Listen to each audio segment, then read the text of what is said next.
This is an NBC News special report. The vote for the articles of impeachment. Here is Lester Holt. Good morning, everyone. On a day for the history books, we're here to bring you live coverage of the House of Representatives as it debates and votes on the impeachment of President Donald J. Trump.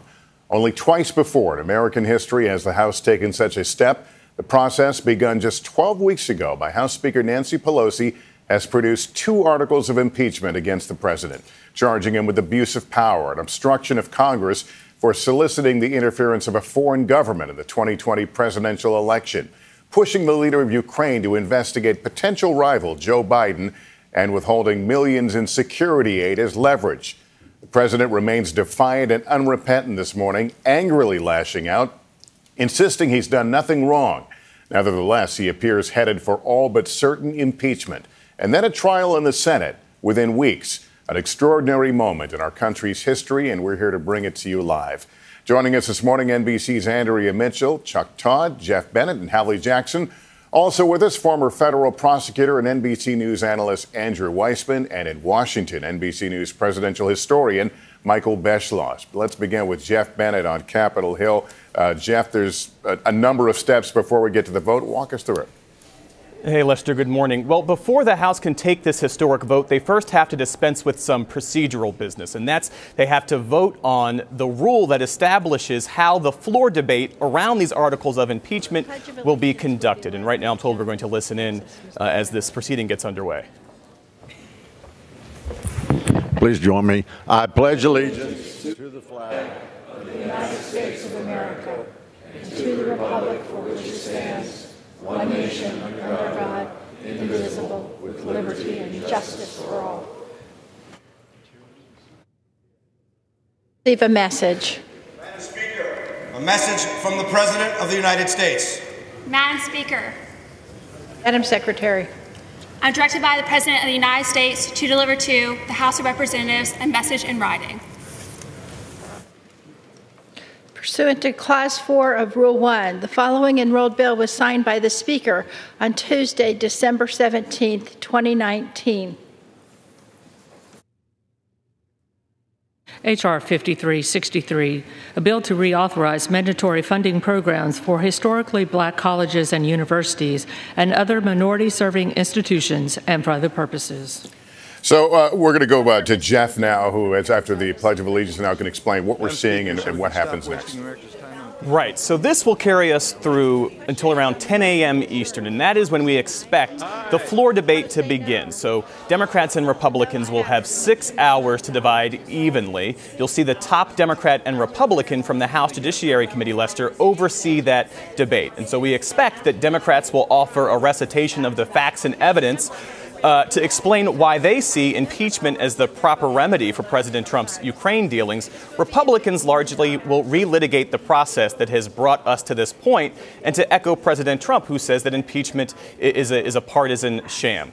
After that 6 hours is over, the debate will end, and then you'll see this full body take the vote. That's likely to happen somewhere in the 6 o'clock to 7:30 p.m. Eastern time. And as you mentioned, Democrats have the votes they need to prevail. They're anticipating a handful of defections. There are 3 members, most of them from districts that they were able to flip in 2018 that President Trump won in 2016.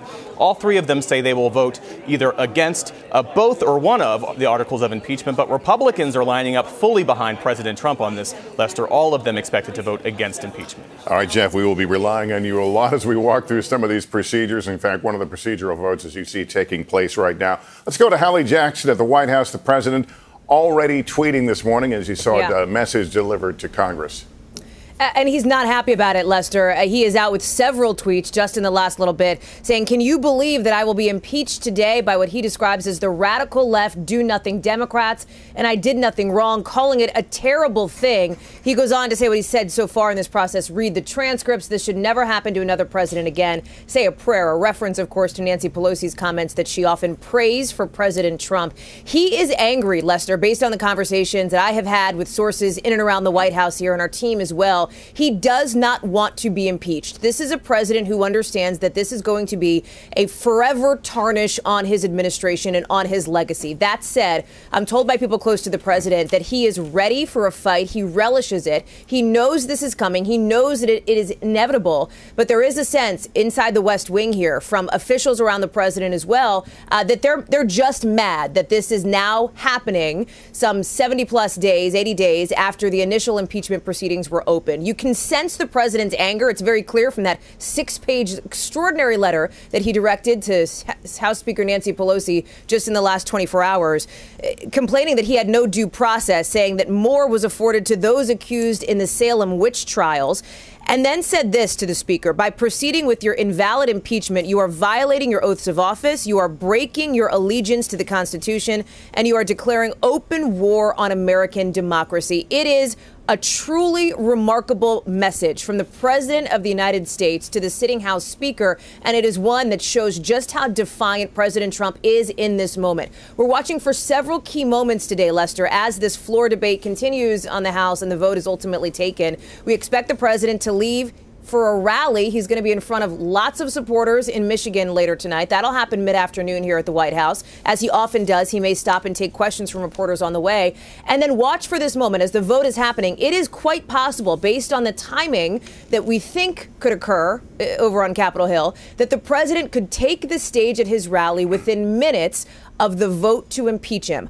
Bottom line, when you step back and put this all in context, this is a moment that will go down in history. It is not the history that Donald Trump wants to make, but it is the history that at this point seems all but inevitable. Hallie Jackson at the White House for us. Hallie, thank you. Let me bring in Andrea Mitchell right now. Andrea, just think for a moment what Hallie just said. We could see a split screen of Congress impeaching the president, and he's at a rally. Does this essentially define what happens going forward in the 2020 race? Absolutely. And this is the division, the country nearly evenly divided on the whole subject of impeachment.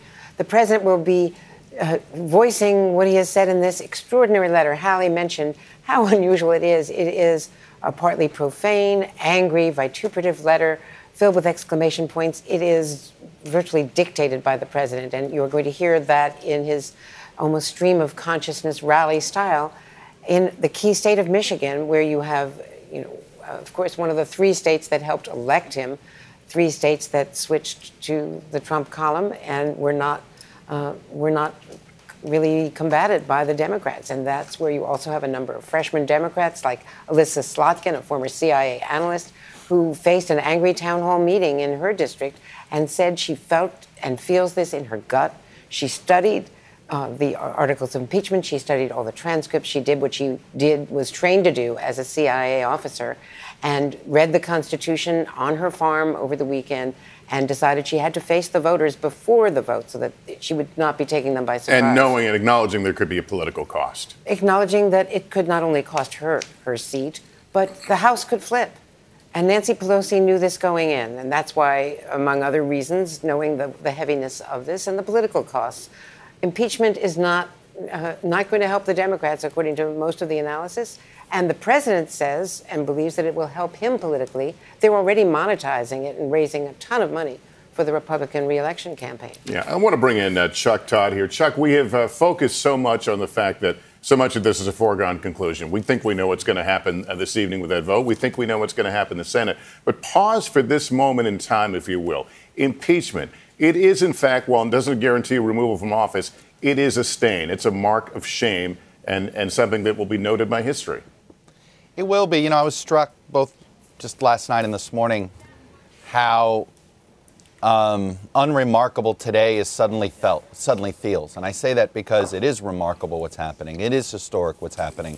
And yet it feels like, let's be honest, Lester, this feels like we're coming on the air dealing with a government shutdown threat, not impeachment. And the reason I say it that way is because that is how numb I think our politics is to what we're facing. I mean, this should be a moment where the whole country is basically having their own gut checked, where we are having a national conversation trying to figure this out. And the fact that we're not having it, that this feels like just another battle in what has been and we tracked this morning in First Read, and I encourage people to take a look at it.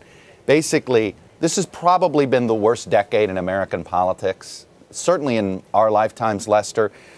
Maybe the 50s and 60s had periods like this, but a sustained decade of decline. I mean, if you're under the age of 30 and you're a working adult right now, you would probably be shocked if I told you that Barack Obama held an inaugural ball in honor of John McCain, his opponent in 2008, right? Our politics has so declined starting in 2010 to where we are today. And in some ways, this is the fitting end to what has been this sort of toxic decade for American politics.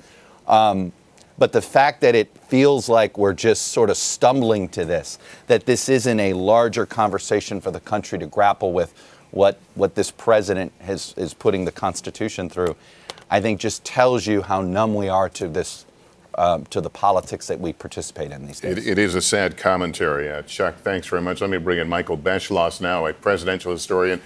Respond or weigh in to what Chuck just said from a historical perspective. Well, it's almost the opposite of what was once called the era of good feeling. And, you know, the founders, they wanted there to be this kind of anger and conflict and fighting because that was different from the society that they were trying to create the United States in contravention to. They didn't want it to be like England. There wasn't any political fighting in England because the decisions were all made by the king.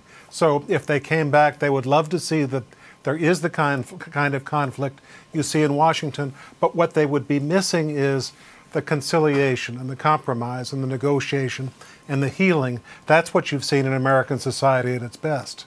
How difficult is it that we are at this moment, but the president himself has not acknowledged the reality of the moment? He talks about hoax. He talks about illegal. We know it's the constitutional right of the House of Representatives. But talk about the fact that he will not allow himself to reflect on this moment in history.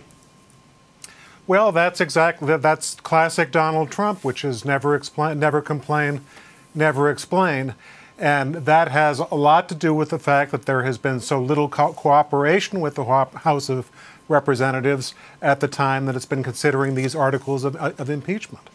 Rather than saying this is a legitimate part of the Constitution. All right, I want to keep folks apprised of what's happening. You've been seeing some numbers tallied on the right half of the screen from time to time. That's a procedural vote. There was a motion to adjourn. That will likely not happen, but the vote is taking place. So we may see some more of these procedural votes, and we'll try to keep you honest as we go along, leading up to the vote on the articles of impeachment at some point today. Let me bring in Andrew Weissmann, an NBC News legal analyst. Andrew, no doubt you got to look at the president's six-page letter to Speaker Pelosi yesterday. He talks about no due process. Can you just kind of remind us of what are the rules of impeachment and what Congress's duty is?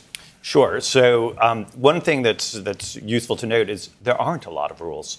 The Constitution is largely silent, and if you are a member of Congress right now, you don't have a lot of precedent to go on. In terms of presidents that have been impeached, this would be only the third time in history. There are examples of judges who have been impeached, but there really is not a lot to go on. But the first clear step is that the House has to make a decision about whether there would be a vote. People have analogized that to a grand jury where prosecutors go to a grand jury and seek an indictment. And then it goes to the Senate. And then one of the things that no one knows is what's the standard of proof that needs to be applied. There's nothing in the Constitution about what the House should do in terms of what the standard of proof is or what the Senate should do. So that's a big open issue. What does a trial look like without witnesses? We've all been or seen or watched TV coverage of trials, and prosecution puts on witness. The defense usually does. What does it look like when there are no witnesses? So, there are examples of that if you're analogizing to the criminal law and what happens in court, you can have a written record and the parties can argue based on that written record. So here, what the Senate would have is the written record of what happened before the House. But clearly, if you're in the Senate and you think that there are additional witnesses who should be called on either side, you would want that. I mean, that's usually what a trial is. If there are open issues, you want witnesses and documents. So it makes a lot of sense that you have Senator Schumer saying, where are the extra witnesses that the White House is stonewalled on? Yeah, and Republicans say it's not fair. And Andrea Mitchell, let me ask you, have Democrats done some self-reflecting here about Did this go as it should have gone? Should we have done things differently? I don't think they feel they could have done anything differently, given the fact that the White House was not giving them, not only not giving them witnesses, but not giving them emails, texts, all kinds of documents from any of the agencies, the State Department, any of the proof from OMB, from the Budget Office, as to why the violation of congressionally mandated aid took place. Why was the aid suspended for 55 days from Ukraine during a hot war with Russia? What was the justification for that? And now we've found that there are other instances where they have been just summarily just suspending aid, Lebanon and other countries that had bipartisan, congressionally mandated aid. And none of this, all of this is in violation of the Budget Act and of the separation of powers. So how are these things happening? Why isn't Mick Mulvaney being brought before them? So I think that they did the best they could, and to just prolong it, they had to wait 8 months to get the initial lower court ruling on the former White House counsel testifying, and that's going to go all the way up to the Supreme Court, most likely. That'll be another 8 months or 6 months. So they couldn't afford to wait. It would be well beyond the 2020 election if they waited to get everything approved. Right. And Chuck Todd, Chuck Schumer yesterday coming out and saying, we'd like witnesses, making the case for that. It was a gambit, but is it one that may pay off? It could. This is where outside events matter here. I mean, look, the most uncomfortable part of this impeachment, I think, for the Democrats, and I agree with Andrea's analysis there that they sort of felt as if they had no choice on waiting, is the fact that there is stones that are unturned in this investigation. Now, the Southern District of New York is actively investigating some of those stones. And the fact of the matter is, Lester, between now and the start of the Senate trial, which we presume to be the first full week of January at this point, you have an unbound Rudy Giuliani doing things that I think almost sticks a finger in the eye of the Republicans that have somehow uncomfortably gotten to a place where they've decided to back this president up, at least on the process, not necessarily on the facts. But you have Rudy going around the world trying to continue to admit to all the things that the president is accused of, including smearing the ambassador to get her fired. And then you have this Lev Parnas character who, every time, is he cooperating? Is he not? Why did he have suddenly $1 million from a Russian bank account connected to an oligarch having to do with this other Rudy Giuliani client? I mean, the point is, I do think outside events in between or even up to the trial, particularly having to do with Rudy, and Chuck Schumer introduces an ask for a vote on a witness, could he get 3 or 4 Republicans to cross over? I think he might. I mean, we'll see. But that is something that if you're Schumer, you might as well lay your marker down now, because outside events may benefit you. All right, I want to go back to Jeff Bennett as we look at this vote wind down to the last 20 some odd seconds. Again, this is a procedural vote. We're going to see more of these, Jeff? I think we will, Lester, in part because Republicans aren't able to offer amendments. So they're not able to actually change the articles of impeachment as written. That was one of the things that was established in the rules yesterday. The Rules Committee had hours-long debate on that issue. And so the one way that Republicans will be able to delay this proceeding that they object to on the merits is to offer up procedural motions, including this one where they try to adjourn, which means to basically end this entire proceeding. But of course, because Democrats control this body, Democrats, of course, have the votes to kill it. As I've been standing here watching this thing unfold, we've learned that House Speaker Nancy Pelosi herself will preside over the votes on those articles of impeachment, and she's also expected to speak when the floor debate begins sometime in the next hour, Lester. Talk about the mood, if you will, there. You've been watching this unfold along with the rest of us since September, really, when we found out about the whistleblower, and there I know has been giddiness, there's been anger, we've seen all the range of emotions. But this is the day. What's it like? This is by far the most important vote that these members will take over the course of their political careers. And to echo something that Andrea said earlier about why Democrats are moving forward when they know that impeachment, likely when it reaches the Senate, will not result in President Trump being removed from office, this is something where I think you have to take the House Speaker at her word. She says she's moving forward on principle. It's hard to remember this now, but there was a time when the Speaker wouldn't even use the phrase impeachment inquiry because she was so opposed to it. She said impeachment is a long process. process, as a divisive process. And President Trump, she said, wasn't worth it. Those are her words. But she said that the whistleblower complaint that made clear the president's Ukraine dealings was different. She said that that was an abuse of power. It was the kind of conduct that realized the founders' worst nightmares. And whereas the Russia investigation had to do with what candidate Trump did, allegedly, the Ukraine controversy had to deal with what President Trump was trying to do in the next election, trying to cheat in the next election. So goes the theory of the Democratic case.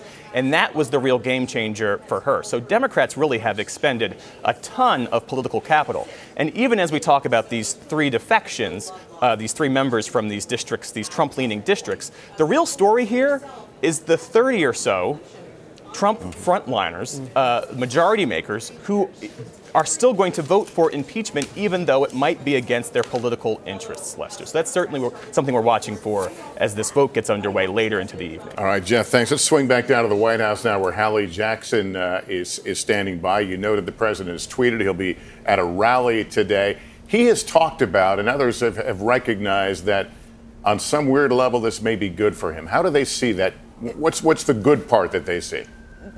Some of them are explicit about it, Lester, too, telling us that they believe this could end up benefiting the president. Why? Because, remember, this is a president who, while his base of support tends to be not as large as we've seen for presidents in the past, his approval rating is fairly low, he also has a very enthusiastic, very loyal base of supporters. And there is some thinking in the minds of the president's sort of political strategists, aides, and advisors that this is going to help motivate those supporters and could end up helping him politically as we turn the corner into the 2020 year. There's a couple of things that people here and around the White House point to. You talk about, as Jeff is talking about, Democratic unity for the most part, besides a few defections.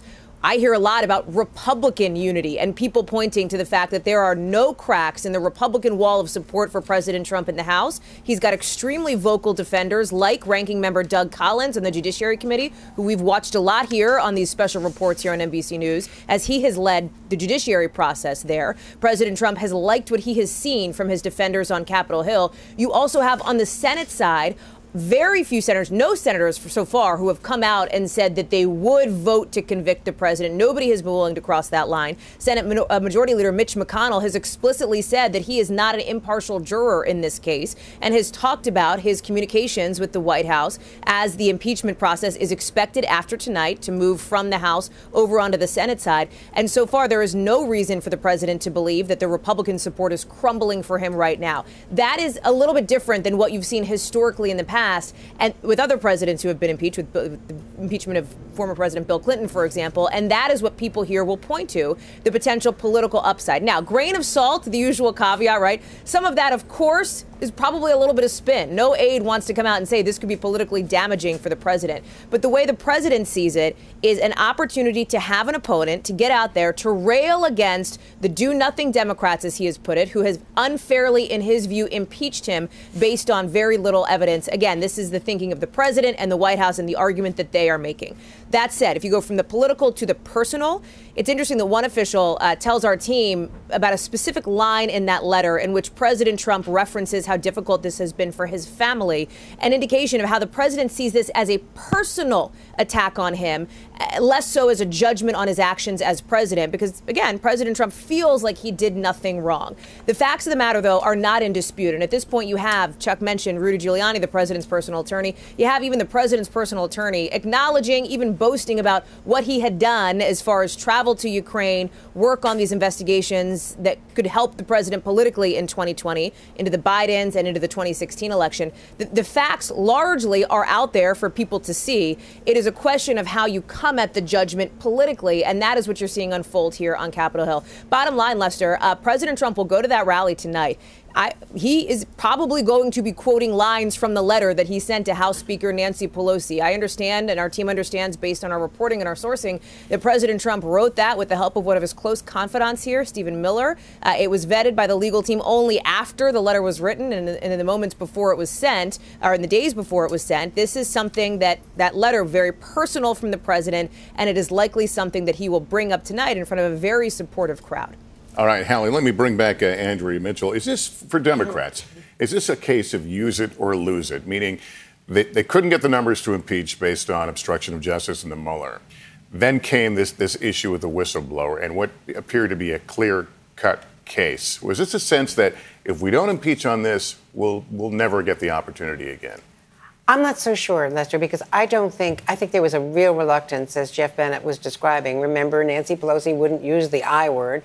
All through the spring, she was telling people don't use it. She was pushing back against those in her caucus who wanted this to happen. And the Mueller report landed, frankly, with a thud. And we saw the testimony was not as persuasive as many of the real partisans had hoped it would be. So I don't think this would have happened without the whistleblower. I think we would have gone on to 2020 and fought it out as we always fight elections out in America, state by state in the primaries to get the nominee for the Democrats and made those decisions and then the general election. I think this all had to do with Ukraine, that this was such a clear-cut case in their minds. The whistleblower matching the so-called transcript, which isn't a transcript, but the notes from that call. The president misstates that. There's plenty of fact-checking available that we've written and others have written online about this letter that Hallie is describing, which you're going to hear again in this rally and other rallies to come. And he is misstating what happened in that call, according to all of the testimony, the credible testimony from State Department, nonpartisan witnesses who were subpoenaed to appear. But his proclamations tend to stick. His proclamations stick with his base. The question is going to be how this is fought out in 2020, as we've been saying, and how it proceeds in the debate today that we're covering and the trial to come. But I don't think the Democrats, this caucus, led by Nancy Pelosi, would have gone this route with Adam Schiff if not for the Ukraine, Giuliani, and whistleblower revelation. Well, let's maybe get a little more insight on that. Jeff Bennett is standing by with a Democratic member of the House Judiciary Committee. Jeff? That's right, Lester. I'm joined now by Debbie Mucarsel-Powell. She represents Miami and the Florida Keys. As you mentioned, she sits on the House Judiciary Committee. Congressman, it's good to see you this morning. Thanks for your time. Good morning. How are you feeling about to take this historic vote? What's the mood among you and your colleagues? Yeah, I mean, I think that we're all feeling a huge sense of responsibility. When we took that oath, we took an oath to protect the Constitution. We took an oath to protect our democracy. And I think that we're feeling that. And also understanding that there are many people that don't approve of this vote. And it's a heavy day. It's definitely a heavy day. Most of my colleagues and I, when we were elected in 2018, we came to reduce healthcare costs, protect our communities from gun violence. I know that that's what we've been working on, what I've been focusing on, but the president has left us with no other choice. Is impeachment something that's resonating among the people you represent? You know, we've been getting a lot of calls that they want me to vote for impeachment. Actually, I heard from a Republican constituent this morning who lives in the Florida Keys asking me to take that vote and asking the senators to also consider taking that vote in the Senate. Does the fact that impeachment will likely be a partisan exercise, right, especially in the House, does that undercut the legitimacy of the inquiry that Democrats have been embarking on now for some 3 months? I think that history will tell who is on the right side. I think that many of my colleagues and I, representing districts that have, you know, a large portion of Republicans, Independents, Democrats, we're not looking at the politics. We are looking at our oath of office and our responsibility as Congress members to make sure that we protect our democratic institutions, our elections from foreign interference. That is why we're here today.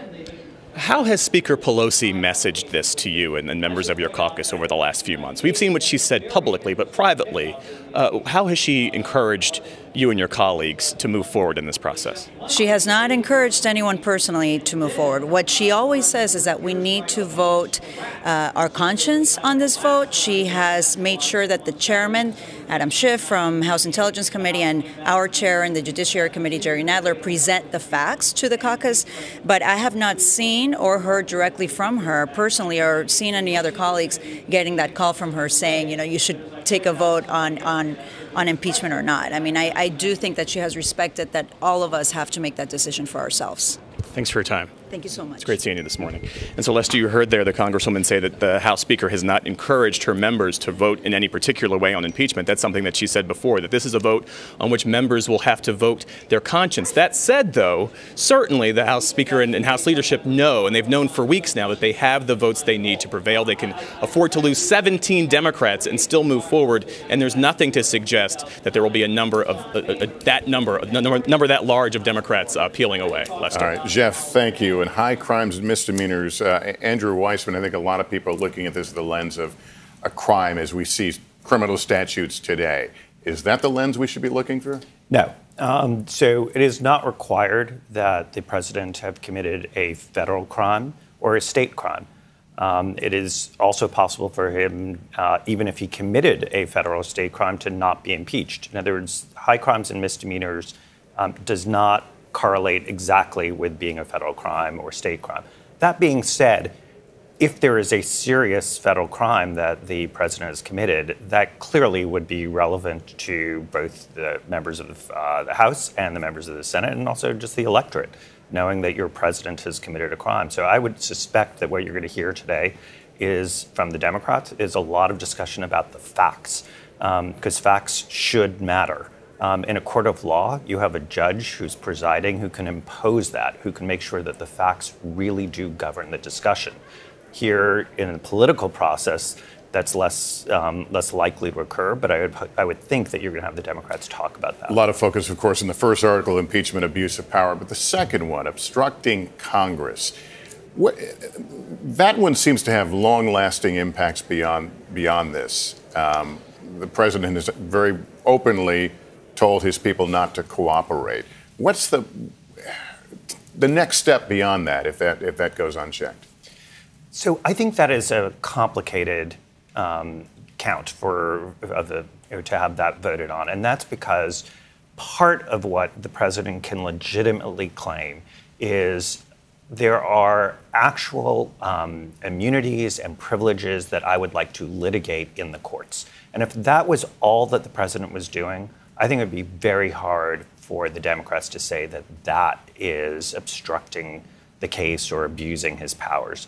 The problem is that the president did not act with that scalpel. He acted with a huge sledgehammer and said, oh, I don't care about privileges and immunities. I'm just not doing it. I'm not sending witnesses. I'm not sending documents at all because I don't think that this is a legitimate process. So having taken that sort of maximalist view, you can understand the Congress saying, we have a constitutional right here that's in the Constitution that we have the power of impeachment. We're entitled to witnesses. We're entitled to documents. So there, as an institutional matter, I think that the members of the House really should be upset. And you can understand. Yeah, but let me open that up to Chuck Todd and Andrea, if you will, as well. I mean, does this get back to the notion that maybe Democrats acted too early, that there were things the courts should have and could have weighed in on? Well, I mean, Chuck raised that issue as well because, this clearly could undercut their argument about obstruction of Congress. That said, when you look at all of the State Department documents that were not provided, I mean, that was just, as Andrew just said, broad brush. Nothing was provided. And that's where they have legitimate oversight as a third branch of government. I actually think, yeah, good, Chuck. Yeah, Lester, Yeah. I think the obstruction charge is much stronger than the abuse of power charge. The obstruction of Congress, frankly, that they could have expanded that. I mean, the unprecedented obstruction from this Trump administration of Congress, I don't think has seen, there is no parallel. I mean, it's not just on this investigation. It's on the little things like just seeing cabinet secretaries and acting cabinet secretaries just show up for budgetary meetings, for hearings. So the obstruction charge to me, for instance, there's this one member of Congress from Maine, Jared Golden, is from the one Maine congressional district that went for Trump. He's a Democrat. He's split. He's one of the few that's splitting his votes. He's voting yes on abuse of power and no on obstruction. And I remember talking about this with another colleague yesterday. If you're going to split, I would have assumed the other way, because to me the obstruction of Congress I mean, the fact is they've had to go to court, right? The fact that they're in the courts, to me, makes that actually a very strong charge, and on paper should be the most bipartisan of the two articles. I mean, it is just a fact that this administration made it a decision, and they thought they could get away with it. We're not going to participate in any real congressional oversight on any issue. I mean, ask Homeland Security on the House side what it's like to get the acting Homeland Security Secretary to show up. The obstruction stuff is at a level that I'm sorry that the public doesn't understand how unnormal that is and why it is, I think, led us to the situation. But does the president's 6-page letter, is that an exclamation mark on what you're talking about? Yeah, I mean, it is. It's sort of him thumbing his nose at the entire process. I mean, you know, I think this is the real challenge with sort of dealing with this president, is that I don't think he really even appreciates the Constitution. All right, I don't know if he has this reverence for it that most elected officials in Washington eventually do end up having a reverence for it. He doesn't seem to sort of understand the founding. I mean, I think one of the fairest criticisms of him by historians is that he doesn't seem to understand the story of America, if you will. And the story of America begins in those pages in the Constitution. So I don't think he really appreciates it. I don't think he reveres it. I think he just is very dismissive. Oh, these are just more silly rules. You know, it's no different than a zoning hearing in his mind. All right, let's take you back into the chamber. House will be in order.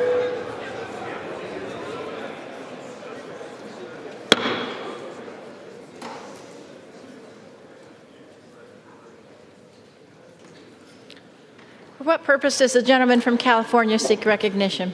Madam Speaker, I rise to a question of the privilege of the House and send to the desk a privileged resolution. The clerk will report the resolution. Whereas Chairman Schiff and Chairman Nadler willfully and intentionally violated the rules of the House of Representatives by abusing and exceeding their powers as chairman of committees. Whereas on September 9, 2019, without consultation of the ranking minority member, in violation of Rule 9 of the rules of the Permanent Select Committee on Intelligence, Chairman Schiff, in coordination with the Committees on Oversight and Reform and Foreign Affairs, announced a wide-ranging investigation into the Trump-Giuliani-Ukraine scheme. Whereas on September 26, 2019, in an unprecedented action, Chairman Schiff unilaterally released a redacted version of the August 2019 whistleblower complaint.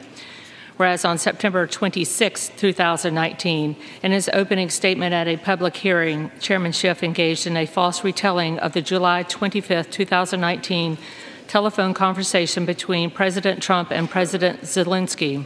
Whereas on November 20, 2019, a letter was transmitted from the ranking minority member to Chairman Schiff requesting, pursuant to House Resolution 660, the concurrence of the chair to issue certain subpoenas.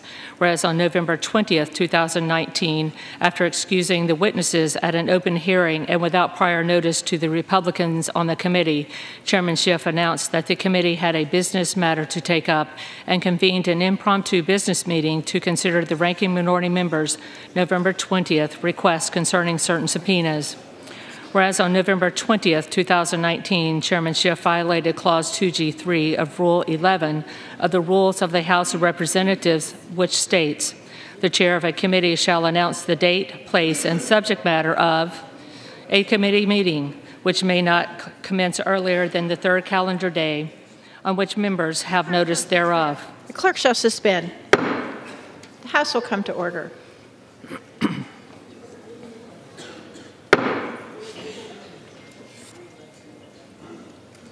Clerk may continue.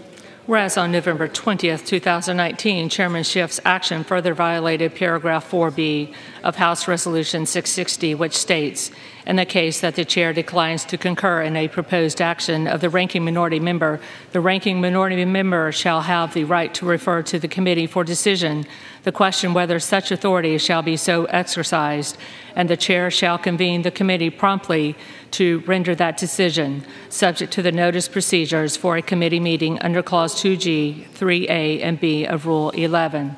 Whereas on November 21, 2019, pursuant to Clause 2J1 of Rule 11 of the Rules of the House of Representatives, all Republican members on the Permanent Select Committee on Intelligence wrote to Chairman Schiff demanding to call witnesses at a minority day of hearings. Whereas subsequent to receiving the request for an additional day of hearings by members of the minority party, Chairman Schiff refused to schedule such hearings. Whereas on December 6, 2019, Chairman Schiff, without consultation of the ranking minority member, in violation of Section 3 of House Resolution 660, unilaterally transmitted additional records and other materials to the Committee on the Judiciary. whereas Chairman Schiff compelled the production of documents from AT&T and Verizon, and in violation of Clause 2K6 of Rule 11 of the Rules of the House. All right, as we noted, there would be a number of procedural motions, and we're seeing that. And we should also note you saw presiding, someone you may not be familiar with, Representative Diana DeGette of Colorado is presiding. We will see Speaker Pelosi a bit later today. Let me go back to Jeff Bennett, who can again kind of tell us where we are and where we're headed. So that was the House Republican leader, Kevin McCarthy, Lester, offering up a question of privilege. The previous one was a motion to adjourn. This is a question of privilege. And so right now, what Republicans are doing is getting on the record all of their grievances, going all the way back to the day when the whistleblower complaint was first made public. You heard in this document, they're taking issue with the way Intelligence Chairman Adam Schiff and Judiciary Chairman Jerry Nadler have comported themselves throughout this 3-month-long process, Republicans say, cutting Republicans out of the process entirely. You heard the clerk here mention something about a minority day. This was something where Republicans wanted to have their own day in the Judiciary Committee process where they would be in the driver's seat, where they could call their own witnesses and carry forward with a hearing. Nadler has still said that he's considering that, but at this point, clearly with a vote expected to happen somewhere tonight, you could see how Republicans having their own day at this point is completely irrelevant. So we suspect that this will take about 15 minutes, and then they will get back to this other vote on the rule that establishes how the debate itself will go, and then sometime in the next half hour to 45 minutes, perhaps earlier than that, the actual floor debate surrounding these two articles of impeachment will start, Lester. The mysterious ways of Washington and Congress. Jeff, thank you. Let me ask you, though, Jeff, before I lose you, this idea of a minority day. We've heard the Republicans make this argument several times that they deserve a minority hearing. What are the rules on that? Do we know?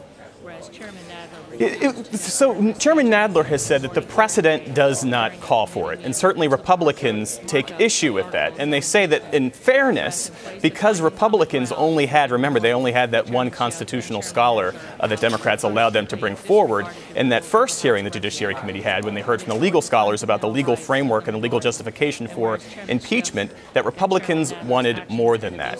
But because Democrats control Congress, they control the committees, they control all of the technical tools that have allowed them to get through this impeachment process, some would say, very quickly, within 80 or so days. And so this is something that even though Republicans have said that they wanted, certainly Democrats have not empowered them to do that. All right, thank you. And Andrea, this idea of unfairness, does it swing back the other way as this thing likely heads to the Senate for a trial? Absolutely. Mitch McConnell is going to be completely in charge.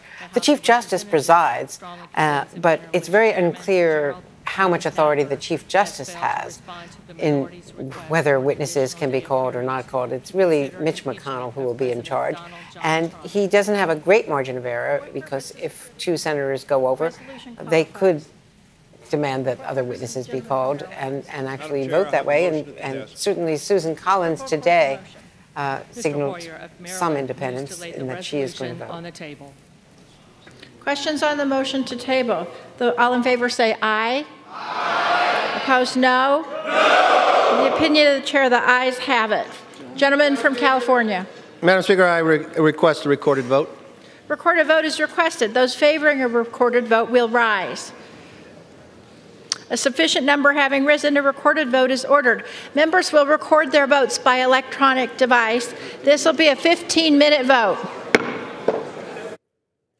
All right, this is the motion to kill the vote, essentially, on impeachment. And you heard it appeared to be defeated in a voice vote, in the ayes had it, but they're going to do now a roll call vote, and this will go on another 15 minutes. Just to clarify, Susan Collins announced today she is going to run for re-election. That was something in dispute, and she is a key player. We've seen her struggling with tough votes before, especially in the Kavanaugh confirmation process, where she ended up siding with the administration. She could be one of the few, Lisa Murkowski, other Republican senators, who force Mitch McConnell's hand and permit Chuck Schumer to get the witnesses he's looking for, at least to call for the witnesses. All right, this is actually, I got that wrong. This is the vote to, tell me again, this is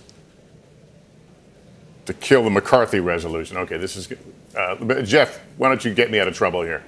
It doesn't take far for me to get there. Yeah. Well, for all of us, Lester, this is pretty arcane stuff. But look, this is a motion to table the privilege question that Congressman Kevin McCarthy, offered up. So you saw Steny Hoyer there. We didn't hear him, but we saw him stand up and offer this motion to table. So it looks like they've got less than 14 minutes left. Looks like Democrats will have the votes to kill this motion and keep things moving, Lester. And then before we even get to the issue of impeachment, they've still got to approve the rules. That's still to come.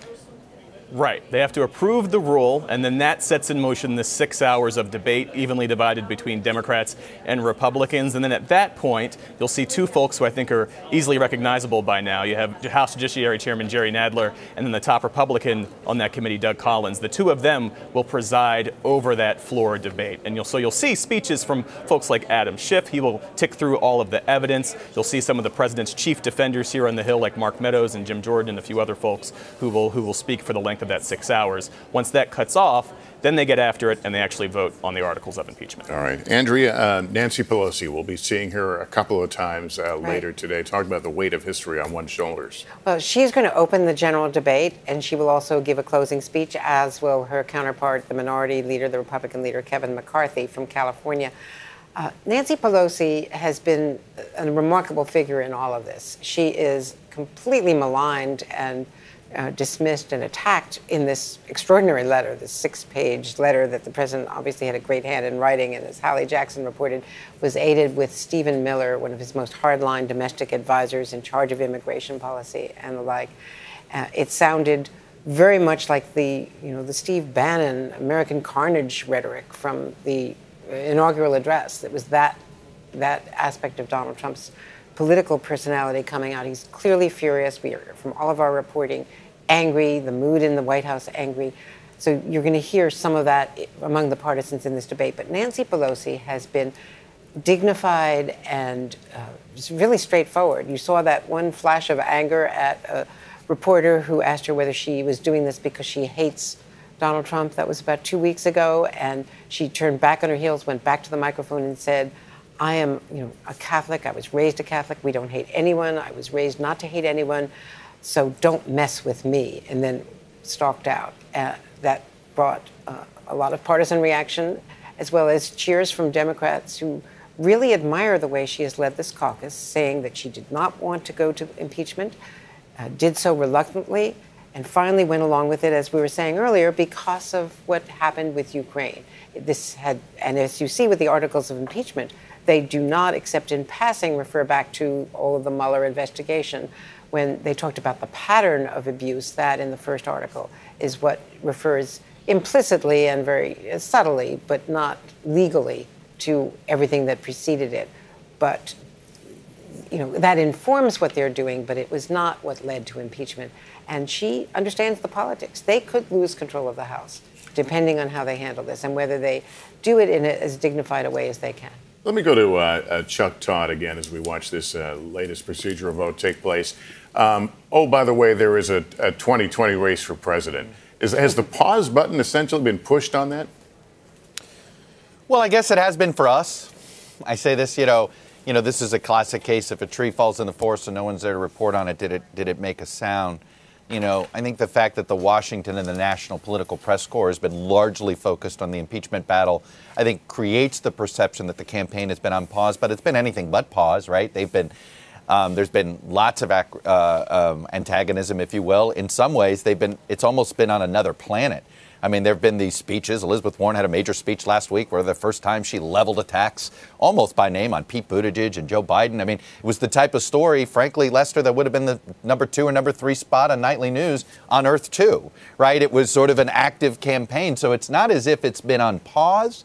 It's just we perhaps it hasn't been at the center. Let me say something else about the politics of impeachment overall here. And this has been, and I brought it up before, there's 2 ways to look at the politics of this for the president. Hallie's been reporting that the White House says, they've basically made lemonade out of this, right? They have created a fundraising juggernaut. All that's true. But if you look at the last 3 months since this inquiry started, we began basically with the country split maybe slightly in favor of saying that he did something on impeachment. That's been, and certainly a larger majority believing he did something wrong. Those numbers haven't changed in 3 months. So then you look at it and you say, but look at all the money, time, and effort the president and his allies had to spend in order to fight to a political draw. So there's, like I said, two ways to look at it. Yes, they're here and they probably saved the president from getting ousted from office. But what have they done? Maybe they have survived this battle, but in the long term, how has any of this helped the president's case for re-election? How has any of this helped woo a swing voter? So when we start to assess the politics of impeachment and you look and you're like, wow, his numbers haven't gone down. The fact that they're still where they're at is because the Republicans had to spend $10 to $20 million to keep that atmosphere up there. Democrats didn't engage on this issue politically. Now, maybe some will say maybe they should have, but they were trying not to be political about it. They were hoping to have people say, no, this is above politics. But here we are. And so all I would caution is that those that look at this and say, oh, Trump's winning. Trump's not winning. Trump had to do all of this work in order to fight to a draw, and he's still underwater politically. Impeachment has not been good for him for his reelection. All right, we're going to go back to Jeff Bennett right now. Jeff is standing by with a member of Congress who's been on two important fronts in all this. Jeff? That's right, Congressman Eric Swalwell of California. Let me ask you this question, because I often hear this sort of fatalistic view from some Democrats, in fact, who say, because President Trump will likely be acquitted by the Senate, what was the point of all of this politically? How do you respond to that? We've learned that standing up to this president checks and stops his corruption. And the best example is that only once Dr. Fiona Hill and Lieutenant Colonel Vindman went to the lawyers did it put into motion this whistleblower complaint. We found out what happened, and Ukraine got the aid. The president got caught, and they got the aid. If they had not stood up to him, Ukraine probably would still not have the aid. Ukrainians would die, and Russia would advance on Ukraine. So the message I take from that is when you stand up to the president, when you show courage, you can extinguish his corruption. A process question. You heard Republicans, and they still say that they deserve their minority day. They deserve their day to be in the driver's seat, and to call their own witnesses, and to direct their own line of questioning. Why shouldn't they have that? It seems in the interest of fairness, it seems like a reasonable thing to do. They've had equal time in questioning during depositions, during hearings. What they should do is join us in asking the president to send the 71 documents that he's refusing to provide and send the 12 witnesses that he's blocked from testifying. 70% of Americans in another news organization's poll said the president should provide the witnesses that he's blocking. That's because if you don't provide the witnesses, most people assume you have something to hide. Chairman Schiff has said that the investigation will continue even as impeachment on the House side, for now, ends. What happens if an evidentiary bombshell drops into your lap, say, in February? By then, impeachment on the House side is done, the Senate trial is wrapped up. What does your committee do? Well, we're going to continue in the House to legislate. By the way, we're going to pass a trade deal tomorrow and pull back the SALT tax break that was taken away. But we're also going to continue to investigate and litigate in the courts. We're going to hold this president accountable, and we've learned that when you check him, the right thing can happen. So we're going to continue to check him. Any concern yet that impeachment might have a blowback effect for your majority, and that come November 2020, the Democratic majority, such that it exists right now, won't exist heading into the next cycle? No. Our concern is that the president's jeopardized our national security and election integrity, and that if we do nothing, we could lose everything. All right, Congressman Eric Swalwell, appreciate it. Yeah. Lester, I'll send it back to you. All right, Jeff, thanks. And we're going to go over to the White House now. Hallie Jackson standing by. Hallie? Lester, we know that President Trump is likely to be engaged in the proceedings as they start to pick up and develop a little bit. Jeff and you are both right. This is a rather arcane process at the moment, not one that we often see airing live on network television, but on a day like this, it is fitting.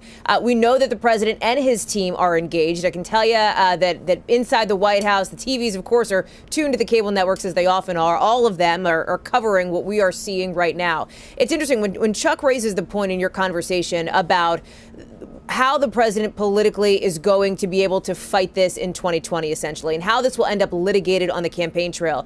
You're already starting to see glimpses of that. And this has been part of the strategy from the president's team so far. I've been hearing about it since the day, basically, that this impeachment inquiry began from my sources here at the White House. And that is to try to not necessarily divert the focus away from impeachment, but try to highlight everything that President Trump is talking about wanting to do and that his aides are talking about wanting to do legislatively legislatively, on a policy front, domestically, that is not obviously impeachment. So that includes, for example, things like the U.S. Mexico-Canada trade agreement that is set to be ratified this week by the House of Representatives and then move on to the Senate. That are things like the China trade deal that you are hearing a lot about over this past week with the announcement that there has been an agreement reached on phase one. These are key priorities of the president. Why does this matter? Because it lets him go to a rally like the one he'll be at tonight and talk about concrete things that he is doing.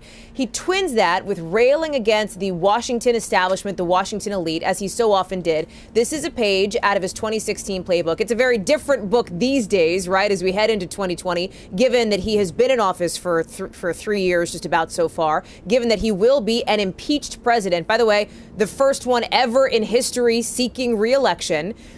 Yet it is an echo to what we saw from him as he was coming up as a relative political neophyte as far as the presidential campaign scene, coming up in 2016, railing against the Washington establishment and talking about the promises that he wanted to make to the American people.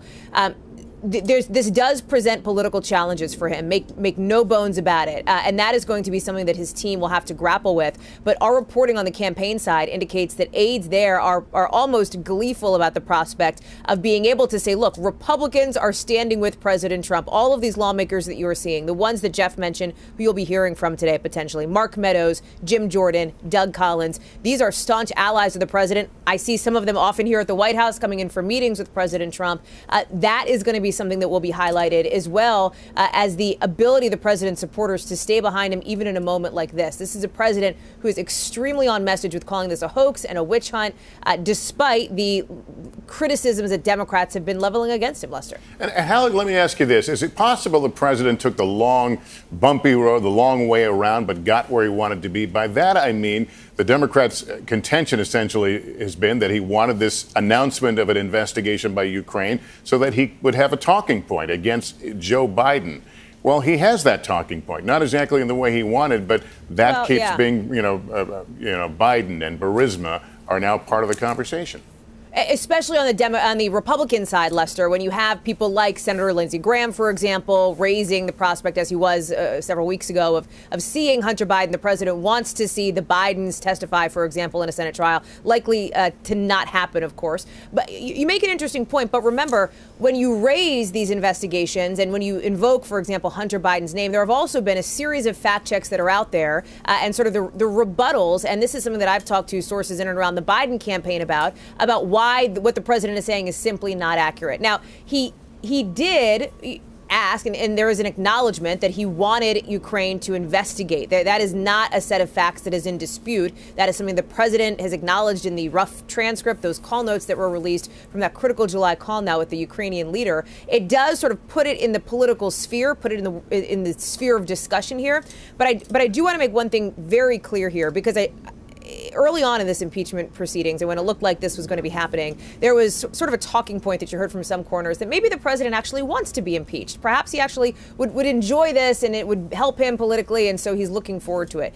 That is simply not true based on every conversation that I have had with people who are close to this president. He does not want this, right? So when we talk about is he getting what he wants, he will forever, for the rest of history, have an asterisk next to his name. The same asterisk that Andrew Johnson and Bill Clinton have next to their names as being a president who is impeached. Only the second one in modern presidential history, modern U.S. history, to do so. That is not something that this president desires. And that has been made extremely clear to me, and it has been made extremely clear by the tone that the president has taken. So, yes, he may get some political benefit out of it. I think the way that Chuck framed it is they're making lemonade out of it. They kind of have to. There's not another great option at this point because the lemons are on the table. We're going to see that here in just about 6 hours or so. But for the president, it is a difficult moment. He is, by all accounts, this morning, angry, not happy, but ready to go to have this political battle. All right, Hallie, thanks. And Chuck Todd, is there a possibility through all this that Republicans, supporters of the president, simply begin to get weary of all this? Is it possible? I think they are. I mean, I think there is some proof of that. I mean, we spent some time with voters. You know, one of my favorite places to check in is in Grand Rapids, Michigan. Michigan, obviously one of the states that the president pulled an upset in 2016. Well, Grand Rapids, this is the home of the Gerald Ford Republicans. This is Justin Amash, the one Republican. I mean, let's also not rewrite history here. Today, there will be no Republicans supporting impeachment. That is because there was a Republican who supported impeachment, and he had to leave his party in order to feel as if he could express those views. That's Justin Amash from Grand Rapids. Well, we had sat down with, they're all Republicans. One called themselves a repulsed Republican.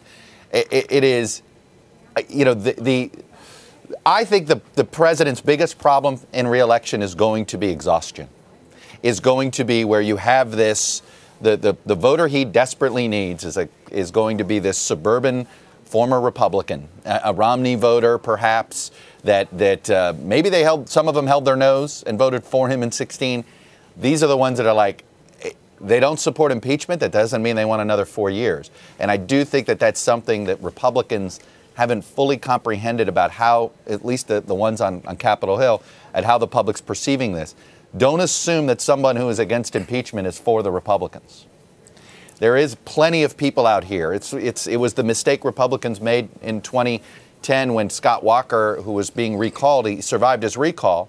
Well, there was a group of voters who ended up voting for Obama who just simply said, well, we're just not going to go through the recall process. They didn't want to go through another deal with the governor that way.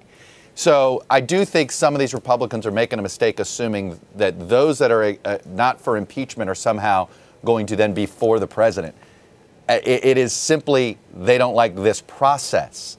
And I do think that exhaustion, ultimately, I think this entire process has not helped the president, has only made his chances at re-election harder, not easier. All right, Chuck, let me just recap for those of you who might just be joining us now. 7 o'clock on the West Coast, 10 a.m. here in the East. We are watching the beginning of the proceedings that will lead up to the vote on the 2 articles of impeachment against President Trump.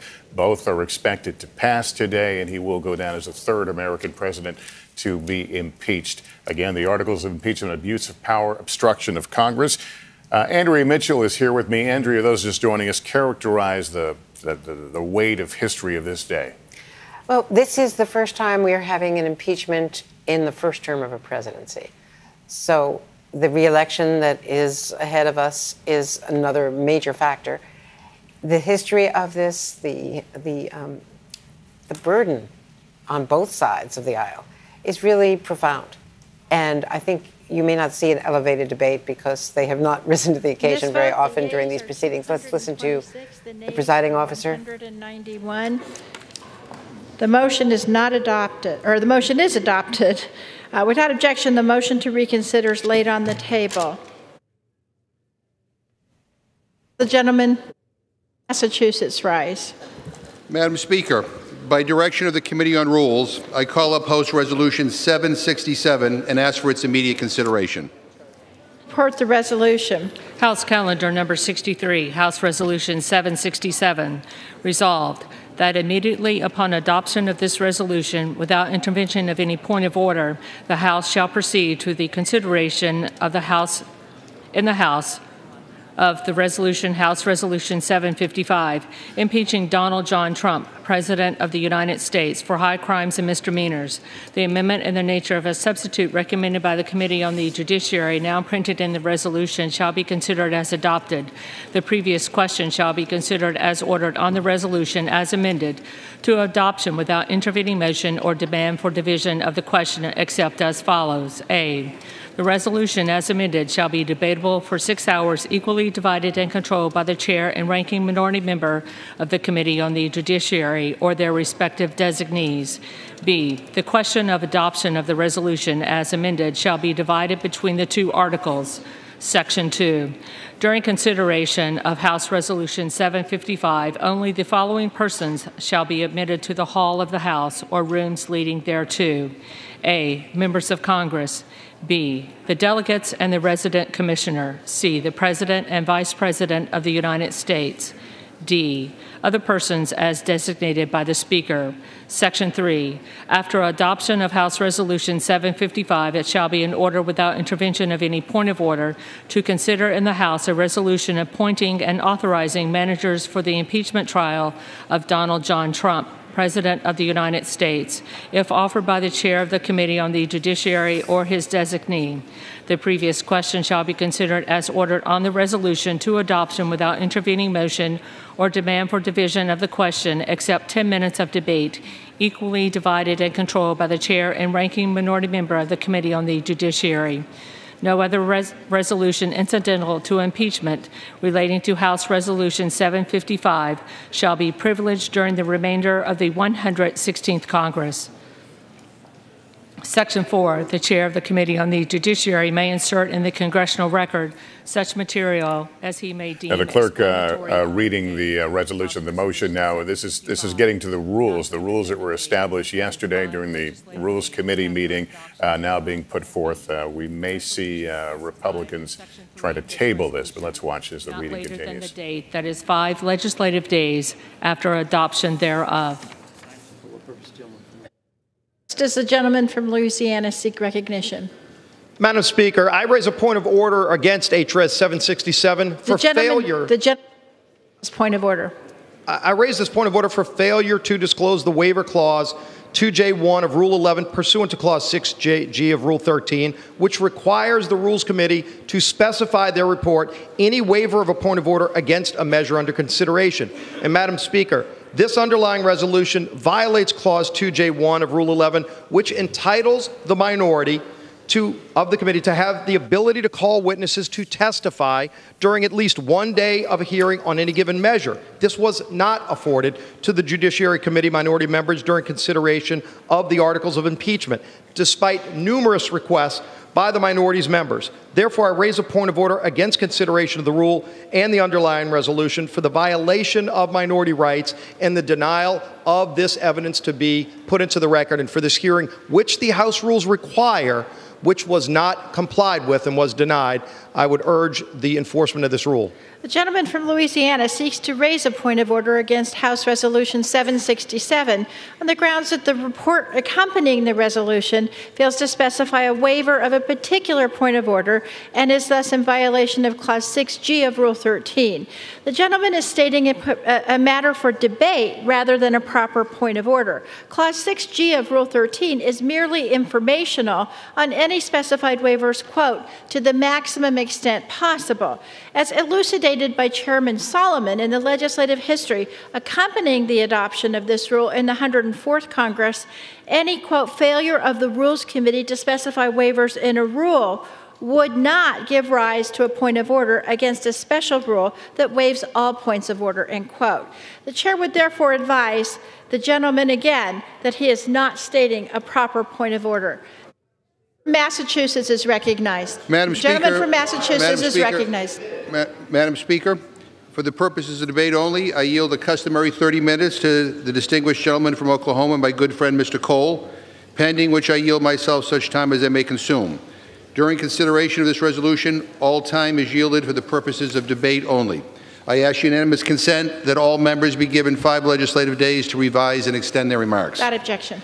Madam Speaker, on Tuesday, the Rules Committee met and reported a closed rule for House Resolution 767, providing for consideration of House HRES 755, impeaching Donald John Trump, President of the United States, for high crimes and misdemeanors.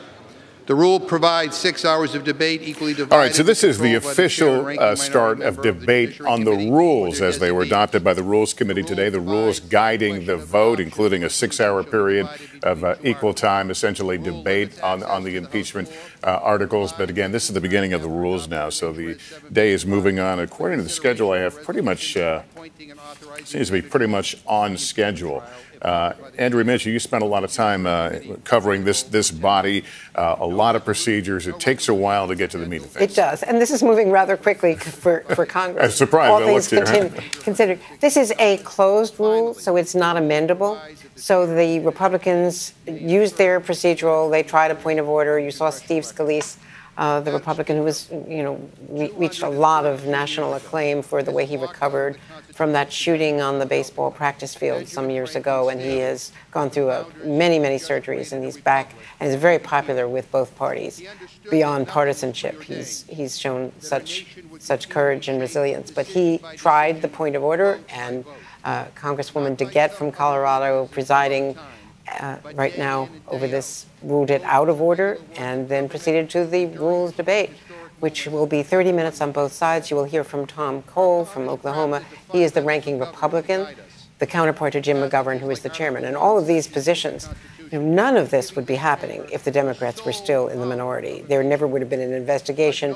Everything in the House is dependent on who is in charge, whereas the Senate has the filibuster rule, largely amended in past years. But there still is the filibuster. There still is a way for individual senators to gum up the works. On the House side, if you are in charge, if you've got the votes, if you've got the speaker, you rule. You rule the Rules Committee, and that rules the debate. Yeah, Republicans have few opportunities here to try and slow this train down at this point. They do. I mean, they can try, but this debate will be generally 6 hours. You know, there are waivers in that when the speaker gets up, when her Republican counterpart, Kevin McCarthy from California, gets up, the minority leader. That doesn't count against the overall 6 hours. Yeah, and to be clear, that's the 6 hours. That clock has not started. This is the 1 hour clock. Exactly. That just started on the rules. If you're timing your dinner, according to this, I would keep things ready for the microwave. Yeah, so we're going to watch that process play out. And Andrew Weissmann, as you watch all this, you said something notable a while ago that we're watching rules here, but there's not a lot of rules about impeachment. The framers laid out some specifics, but not as many as perhaps people would hope for. Absolutely. And the fact that this is the first time there would be an impeachment when the president can run for re-election really, I think, is something that hangs over all of this, because the real challenge, I think, for the Democrats is to give a convincing answer to why not, since there's an election in 11 months, why not just let the public decide this? Why should the president be voted out, not by the electorate, but by the House and the Senate? And that's where I think the 6-page letter, I think you're going to hear a lot about, because one of the things that I think it shows is a complete lack of remorse. You don't have the president saying, you know what, I made a mistake. I'm not going to do this again. Instead, in keeping with what the president does, it said, I'm happy to do it again. So I think that you'll see the Democrats sort of try to capitalize on that, which is if we don't take action now, all bets are off. So he says he did nothing wrong, so he could do it again. But Andrea, how many arrows do Democrats have? Well, I mean, their chief argument is going to be this is a national security issue, that he threatened to invite foreign interference into the election in 2020. And that was one of the primary issues for the founders. When they created impeachment, it was informed by their fear of foreign interference. They were breaking away from England and from the king. And so they wanted to make sure that there was no foreign interference. And that is a fundamental part of what they had defined as high crimes and misdemeanors, whatever definitions there are. And as Andrew has pointed out, it's not a legal term. But that's why they say they needed to act now.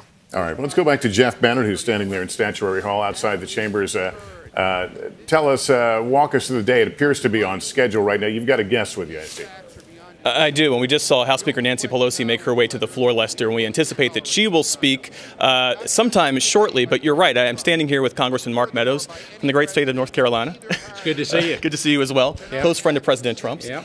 What's he thinking right now? I know you have his ear. What does he have to say about impeachment? Well, I think it's a sad day for our country. It's not as much for the President of the United States. He knows that he didn't do anything wrong. He knows that this is a partisan effort. But it's a sad day for our country. We could be doing so many other things. We could be fixing roads and bridges. We could be lowering prescription drug prices. We could actually be passing legislation that's meaningful to people back home. And in spite of that, the economy continues to roar. But the president is certainly in a somber mood because he sees what this is doing to the country and how it's dividing the country. And yet support for impeachment continues to fail.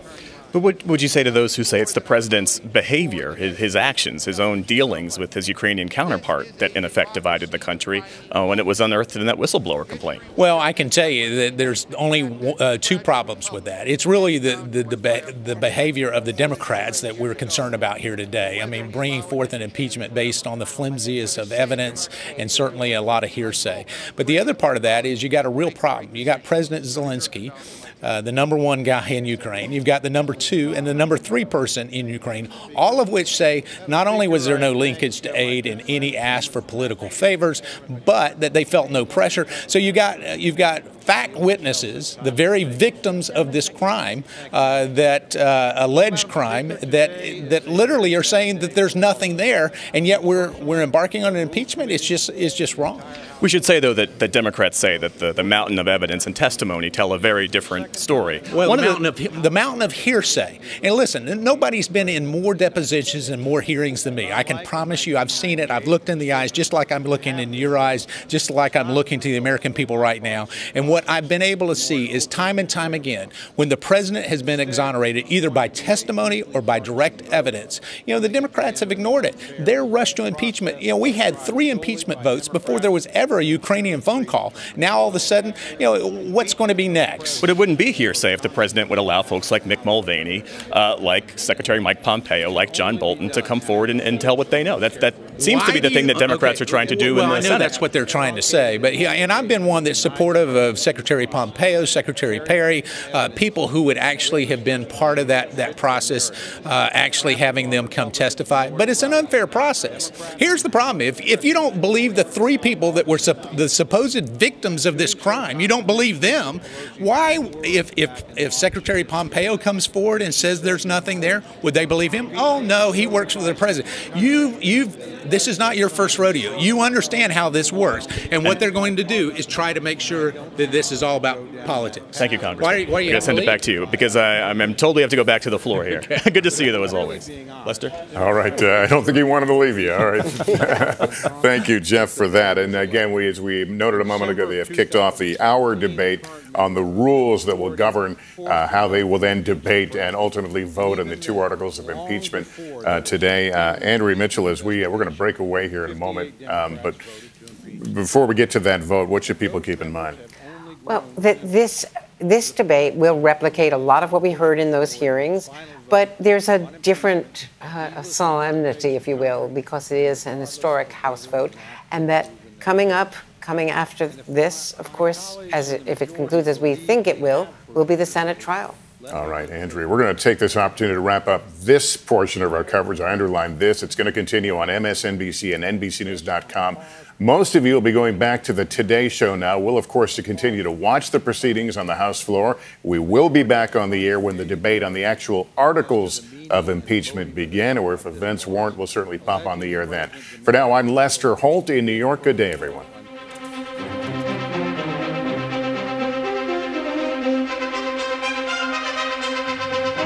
The administration did so without the Ukraine ever initiating an investigation into anyone or anything. It's even more startling to me that the majority wants to move forward with this resolution, given how substantially flawed and procedurally defective the entire process has been. The Judiciary Committee, which drafted these articles of impeachment, engaged in an abbreviated process, hearing from no witnesses with firsthand knowledge of the events in question. They did not conduct their own investigation and only held 2 hearings on this topic before drafting the articles, one with staff and one with constitutional law scholars. That's hardly the type of lengthy and serious consideration a topic as grave as impeachment demands.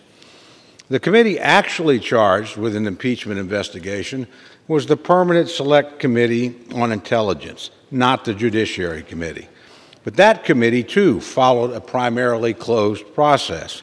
Republicans were denied the right to call witnesses or subpoena documents, and the president was denied the right to representation in the committee's hearings. Without respecting minority rights and without respecting due process rights of the president, how can anyone consider this a fair process? Madam Speaker, it gets worse. The articles of impeachment we are considering today are based on the Schiff report, the final document produced by the Intelligence Committee and transmitted to the Judiciary Committee. But the Schiff report includes unsubstantiated allegations. It includes, in some cases, news reports as the only evidence supporting so-called factual assertions, and it includes at least 54 different hearsay statements as assertions of evidence without any firsthand information from witnesses to corroborate those statements. The author of the report, Chairman Schiff, was never questioned by the Judiciary Committee, and he refused to sit for questions or to explain how his committee conducted its investigation. In fact, during the staff presentation of evidence at the Judiciary Committee, Ranking Member Collins asked how the investigation was conducted that resulted in the drafting of the Schiff report, but he never received an answer. During the Rules Committee consideration of House Resolution 755, there were numerous times when the members on both sides of the aisle posed questions to our witnesses, questions they could not answer because they sit on the Judiciary Committee and were not the author of the report that brought about HRes 755. The author has never appeared before members of the minority to explain a single thing in the report or to provide factual information supporting the many assertions it contains. Madam Speaker, this is no way to go about impeaching the President of the United States. The articles before us are based on very limited information. They are based on hearsay, on news reports, and on other unsupported allegations. They are based on a report written by a member of Congress who refused to answer questions about it. And I do not believe the allegations, which are subject to interpretation, actually rise to the level of an impeachable offense. To make matters worse, when Republicans attempted to exercise one of their rights under House rules, they were shut down by Chairman Nadler. Under Clause 2J1 of Rule 11, the minority is allowed to demand a minority hearing day. On December 4th, the Republicans on the Judiciary Committee properly exercised that right and transmitted a demand to Chairman Nadler for a hearing day at which the minority could call their own witnesses. And to be clear, Madam Speaker, a minority hearing day is not subject to the chair's discretion. It is a right, and Republicans on the Judiciary Committee properly demanded the exercise of that right. And yet, Chairman Nadler declined to allow a minority hearing day to be held before the voting of these articles. I think we can all agree that it would have been better for the institution and for the American people to allow all voices to be heard and all witnesses to be questioned before proceeding to a vote on something as this consequential. And yet the majority trampled on that right. But I suppose I should not be surprised by any of this. When the House passed HRes 660, the resolution setting up the official impeachment inquiry less than 2 months ago, I warned that the House that the majority was doing was setting up a closed, unfair process that could only have one outcome. And today we are seeing the end result of this closed and unfair process. A quick rush to judgment forced through not one but two committees in short order, with minority rights trampled, witnesses left unquestioned, and due process ignored. It is also disappointing that members are not being given more time to debate this issue on the floor. Last night at Rules Committee, I offered an amendment to double the amount of floor time debate from 6 to 12 hours. This would have allowed for roughly the same amount of debate time used in the Clinton impeachment, and it would have ensured that all members could have the opportunity to speak on the floor. Unfortunately, that amendment was not accepted. While I know my friend Chairman McGovern did the best he could, I do think it's ironic that when all is said and done, the 13 members of the Rules Committee spent more time discussing HRes 755 in committee yesterday than we will spend debating it on the House floor for every member today. I think that's a disservice to the members of this body and to the American people. Madam Speaker, we deserve better than a flawed process that led to this flawed outcome. The House of Representatives deserves better than that. The President certainly deserves better than that. More importantly, the American people deserve better than what we're doing here today. I oppose proceeding any further. I oppose the rule. I oppose this limited and unfair process, and I certainly oppose impeaching the President of the United States. With that, I urge opposition to the rule, and I reserve the balance of my time. Gentleman reserves. Gentleman from Massachusetts. Madam Speaker, I'd like to ask unanimous consent. I want to insert in the record a statement, a letter that I sent with regard to the Members' Day.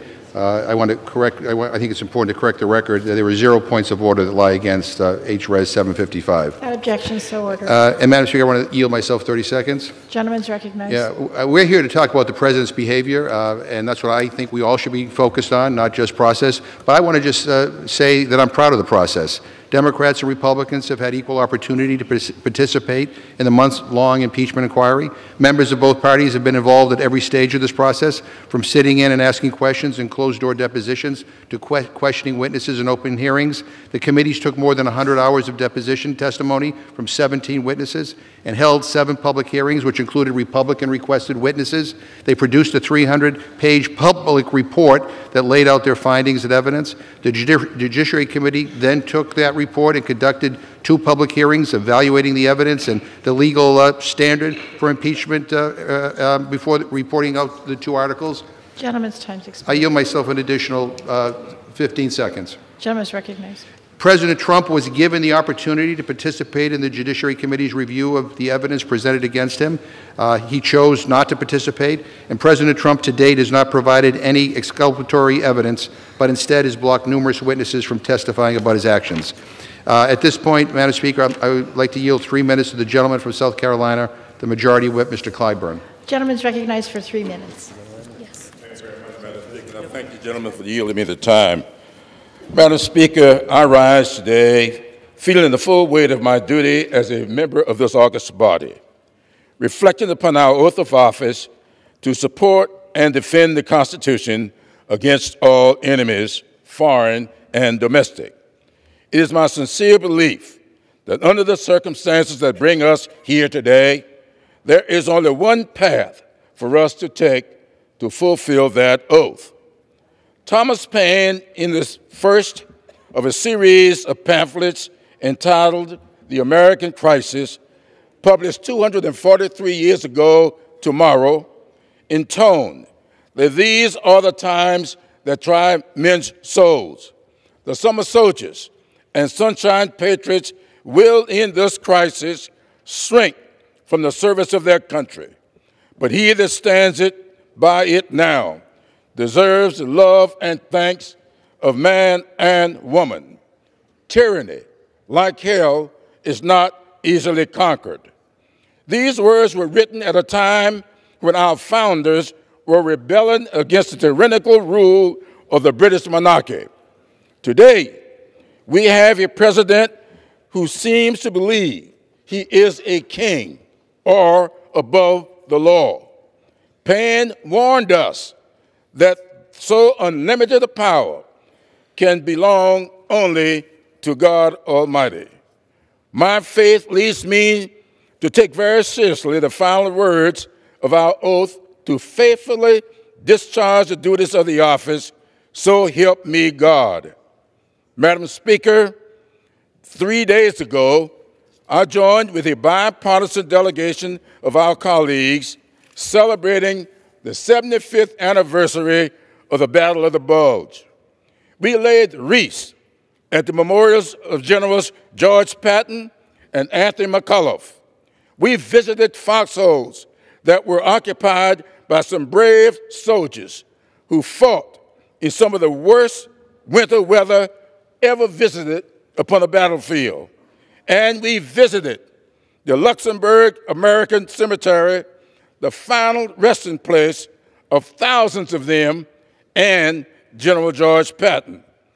They were not summer soldiers in their efforts 75 years ago to preserve the Republic, and we must not be sunshine patriots today in our efforts to protect the Constitution upon which this great Republic stands. While our fight is not in the trenches of battlefields, but in the hallowed halls of this Congress, our duty is no less patriotic. And I yield back. Gentleman yields back. Gentleman from Oklahoma. Thank you, Madam Speaker. I yield myself 15 seconds just to respond to my friend. Gentleman's recognized.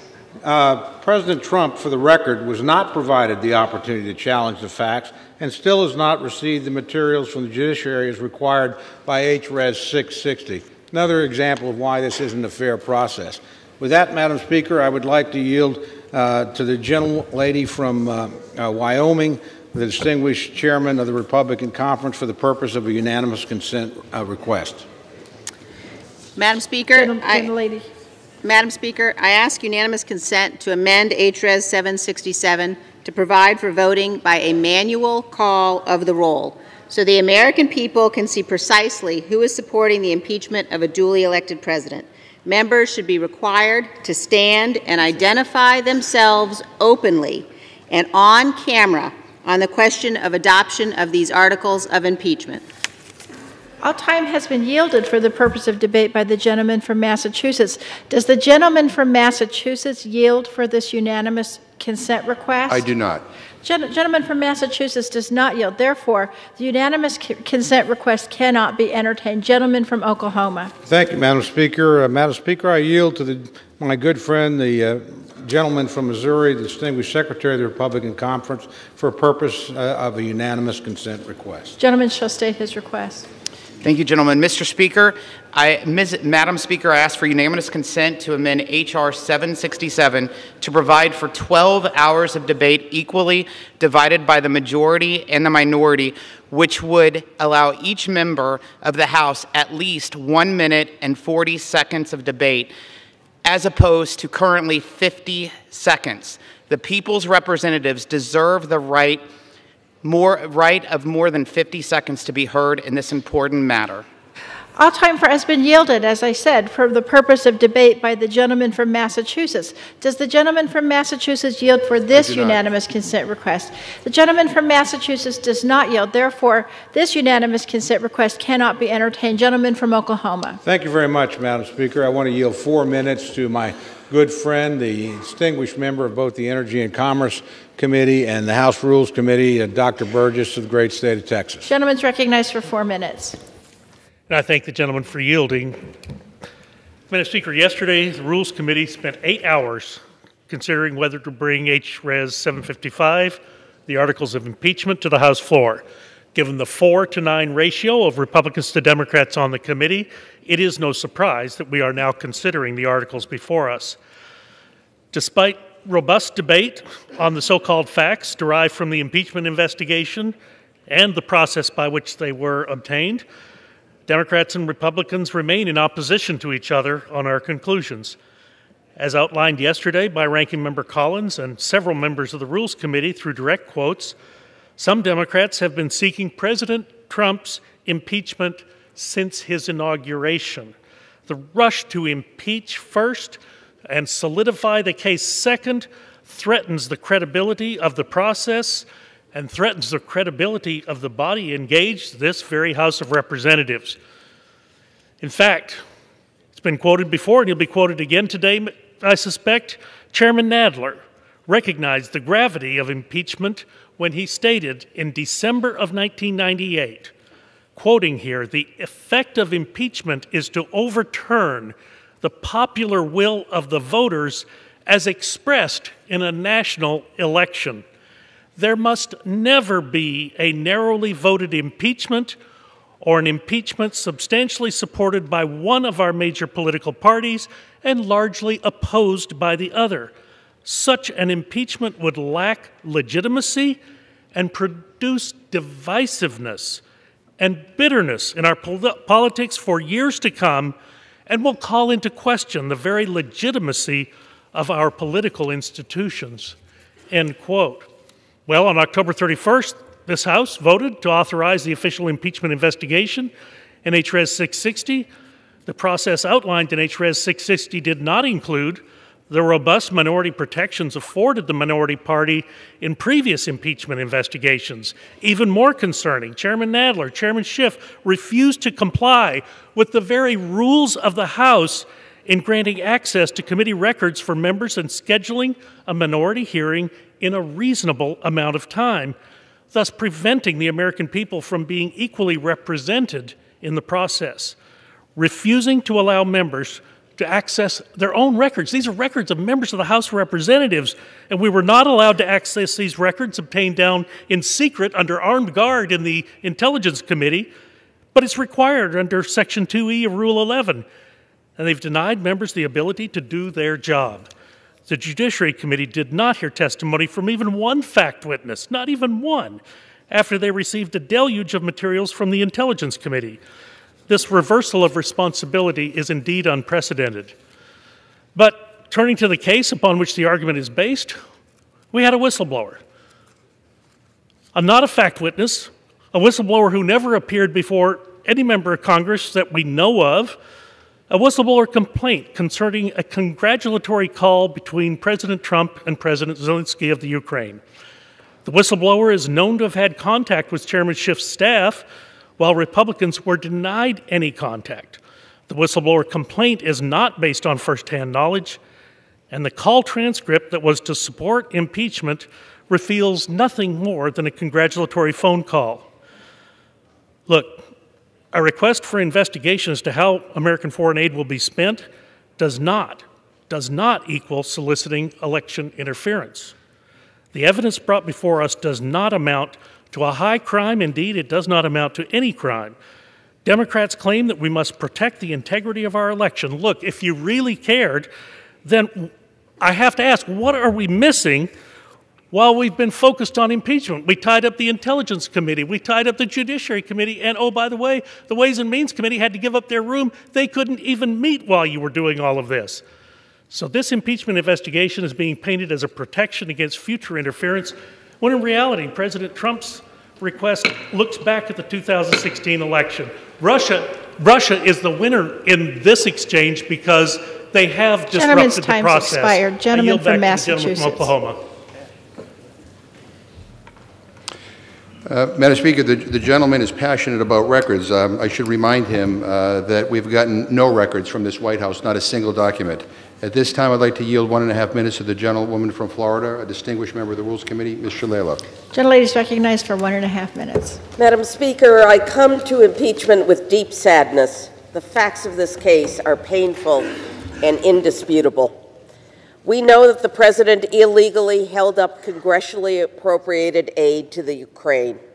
We know that he conditioned the release of this aid on Ukrainian President Zelensky's opening an investigation based on a debunked conspiracy theory about his political rival and foreign interference in the 2016 election. We also know that the President has actively blocked congressional attempts to determine the extent of his misconduct by ordering executive branch officials to defy subpoenas and withhold information. Despite the unprecedented obstruction from the President, the evidence in this case is powerful enough that to delay this vote any further would risk interference in the 2020 election and the permanent erosion of our system of checks and balances. Madam Speaker, this is not a matter of politics. This is a matter of protecting the integrity of our democracy for the next generation. As we labor to pass on to future generations many of the great hallmarks of our society, we must also work with active stewardship and vigilance to pass on a vibrant and functional democracy. If we don't do our duty to protect the Constitution, the republic that we hand to our children will be less vibrant. If we do not do our duty to protect the Constitution, the republic that we hand to our children will be less resilient and less effective. Gentlelady's time's expired. Gentleman from Oklahoma. Thank you very much, Madam Speaker. Madam Speaker, I yield 4 minutes to my very good friend and fellow member of the Rules Committee and of the Judiciary Committee, the gentlelady from Arizona, Ms. Lesko. Gentlelady's recognized. Thank you, Mr. Cole, for yielding me the time. Madam Speaker, you know, God takes us on journeys in our life. And about 30 years ago, I was married to an abusive ex-husband. And when I finally left him, there were times in my life I had no money and no place to live. And I tell you what, I never dreamed in a million years that I would be standing here today as a congresswoman in the United States House of Representatives. And I tell you what, I never would have believed that I would be standing here talking about impeachment of a president of the United States. I serve on the Judiciary Committee. I also serve on the Rules Committee. I have spent hours and hours and hours reading transcripts, looking at documents, hearing testimony. And I can tell you one thing. I believe this is the most unfair, politically biased, rigged process that I have seen in my entire life. Here are the facts. There is no proof, none, that the president has committed an impeachable offense. Not one of the Democrat witnesses, not one, was able to establish that the president committed bribery, treason, or high crimes and misdemeanors as required in the U.S. Constitution.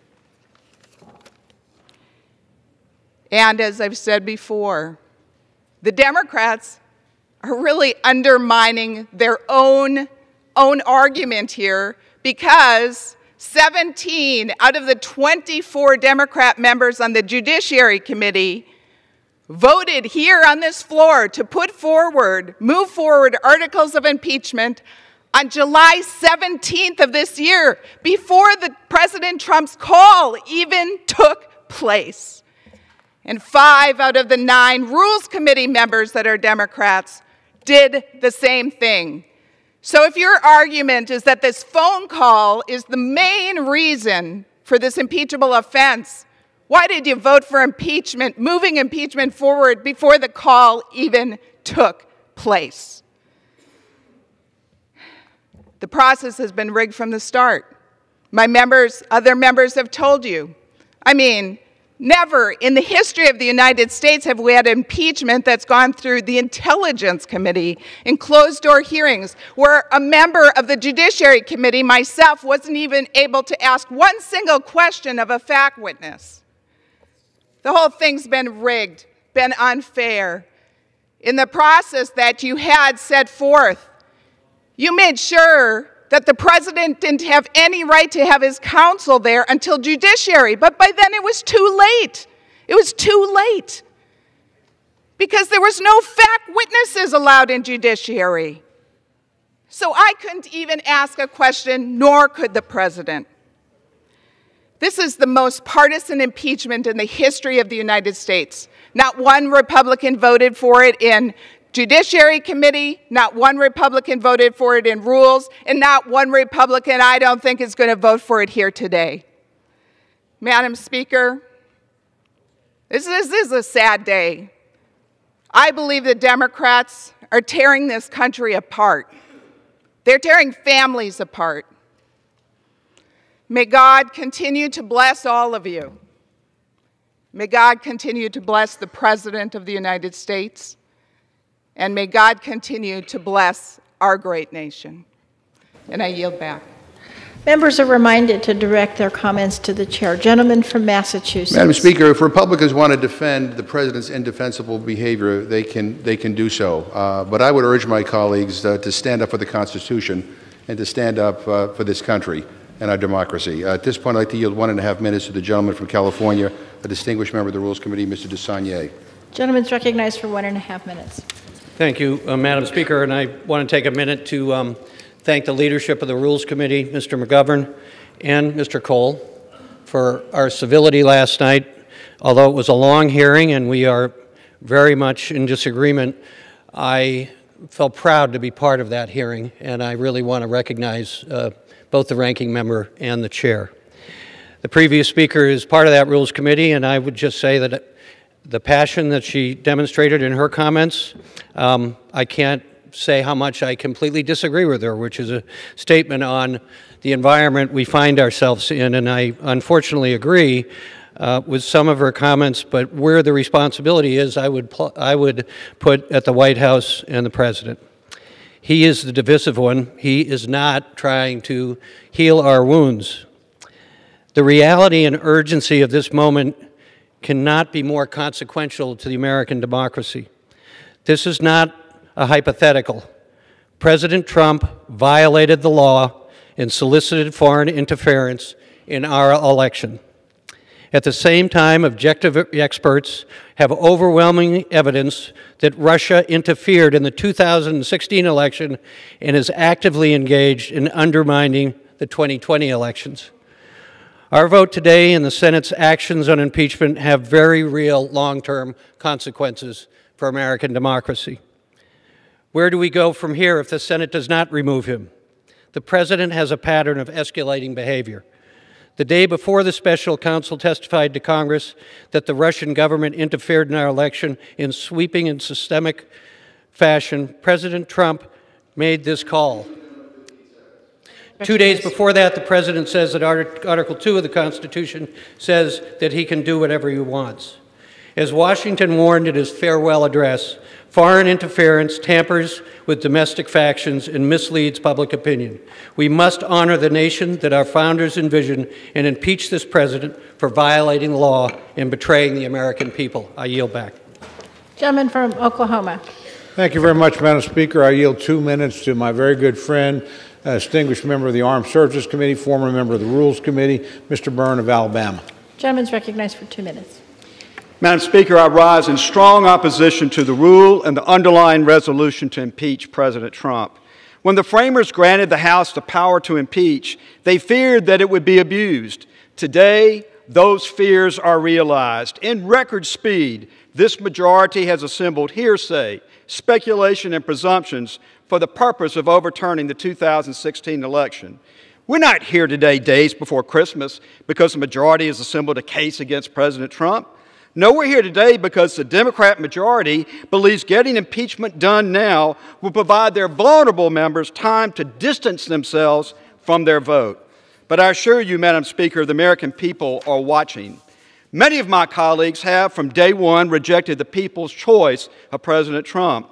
But another president will come along more to the majority's liking. Our actions here today will be remembered and will set the standard.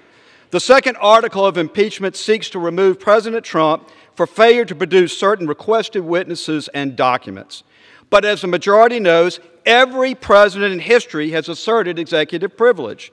The House has a legal avenue to challenge the president, the courts. But the majority has skipped this step, showing that this is about impeachment as fast as possible, however possible. Most of my friends on the other side of the aisle had no problem backing President Obama when he stonewalled the House for years to block our quest to find out the truth in the Fast and Furious investigation.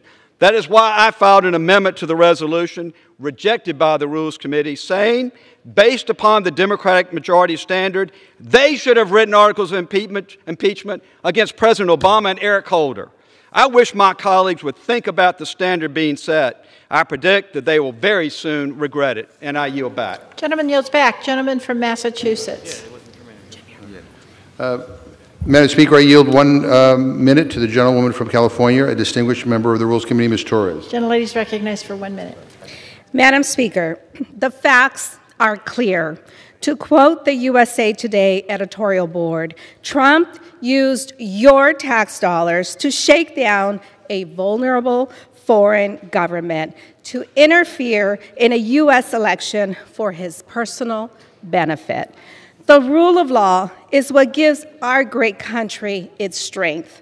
The rule of law is what separates us from third world countries, where dictators reign for decades on end. The rule of law is what makes us the envy of the world, the place that other countries look to as they grow their own democracies. And it is the rule of law that brings us here today. We never want to see the rule of law deteriorate or rampant corruption take hold. We never want to see the day when future generations flee for refuge in another country, the way that others are seeking refuge in our southern border right now. I urge my colleagues to vote yes. American values and our Constitution are worth fighting for. Gentleman from Oklahoma. Thank you, Madam Speaker. I yield 2 minutes to my very good friend, distinguished lady from Indiana, Ms. Lewinsky, also distinguished member of the Ways and Means Committee. Gentlelady is recognized for 2 minutes. Thank you, Madam Speaker. I rise today in direct opposition to this rule and in opposition to the divisive bipartisanship that is on display right now in this House of Representatives. It's no secret that Democrats have wanted to impeach President Trump since day one, regardless of any fact. They knew the result they wanted. They just needed time to figure out how to get there. So they began their impeachment inquiry. Behind closed doors, selective leaks instead of transparency, no due process. Once they'd crafted their perfect narrative, they moved on to public hearings. They hoped the American people wouldn't notice that they failed to uncover one piece of evidence to justify impeachment. They failed to make the case for this drastic action. And yet here we are. For the first time in history, a president is on the brink of being impeached with the votes of one single party. But let's be clear about one thing. This impeachment obsession is not about accountability. It's not about justice. It's not even about the Constitution. It's about pure partisan politics at its worst. And you're watching it right here. And the American people see right through this today.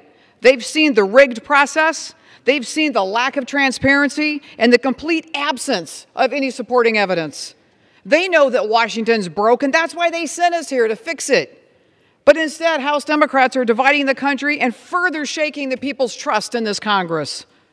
It's a sham impeachment. It's been carried out at the expense of hardworking Americans who just want us to move forward. Madam Speaker, this charade should go no farther. We should stop wasting time. Focus on what keeps our nation moving forward. Helping workers and families thrive. Protecting the safety and security of our country. I urge my colleagues to vote against the rule so we can get back to work for the American people, and I yield back. Gentlelady yields back. Gentleman from Massachusetts. Madam Speaker, I yield 1 minute to the gentleman from New Mexico, the Assistant Speaker, Mr. Lujan. Gentleman's recognized for 1 minute. Madam Speaker, no one came to Congress to impeach a president. We came here to solve the mighty issues that impact the lives of the constituents we pledged to serve. I'm here because too many families in my district still rely on water trucked in from dozens of miles away. I'm here because too many New Mexican children still go to school hungry. I'm here because too many women in New Mexico drive for hours to find a doctor able to care for them. But this moment has found us. We have reached a point in time where our love of country compels action, where our duty to this republic mandates that we do what's right. The president's behavior is so blatantly wrong that ignoring his abuses of power would be abdicating the oath we made to protect this country and uphold our Constitution. Thank you, and I yield back. Gentleman yields back. Gentleman from Oklahoma. Thank you, Madam Speaker. Madam Speaker, I yield myself such time as I may consume. Gentleman's recognized. Thank you, Madam Speaker. If we defeat the previous question, I will offer an amendment on the rule. The House shall not proceed to consideration of the underlying resolution until 6 conditions are met. All evidence in the possession of Chairman Schiff has been made available to the Judiciary Committee. The Chairman Schiff appeared before the Judiciary Committee to testify to the report that he authored. That all underlying unclassified evidence has been made available to the public. Minority members of the Judiciary Committee have received their right to Minority Hearing Day. Minority witnesses requested by Ranking Member Nunes and Ranking Member Collins are called and allowed to be heard in accordance with HRES 660, and subpoenas requested by Ranking Member Nunes and the Intelligence Committee are issued and enforced. Madam Speaker, to be clear, my amendment ensures that the majority does not proceed without providing a fair and equitable and transparent process, one that respects minority rights, one that opens up the investigation to all members of the House, and one that allows Republicans on the Judiciary Committee to examine the most relevant witnesses. Perhaps most crucially, it will allow all members to fully consider the information available to the committee that actually conducted the impeachment investigation, the Permanent Select Committee on Intelligence. The process the House has followed has been abysmal. It was closed, an unfair process, and did not respect minority rights and did not give the president due process. But we can change that today. If we defeat the previous question, the House will only move forward with a real, thorough, and ultimately fair process that all members can be proud. Madam Speaker, I ask unanimous consent to insert the text of my amendment in the record, along with extraneous material immediately prior to the vote on the previous question. With that, I urge a no vote on the previous question. And I yield 1 minute to my good friend, gentleman from Georgia, Mr. Heiss. Gentleman is recognized for 1 minute. Thank my good friend. The majority has thrown almost every allegation imaginable against this president, and yet these articles of impeachment that have been submitted cannot name a single actual crime. After all the drama, the majority has not found a single shred of evidence, only second, third, fourth-hand information, but the facts have remained the same. The transcript speaks for itself. There was no quid pro quo. The Ukrainian government said multiple times they felt no pressure whatsoever. The aid ultimately came, and even Speaker Pelosi said that this whole thing would have compelling, overwhelming bipartisan support. None of those things exist. I urge my colleagues to stand against the rule and the forthcoming articles of impeachment. This is a disgrace and dangerous to America, and I urge a no. Gentleman yields back. Gentleman from Massachusetts. Madam Speaker, I yield 1 minute to the distinguished gentlewoman from Massachusetts, Ms. Clark. Gentlelady is recognized for 1 minute. Madam Speaker, to paraphrase one of our founding mothers, Abigail Adams, a people may let a president fall, yet still remain a people. But if a president lets his people slip from him, he is no longer a president. Just as Abigail Adams warned, Donald Trump has let the people slip from him. He works for himself, not us. He tried to extort a foreign government into investigating a political rival, and he has unlawfully withheld witnesses and evidence. If we want a democracy, today we must stand for the rule of law. A vote to impeach is a vote to remain a government that is of, for, and by the people. It is a vote born of great fear for our future, but also rooted in optimism, that if we stand for the truth, for our Constitution, we can continue to create a country of liberty, justice, and equality for all. I yield the remainder of my time. Gentlelady yields back. Gentleman from Oklahoma. Might I inquire, Madam Speaker, how much time we have remaining? Gentleman from Oklahoma has 5 1/4 minutes remaining. Gentleman from Massachusetts has 13 1/4 minutes remaining. Thank you very much, Madam Speaker. I yield 90 seconds to my good friend, the distinguished gentleman from New York, Mr. Zeldin. Gentleman's recognized for 1.5 minutes. Thank you, Madam Speaker. And my colleagues on the other side of the aisle throughout this whole process, their allies in the media, they like to say that Republicans only want to talk about process, not substance, even though we continue to talk about substance as well. They declare their facts are uncontested. They just did it again. So just to maybe recap a few for everyone watching at home, as well as my colleagues on the other side of the aisle, hopefully they'll listen.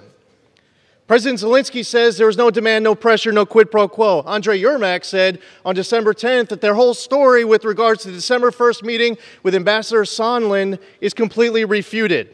We heard from Ambassador Sondland himself, who admitted that he heard from President Trump that he didn't want any quid pro quo, and that he was guessing when he stated otherwise. Ambassador Sondland, that is, said that he was guessing and that no one on the planet had told him otherwise. Ambassador Volker tells us that President Zelensky didn't know that there was a hold on aid on July 25th. He didn't find out until after he read it in Politico on July 29th. The aid got released shortly thereafter, and Ukraine didn't have to do absolutely anything in order to get the hold released. When our colleagues on the other side of the aisle says that the July 25th call transcript says, "Do me a favor," we have to correct it time and again. It says, "Do us a favor." And if you look at that paragraph, it's only about Ukrainians interfering in the 2016 election. Now, if you want to ignore the Charlie op-ed, Chalupa working with the Ukrainian embassy to dig up dirt, the Black Ledger to bring down the Trump campaign, whether it's Avakov's statement or origins of the Steele dossier, these are all examples. Look at Ken Vogel's reporting from January 2017. It is irrefutable. These are all substance. So stop saying that the facts are uncontested. I yield back. Gentleman from Massachusetts. Madam Speaker, I ask unanimous consent to insert into the record page 69 of the Permanent Select Committee on Intelligence's November 20th open hearing, where Deputy Assistant Secretary of Defense Laura Cooper testified that the Department of Defense was not able to distribute all of the aid, with $35 million not provided since it was released so late. Without objection, so ordered. And I also ask unanimous consent to insert into the record a November 18th AP article entitled, U.S. Officials Knew of Ukraine's Trump Anxiety. Without objection, so ordered. At this point, Madam Speaker, I'm proud to yield 1 minute to the gentleman from Massachusetts, Mr. Kennedy. The gentleman's recognized for 1 minute. Dear Ellie and James, this is a moment that you will read about in your history books. Today, I will vote to impeach the President of the United States. And I want you to know why. He broke our laws. He threatened our security. He abused the highest, most sacred office in our land. I want you to know that it does not feel good. I can't stop thinking about the cost to our country. Not just the impeachable offenses, but the collateral damage of a president who uses power like a weapon against his own people, erodes our decency, degrades our dignity. I don't yet know how they will tell the story of this era, but I want to tell you the story of this day. Let the record show that today, justice won, that we did our job, that we kept our word, that we stood our sacred ground. Let the record show that we did not let you down. I love you. Listen to Mom. Gentleman's I'll be home time's soon. expired. Gentleman from Oklahoma.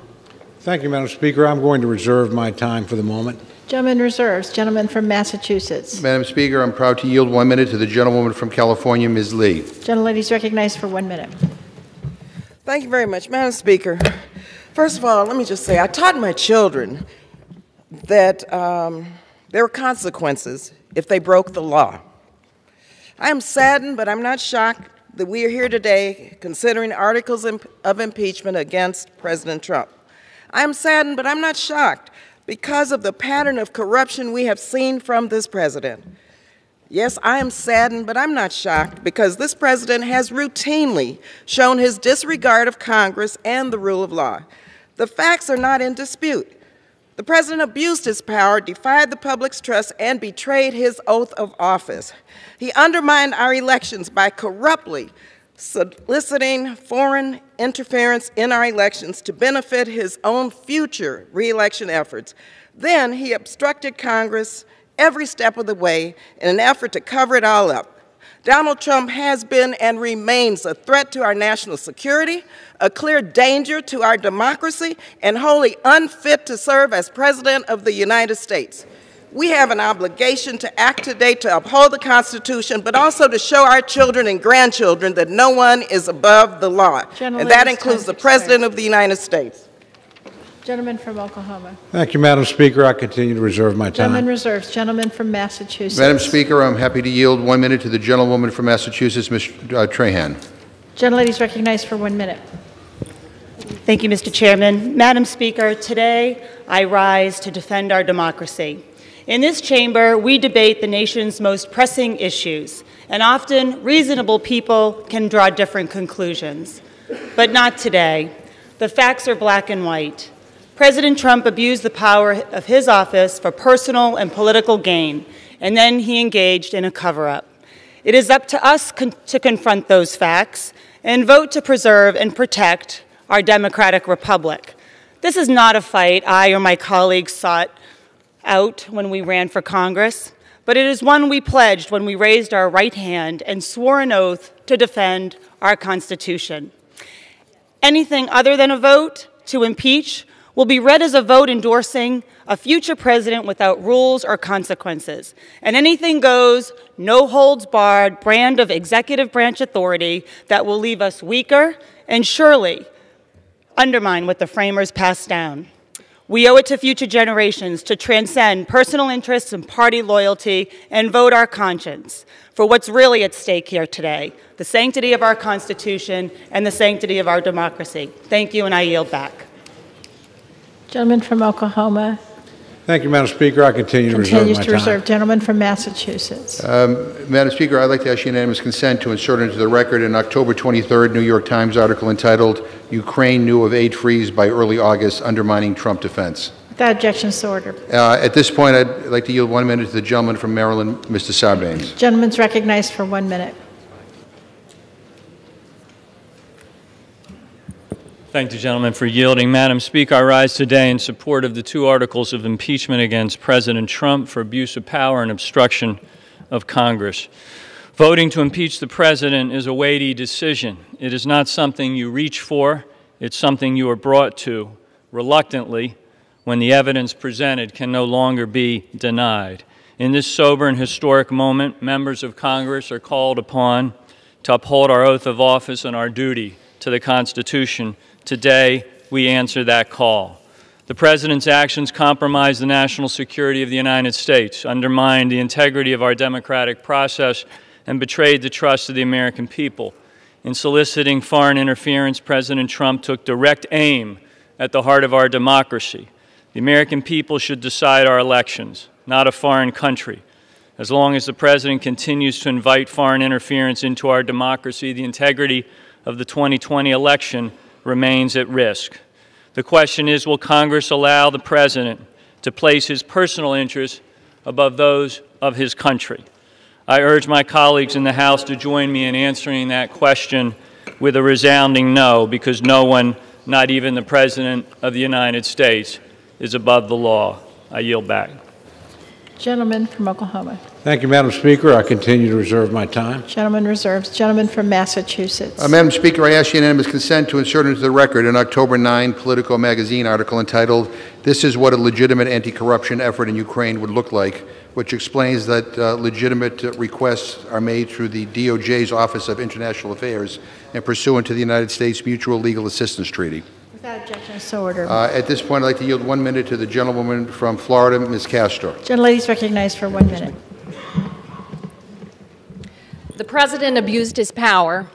He violated his oath of office. He sought to elevate himself as a dictator, a king. But we are not a monarchy.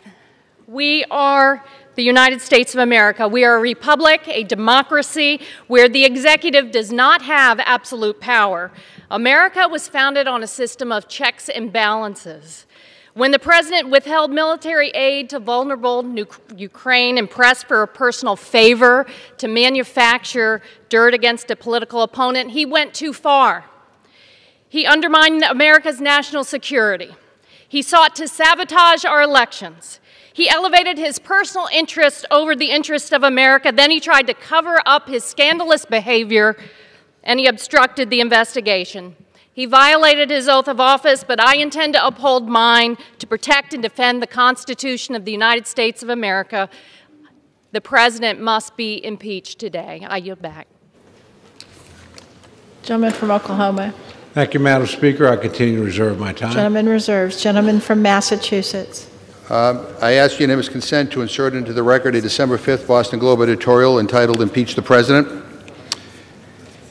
Without objection. And I ask unanimous consent to insert into the record a December 11th USA Today editorial entitled "Impeach President Trump. The President's Ukraine shakedown and stonewalling are too serious for the House to ignore." Without objection.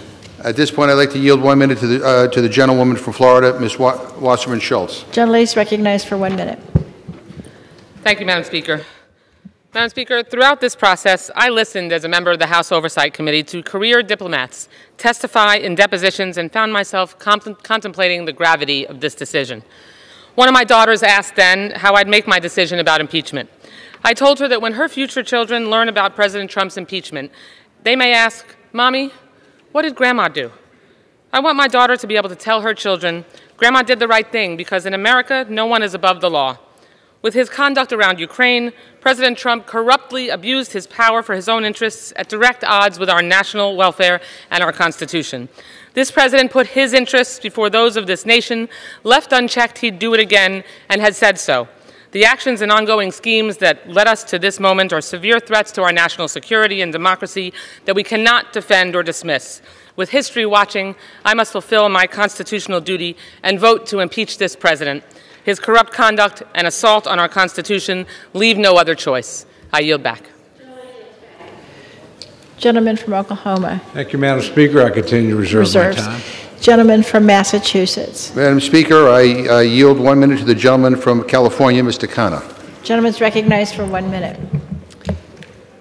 Thank you, Madam Speaker. Today, the House is voting to affirm a conservative principle. What makes America the strongest and most prosperous nation in the world is our reverence for the rule of law. It is our love of the law that protects our freedoms, our private property, our families from the exercise of arbitrary power. The real threat to American leadership in the 21st century is internal decline. We choose not to stand idly by while we see the corrupting of our body politic with an attitude that might makes right, that winners don't have to follow the rules. In voting to impeach, we remember Lincoln's Lyceum Address. Let every American, every lover of liberty, every well-wisher to his posterity swear by the blood of the Revolution never to violate in the least particular the laws of this country, and never to tolerate their violation by other. Let it be taught in schools and seminaries and in colleges. Let it be written in primers, spelling books, and in almanacs. Let it be preached from the pulpit, proclaimed in legislative halls, and enforced in the courts of justice. And in short, let it become the political religion of the nation. Gentleman from Oklahoma. Thank you, Madam Speaker. I continue to reserve. Just to advise through the chair, my friend, I'm waiting for an additional speaker, but we reserve our time at the Gentleman press. reserves. Gentleman from Massachusetts. Madam Speaker, I ask unanimous consent to insert into the record a December 17th CNN article entitled, "Fact Check, Trump's Wild Letter to Pelosi is Filled with False and Misleading Claims." Without objection. Madam Speaker, I yield 1 minute to the gentleman from North Carolina, Mr. Butterfield. Gentleman's recognized for 1 minute. I thank the gentleman. Madam Speaker, I rise on this solemn occasion as we, the House of Representatives, exercise the power given to us by the United States Constitution. The original Constitution was flawed in some respects, but with respect to presidential misconduct, it was unmistakable. The framers knew that presidents could be corrupt or abusive with their power, and so impeachment was written into our organic law. Since taking office nearly 3 years ago, President Trump has consistently and intentionally divided this country. He has consistently encouraged foreign actors to interfere in our elections. He has thumbed his nose, Madam Speaker, at the legislative branch. Enough is enough. We must protect our Constitution, our democracy. I will vote today to prefer serious charges against President Trump and deliver the charges to the Senate for trial, a place where President Trump can defend himself and attempt, if he chooses, to convince the Senate and the American people that his conduct does not violate the Constitution. I thank the gentleman. I yield back. Gentleman yields back. Gentleman from Oklahoma. Thank you very much, Madam Speaker. I yield 1 minute to my good friend, distinguished combat veteran for our country, Mr. Baird of Indiana. Gentleman's recognized for 1 minute. Madam Speaker, today marks a sad day for America.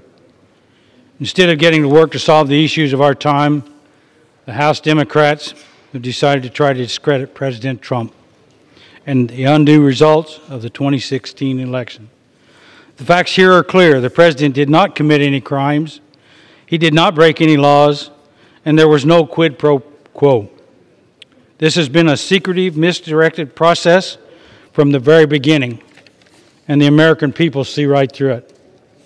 I look forward to voting against this impeachment charade and getting back to work to support the efforts of President Trump to continue growing our economy, creating jobs, and improving the lives of all Americans. I yield back the balance of my time. Gentleman yields back. Gentleman from Massachusetts. Madam Speaker, I yield 1 minute to the gentleman from Pennsylvania, Mr. Boyle. Gentleman's recognized for 1 minute. Thank you. Madam Speaker, this is the fourth impeachment proceeding against an American president, and the most serious. The president committed numerous crimes threatening the national security. Ultimately, the matter before us today is not a question of fact, for the evidence is undisputed, nor is it a question of law, as the Constitution is clear. The heart of the matter is this: will members of this House have the courage to choose fidelity to the Constitution over loyalty to their political party? For the sake of our Constitution and our country, for Americans today and tomorrow, I urge all members to summon the courage to uphold the rule of law and vote yes. I yield back. Gentleman yields back. Gentleman from Oklahoma. Thank you, Madam Speaker. I continue to reserve my time. Gentleman reserves. Gentleman from Massachusetts. Madam Speaker, I yield 1 minute to the distinguished gentleman from Missouri, Mr. Clay. Gentleman's recognized for 1 minute. Madam Speaker, I rise today to hold Donald John Trump accountable for his repeated abuse of power, his deliberate obstruction of the House's constitutionally mandated oversight responsibilities, and his unprecedented misuse of the presidency to weaken the separation of powers and subvert our Constitution by dangling $391 million in congressionally appropriated tax dollars over the head of an embattled ally in order to coerce a fraudulent investigation into a potential political opponent. Our founders feared a lawless, amoral president would willfully put national security at risk for his own personal gain. In 1974, Republicans made it clear that their ultimate loyalty was not to one man, but to upholding the Constitution. Today, the uncontested evidence shows Donald Trump violated his oath of office. My friends on both sides of the aisle can either defend him or defend the Constitution. History will not permit you to do both. I yield back. Gentleman from Oklahoma continues to reserve. I do, Madam Speaker. Gentleman from Massachusetts. Can I inquire of the gentleman how many more speakers he has? I'm prepared to close when my friend is. I'm prepared to close. Gentleman from Oklahoma is recognized to close. Thank you very much, Madam Speaker. I yield myself the balance of my time. Recognized. Madam Speaker, before I begin my formal remarks in closing, I want to say one thing for the record. I have great respect for all my friends on the other side of the aisle, and I am sure they're voting their convictions. So when I vote mine, please don't imply I'm doing it for my political party. I'm doing it because it's what I believe is right. And I do believe I can defend both the President and the Constitution of the United States, and I think that's exactly what I am doing. Madam Speaker, I cannot oppose this rule strongly enough. The process we saw leading up to it today was a complete charade. It was a closed process, an unfair process, and a rushed process, and it could only have ever had one logical, predetermined ending. Throughout it all, the majority trampled on minority rights. They refused to call witnesses with relevant firsthand knowledge. They relied on hearsay news reports to make their case. They denied Republicans the right to hold a minority hearing day, and they refused the President of the United States his due process rights in the committee that was actually conducting the impeachment process and investigating him. And in the end, what was the result? Articles of impeachment based on an event that never happened, a purported quid pro quo that did not exist, aid that was allegedly withheld that in reality was never withheld at all, and a narrative of intent based on nothing more than fantasy. Madam Speaker, we deserve better than this. Impeachment is the most consequential act the House of Representatives can undertake. It must not and cannot be based on a flawed process. It cannot come at the expense of minority rights or due process to the accused. It cannot be based on a vendetta against the President that the majority has pursued since the day it was elected. And it cannot be based on nothing more than spin and hearsay. I oppose this rule, and I oppose the flawed and unfair process. Madam Speaker, it's a very solemn vote that all of us will cast. I want to end by, number one, thanking my good friend, the chairman of the Rules Committee, for conducting the kind of hearing he conducted yesterday. But I also want to underscore again We are very violently opposed to the process, very strongly opposed to the rule, think this is a charade and been very unfair. So, Madam Speaker, I urge my colleagues to vote no on the previous question, no on the rule, no on the underlying measure, and I yield back the balance of my time. Gentleman from Massachusetts. I yield myself the remaining time. Gentleman's recognized. Madam Speaker, let me thank my friend Mr. Cole for his kind words, and I appreciate his leadership in the Rules Committee and the fact that he respects this institution. But Madam Speaker, let me say again what happened here. The President withheld congressionally approved military aid to a country under siege to extract a personal political favor. That's a cold, hard fact. The question before us comes down to this. Should a president be allowed to ask a foreign nation to interfere in an American election? You know, I remember my first political experience as a middle schooler in 1972, leaving leaflets at the homes of potential voters urging them to support George McGovern for president. No relation, by the way. I remember what an honor it was to ask people to support him, even though I was too young to vote myself. And what a privilege it was later in life to ask voters for their support in my own campaigns. I've been part of winning campaigns, and I've been part of losing ones, too.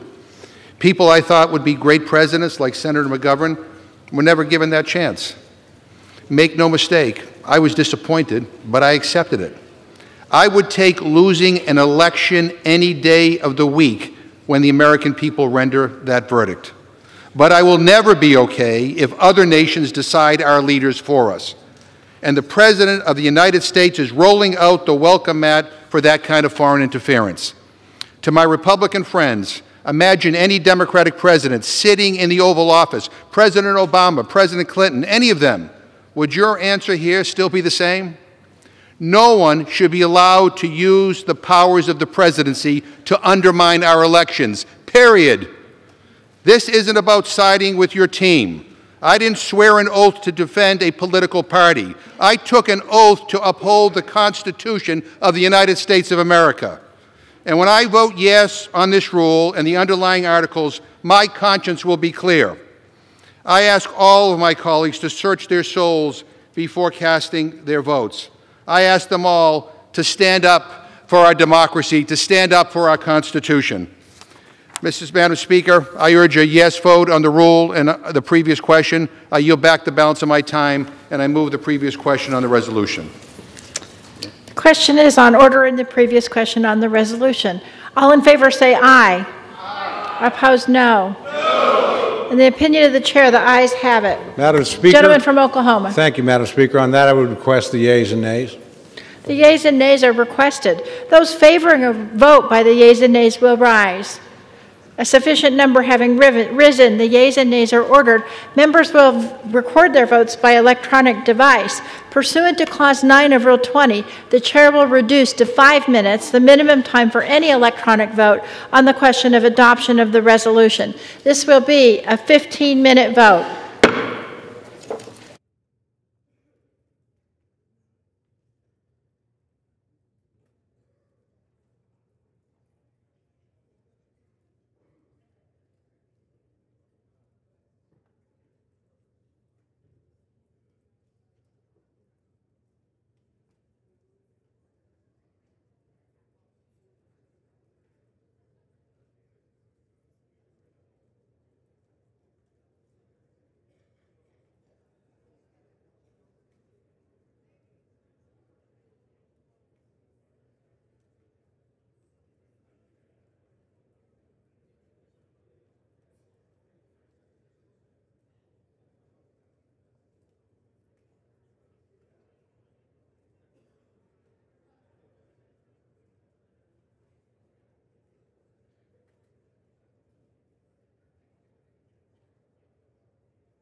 On this vote, the yeas are 229, the nays are 197. The previous question is ordered.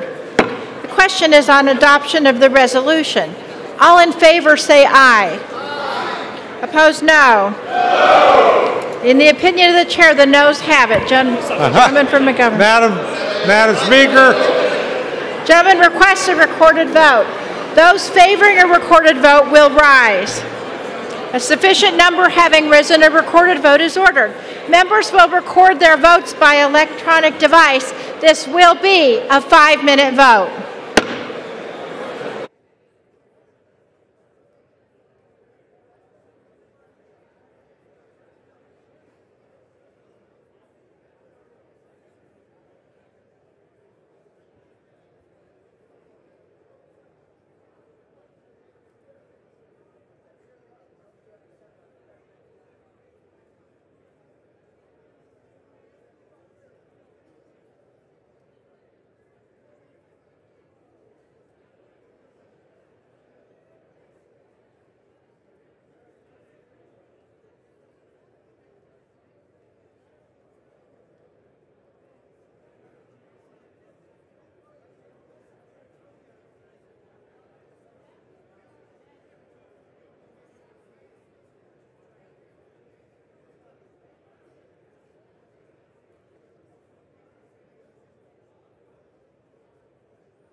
This is an NBC News special report. The vote for the articles of impeachment. Here is Lester Holt. Hello again, everybody. It is just before noon in the East, and we continue now with our live coverage of the House of Representatives as it considers the impeachment of President Donald Trump. After a morning of procedural efforts by Republicans to slow down or stop this process, all overridden by the Democratic majority, the actual debate itself now begins on the 2 articles of impeachment against President Trump. Abuse of power and obstruction of Congress, both expected to pass today, largely along party lines, which would be, of course, resulting in the Senate trial of a president for just the 3rd time in American history. We are watching right now. We are about to hear from the person driving this process, the Speaker of the House, Nancy Pelosi. The yeas are 197. The resolution is adopted, and without objection, the motion to reconsider is laid on the table. And this means they were about to move forward now with the actual articles of impeachment after this procedural vote. Jeff Bennett is watching on Capitol Hill with us. Hey, Lester, here's what we can expect. We expect the clerk, Susan Cole, to read through these 2 articles of impeachment, the first one, abuse of power, the second one being obstruction of Congress. After that, Chairman Nadler, House Judiciary Chairman Jerry Nadler, will then call for House Speaker Nancy Pelosi to deliver remarks. Once she's done, Nadler himself will deliver remarks, followed by Congressman Doug Collins, the top Republican on the Judiciary Committee. Following that, we're off to the races. It's that 6 hours of debate, and she's getting the House back in order right now. But after that, you have the 6 hours of debate split evenly between Democrats and Republicans. Democrats, of course, will tick through the mountain of evidence and testimony they've amassed over these last 3 months to explain why, they say, President Trump used his public office for personal political gain. Republicans, again, will make that argument they've been making for weeks, months now, that Democrats have brought this impeachment case, they say, on the thinnest of evidence. At some point, this debate after those 6 hours will be cut off, and then they will vote. We're tracking that to happen somewhere between the 6:30 or 7 o'clock hour Eastern time, Lester. Yeah, Representative Diana DeGette is presiding, of Colorado is presiding over this. Immediate consideration of House Resolution 755. The clerk will report the resolution. House Calendar number 61, House Resolution 755. Resolved that Donald John Trump, President of the United States, is impeached for high crimes and misdemeanors, and that the following articles of impeachment be exhibited to the United States Senate. Articles of impeachment exhibited by the House of Representatives of the United States of America in the name of itself and of the people of the United States of America against Donald John Trump, President of the United States of America, in maintenance and support of its impeachment against him for high crimes and misdemeanors. Article 1, Abuse of Power. The Constitution provides that the House of Representatives shall have the sole power of impeachment, and that the President shall be removed from office on impeachment for and conviction of treason, bribery, or other high crimes and misdemeanors. In his conduct of the office of President of the United States, and in violation of his constitutional oath faithfully to execute the office of President of the United States, and, to the best of his ability, preserve, protect, and defend the Constitution of the United States, and in violation of his constitutional duty to take care that the laws be faithfully executed, Donald J. Trump has abused the powers of the presidency in that, using the powers of his high office, President Trump solicited the interference of a foreign government, Ukraine, in the 2020 United States presidential election. He did so through a scheme or course of conduct that included soliciting the government of Ukraine to publicly announce investigations that would benefit his re-election, harm the election prospects of a political opponent, and influence the 2020 United States presidential election to his advantage. President Trump also sought to pressure the government of Ukraine to take these steps by conditioning official United States government acts of significant value to Ukraine on its public announcement of the investigations. President Trump engaged in this scheme or course of conduct for corrupt purposes in pursuit of personal political benefit. In so doing, President Trump used the powers of the presidency in a manner that compromised the national security of the United States and undermined the integrity of the United States democratic process. He thus ignored and injured the interests of the nation. President Trump engaged in this scheme or course of conduct through the following means. 1, President Trump, acting both directly and through his agents within and outside the United States government, corruptly solicited the government of Ukraine to publicly announce investigations into A, political opponent, former Vice President Joseph R. Biden Jr., and B, a discredited theory promoted by Russia, alleging that Ukraine, rather than Russia, interfered in the 2016 United States presidential election. 2, with the same corrupt motives, President Trump, acting both directly and through his agents within and outside the United States government, conditioned 2 official acts on the public announcements that he had requested. A, the release of $391 million of United States taxpayer funds that Congress had appropriated on a bipartisan basis for the purpose of providing vital military and security assistance to Ukraine to oppose Russian aggression, and which President Trump had ordered suspended. And B, a head of state meeting at the White House, which the president of Ukraine sought to demonstrate continued United States support for the government of Ukraine in the face of Russian aggression. 3, faced with the public revelation of his actions, President Trump ultimately released the military and security assistance to the government of Ukraine, but has persisted in openly and corruptly urging and soliciting Ukraine to undertake investigations for his personal political benefit. These actions were consistent with President Trump's previous invitations of foreign interference in United States elections. In all of this, President Trump abused the powers of the presidency by ignoring and injuring national security and other vital national interests to obtain an improper personal political benefit. He has also betrayed the nation by abusing his high office to enlist a foreign power in corrupting democratic elections. Wherefore, President Trump, by such conduct, has demonstrated that he will remain a threat to national security and the Constitution if allowed to remain in office, and has acted in a manner grossly incompatible with self-governance and the rule of law.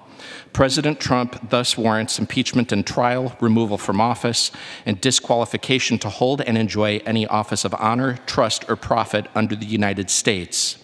Article 2, obstruction of Congress. The Constitution provides that the House of Representatives shall have the sole power of impeachment, and that the President shall be removed from office on impeachment for and conviction of treason, bribery, or other high crimes and misdemeanors.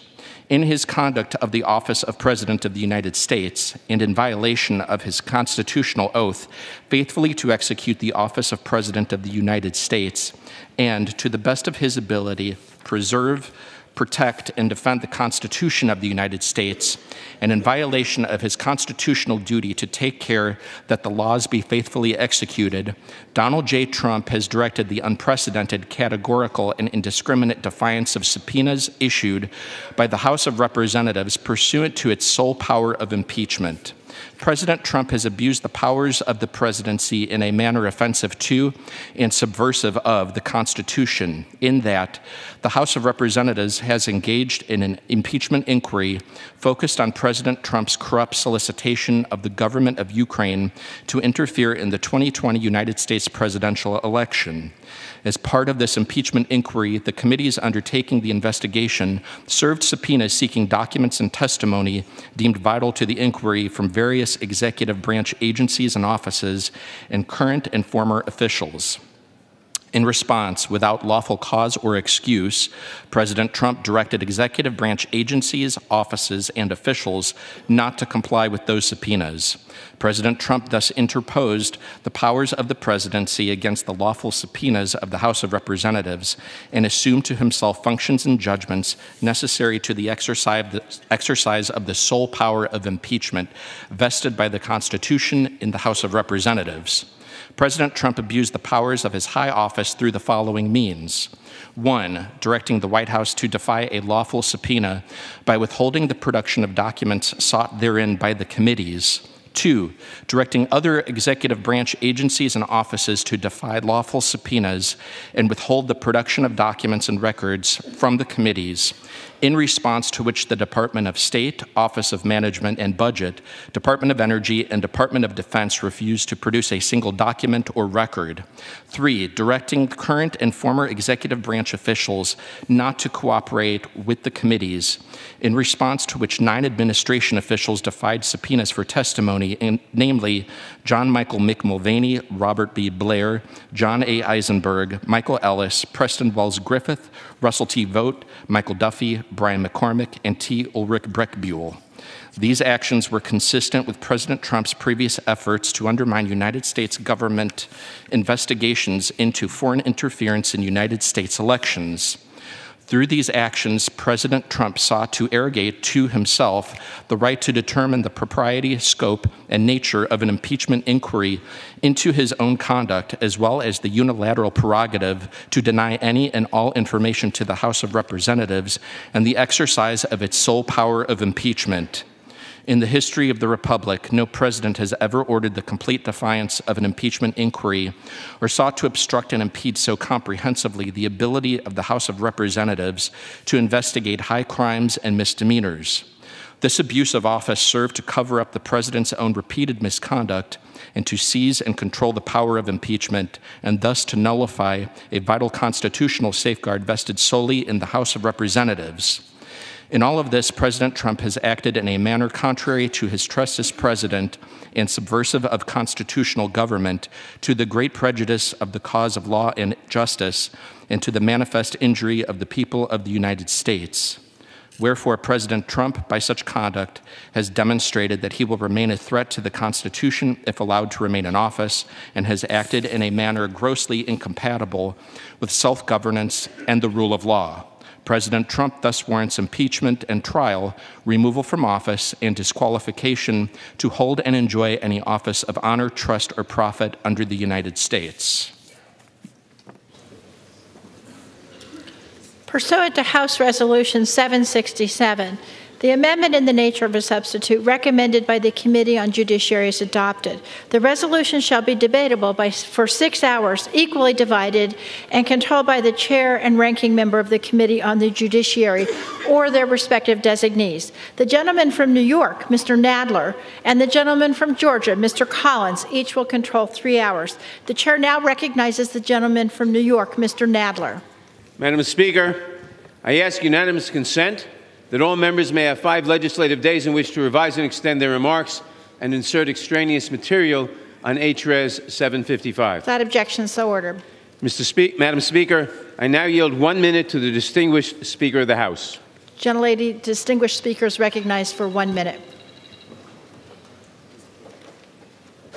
Thank you, Madam Speaker. I thank the gentleman for yielding, for his tremendous leadership in helping us honor the Constitution of the United States. I also extend my gratitude to Chairman Schiff, who will be presiding later in the day. My colleagues, this morning and every morning, when we come together, members rise and pledge allegiance to the flag. Every day, all across America, children in school, members of the military, officials, and those civically engaged also pledge allegiance to the flag. Let us recall what that pledge says. I pledge allegiance to the flag of the United States of America and to the republic for which it stands, one nation under God, indivisible, with liberty and justice for all. The republic for which it stands is what we are here to talk about today. A republic, if we can keep it. We gather today under the dome of this temple of democracy to exercise one of the most solemn powers that this body can take, the impeachment of the President of the United States. No member, regardless of party or politics, comes to Congress to impeach a president. But every one of us, as our first act as a member of Congress, stood on this historic House floor before our beautiful American flag and raised our hands in this sacred oath. I do solemnly swear that I will support and defend the Constitution of the United States against all enemies, foreign and domestic. So help me God. For 230 years, members have taken that sacred oath, which makes us custodians of the Constitution. When our founders declared independence and established a new nation, they crafted a system of government unlike one ever seen before, a republic, starting with the sacred words, "We the people." For centuries, Americans have fought and died to defend democracy for the people. But very sadly now, Our founders' vision of a republic is under threat from actions from the White House. That is why today, as Speaker of the House, I solemnly and sadly open the debate on the impeachment of the President of the United States. If we do not act now, we would be derelict in our duty. It is tragic that the President's reckless actions make impeachment necessary. He gave us no choice. What we are discussing today is the established fact that the President violated the Constitution. It is a matter of fact that the President is an ongoing threat to our national security and the integrity of our elections, the basis of our democracy. Hundreds of historians, legal scholars, and former prosecutors, regardless of party, have stated that the President committed impeachable offenses.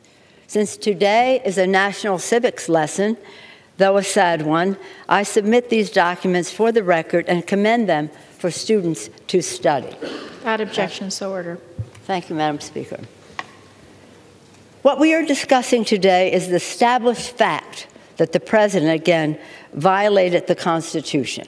It is a matter of fact that the President is, again, an ongoing threat to our national security. And the testimony of decorated war heroes, distinguished diplomats, and patriotic career public servants, some of the President's own appointees over the past weeks, have told us this. The President used the power of his public office to obtain an improper personal political benefit at the expense of America's national security. When a president weakens a Democratic ally that is advancing American security interests by fighting an American adversary, the president weakens America. This abuse of power also jeopardizes the integrity of our elections. All Americans agree that American voters should choose our president, not some foreign government. The founders understood that it is profoundly corrosive for our democracy for a president to invite interference in our elections. As George Washington, our nation's patriot, under whose gaze we stand today, warned, history and experience prove that foreign influence is one of the most baneful foes of Republican government. George Washington. Sadly, the American people have witnessed further wrongs of the President, which necessitate the second article of impeachment, obstruction of Congress. When the President's wrongdoing was revealed, he launched an unprecedented, indiscriminate, and categorical campaign of defiance and obstruction. Never before in the history of our nation have we seen a president declare and act as he is above the law. The President goes even so far as to say and act on this absurdity when he says, Article 2 says I can do whatever I want. No, it doesn't. That recklessness is a profound violation of the Constitution and our republic, which endure because of our system of separation of power, 3 co-equal branches, each a check and balance on the other, a republic, again, if we can keep it. The founders' great fear of a rogue or corrupt president is the very reason why they enshrined impeachment in the Constitution. As one founder, William Davey of North Carolina, warned, unless the Constitution contained an impeachment provision, a president might spare no efforts or means whatever to get himself reelected. Another founder, George Mason, insisted that the president who procured his appointment in the first instance through improper and corrupt acts might repeat his guilt and return to power. We in Congress, Article 1, the legislative branch, must stand up and make clear to the American people and to all people that this body still stands by the principles enshrined in the Constitution and defended by generations of Americans. Last week, in observance of the 75th anniversary of the Battle of the Bulge, members traveled to that hallowed ground to express our gratitude to the heroes of freedom who sacrificed everything to secure victory of freedom over tyranny, not just for America, but for the world. The veterans of that battle, who were there in their 90s, told us how after the war was won, the Europeans to whom they liberated would ask, Why did you risk us? You don't know us, and give your lives to save us. We're not Americans. And our men would say, we came here to fight for you, not because you are Americans, because we are Americans. As our beloved Chairman Elijah Cummings, an Oversight Committee Chair, our North Star, said when announcing his support for this action, quote, "When the history books are written about this tumultuous era, I want them to show that I was among those in the House of Representatives who stood up to lawlessness and tyranny." He also said, almost prophetically, "When we are dancing with the angels, the question will be, what did we do to make sure we kept our democracy intact?" Elijah, as you know, has since passed on. Now he is dancing with the angels. And I know that he and all of us here are very proud of the moral courage of members who want to honor the vision of our founders for a republic, the sacrifice of our men and women in uniform to defend it, and the aspirations of our children to live freely within it. Today, we are here to defend democracy for the people. May God bless America. I yield back the balance of my time. Gentlelady is back.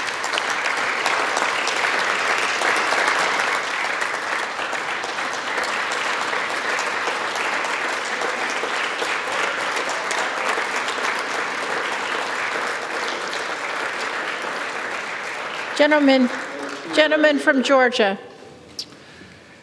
Thank you, Madam Speaker. And we are here today to enter into a debate that should surprise no one. This has not been a surprise, and it's not even something that we would have not thought about. From the very moment that the majority party in this House won the inevitability that we would be here today was only a matter of what date they would schedule it. Nothing else. In fact, how it even began to look even further was on September 24th, the Speaker announced an impeachment inquiry before even seeing the call transcript that we're going to hear so much about today. You know, it's not about what this body can do and its constitutional oath. And there's been a lot of constitutional and founders thrown around and will be all day today. But there's one thing that I will mention all along, and that is also the founders were very concerned about a partisan impeachment in which politics of the majority who have their strength can do what they want to do irregardless of any facts. In fact, I've said it before and I will say it again. I do not believe, no matter what was said today and even what has been said, this is not a solemn occasion. When you go looking for something for 3 years, and especially this year since January, you ought to be excited when you found it, but they can't, because I know what is now happening. It took me last night, but I was thinking about it. Why do we keep calling this a solemn occasion when you've been wanting to do this ever since the gentleman was elected? Mr. President came forward and did what he saw fit for the American people, but yet they wanted to impeach him. And it hit me. Now I know. The reason they wanted to is now they're realizing what I told them and have been telling them for the last few weeks, that the clock and the calendar are terrible masters. The clock and the calendar are terrible masters. They do not care about anything except getting the time done and the calendar fixed. They do not care about facts. They do not care about time. And one day the clock and the calendar will hang along this body in a very detrimental way. How do I know this? Because one of our members, Ms. Tlaib, said on the night she was sworn in, we're going to impeach. Well, you know the rest. In May of 2019, Al Green said, I'm concerned if we don't impeach this president, he will get reelected. That is probably the most prescient thing said by the majority in the last year, is they said we can't beat him if we don't impeach him. There's a reason behind this impeachment. And even Speaker Pelosi said it would be dangerous to leave it to voters to determine whether President Trump stays in office. Really? After we just said the Pledge of Allegiance, we go back to the Speaker's own words and said it would be dangerous to leave it to the voters?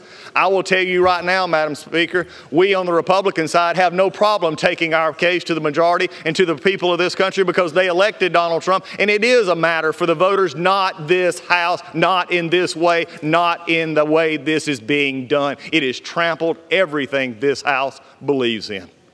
I said it yesterday, and I believe it to be this true today. I will fight this on process, which has been deplorable, to use a word of the majority. It has been awful. The calendar and the clock make it impressive that we actually do it quickly. We don't care about rules. We don't care about minority hearing days. We don't care about giving the opportunity for witnesses to be called because the chairman gets to determine what is relevant. Wow, that's pretty good. Let the accuser determine what is relevant to the one being accused. The people of America see through this. The people of America understand due process, and they understand when it is being trampled in the people's house. You see, it's also not a matter of process, which will be discussed today. It's a matter of actual facts. I will fight the facts all day long. Because what we found here today is a president who did not do as being charged. In fact, they had to go to abuse of power, this amorphous term that you're going to hear many, many arguments about how that abuse of power, except for one thing. The call itself, the two parties say no pressure. Nothing was ever done to get the money. In fact, they didn't even know the money was held. But there is something that very much bothers me about the facts. There were 5 meetings, we'll hear about those today, in which it was never a linkage made. There was one witness that is depended on over 600 times in the majority's report that in the end, after questioned, had to say, well, that was my presumption of what was happening. You see, this is an impeachment based on presumption. This is an impeachment, basically also a poll-tested impeachment on what actually sells to the American people. Today is going to be a lot of things. What it is not is fair. What it is not is about the truth. What is true today, and I just heard it just a moment ago in the articles themselves where it said, and the speaker, I believe, actually talked about this as well, is that the president weakened a foreign leader. You know what the truth of the matter is?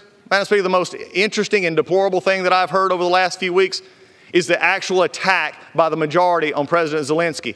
Because they realize their whole crux of their case is that if he was not pressured, their house of cards falls. And by the way, it's already fell.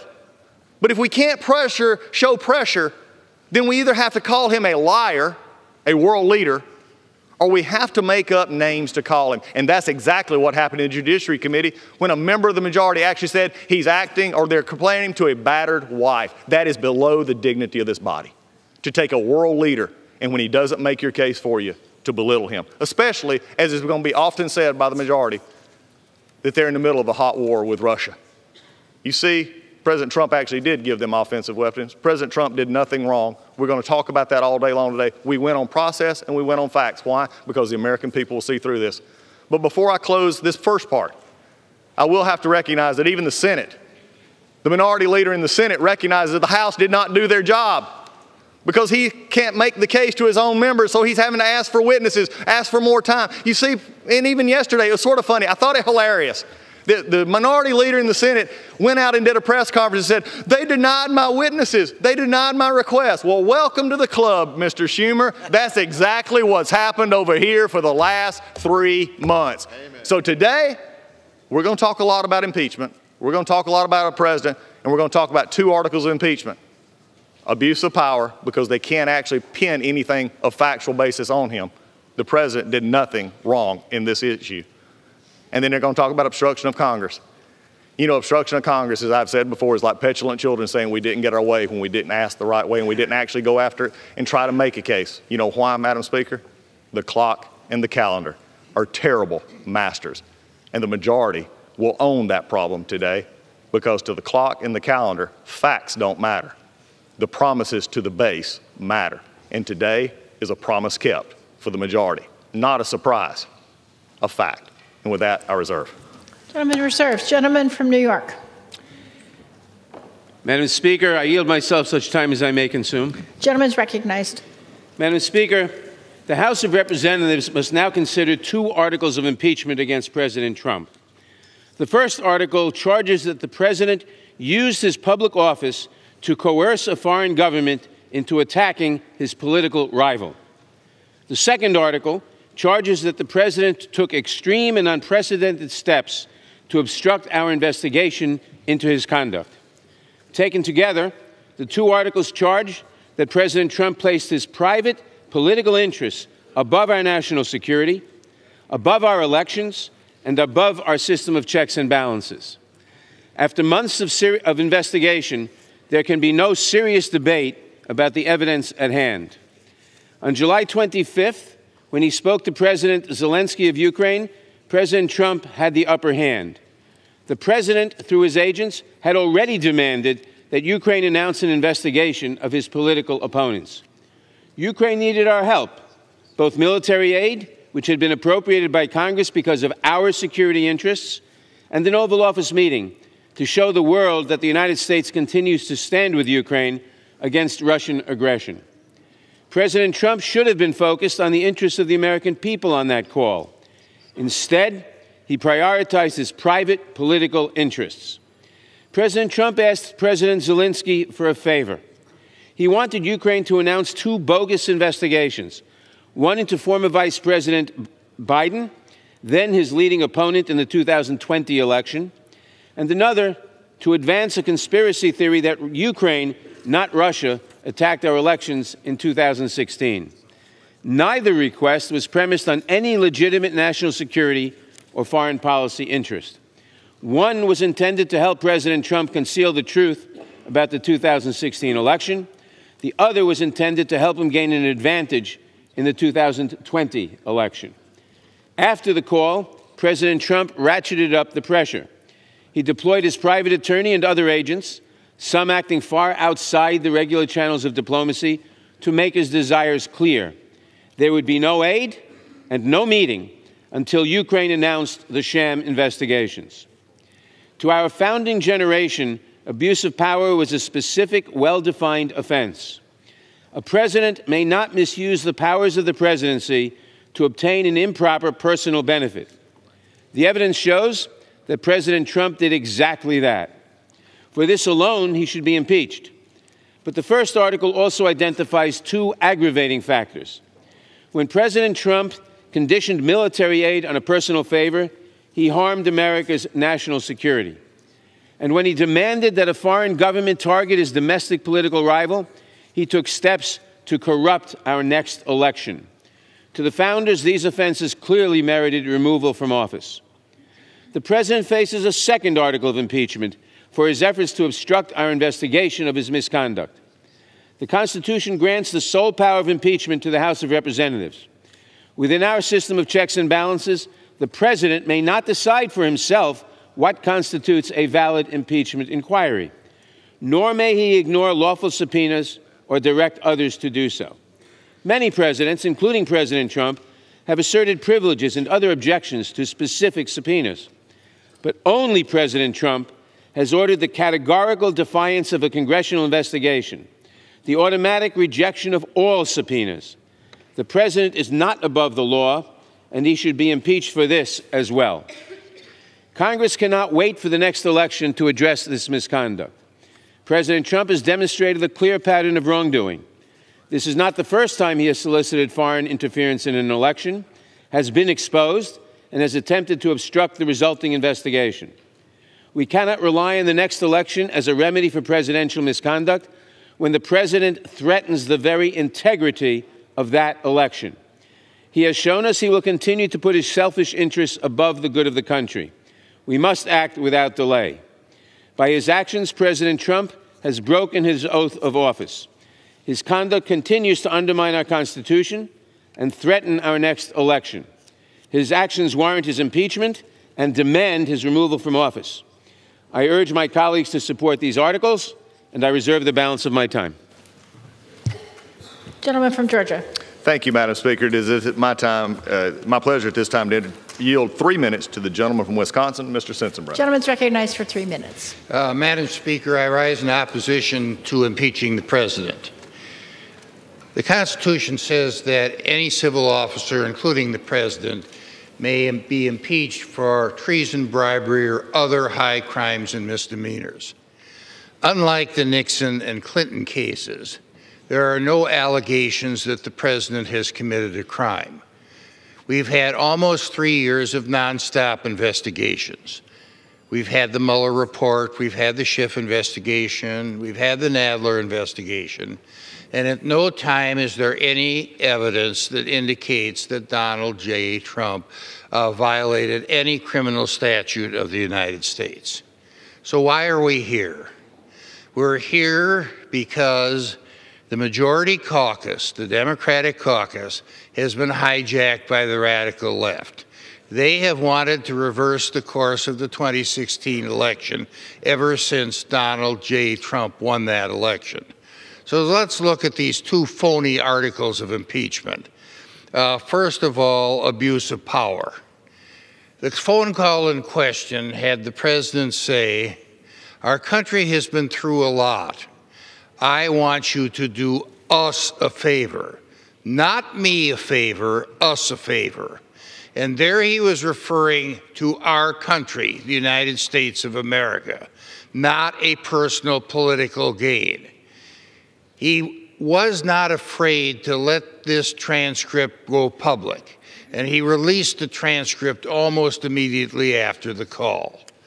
Now, the second article, impeachment, obstruction of Congress, it basically says that unless the president gives us everything we want and when we want it, then he's committed an impeachable offense.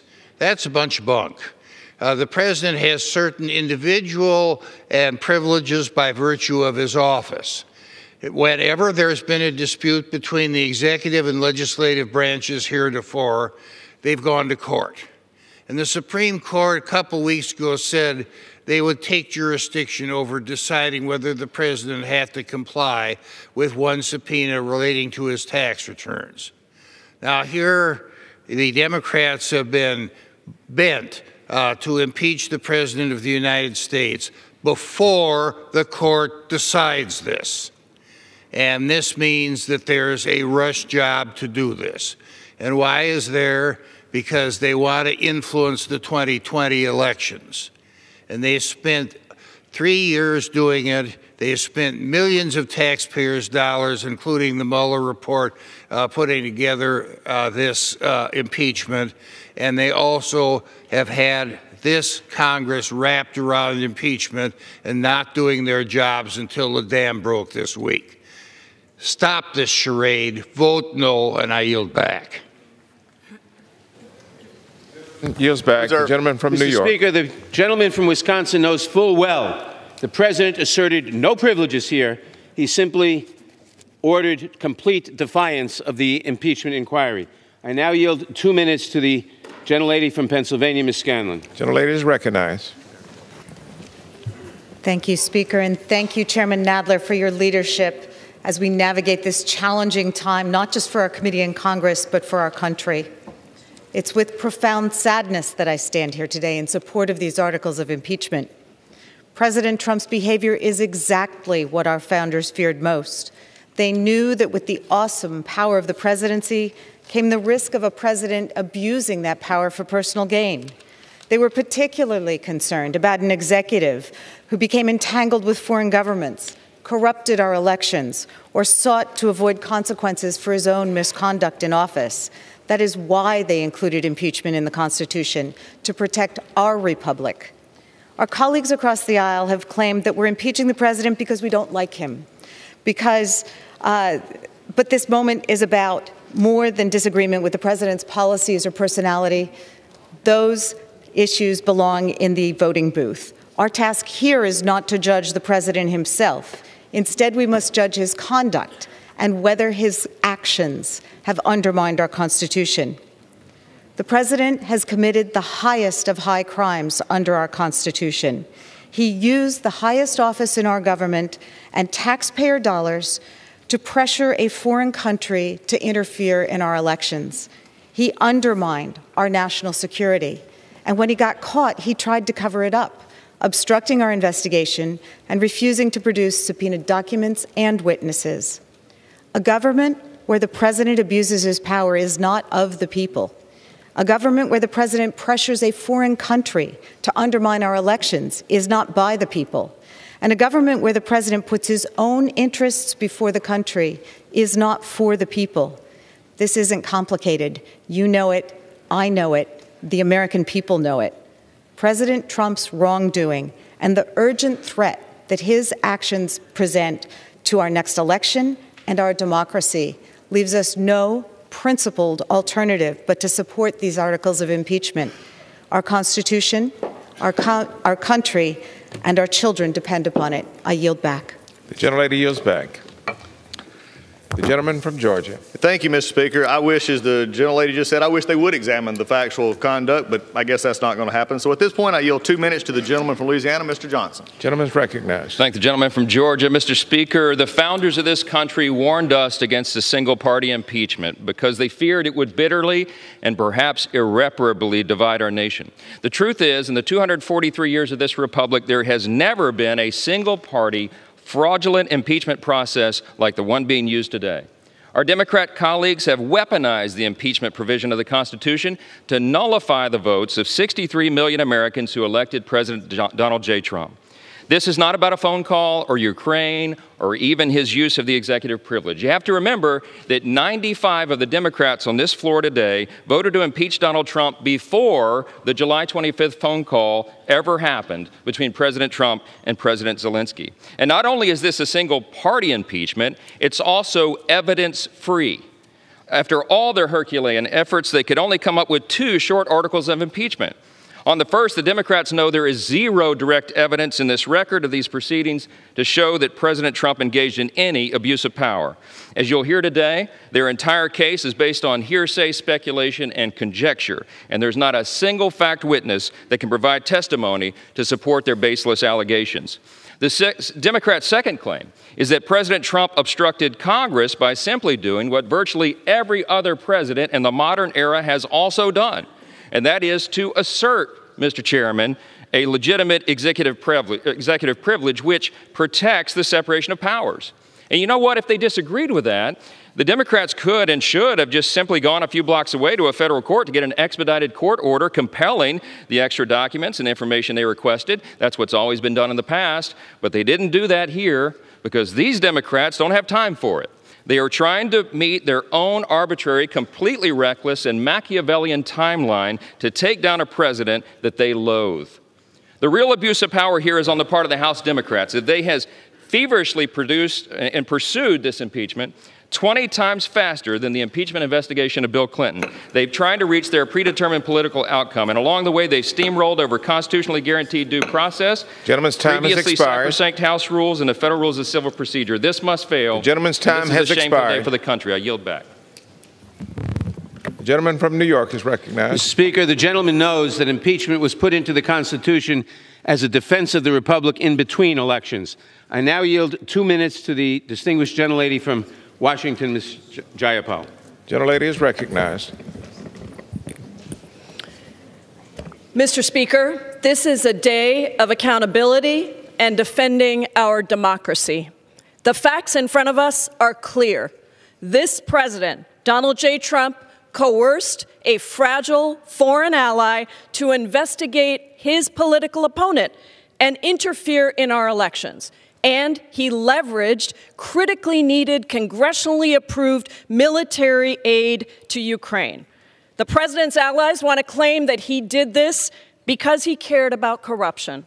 But if President Trump truly cared about corruption, then he would have listened to the talking points that were prepared by the National Security Council on anti-corruption. He did not. In fact, on those 2 calls with President Zelensky, he never mentioned the word corruption. He did not abide by the Department of Defense's own recommendation that Ukraine had passed all the anti-corruption benchmarks, and he didn't listen to the unanimous conclusion of all of his top advisors that he must release that aid to Ukraine. He did release the aid in 2017 and 2018, but not in 2019. Why? Because in 2019, Vice President Joe Biden was running for president. Because this is not hearsay. We have a responsibility. The president told us himself on national television exactly what he wanted from the phone call with President Zelensky. He came onto the White House lawn and he said, I wanted President Zelensky to open an investigation into the Bidens. He solicited foreign interference before. He is doing it now, and he will do it again. The president is the smoking gun. Our founders, Mr. Speaker, entrusted us with the awesome responsibility of protecting our democracy, which gets its power not from the bloodlines of monarchs, but from the votes of we the people. Without that, we are no longer a democracy, we are a monarchy or a dictatorship. And so today, to uphold my oath to Constitution and country, I will vote to impeach Donald J. Trump. I yield back. Gentlelady yields back. The gentleman from Georgia. Thank you, Mr. Speaker. I'll also remind my chairman that impeachment was never been as a political weapon in between elections when you can't win the next one. And with that, I yield 2 minutes to the gentleman from Texas, Mr. Conaway. Gentleman is recognized. Thank you, Mr. Speaker. Other than authorizing an act of war, impeachment is the gravest item that we as Congress can consider. The decision to move forward with impeachment of a United States president is so consequential that it's only been done 3 times previously in our nation's history, all based on legitimate evidence of criminal behavior. Unfortunately, many of my colleagues have diminished what should be a solemn and grave proceeding into an absolute political circus, simply because they don't like the man occupying the White House. Many Democrats have been intent on impeaching the president since the day he took office. Their actions are clearly motivated by hatred for President Trump. This impeachment vote today is the next step in their long-held plan to remove him from office. The partisan impeachment investigation run by the House Intelligence Committee was unnecessarily held behind closed doors at a room designed to share classified information. Nothing classified was shared during these meetings, but the result of this decision was that most members of Congress and all Americans were blocked from hearing the facts for themselves. Chairman Schiff repeatedly withheld crucial information from the Republicans, including the ability for anyone but himself and his staff to speak with the whistleblower at the center of the investigation. He was even called out by liberal media outlets for spreading misinformation and falsehoods throughout the impeachment process. The public hearings were complete disregard for the House rules and the decades of precedent. Republicans were not allowed to call witnesses or to make basic parliamentary motions. In fact, the only witnesses allowed to testify publicly were those who fit neatly within the Democrats' predetermined narrative. Most importantly, we have not been presented any real evidence that proves the president is guilty of high crimes and misdemeanors as required by the Constitution to remove a duly elected president. If there were criminal activity, as many of my Democrat colleagues claim, then why are there no crimes listed in the articles of impeachment? We are forever weakening this body by turning impeachment into a political weapon.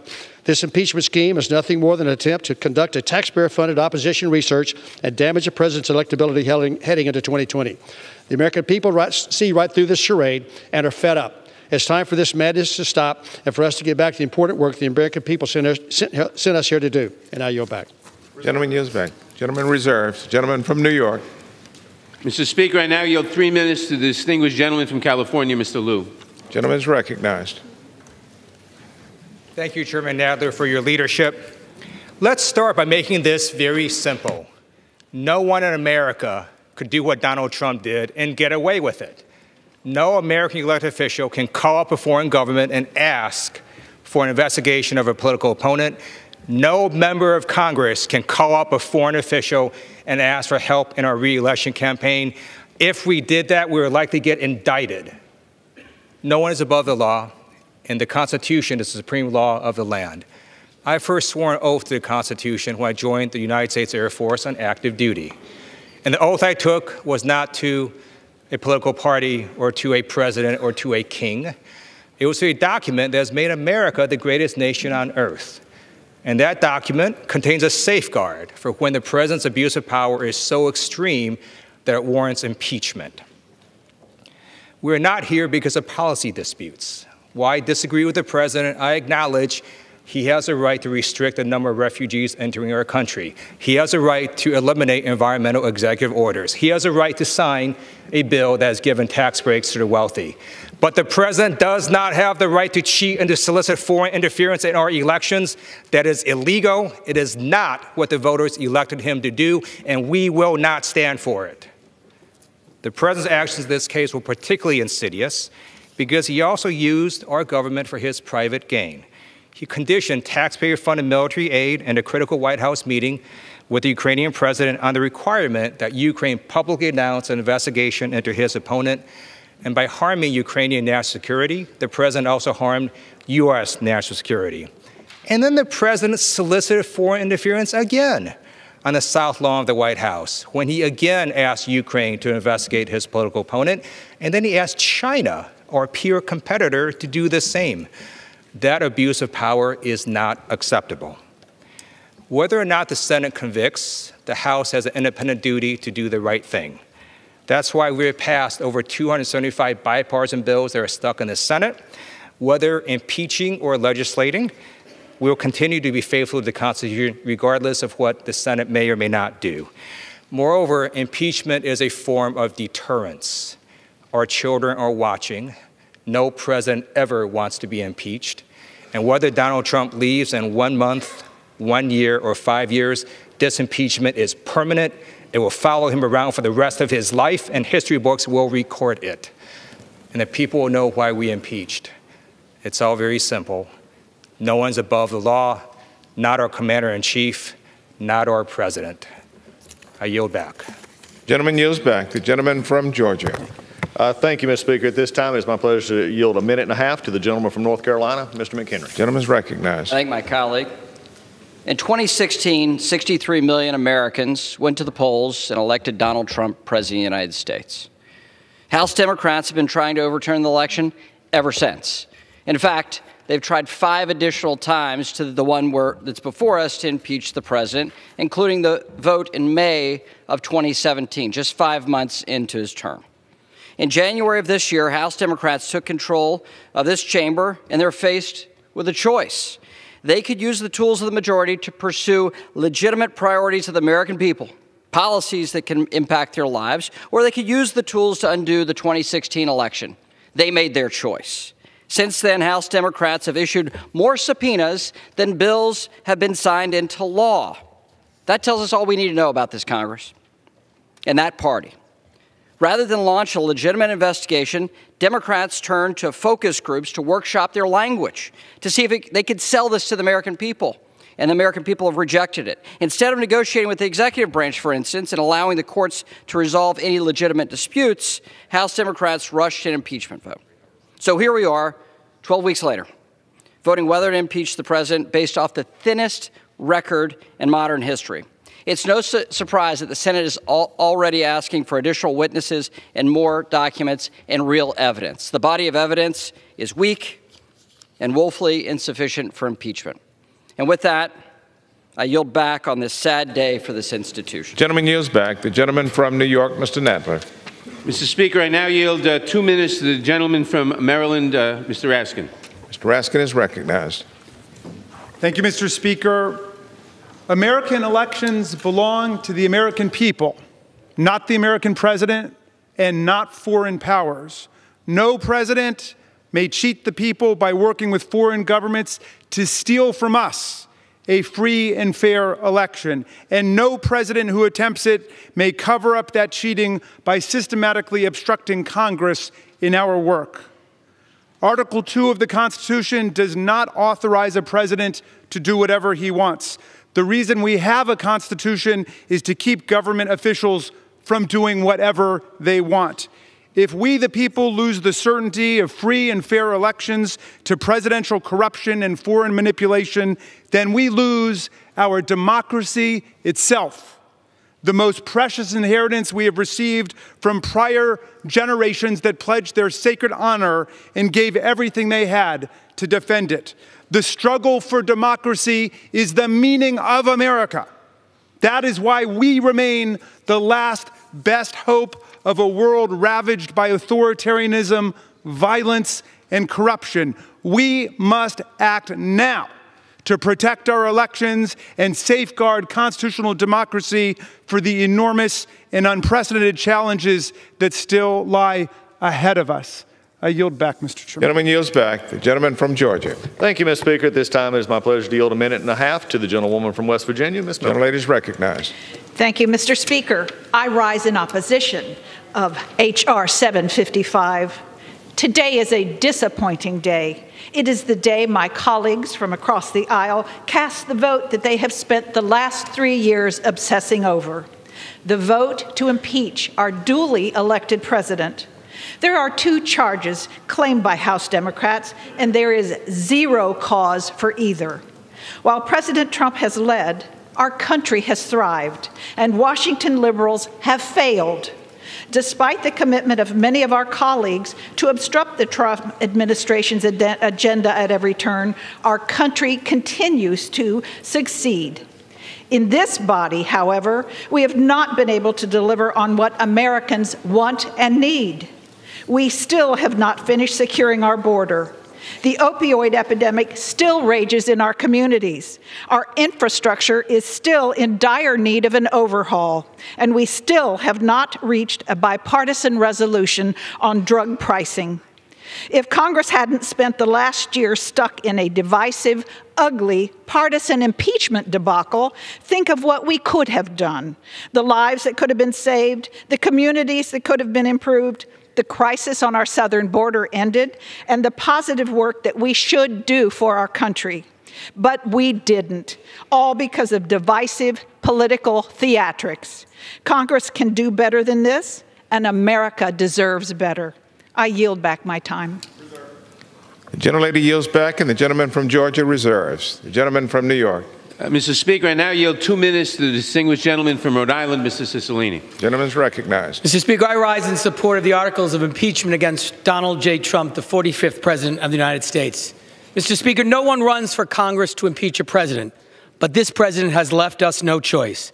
President Trump abused the enormous powers of his office when he solicited foreign interference for the purpose of helping him in his re-election campaign in 2020. The president betrayed our national security and undermined the security of our elections when he put his own personal political interests ahead of the interests of our country. He tried to cheat to win re-election. And this wasn't an attack on Vice President Biden. This was an attack on our democracy. And if we do not hold the president accountable today, we will no longer live in a democracy. We will live in a dictatorship where any future president will be free to abuse their office in order to get reelected. So today, every member of this chamber faces a choice, whether to do what the Constitution demands and the evidence requires, or to turn a blind eye to the president's grave misconduct, blind eye to the overwhelming evidence of high crimes and misdemeanors. To my friends on the other side of the aisle, I say this. This is not about making history. This is about holding a lawless president accountable in the way our framers intended. This is a time to put our country over your political party. Do not seek safety in the high grass of a vote against these articles. We are all Americans. Show the American people your devotion to your country is more powerful than your loyalty to your political party. United, we can defend our democracy from all enemies, foreign and domestic. Divided, we risk losing our democracy. All you have to do is look at the evidence, because it will leave you with only one answer. The President of the United States must be impeached. Remember these facts. He tried to cheat, he got caught, he confessed, and then he obstructed the investigation into his misconduct.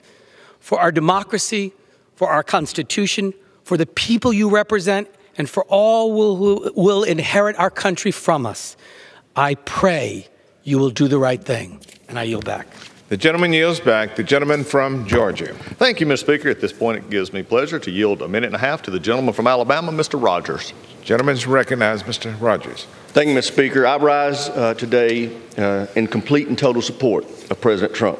The matter before the House today is based solely on a fundamental hatred of our president. It's a sham, a witch hunt, and is tantamount to a coup against the duly elected president of the United States. This is a sad day for our nation when one political party, along with their cohorts in the deep state and the mainstream media, try to hijack our Constitution. The Democrat majority has irresponsibly turned the impeachment process into a political weapon, something that Republicans refused to do when our base was calling for the impeachment of President Obama. It is well past time for the House to move beyond this hoax and put our nation first. That's exactly what President Trump is doing. The United States has record low unemployment, historic performance in the stock market. President Trump is rewriting failed trade deals of the past to put America first. He's rebuilding our military. He helped create the Space Force, and the list goes on.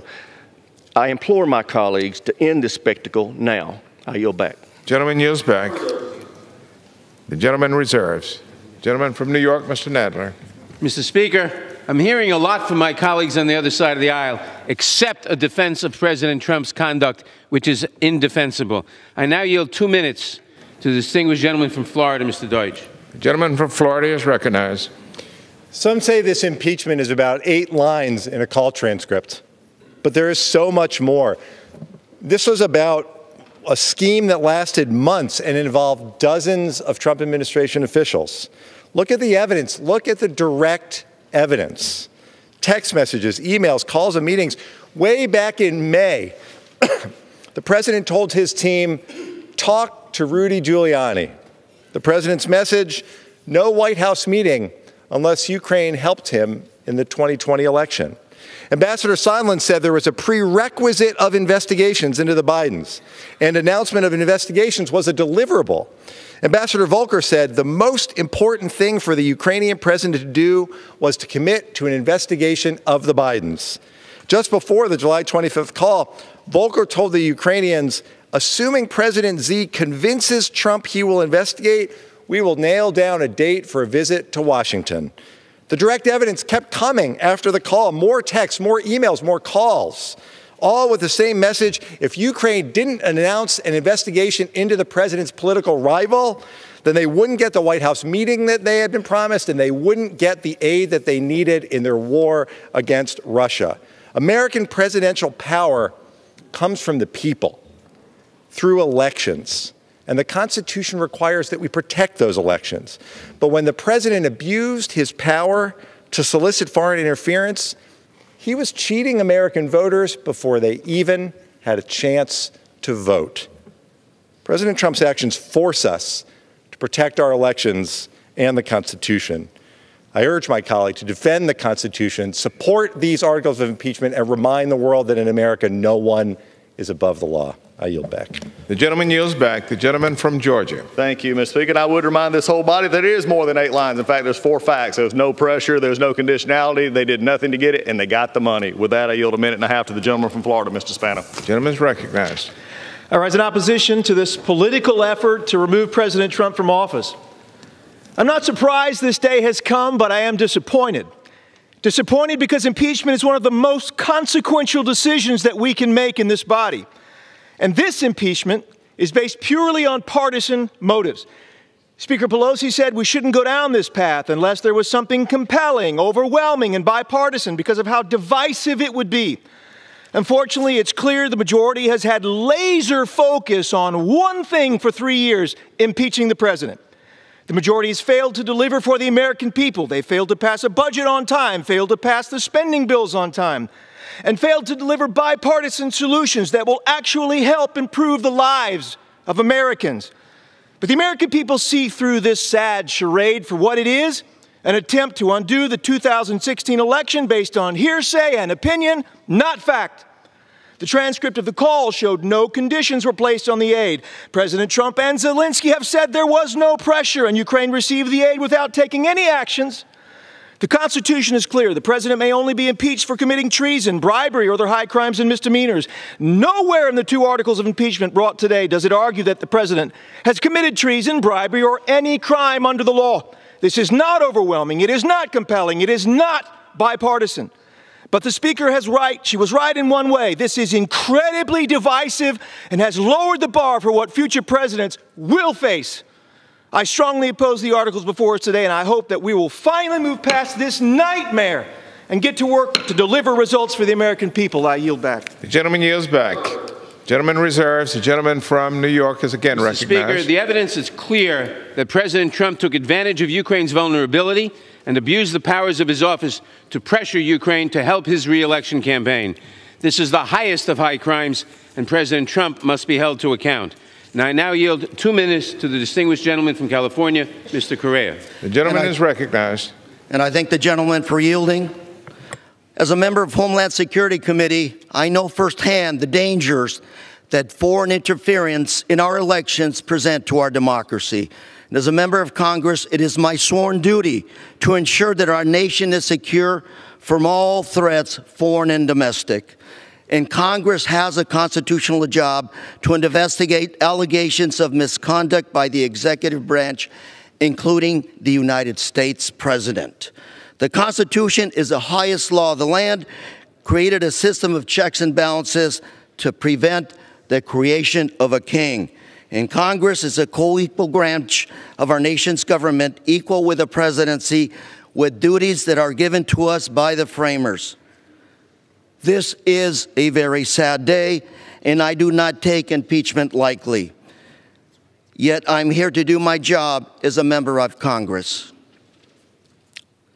Mi pueblo me ha mandado a Washington para trabajar con todos, demócratas y republicanos, para mejorar nuestra vida en nuestras comunidades. y tristemente estamos presentes considerando las acciones de nuestro presidente de los Estados Unidos. Y mi voto hoy será para asegurar que seguiremos siendo una democracia y no una dictadura. Muchos de nuestros hijos y hijas han pagado el precio de nuestra libertad con su sangre. Nuestra democracia tiene que ser la herencia de nuestros hijos. Y una democracia existe cuando nadie está sobre la Constitución y todos somos sujetos a las leyes. Y hoy también le pido a Dios que nos dé sabiduría y que nos ayude a unir a nuestra querida patria, los Estados Unidos americanos. And today I pray for God for His guidance in uniting our great nation. And with that, the gentleman from New York, I yield. The gentleman will be required to provide a translation of your remarks. The gentleman from New York. Do you reserve, Mr. Nadler? Gentleman reserves. Mr. Collins is recognized. Thank you, Mr. Speaker. Yes. I would just have to disagree with my chairman. I'm not sure what he's been watching, but facts are not undisputed. In fact, they're very much disputed, not only by the minority, but by the witnesses who actually testified. With that, I yield a minute and a half to the gentleman from Georgia, Mr. Carter. Gentleman is recognized. I thank the gentleman for yielding. Mr. Speaker, I rise today in opposition to the Democrats' sham process, which makes a mockery of the rules of the House and is frankly dangerous to this country. Since day one, the Democrats have made it clear that they wanted to move towards impeachment well before any of the accusations took place. What Democrats unfortunately don't recognize is the damage that this will cause for our political institutions and America's trust for years to come. Every American should be concerned that Speaker Pelosi doesn't trust our citizens to let them decide who should lead our great country. This impeachment process isn't focused on strengthening and protecting our political foundations, but rather shaping public opinion. I ask you, is it worth that? Not only is the process alarming, but it's wasting taxpayers' dollars and valuable time that elected officials could be using to move our country forward. That includes securing our borders, addressing student loan debt, or bringing down the cost of health care and prescription drugs. I urge all of my colleagues, while considering these articles, to ask themselves whether this is truly being done for the good of the country. Thank you, Mr. Speaker, and I yield back. The gentleman yields back. The gentleman from New York, Mr. Nadler. I would remind the gentleman that after recovering millions of dollars in ill-gotten gains, the Mueller investigation was actually a net plus for the taxpayers. I now recognize the gentleman from Colorado, Mr. Neguse, for 2 minutes. The gentleman from Colorado is recognized. Thank you, Mr. Speaker, and I want to thank Chairman Nadler and Speaker Pelosi for their leadership and their moral courage. Today, the House of Representatives is debating whether to take the rare step of voting to impeach a president for only the third time in our country's history. Unfortunately, President Trump has left us no choice. The fact of the matter is that the president abused the power of his office and invited a foreign country to interfere in our elections. In so doing, he undermined the sanctity of the free and fair elections upon which our republic rests. Making matters worse, over the past several months, President Trump and his administration have done everything they can to prevent Congress from uncovering the truth. Let us be clear, in the history of our republic, no president has ever obstructed Congress like this before. During the Watergate investigation, as my colleagues well know, President Nixon's chief of staff testified before Congress. President Trump's chief of staff refused. President Nixon's counsel testified.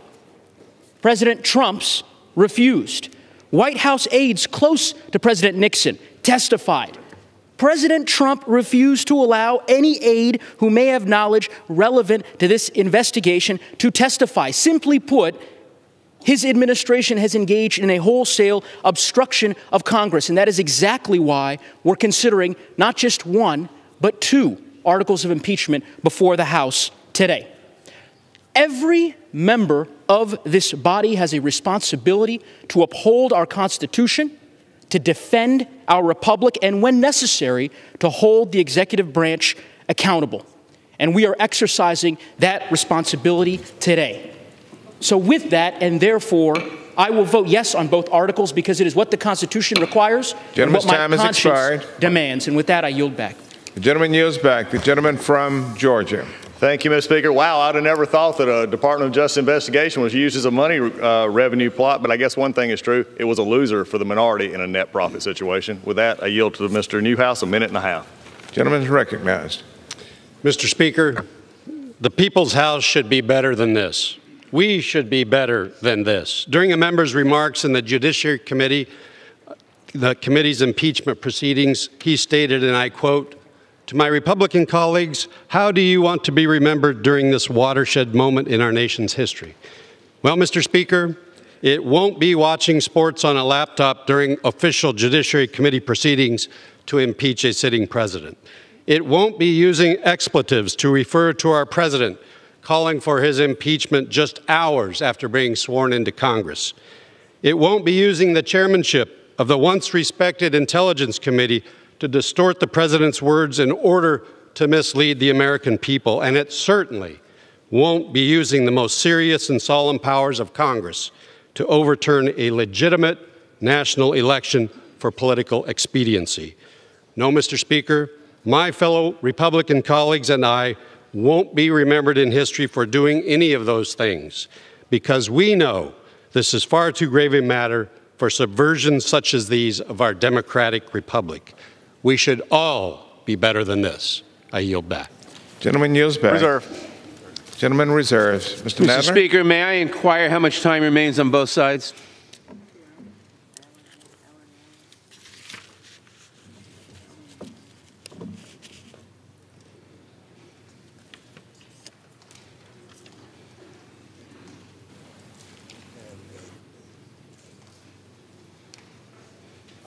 Mr. Nadler, you're advised, sir, that you have 156 3/4 minutes remaining.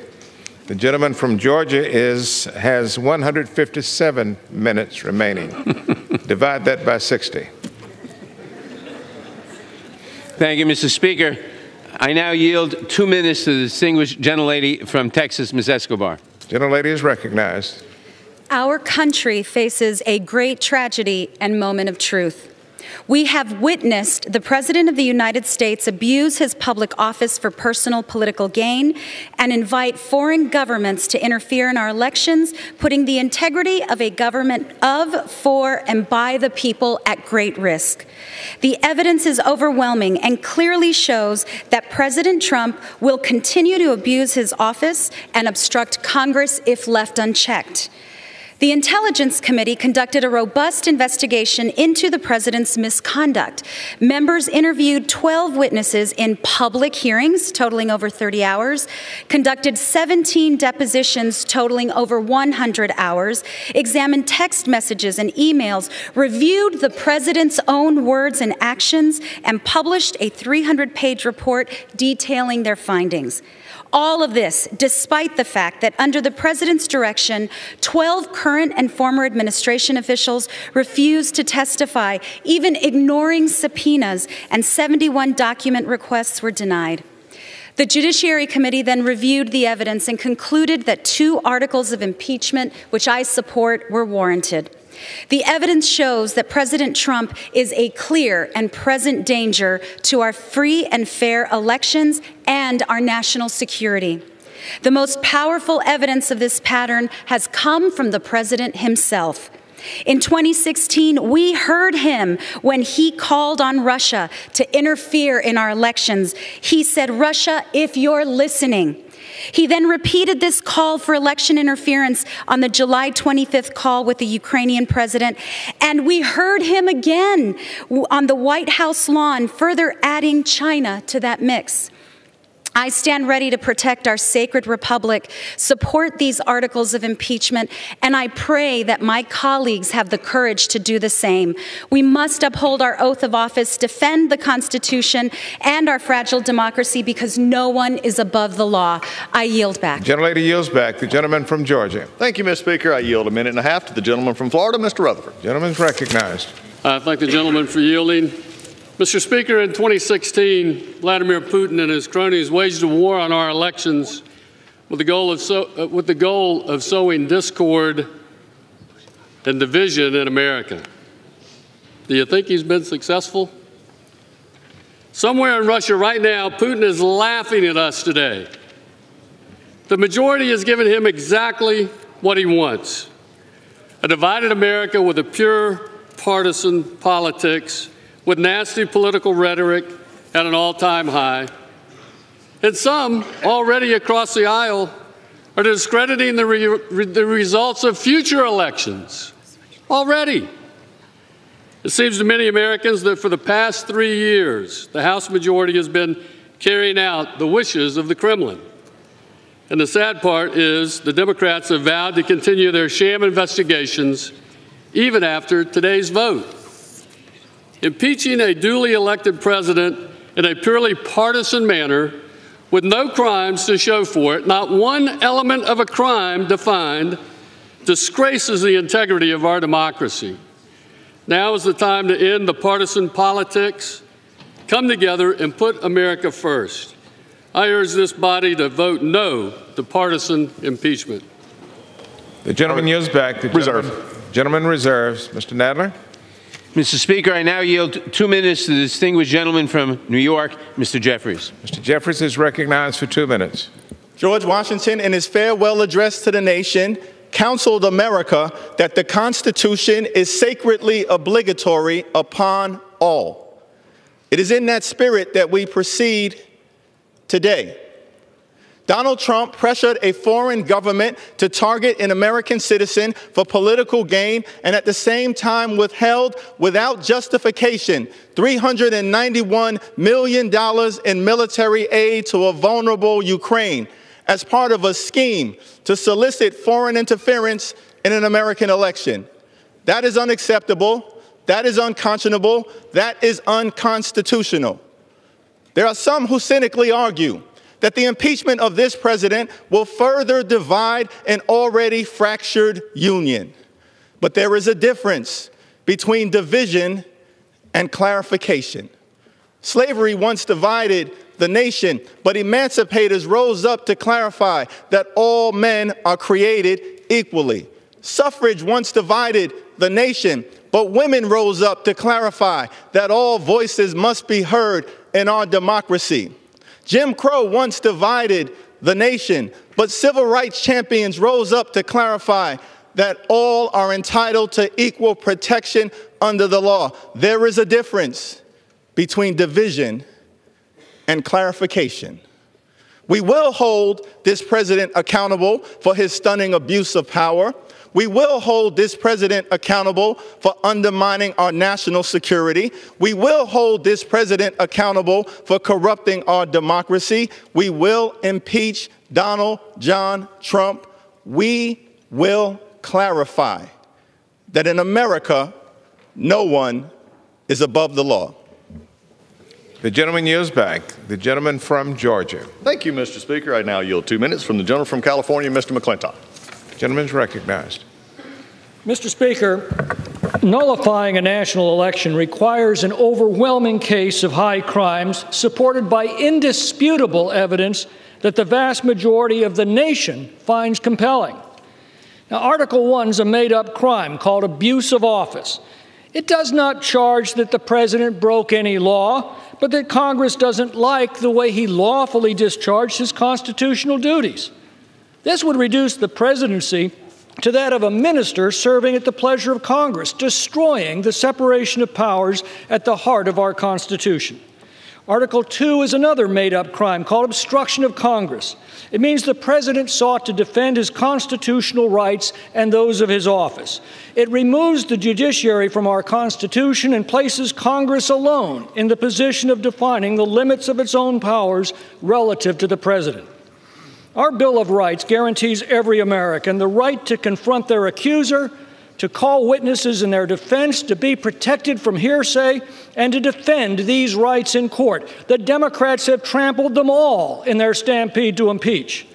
Even in this kangaroo court, the Democrats handpicked witnesses provided no firsthand knowledge the president leaked aid to action. In fact, 2 witnesses provided firsthand knowledge that he specifically ordered no quid pro quo.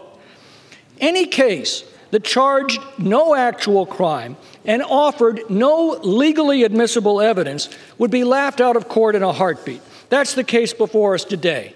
It would redefine the grounds for impeachment in such a way that assures that it will become a constant presence in our national life. Now we know just how reckless is the Democrats' chant of resist by any means necessary.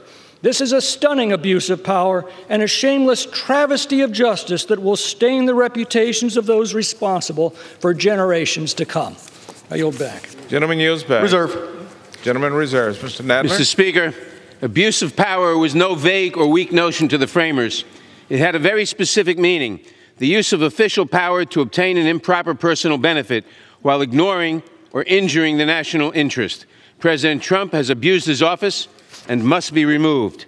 I now yield 2 minutes to the distinguished gentleman from Tennessee, Mr. Cohen. The gentleman is recognized. Thank you. Mr. Speaker, from our founding, the United States has been a special nation, a city upon a hill. Our values are enshrined in our Constitution: liberty, equality, and opportunity. We are a self-governing people where every person is equal before the law. In the United States, we don't have a king. We choose our leaders. We vote. Generations of Americans have fought, and some have died, to secure these inalienable rights. The Constitution begins, "We, the people of the United States." That's us. It's not we, the leaders of Russia, Ukraine, or China, or we, the Democrats, or we, the Republicans. It's we, the people of the United States, and all Americans, and only Americans, get to have a say in our elections. Donald Trump used the high power of the presidency to pressure a foreign nation to besmirch his perceived primary political opponent. He corrupted our elections and compromised our national security so that he could keep power. Not power for the people, power for himself. In 2016, candidate Trump called for foreign interference when he said, "Russia, if you are listening." In 2019, President Trump sought foreign interference when he needed a favor from Ukraine to intervene in the 2020 elections. President Trump attacked and is continuing threat to our system of free and fair elections. Like all of you, I took an oath to support and defend the Constitution. I urge my colleagues to abide by that oath and stand up to President Trump's abuse of power and obstruction of Congress. To my colleagues on both sides of the aisle, I appeal to your patriotism and implore you to defend free and fair elections and preserve the Constitution. God save the United States of America. I yield back the balance of my time. The gentleman yields back, and the gentleman and all members are reminded to address their comments to the chair. The gentleman from Georgia. Thank you, Mr. Speaker. And I do believe, Mr. Speaker, that our election should be free and fair. I do believe that with all my heart, except it seems like in this case, this impeachment is based on the fact that the Speaker, who said in this month, or last month, it would be dangerous to leave it to the voters to determine if Mr. Trump stays in office. With that, I yield a minute and a half to the gentleman from Louisiana, Mr. Higgins. Gentleman is recognized.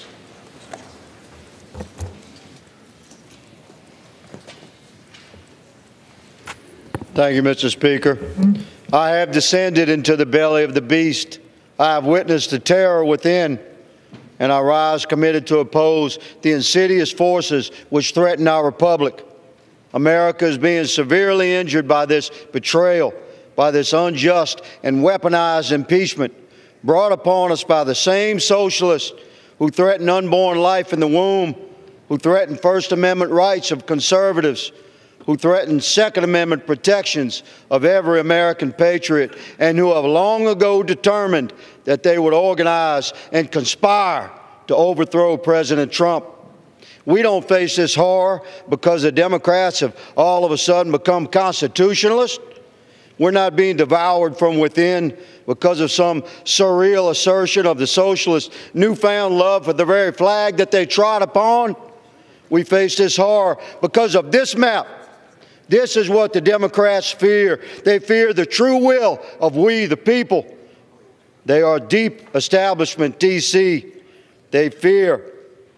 They call this Republican map flyover country. They call us deplorables. They fear our faith. They fear our strength. They fear our unity. They fear our vote. And they fear our president. We will never surrender our nation to career establishment D.C. politicians and bureaucrats. Our republic shall survive this threat from within. American patriots shall prevail. Mr. Speaker, I yield. The gentleman yields back. I reserve. The gentleman from New York, Mr. Nadler.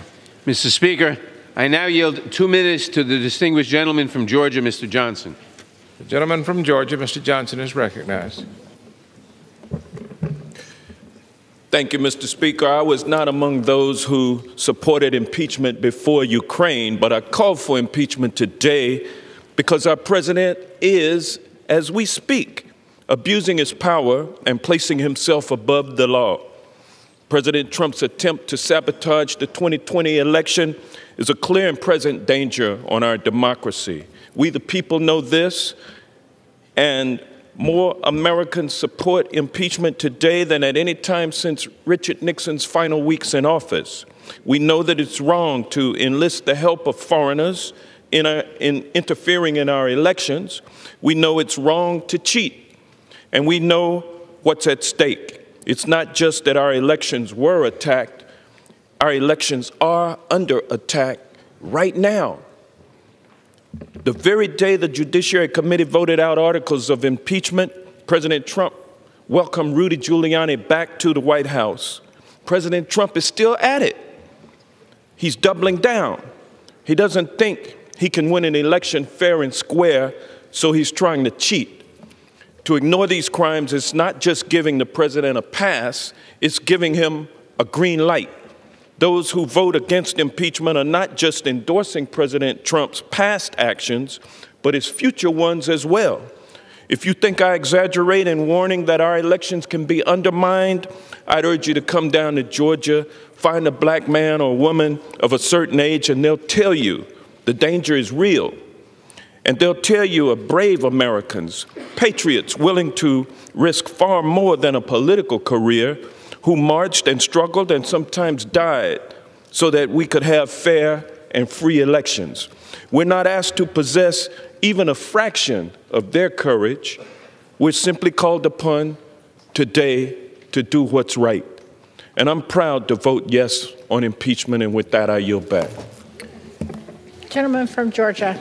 Thank you, Madam Speaker. I'm glad that my colleague, Madam Speaker, just mentioned Georgia, because since 2014, the actual voter participation among minorities, African-American female, African-American male, and Hispanic female, have risen double digits. I'm very proud of what Georgia's doing to get everybody to the poll. I'm glad he chose to highlight it. Unfortunately, he just highlighted it in the wrong way, and I will not yield. Madam Speaker, I yield a minute and a half to the gentleman from Pennsylvania, Mr. Muser. Gentleman's recognized for a minute and a half.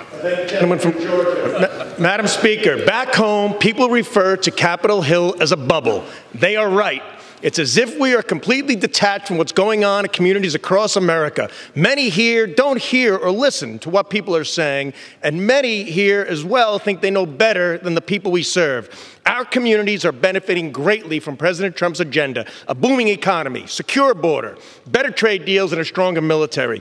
Unfortunately, inside the halls of Congress, Democrats' obsession with impeachment is all-consuming.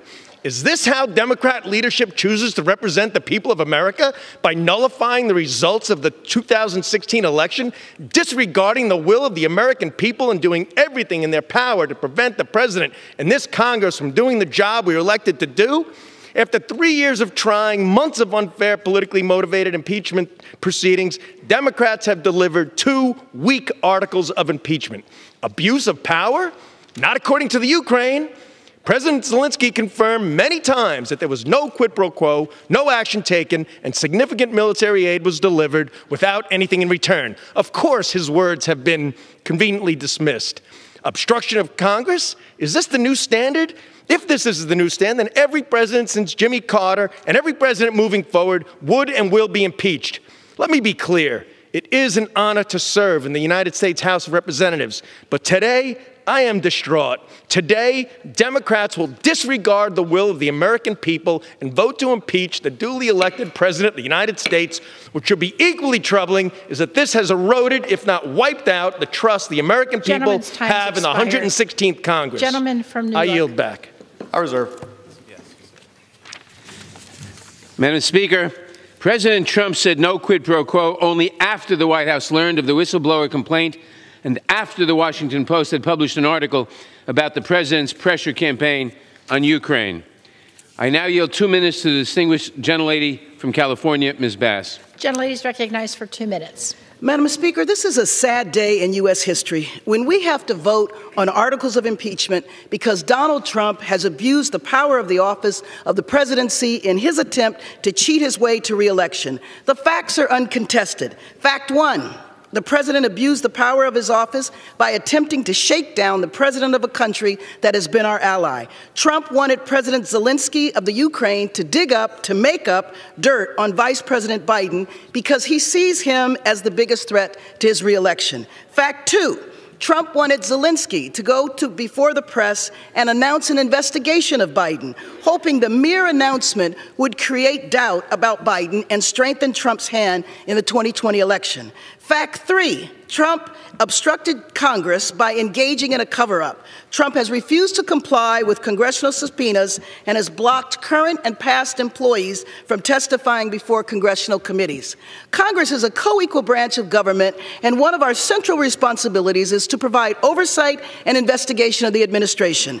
The very checks and balances the framers built into the Constitution so no one branch would have unchecked power. The House of Representatives has no choice but to vote and pass articles of impeachment because President Trump has abused his power and obstructed the ability of Congress from performing our constitutional duty. The urgency to move forward with articles of impeachment is because there is no reason to believe President Trump won't continue to abuse the power of his office. No reason to believe he won't continue to put his foot on the scale of his re-election. And in fact, his attorney just returned from the Ukraine and in an article just released in the New Yorker magazine confesses to continuing the effort to interfere in the election.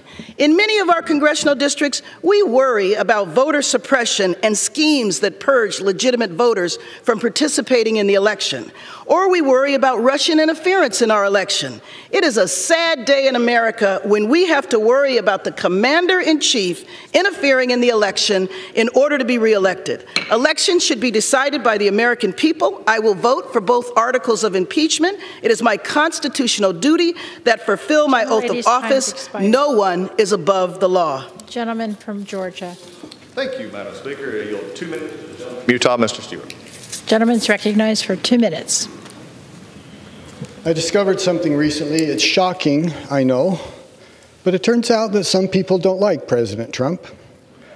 They think he's loud, they think he can be arrogant, they think sometimes he says bad words, and sometimes he's rude to people, and to their sensitive natures, they've been offended.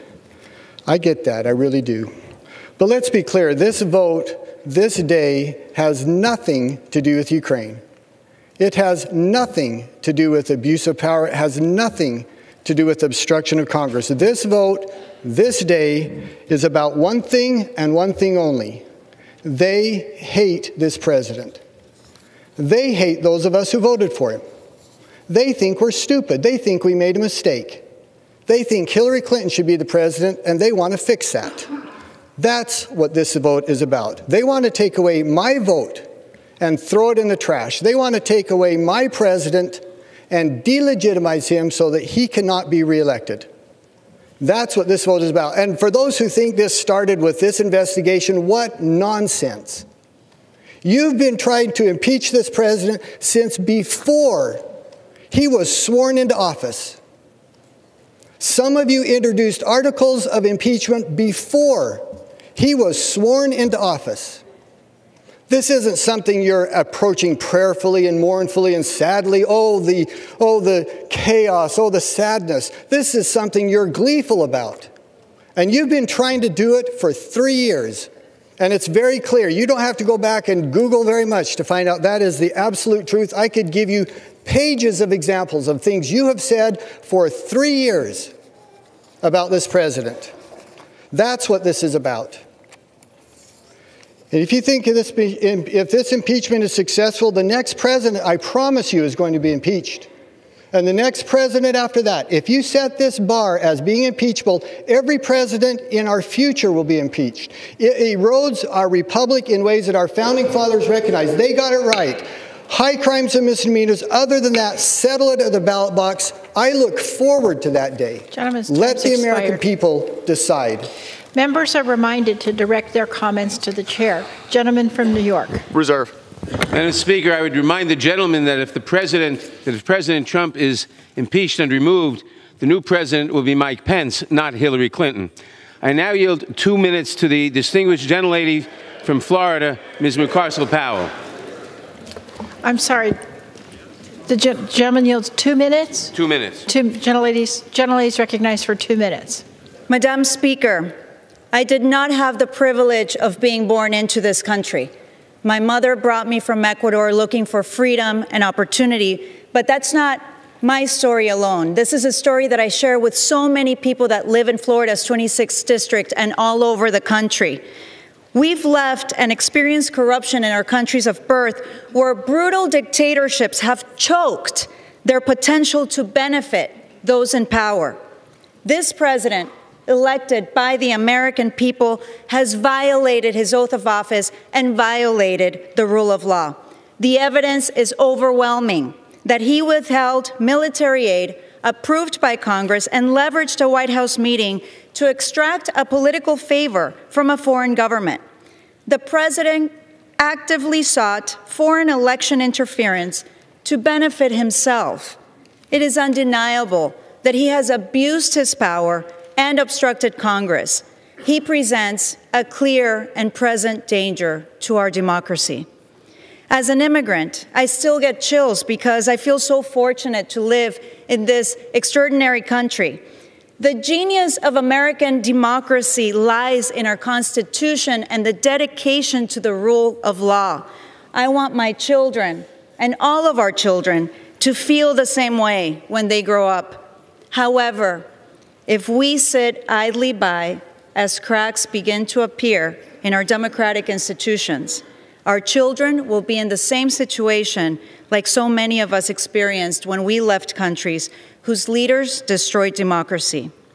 We in Congress must abide by our oath to defend our Constitution. That is my duty as a member of this body. That is my duty as a mother. I yield back. Gentleman from Georgia. Thank you, Madam Speaker. At this time, I yield 1.5 minutes to the gentleman from New York, Mr. King. Gentleman is recognized for 1.5 minutes. Thank you, gentlemen, for yielding. Madam Speaker, I rise today in strong opposition to the articles of impeachment against President Trump. As Chairman Nadler must recall, exactly 21 years ago today, I spoke on this floor in opposition to the impeachment of President Clinton. And 21 years ago tomorrow, I voted against all 4 articles of impeachment against President Clinton.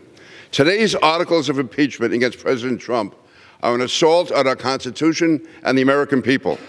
To impeach a president for a phone call for which no crime is charged, never mind a high crime, and asserting his constitutional prerogatives as president is a clear abuse of power by the Congress.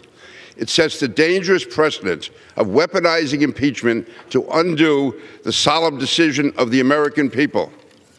Madam Speaker, President Trump and I grew up in the same borough of New York City. And today I am proud to stand with President Trump and urge a no vote on these horrible acts of impeachment, these articles of impeachment. I yield back the balance of my time and strongly urge a no vote. Gentleman yields back. I reserve. Gentleman from New York.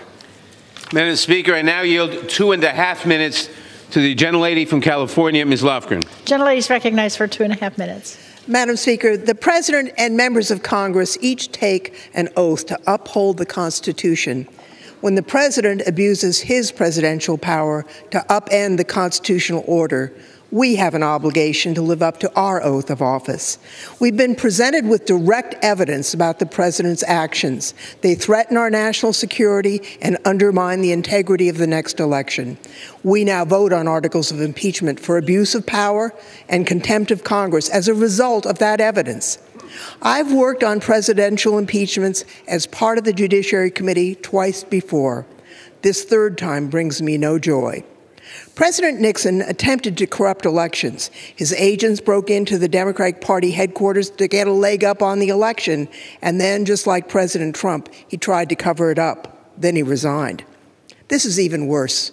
President Trump not only abused his power to help his reelection, he used a foreign government to do it.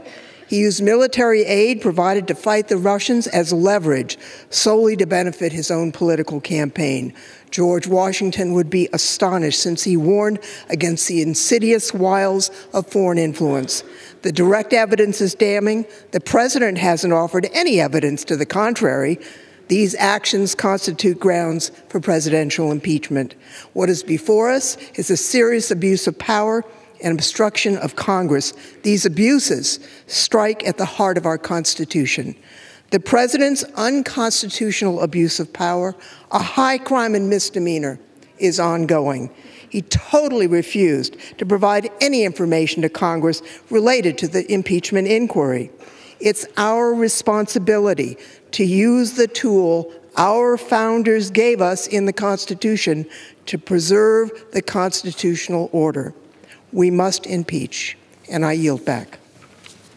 Gentleman from Georgia. Thank you, Madam Speaker. At this time, I yield a minute and a half to the gentleman from North Carolina, Mr. Rouser. Gentleman's recognized for a minute and a half. Madam Speaker, the Washington Post headlined a story immediately following President Trump taking the oath of office, stating, "The campaign to impeach President Trump has begun." How accurate they were. Here we are almost 3 years later, and what we are witnessing today is unprecedented in American history. A very partisan-based impeachment with no facts that warrant it. This is an impeachment based on hearsay and speculation rooted in a deep-seated hatred for a man for whom many of my colleagues on the other side detest.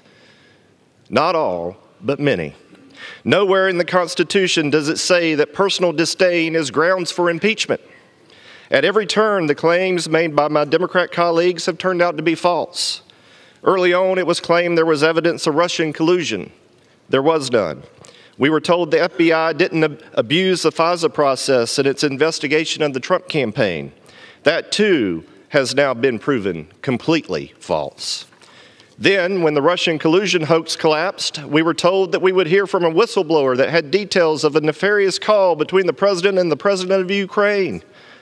Then we find out they weren't even on the call, and we still don't even know who the whistleblower is. We were told there was clear evidence of a quid pro quo for personal gain. After reading the transcript, it is obvious that you have to make assumptions that wouldn't even stand up in traffic court to come to that conclusion. Instead, the indisputable facts of record destroy their case. And though they allege treason and bribery by the president, the articles we are considering today only make vague accusations of abuse of power and obstruction of Congress, because they found no evidence of treason or bribery or anything else for that matter. Mr. Speaker, today is a very sad day for our republic. Gentleman from New York. The country is now divided. Gentleman's recognized. The country is now more divided than it ever has been in my lifetime. The truth has been trampled by this House of Representatives, and because of the abuses at the FBI and the Department of Justice, more Americans have an even dimmer view of very important American institutions. Thankfully, the lens of history will ensure that the truth is told and will endure. Gentleman from New York. Madam Speaker, one specific concern of the framers was a president who would corrupt our elections, who would abuse the great powers of his office to ensure his own reelection. The impeachment inquiry is not an effort to overturn an election. It is a reaffirmation of the simple truth that in the United States of America, no person, not even the president, is above the law, and our democracy cannot allow a duly elected president to abuse the power of his office for personal and political gain. And I now yield 2.5 minutes to the gentlelady from Texas, Ms. Jackson Lee. Gentlelady is recognized for 2.5 minutes.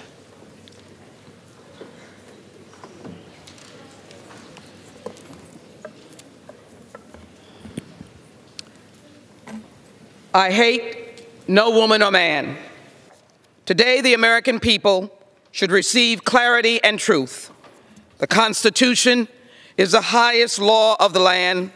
The President breached and violated the Constitution of the United States of America.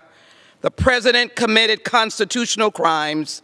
The President's crimes are impeachable.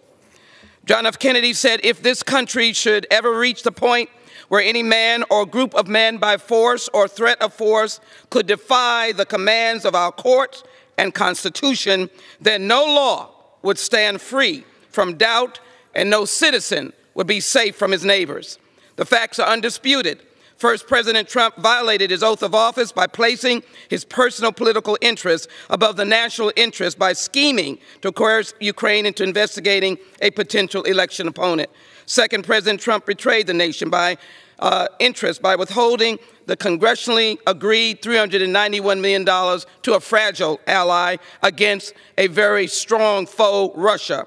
Third, the essential purpose of the scheme concocted by the President was to enlist a foreign country to help in the 2020 election. These acts are constitutional crimes and abuse of power. The truth is, the President did ask for a favor. Those were his own words. In the July 25th call, no mention of corruption, only the mention of the Bidens. The President was engaged in wrongdoing and is a clear and present danger. He has a pattern, and his behavior remains a continuing threat to America's national security. The truth is that abuse of power does violate the Constitution, while both corrupting and cheating our American democracy. His acts betrayed the nation. He must take care to execute laws faithfully. This is the truth. Why does the truth matter? Because it matters to the farmer at his or her plow. It matters to the waitress on an early morning shift. It matters to the steel worker building America. It matters to the teacher in a 5th grade class. It matters to a mother kissing off her military recruit going off to war. The Constitution must be preserved. Our laws must be honored and respected. The bloodshed and sacrifice of fellow Americans cannot be ignored, trampled on, or rejected. And today, our actions on the vote taken today must be for no personal gain or grandeur. The bright light of this constitutional democracy has been dimmed because of his acts. The truth is no longer for all. It is for one man, Donald J. Trump, his truth, his way. We must reject that abuse of power because this is not America. No one is above the law. Alexander Hamilton said impeachment was designed to deal with the misconduct of public men and violation of public trust. The President has violated the trust. We must impeach Donald J. Trump. Gentleman from Georgia. Thank you, Madam Speaker. At this time, it's my pleasure to yield 1.5 minutes to the gentleman from Michigan, Mr. Mitchell. Gentleman's recognized for 1.5 minutes. Today, the House of Representatives votes on 2 articles of impeachment for President Trump. Members and all Americans must recognize that impeachment was intended to be a safety valve, rarely used only when a president acts in such an immoral and blatantly unlawful manner as to threaten the very basis of our republic. As we cast votes on these articles, the future tone of this House and politics in this nation must be carefully considered. The issue is not whether we agree with or like the president's rhetoric, political tactics, use of Twitter, policy choices, or his political rallies. One of our founders, Alexander Hamilton, warned of the risks of impeachment becoming a solely partisan act in the Federalist Papers. This impeachment inquiry and these articles clearly do not heed that warning. These proceedings are weaponizing impeachment, making it another election tool. I've carefully examined the evidence presented throughout the inquiry, and contrary to some, considered our history, our founding documents, and our future. It is clear President Trump's actions, as described in these articles, do not constitute treason, bribery, or high crimes and misdemeanors. You simply don't like him. I'll be voting no on these articles and will hope someday we return to serving the needs of the American people. With that, I yield back. Gentleman yields back. Gentleman from New York. Madam Speaker, I now yield 2 minutes to the gentleman from Louisiana, Mr. Richmond. Gentleman's recognized for 2 minutes. Madam Speaker, President Trump on January 20th, 2017 raised his hand and swore to preserve, protect, and defend the Constitution. Now we must preserve, protect, and defend the Constitution from him. Madam Speaker, I rise today not to disparage and embarrass the President of the United States, but to defend our precious democracy. I speak today not because I hate this president, but because I love this body, the people's house. I have heard Republicans say, why are we rushing to judgment? This is not a rush to judgment. It's a rush to justice, and we must not delay. Corruption is corrosive. It eats away like acid, and the longer we wait, the more time we allow for this president to do irreparable harm to our country and our democracy. Just last week, Rudy Giuliani was back at it in Ukraine. So please don't tell us to wait, because the corruption continues. There's a famous quote that says, politicians worry about the next election. Statesmen worry about the next generation. Today calls upon us to be statesmen and stateswomen, Democrat, Republican, and independent. Our election is under attack from within. So to my Republican colleagues, many of whom spend a lifetime trying to build a reputation of honesty and courage, I beg you, don't throw that away for President Trump. He doesn't deserve it, nor will he appreciate it past the next tweet or next week. My fear and my prediction is that his actions will continue. Madam Speaker, Donald Trump recently said, I can do anything I want. He also bragged that he could shoot someone on Fifth Avenue and get away with it. Well, he's shooting holes in our Constitution on Pennsylvania Avenue.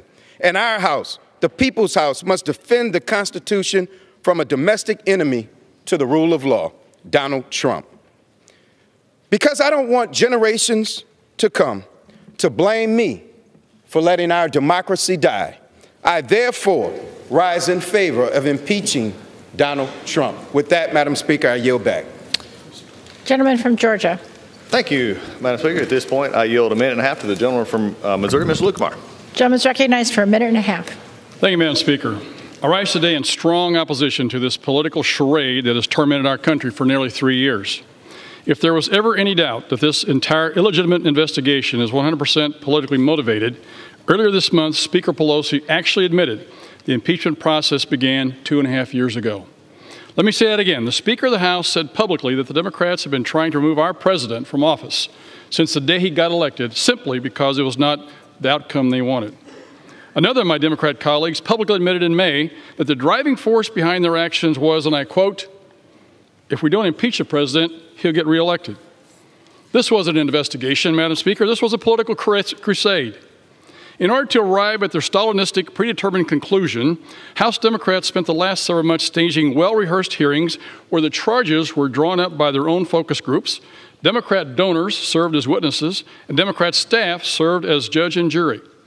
Even with the odds so blatantly stacked against the president, Democrats still came up with absolutely nothing.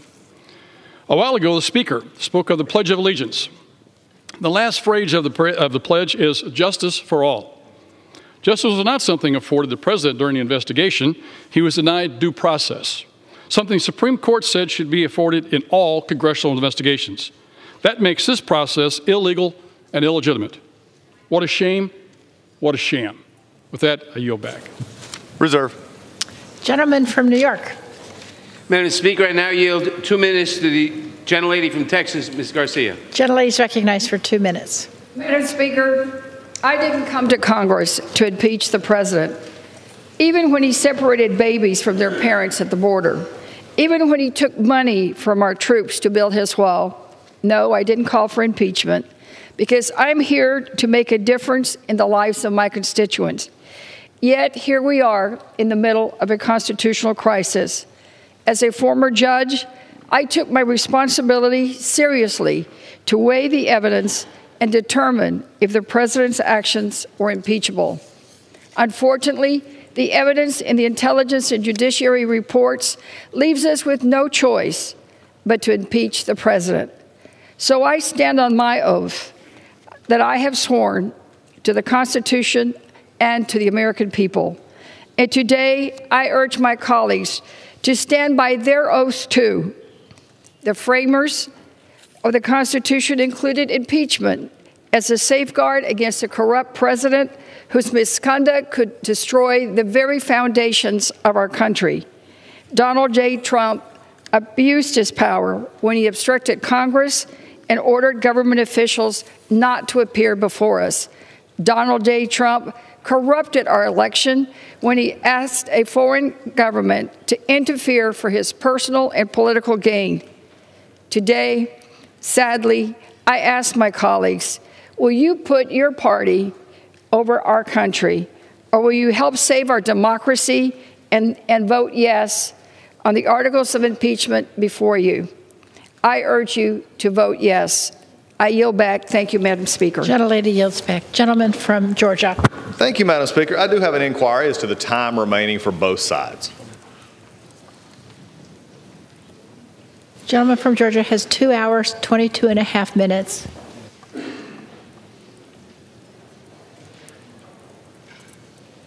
Gentleman from New York has 2 hours and 27 and a half minutes left. Pulled ahead. Okay. Thank you, Madam Speaker. At this point, it is my, I yield now to a minute and a half to the gentleman from Iowa, Mr. King. Gentleman's recognized for 90 seconds, or for a minute and a half. Thank you, Madam Speaker. I thank the gentleman for yielding. And I start out first that this is the largest, most massive cover-up of such a list of crimes against our country, and to go so far as to bring impeachment hearings to try to cover all of this up.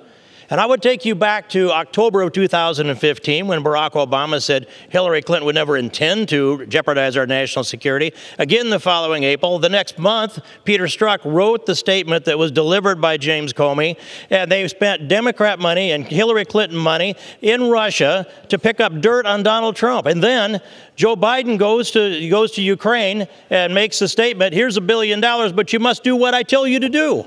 You're accusing Donald Trump of doing that which Joe Biden has confessed to doing.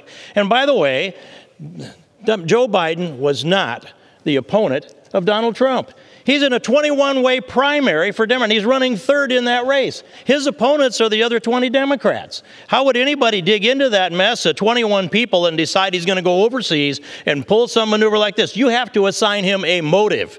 You assign him a motive, then you create the dots, then you go dot to dot. But the reality is that it was Biden that was doing the extortion of the power play in order to protect his own son. And it was Donald Trump that was following the law that said you have to ensure that there's not corruption here before this money is handed over. And by the way, there was a violent war going on in Ukraine, and that's when we sent blankets and MREs over there under Barack Obama. But when I hear this from the gentleman from Georgia, Mr. Johnson, he doesn't think he can win the election fair and square, so he would cheat. And I've heard that here on this floor. No, it's the other way around. Your number one proponent of impeachment is Al Green of Texas, and he said those very same things, and they brought this case November 9th, the day after Trump was elected. I yield back. I yield. Reserve. Gentleman from New York. Madam Speaker, I now yield 2 minutes to the gentlelady from Pennsylvania, Ms. Dean. Gentlelady is recognized for 2 minutes.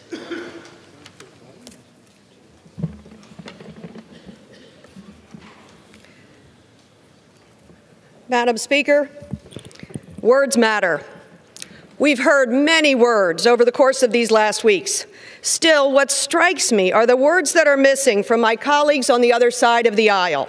A gaping hole in this conversation. The words they cannot or will not mouth. Defending a president's conduct. Conduct that threatens our constitutional order. And so, Speaker, I ask, when is it ever right for a president to coerce a foreign power to interfere in our elections? When is it ever right for a president to intimidate a foreign leader into announcing false investigations into a political rival? When is it ever right for that president to withhold congressionally appropriated aid to that country at the expense of its national security and our very own? And when is it ever right for a president to block a co-equal branch of government from investigating the scheme to cheat an election? The answer, of course, is never. But that word does not come trippingly from the tongues of those who are making the choice to stand behind a man whose behavior is not worthy of your tortured words. By our vote today, we are speaking to future presidents and to future generations. We are declaring that we will not tolerate foreign interference in our presidential elections. Americans alone will determine the outcome, and we will not permit a president to order the complete defiance of a co-equal branch of government. And in the end, regardless of the outcome of this impeachment, the president's tenure will end, and this body and our grandchildren will be left with what we did here today. Ours is a somber generational duty about love of country and lifting a Constitution to its gravest protections but its highest aspirations. Our democracy is a matter of conscience, and by voting to safeguard our Constitution, mine is clear. I thank you, Madam Speaker, and yield back. Gentlelady yields back. Gentleman from Georgia. Thank you, Madam Speaker. As I've reminded many times, we have fought on the sham process that we've had to deal with, and we fought on the facts and won both. And I will remind that if you want to talk about elections, remember it was the Speaker of the House that said we can't trust the voters it's too dangerous to leave it with the voters for President Trump next year. With that, I yield 2 minutes to the gentlelady from Arizona, Ms. Lesko. Gentlelady is recognized for 2 minutes. Thank you, Madam Speaker. As you all know, I serve on both the Judiciary Committee and Rules Committee, and I have literally spent hours poring over testimony, looking at documents, sitting in hearings. And you know the conclusion I got from all of that? This impeachment is a total joke and a total sham. And let me tell you one of the reasons why I think that. All of those witnesses, the 17 witnesses that the Democrats brought forward, not one single one of them was able to establish that President Trump committed bribery, treason, high crimes, or misdemeanors, which is required in the U.S. Constitution. And again, 17 out of 24 Democrat members on Judiciary Committee voted on this floor to move forward articles of impeachment before the phone call. And 5 out of 9 Rule Committee Democrat members did the same thing. So if the main part of your impeachment is the call, why did you vote for impeachment prior to the call?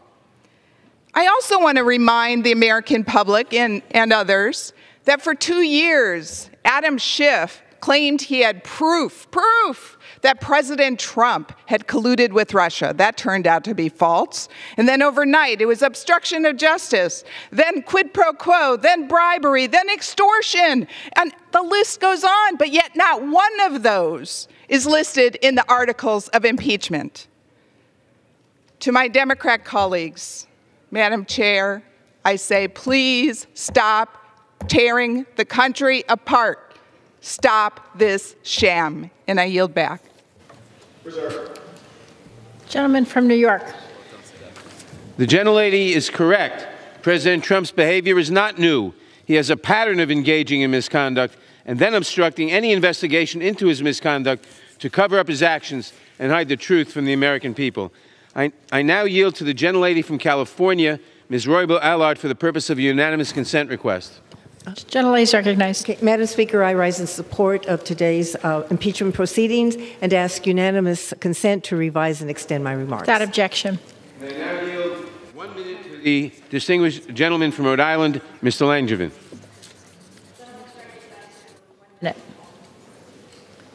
I thank the gentleman for yielding, Madam Speaker. Our nation was founded on certain principles: that government should be of, by, and for the people, that a system of 3 co-equal branches of government would provide the checks and balances necessary to ensure the people's voices are heard, and that no one is above the law.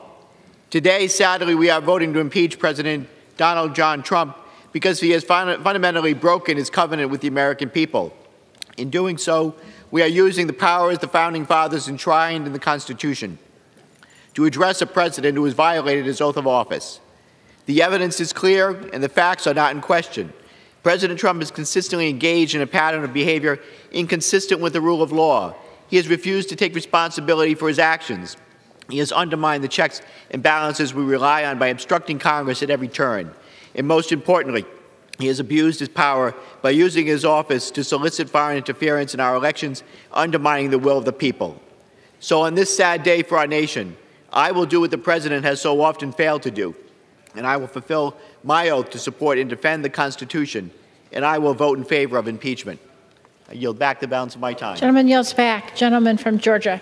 Thank you, Madam Speaker. At this time, it is my pleasure to yield 2 minutes to the gentleman from Ohio, Mr. Chavez. Gentleman's recognized for 2 minutes. Thank you, Madam Speaker. Today is a sad day in our nation's history as House Democrats are poised to approve on a strictly party line vote articles of impeachment based on what constitutional scholar Jonathan Turley called wafer-thin evidence. This will set a dangerous precedent where impeachment becomes the norm rather than the exception. That's not what our founding fathers intended. They wanted impeachment to be rare. They set a high bar for impeachment: treason, bribery, high crimes, and misdemeanors. Alleged abuse of power, the first article, is not a high crime and misdemeanor. In fact, it's not even a crime.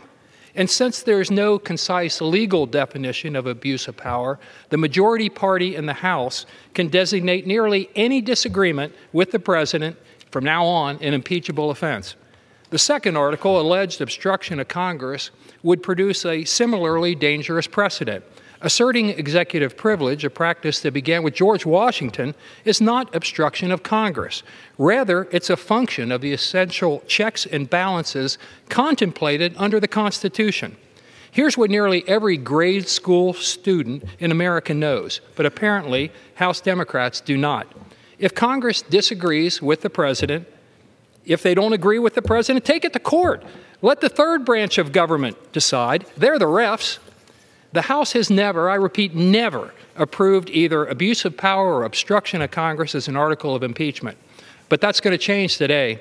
Today, House Democrats are pursuing a wacky constitutional theory under which all 4 presidents on Mount Rushmore could have been impeached. If all of this sounds absurd, Madam Speaker, it's because it is absurd. In fact, this whole process is absurd and has been from the outset.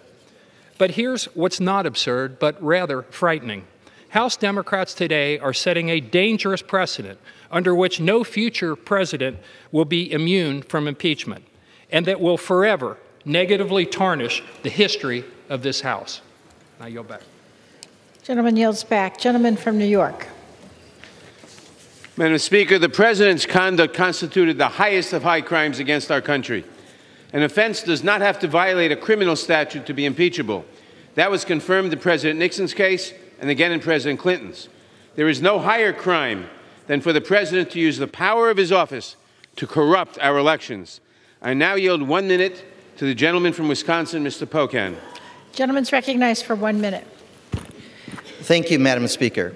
This July, President Trump blocked $400 million in congressionally approved aid that Ukraine desperately needed to defend itself against Russia, because he needed Ukraine to do him a favor first. He asked the president of Ukraine to launch a public investigation into a political rival. Military aid and other benefits would only come after. But this is not about a single call or a single transcript.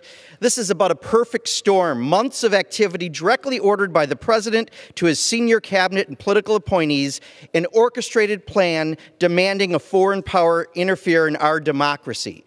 President Trump betrayed his oath of office. He abused the power of his office for personal and political gain and has refused to cooperate with a co-equal branch of government. This is a vote for our Constitution, setting the precedent for all future presidents, Democrat or Republican. Donald Trump must be held accountable for his actions. Today we send a clear signal to this president and all future presidents: no one is above the law. I yield back. Gentleman from Georgia. Thank you, Madam Speaker. At this time, I yield 1.5 minutes to the gentleman from Kansas, Mr. Marshall. Gentleman's recognized for 1.5 minutes. I rise today in opposition to the impeachment of the legitimately elected President of the United States. Enough. Madam Speaker, for the love of this country, enough. Enough of this impeachment circus. Enough of these sham witch hunts. I'm voting no because the President has done nothing wrong. The only thing the President Trump is guilty of is doing the things he said he would do. And if my Democrat colleagues were honest, they'd tell us the only thing President Trump is guilty of is not being Hillary Clinton. The only party guilty of obstruction, abuse of power, or whatever focus group term they're using today is the party on the other side of this aisle. They're obstructing the will of the American people. They're obstructing the very foundations of our country. By politically weaponizing impeachment, they have dangerously shattered precedent and abused our Constitution. They alone will bear this responsibility. Madam Speaker, they'll fail. And it's no wonder the American people don't trust this body. It's past time to be done with this circus and get to the work that matters, like securing our borders and passing trade deals. I will vote no and encourage this body to move on from this heartbreaking, disgraceful day to things that actually matter. I yield back. Gentleman yields back. Gentleman from New York. Madam Speaker, I now yield 1 minute to the gentleman from North Carolina, Mr. Price. Gentleman's recognized for 1 minute. Madam Speaker, the moment our founders anticipated in establishing the power of impeachment has arrived. The evidence is clear. President Trump abused his power by asking a vulnerable foreign leader to investigate both his political rival and a baseless Russian conspiracy theory, while withholding congressionally appropriated defense aid and a coveted White House visit. He then blocked congressional investigation into these abuses. These abuses threaten the integrity of our elections, they corrupt our diplomacy, and they undermine national security. We sometimes regard constitutional checks and balances as the indestructible underpinnings of our democracy. In fact, they're not fixed. They're not indestructible. The President has demonstrated this beyond all doubt. It's up to the Congress, the first branch of government, to apply the remedy that the Constitution prescribes, because the threats to our democracy are real and present. With this vote, we affirm that no one, including the President, is above the law. Gentleman from Georgia. Thank you, Madam Speaker. I yield 1.5 minutes to the gentleman from Kentucky, Mr. Comer. Gentleman's recognized for 1.5 minutes. Since the beginning of this impeachment inquiry, it's been extremely troubling to see the partisan, divisive way in which Democrats have carried out this entire process. I guess we shouldn't be surprised, though. They promised they'd unseat this president since the day he took his oath of office. From the start, this has been a baseless attempt to undo the will of 63 million Americans who voted for President Trump. I can tell you, the people I represent in Kentucky, the very people who voted for this president to enact change and fight for this country, are appalled at the charade they've seen in the House in recent months. They are appalled at the actions from House Democrats who have failed to even come close to proving their case. I hope all of my congressional colleagues carefully consider the precedent they are setting by voting in favor of this sham process and these illegitimate articles of impeachment. These articles were written and built on a report that was drafted with biased presumptions, cherry-picked witnesses, and vastly disputed facts.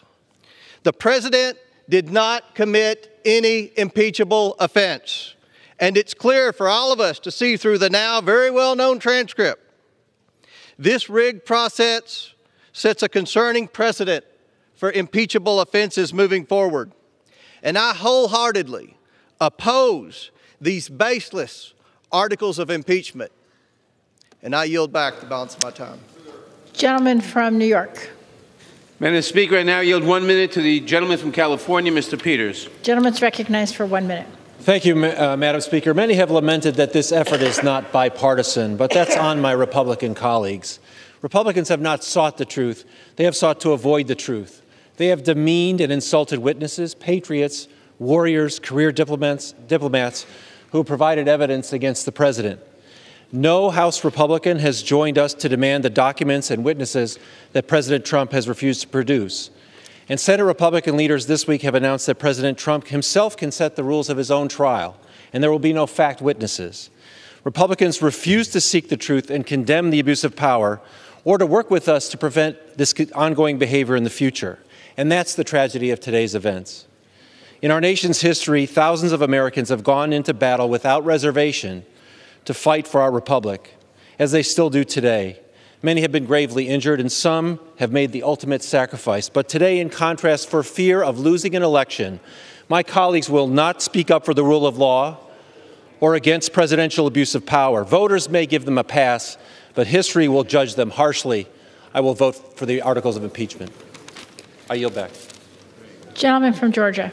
Thank you, Madam Speaker. It is my privilege now to yield a minute and a half to the gentleman from Georgia, Mr. Loudermilk. Gentleman's recognized for a minute and a half. I thank my colleague from Georgia and friend, Mr. Collins. Madam Speaker, I rise today in opposition not only to these articles of impeachment, but in strong opposition to the process that has brought us to this point. Our Constitution and Bill of Rights are all about process. Our founders knew that a government without constraints could accuse anyone of any crime at any time, even without compelling evidence. That's why the 5th and the 14th Amendments established a bedrock principle of innocent until proven guilty beyond a reasonable doubt. But on November the 14th, Speaker Pelosi informed the press that the president should prove his innocence when she stated, "Mr. President, if you have anything that shows your innocence, then he should make that known." The Constitution also guarantees that the accused can call witnesses to testify on their behalf, but the Republicans and the president were continually denied that right throughout this process. The Sixth Amendment guarantees the right of the defendant to face their accuser, but not only have the Democrats prohibited Republicans and the president from questioning the so-called whistleblower, his identity has been kept secret. Before you take this historic vote today, 1 week before Christmas, I want you to keep this in mind. When Jesus was falsely accused of treason, Pontius Pilate gave Jesus the opportunity to face his accusers. During that sham trial, Pontius Pilate afforded more rights to Jesus than the Democrats have afforded this president in this process. I yield back. Gentleman from New York. The president was given the opportunity to come and testify before the Judiciary Committee, to send his counsel, to question witnesses. He declined to do so. I now yield 1 minute to the gentleman from Michigan, Mr. Kildee. Nice for 1 minute. Thank you, Madam Speaker. This is a sad day for our country and for our democracy. The president has abused the powers of his office, betrayed the public trust, and undermined America's national security by pressuring a foreign government to interfere in our elections for his own political gain. In this moment in our history, the Constitution is clear. The remedy for such misconduct by a president is impeachment. I didn't come here to Congress to impeach a president of the United States, but sadly, the president's misconduct leaves us no choice but to follow the Constitution. I have 2 grandchildren. My granddaughter Caitlin is 8, and my grandson Colin is 4. Someday, a long time from now, they'll ask me about this day. They'll ask about the time a president put himself above the law, and they'll want to know what I did to stop him. And I will have an answer for them. Today, I vote to uphold the Constitution. I will vote to impeach Donald Trump. I yield back. Gentleman from Georgia. Thank you, Madam Speaker. It is interesting that the president was supposedly given rights in the Judiciary Committee, but maybe who would he have asked questions of? 3 law school professors and a staff member? Not a lot of due process there. With this, I yield a minute and a half to the gentleman from Texas. Gentleman's recognized for a minute and a half. Madam Speaker, we're here today because House Democrats have spent upwards of $30 million in 3 years trying to overturn the 2016 election of President Trump and come up with nothing. Because of their radical left wing, Democrats are willing to make all future presidential elections invalid until judged worthy by the majority in the House of Representatives. The President of the United States does not serve at the pleasure of the House of Representatives. Perhaps the greatest denial of reality regarding President Trump is acknowledging that under his policies, things are actually going much better than they have in decades for working Americans. We are a democratic constitutional republic in which power flows from we the people to our president and elected officials. The Democrat majority thinks otherwise. They believe that they are entitled to rule us, even if they have to change the rules to invalidate the will and the votes of the people of America. And that is why the absence of a case does not matter in this charade of impeachment. I believe that the American people recognize and share my urgency about what is at stake here. Madam Speaker, you and your majority may decide today, but I have faith that the American people will decide otherwise next November. Thank you, and I yield back.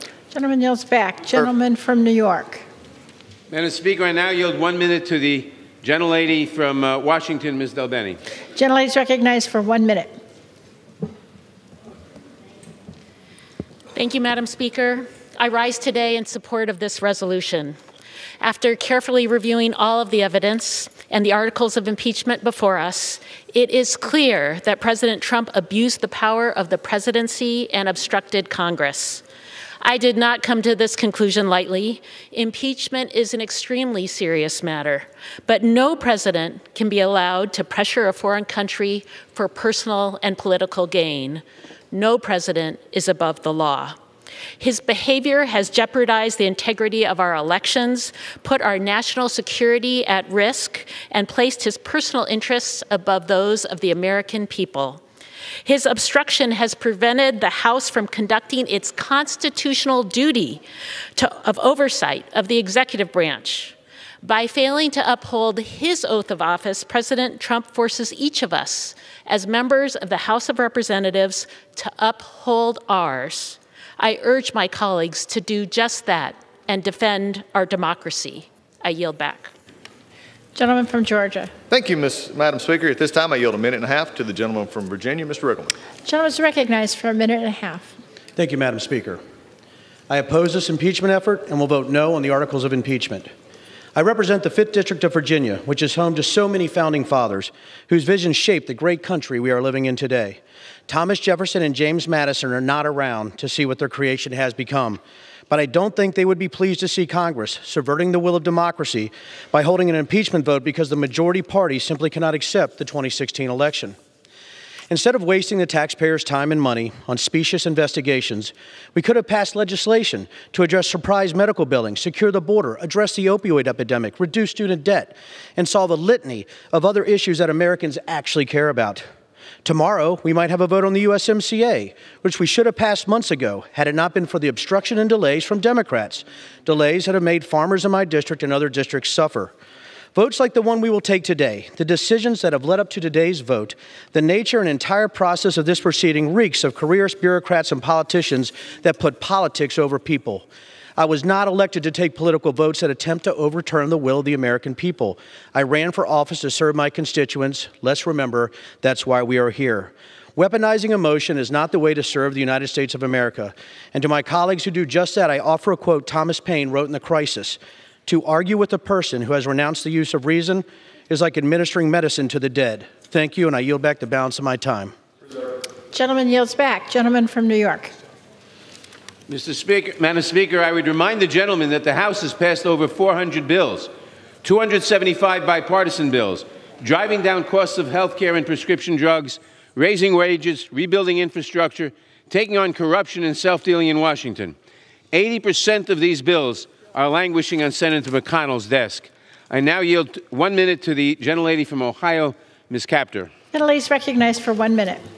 Madam Speaker, I thank the chairman for yielding. I wish to place on the record that members of Congress swear a solemn oath to protect and defend the Constitution against all enemies, foreign and domestic, and today we fulfill our oath by defending liberty. The central figure testing America's resolve is not here in Washington today. Rather, the closeted villain sits in Moscow at the Kremlin. Vladimir Putin has coordinated murders, election hacking, propaganda, the entrapment of willing fools and greedy underlings who put their own selfish interests over liberty. Putin seeks to sow disarray and destabilize democracies and the NATO alliance.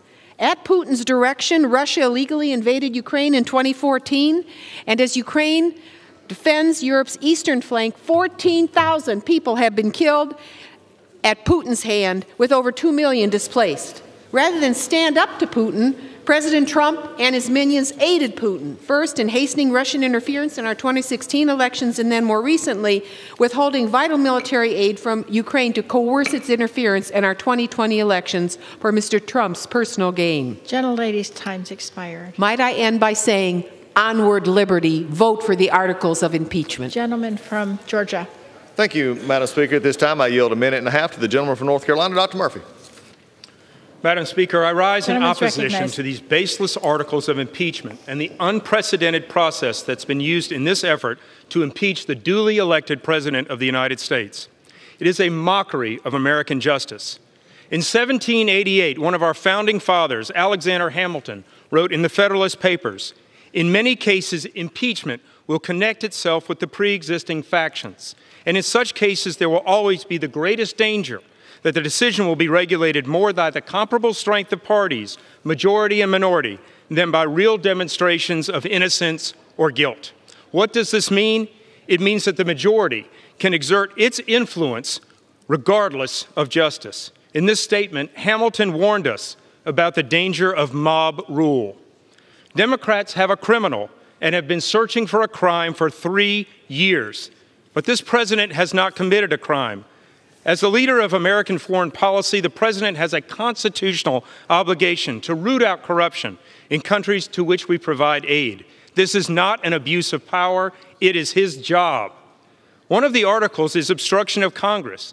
The only thing that's been obstructed is this president's right to due process. I don't blame the president for refusing to fully participate in this guilty until proven innocent circus. This is not how our founding fathers framed American justice. This is a tragic day in our nation's history. We have individuals that hate this president more than they love this country. Our country needs prayer and not this destructive partisanship. Thank you. I yield back. Gentleman from New York. Madam Speaker, the president's obstruction is unprecedented and categorical. President Trump claims that the House cannot investigate his misconduct outside of an impeachment inquiry. He defies lawful congressional subpoenas and then he sues to block third parties from complying with such subpoenas. Even as he pursues his own interests in court, his administration simultaneously argues that Congress is barred from obtaining judicial enforcement when executive branch officials disregarded subpoenas. So when can the president be held accountable for his wrongdoing? In his mind, never. The Constitution, however, disagrees. I now yield 1 minute to the gentlelady from the District of Columbia, Ms. Holmes Norton. The gentlelady is recognized for 1 minute.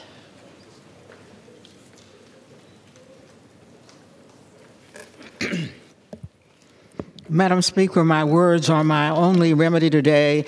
In spite of the upcoming D.C. statehood vote, we expect to be successful. The people of the District of Columbia have no vote on impeachment or on any other matter on this floor now.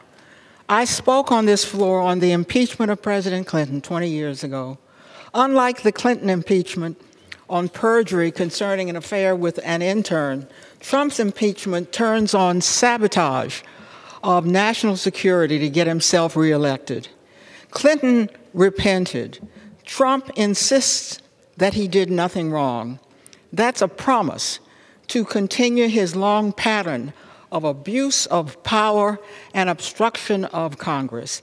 Impeachment is our only recourse. I yield back.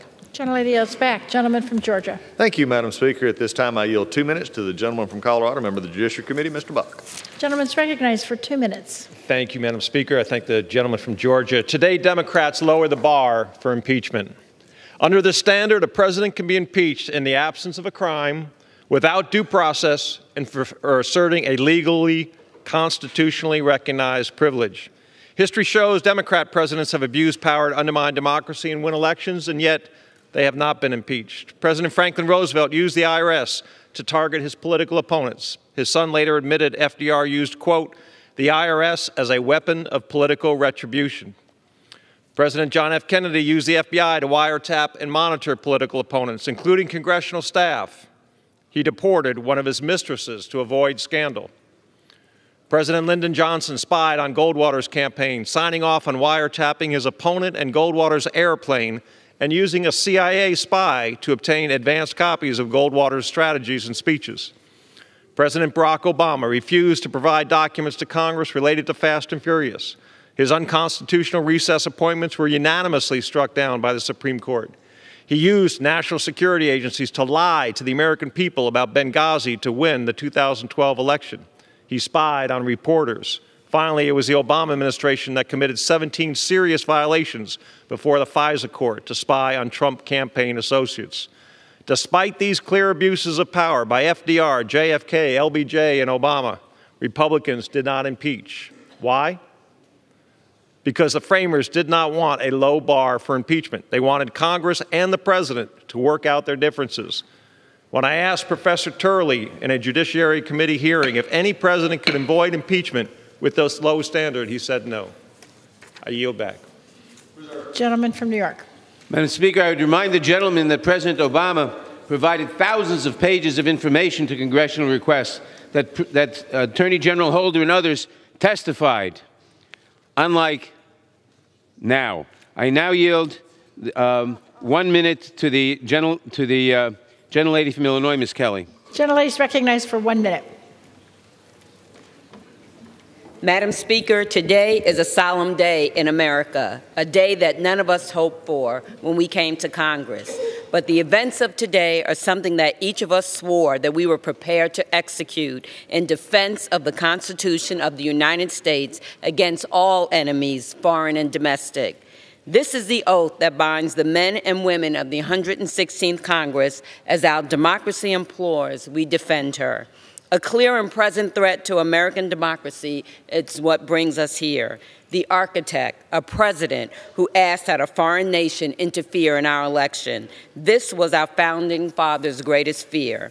I cast this solemn vote for the many individuals in my district who entrusted me to be their voice in Congress. They entrusted me to uphold our Constitution for them. I vote yes for Sarah in Chicago, Doug in Kankakee, Diane in Flossmoor. Yes for Kathy in Momence, Catherine in Crete, and Jimmy in Park Forest. The facts are simple. The path forward is clear. Impeachment is not an option. It is an obligation because no one is above the law. I yield back. Gentleman from Georgia. Thank you, Madam Speaker. At this time, it is my privilege to yield 2 minutes to the gentleman from Pennsylvania, another member of the Judiciary Committee, Mr. Reschenthaler. Gentleman's recognized for 2 minutes. Thank you, Madam Speaker, and thank you, Ranking Member Collins. You know, in the Navy, we had a saying, bluff, bottom line up front. Well, I'll give you the bottom line. Democrats are terrified that President Trump is going to win re-election. They can't beat him on the merits. So the Democrats are caving to their far-left radical base, and they're using the thoughts and the feelings and the assumptions of some unnamed bureaucrats rather than relying on facts and law to impeach a duly elected president. Let me be clear. This is nothing more than a political hit job. You know, I've been on all sides of the courtroom. I was a prosecutor in the Navy. I was a defense attorney in the Navy. I was a district judge in my hometown. And let me tell you, as a lawyer, I would defend this case every day of the week. As a judge, I would dismiss this on day one for lack of merit. There's no prima facie case here. I'll tell you who I'd prosecute, though. I would prosecute Adam Schiff for abuse of power. Why? How about the fact that he used his position as chairman to leak phone records of Ranking Member Devin Nunes? How about the fact that he dumped over 8,000 pages of documents on Republicans less than 48 hours before a hearing? That is the abuse of power. And obstruction? I'd prosecute the Democrats for obstruction. How about the fact that Judiciary Democrats voted down my request to subpoena the whistleblower? How about the fact that Chairman Nadler refused every single Republican request for a fact witness? That is obstruction of Congress. So again, let me be clear. Today is nothing more than a political hit job. Thank you, and I yield back. Gentleman yields back. Reserve. Gentleman from New York. Madam Speaker, once again, I hear a lot of attacks on Democratic members of Congress, but not one single word of substantive defense of the President's conduct. I now yield 1 minute to the distinguished gentleman from Virginia, Mr. Connolly. Gentleman's recognized for 1 minute. Madam Speaker, each of us here took an oath to protect and defend the Constitution of the United States, not the President and not our political party. Today, history will judge. Did we abide that oath? To extort a foreign country, to investigate your political opponent is an unconstitutional abuse of power. To solicit foreign interference in an American election is an unconstitutional abuse of power. The need to protect against just such abuses prompted our founders to grant the sole power of impeachment to this House.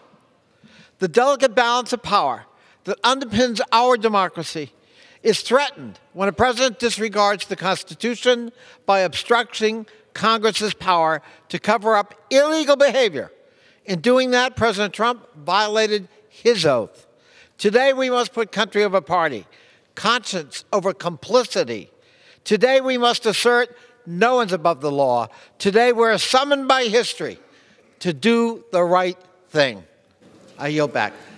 Gentleman from Georgia. Thank you, Madam Speaker. I know this is probably not true, but I think the speakers are not working on the majority side because I have talked about it. Many of our members have talked about the facts. Let's just go over them real quickly. No pressure, no conditionality, nothing was ever denied them when they got through. They actually got the money and they never did anything for it. We have talked about the facts. That's a distraction that doesn't need to happen. With that, Madam Speaker, I yield a minute and a half to the gentleman from Ohio, Mr. Davidson. Gentleman's recognized for a minute and a half. Madam Speaker, I've heard numerous colleagues say they didn't run for Congress to impeach the president.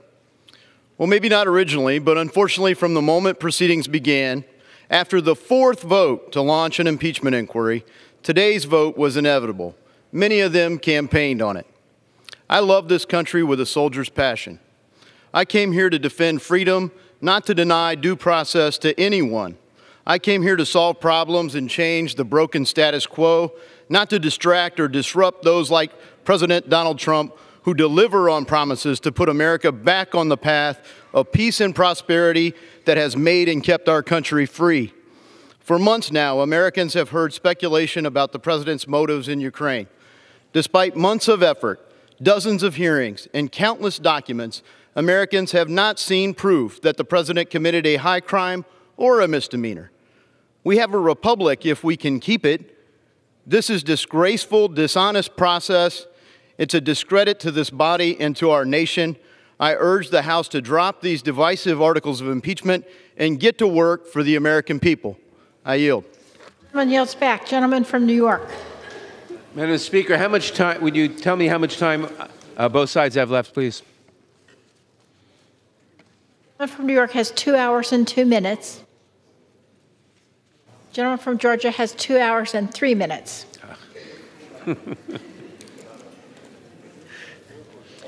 Madam Speaker, I now yield 1 minute to the gentlelady from New York, Ms. Velasquez. Gentlelady is recognized for 1 minute. Madam Speaker, the facts are clear. The President of the United States withheld $400 million in military aid to an ally of the United States and also held back a White House meeting to compel a foreign nation to investigate his political opponent. At the exact time the President was doing this, Ukraine was engaged in a battle for its very existence with one of America's adversaries, Russia. The President abused his power to persuade a foreign nation to dig up dirt on a political opponent, and that's the truth. This was quite simply a geopolitical shakedown. The President then tried to block Congress from exercising its constitutionally mandated duty to uncover the truth. Every single one of us today faces a stark choice. If we choose to turn a blind eye to put political expediency before the Constitution, then we are complicit in this subversion of democracy. If we do not hold this President accountable, we have failed the people who sent us here, and we have abdicated our own oath to defend the Constitution. In the United States of America, no one is above the law, not even the President. Thank you, Madam Speaker. At this time, it is my pleasure to yield 2 minutes from the gentleman from Alabama, Mr. Byrne. Gentleman's recognized for 2 minutes. Madam Speaker, in 3 months, we've gone from receiving an unsubstantiated, hearsay, and discredited whistleblower complaint to the production of articles of impeachment against the President of the United States. Not since Andrew Johnson has the House engaged in such a partisan political stunt. From the beginning, this has been a sham, and this House has been nothing but a star chamber. The Democrat majority literally locked themselves in the basement of this building, hiding from the American people. When my colleagues and I refused to stand for it, Democrats moved to public hearings, but denied us questions, denied us witnesses, and denied the president any meaningful opportunity to defend himself. With this complete abusive process, the Democratic majority has produced the flimsiest and most legally unsound articles of impeachment in the history of this nation. Never before has the House reported an article of impeachment that does not allege an underlying crime, yet this majority will do so today. Read the transcripts. There was no quid pro quo, no bribery, no extortion, no crime, and no abuse of power, and they don't even allege a crime in their articles of impeachment. The president raising Ukrainian corruption is not an impeachable offense. If the dealings of Hunter Biden were so above board, you would think the majority would be just fine looking into this matter. Yet they haven't moved my resolution asking for an investigation, and our subpoenas for Hunter Biden have all been denied. Hunter Biden doesn't get a pass because his dad was vice president. I am proud to have fought against this charade every step of the way, and I will proudly vote no today, and I yield back. Gentleman yields back. Gentleman from New York. Madam Speaker, I now yield 1 minute to the gentlelady from Wisconsin, Ms. Moore. Gentlelady is recognized for 1 minute. Madam Speaker, the facts are uncontestable. The evidence is overwhelming. The president grossly misused the office of president and obstructed Congress, and justice requires this impeachment. I feel compelled to respond to the false narrative that Democrats are using this process to overturn an election. You know, I agree. Elections are the appropriate venue for public policy disputes. However, we're not talking about a public policy dispute. We're talking about a president who subverted national security by soliciting foreign interference in our elections, the exact thing our founding fathers feared, and the exact circumstance for which they drafted the impeachment clause. Our democracy, our Constitution deserves standing up for, not Donald John Trump. And I will leave my colleagues with this last thought as they decide how to cast this historic vote. For what shall it profit a man to gain the whole world only to lose his own soul? I yield back. The lady yields back. Gentleman from Georgia.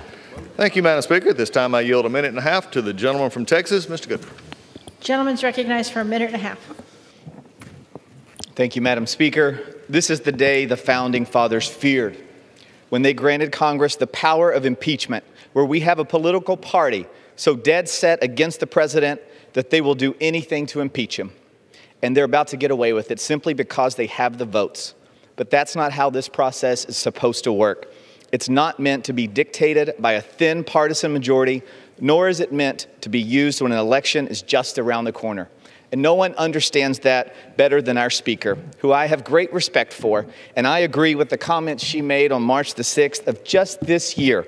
Impeachment is so divisive to the country that unless there's something so compelling and overwhelming and bipartisan, I don't think we should go down that path because it divides the nation. And that's exactly what's happened. And when we walk out of here tonight, we all know how this result's going to go. The Democrats are voting for this. Not one Republican is breaking. This is not bipartisan. The American people are disgusted with the United States House of Representatives, and we bring shame upon this body today by moving forward this impeachment. I yield back. Gentleman yields back. Gentleman from New York. Madam Speaker, I now yield 1 minute to the gentleman from California, Mr. Lowenthal. Gentleman's recognized for 1 minute. Thank you, Madam Speaker. The facts in this case are as simple as they are tragic. Witness after witness attested to these facts. No one has credibly refuted them. President Trump tried to coerce Ukraine to interfere in the 2020 elections. He used the power of his office for personal political gain. By withholding aid to Ukraine, the president has endangered our ally Ukraine and undermined our own national security. And when he got caught, the president attempted to cover up the crime and shut down any investigation by obstructing Congress. We have overwhelming evidence that this president poses an urgent threat to our elections, to our national security, and to the rule of law. Congress must vote to impeach him to protect our constitutional republic. There is no alternative. Thank you, and I yield back. Gentleman from Georgia. Thank you, Madam Speaker. The only urgent threat to this body is the clock in the calendar and the desire to impeach the president before we go home for Christmas. With that, a minute and a half to the gentleman from Tennessee, Mr. Rowe. Gentleman's recognized for a minute and a half. Thank you, Madam Speaker. Today's a sad day in the People's House. Since Donald Trump was elected in 2016, Democrats have been on a crusade to stop him by any means. I believe the American people are the fairest people on this earth. They believe that everyone should be treated equally under the law, no matter what your station you occupy in life. Rich, poor, president, factory worker, fair. This process has been anything but fair. For 2 years, we've been told that then candidate Donald Trump colluded with Russians to interfere with our elections. 2 years, millions of dollars spent on the Mueller investigation. No collusion. You'd think after being that wrong, Democrats would finally decide to work on the problems that the American people sent us here to do. You'd be wrong again. Then we were told that the president withheld money to the Ukrainians in a quid pro quo. No, a bribery, no, abuse of power. I guess whatever polls best, to gather information on a political rival, potential rival. Well, here are some facts about what happened. Fact number one, the transcript of July 25th phone conversation that President released shows no pressure. Fact number two, President Zelensky did not know the money was withheld. Fact number three, no investigation occurred or was announced. Fact number four, the money was released September 11th, 2019. Facts are stubborn things. One member on the other side of the aisle said, quotes, "I'm concerned that if we don't impeach this president, he will get reelected," end quotes. That, Madam Speaker, says it all. I yield back. Gentleman yields back. Gentleman from New York.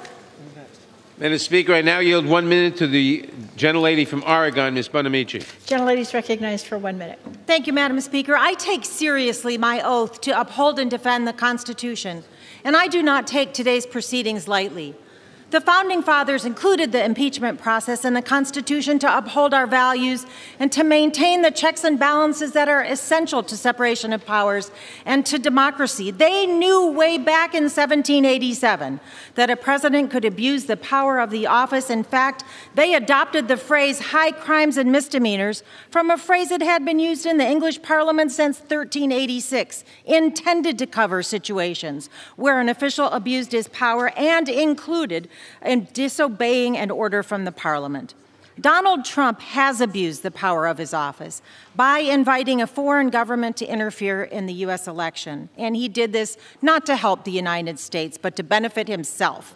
That's wrong, and it's an impeachable offense. And then when Congress exercised our constitutional duty to investigate these wrongdoings, he obstructed the investigation every step of the way. That is also wrong, and it's also an impeachable offense. In our country, no one is above the law. That includes the President of the United States. And I yield back the balance of my time. Gentleman from Georgia. Thank you, Madam Speaker. At this point, I yield a minute and a half to the gentleman from Pennsylvania, Mr. Kelly. Gentleman's recognized for a minute and a half. I thank the gentleman. You know, December is such a great month, and there's so many great dates in December, and we talk about the wonderful things that have happened in Decembers of the past. There's also, in addition to Christmas being something we celebrate, the Boston Tea Party took place in December, but also on December 7th, 1941, a horrific act happened in the United States, and it's one that President Roosevelt said, this is a date that will live in infamy. Today, December the 18th, 2019, is another date that will live in infamy. When just because you hate the President of the United States and you can find no other reason other than the fact that you're so blinded by your hate that you can't see straight, that you've decided the only way we can make sure this president doesn't get elected again is to impeach him. On the floor of the People's House, the bastion of democracy and liberty in the whole world, we have decided that political power is far more important than principle. I would urge all members of the House to vote no on impeachment and to look their voters in the eye and remember. Listen, let me tell you, the voters will remember next November what you're doing this December. This is a terrible time. This is a date that will live in infamy. Thank you, Mr. Speaker, and I yield back. Gentlemen, the members are reminded to address their remarks to the chair. Gentleman from New York. Madam Speaker, I now yield 1 minute to the gentlelady from Florida, Ms. Frankel. Gentlelady is recognized for 1 minute. In 1787, at the conclusion of the Constitutional Convention, Benjamin Franklin was asked, "Do we have a republic or a monarchy?" He responded, "A republic if you keep it." Madam Speaker, a republic is a form of government in which the country is considered a public matter, not the private concern or property of the rulers. In a republic, no person is above the law. In a republic, the president may not abuse his power by withholding critical foreign assistance for his own personal political gain, nor may he stop witnesses from talking. I did not come to Congress to impeach a president, but I did take an oath to keep the republic. For our children and our grandchildren, we should do nothing less. One day, I will tell my grandson that I stood up for our democracy. I will vote yes to impeach the president. And I yield back. Gentlelady yields back. Gentleman from Georgia. Thank you, Madam Speaker. At this time, I yield 1 minute 40 seconds to the gentleman from Wisconsin, Mr. Grothman. Gentleman is recognized for 1 minute and 40 seconds. Thank you. I'd like to address why we're here. We're certainly not here because of a misquoted phone call in July of 2019. The Washington Post ran an article headlined, "The campaign to impeach President Trump has begun the day he was sworn in." The gentleman from Maryland who spoke earlier today called for impeachment 2 days before President Trump was before he was sworn in. The gentleman from Texas was introducing impeachment resolutions 2 years ago and said President Trump should be impeached so he can't get reelected. This impeachment is not about anything that happened on a phone call. This impeachment is about what President Trump has done. The people in this country who are let in, who are inadmissible or apprehended and don't have legal authority, fell from 100,000 people in May to under 5,000 people in November, and you hate him for it. Ben Carson thinks that low-income housing should be used by American citizens and not people who are here illegally, and you hate him for it. President Trump doesn't want people coming here and going on welfare, and you hate him for it. President Trump wants able-bodied people on food stamps to try to work, and he's hated for it. President Trump renegotiated that rip-off trade agreement with Mexico and Canada, and that was let in place by President Bush and President Obama, and you hate him for it. President Trump sides with law enforcement instead of criminals, and murders dropped 1,000 people last year, and you hate him for siding with the police.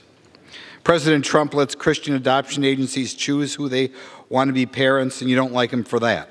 President Trump won't let foreign aid go to agencies that perform abortions. You hate him for that. President Trump's judges stick to the Constitution. He's disliked for that. President Trump is keeping his campaign promises, and you hate him for that. I yield the remainder of my time. Members are once again reminded to keep their remarks to the chair. Gentleman from New York. Madam Speaker, we do not hate President Trump, but we do know that President Trump will continue to threaten the nation's security, democracy, and constitutional system if he is allowed to remain in office. That threat is not hypothetical. President Trump has persisted during this impeachment inquiry in soliciting foreign powers to investigate his political opponent. The president steadfastly insists that he did nothing wrong and is free to do it all again. That threatens our next election, as well as our constitutional democracy. I now yield 1 minute to the gentleman from California, Mr. McNerney. Gentleman's recognized for 1 minute. Madam Speaker, the House of Representatives, the People's House, is vested by the Constitution with the power of impeachment to balance the power of the presidency. Without this essential duty, the president could exploit his sacred office without any regard for the law. On January 3rd, 2019, every member of the House swore an oath to defend the Constitution, and this week we're being asked to do just that. When allegations arose that the president tried to coerce a foreign government to help undermine the 2020 election, the House carried out its duty to investigate a potential abuse of power. But the president refused to cooperate and forbade his administration from doing so, obstructing Congress from carrying out our sworn responsibility. If these actions bear no consequence, future presidents may act without constraint, and American democracy will be at an end. Therefore, compelled by my sworn duty to defend the Constitution, I will vote to impeach this president. I yield back. Gentleman from Georgia. Thank you, Madam Speaker. At this time, I yield to my friend from Florida a minute and a half. Gentleman's recognized for a minute and a half. Thank you, Madam Speaker. I'd like to address my colleagues on the other side of the aisle and reiterate President Washington's warning to the Republic 223 years ago. The Constitution rightly sets a high bar for impeachment, but the integrity of the process also depends on the ability of the legislators to vote their minds independent of party politics. Removing a president is too important, and lawmakers are given too much latitude to define high crimes and misdemeanors for it to be any other way. Otherwise, excessively partisan politicians could overturn an election simply because the president is a member of the opposite and opposing party. It is in regard to this impeachment process that George Washington forewarned us as a nation at this moment in history. When political parties may now and then answer popular ends, they are likely in the course of time and things to become potent engines by which cunning, ambitious, and unprincipled men and women will be enabled to subvert the power of the people to usurp for themselves the reins of government. How wise he was. Vote no on this assault to our republic, the Constitution, and against President Trump. Gentleman yields back. Gentleman from New York. Madam Speaker, John Adams warned in a letter to Thomas Jefferson that these risks were unavoidable and might sometimes overlap. Quote, "You are apprehensive of foreign interference, intrigue, influence. So am I. As often as elections happen, the danger of foreign influence recurs." Close quote. I now yield 1 minute to the gentlelady from Michigan, Ms. Lawrence. Gentlelady is recognized for 1 minute.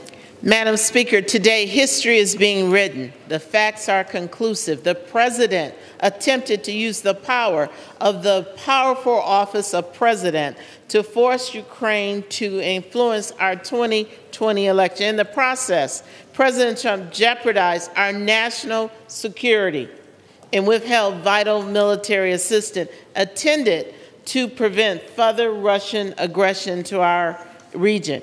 However, as our committees, including government oversight, which I sit on, and which I'm a member, sought to interview additional witnesses and obtain documents, the president ordered from the power of his office that the executive branch to not participate and obstructed the congressional oversight.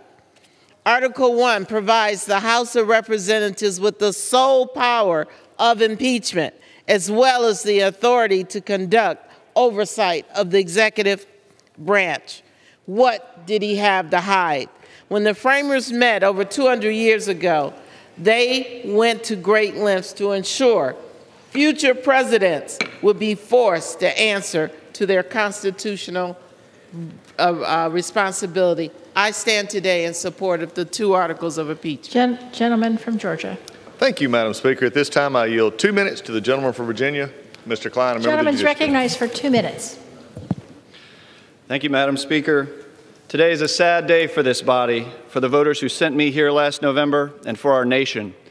Benjamin Franklin cautioned when asked what he had given us, a republic if you can keep it.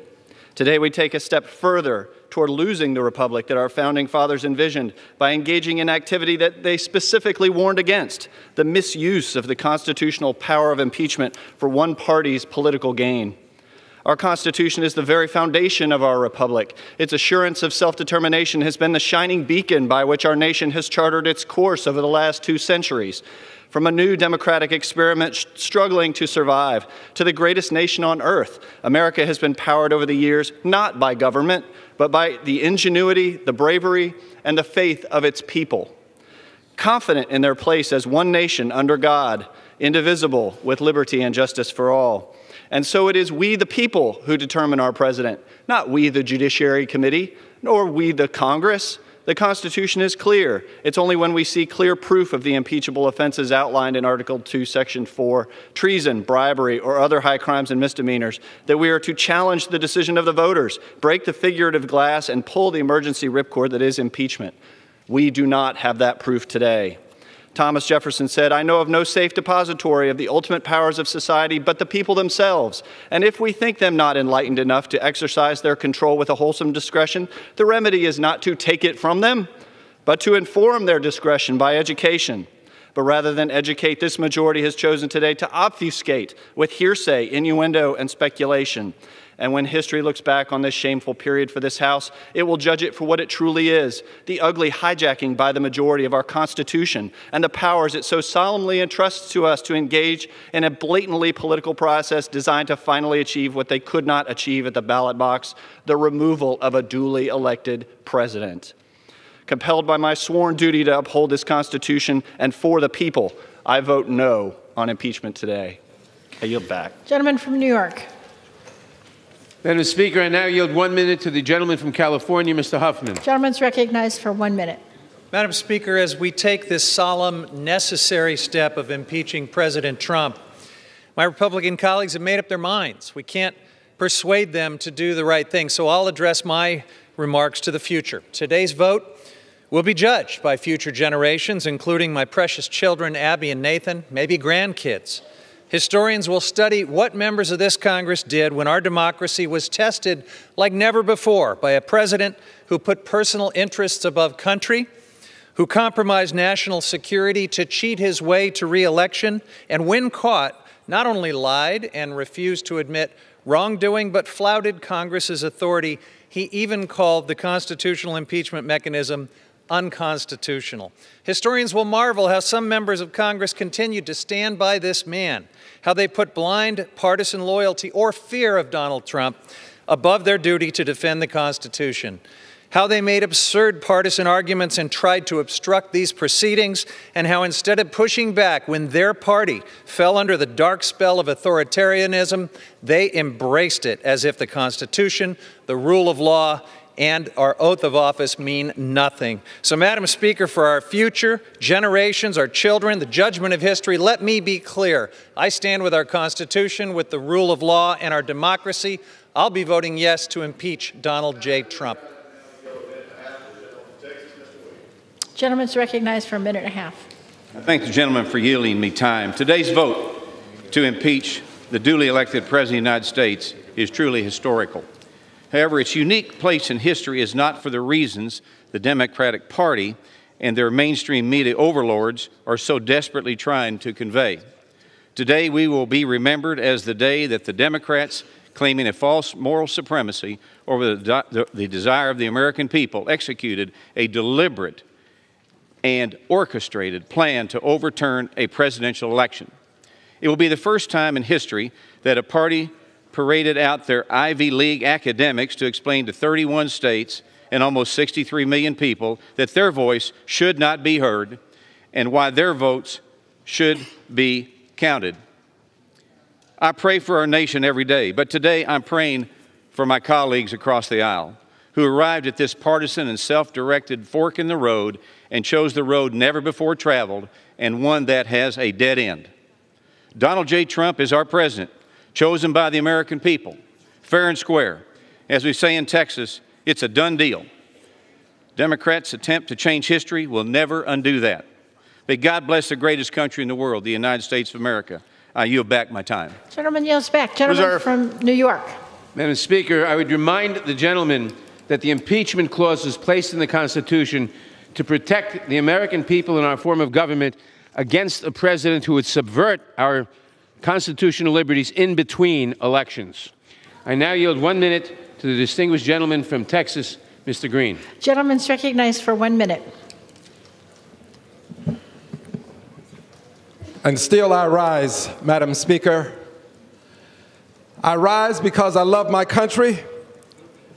And Madam Speaker, shall any man be beyond justice? This is the question posed in 1787 by George Mason at the Constitutional Convention. Shall any man be beyond justice? Madam Speaker, if this president is allowed to thwart the efforts of Congress with a legitimate impeachment inquiry, the president will not only be above the law, he will be beyond justice. We cannot allow any person to be beyond justice in this country. In the name of democracy, on behalf of the Republic, and for the sake of the many who are suffering, I will vote to impeach, and I encourage my colleagues to do so as well. No one is beyond justice in this country. I yield back the balance of my time. Gentleman from Georgia.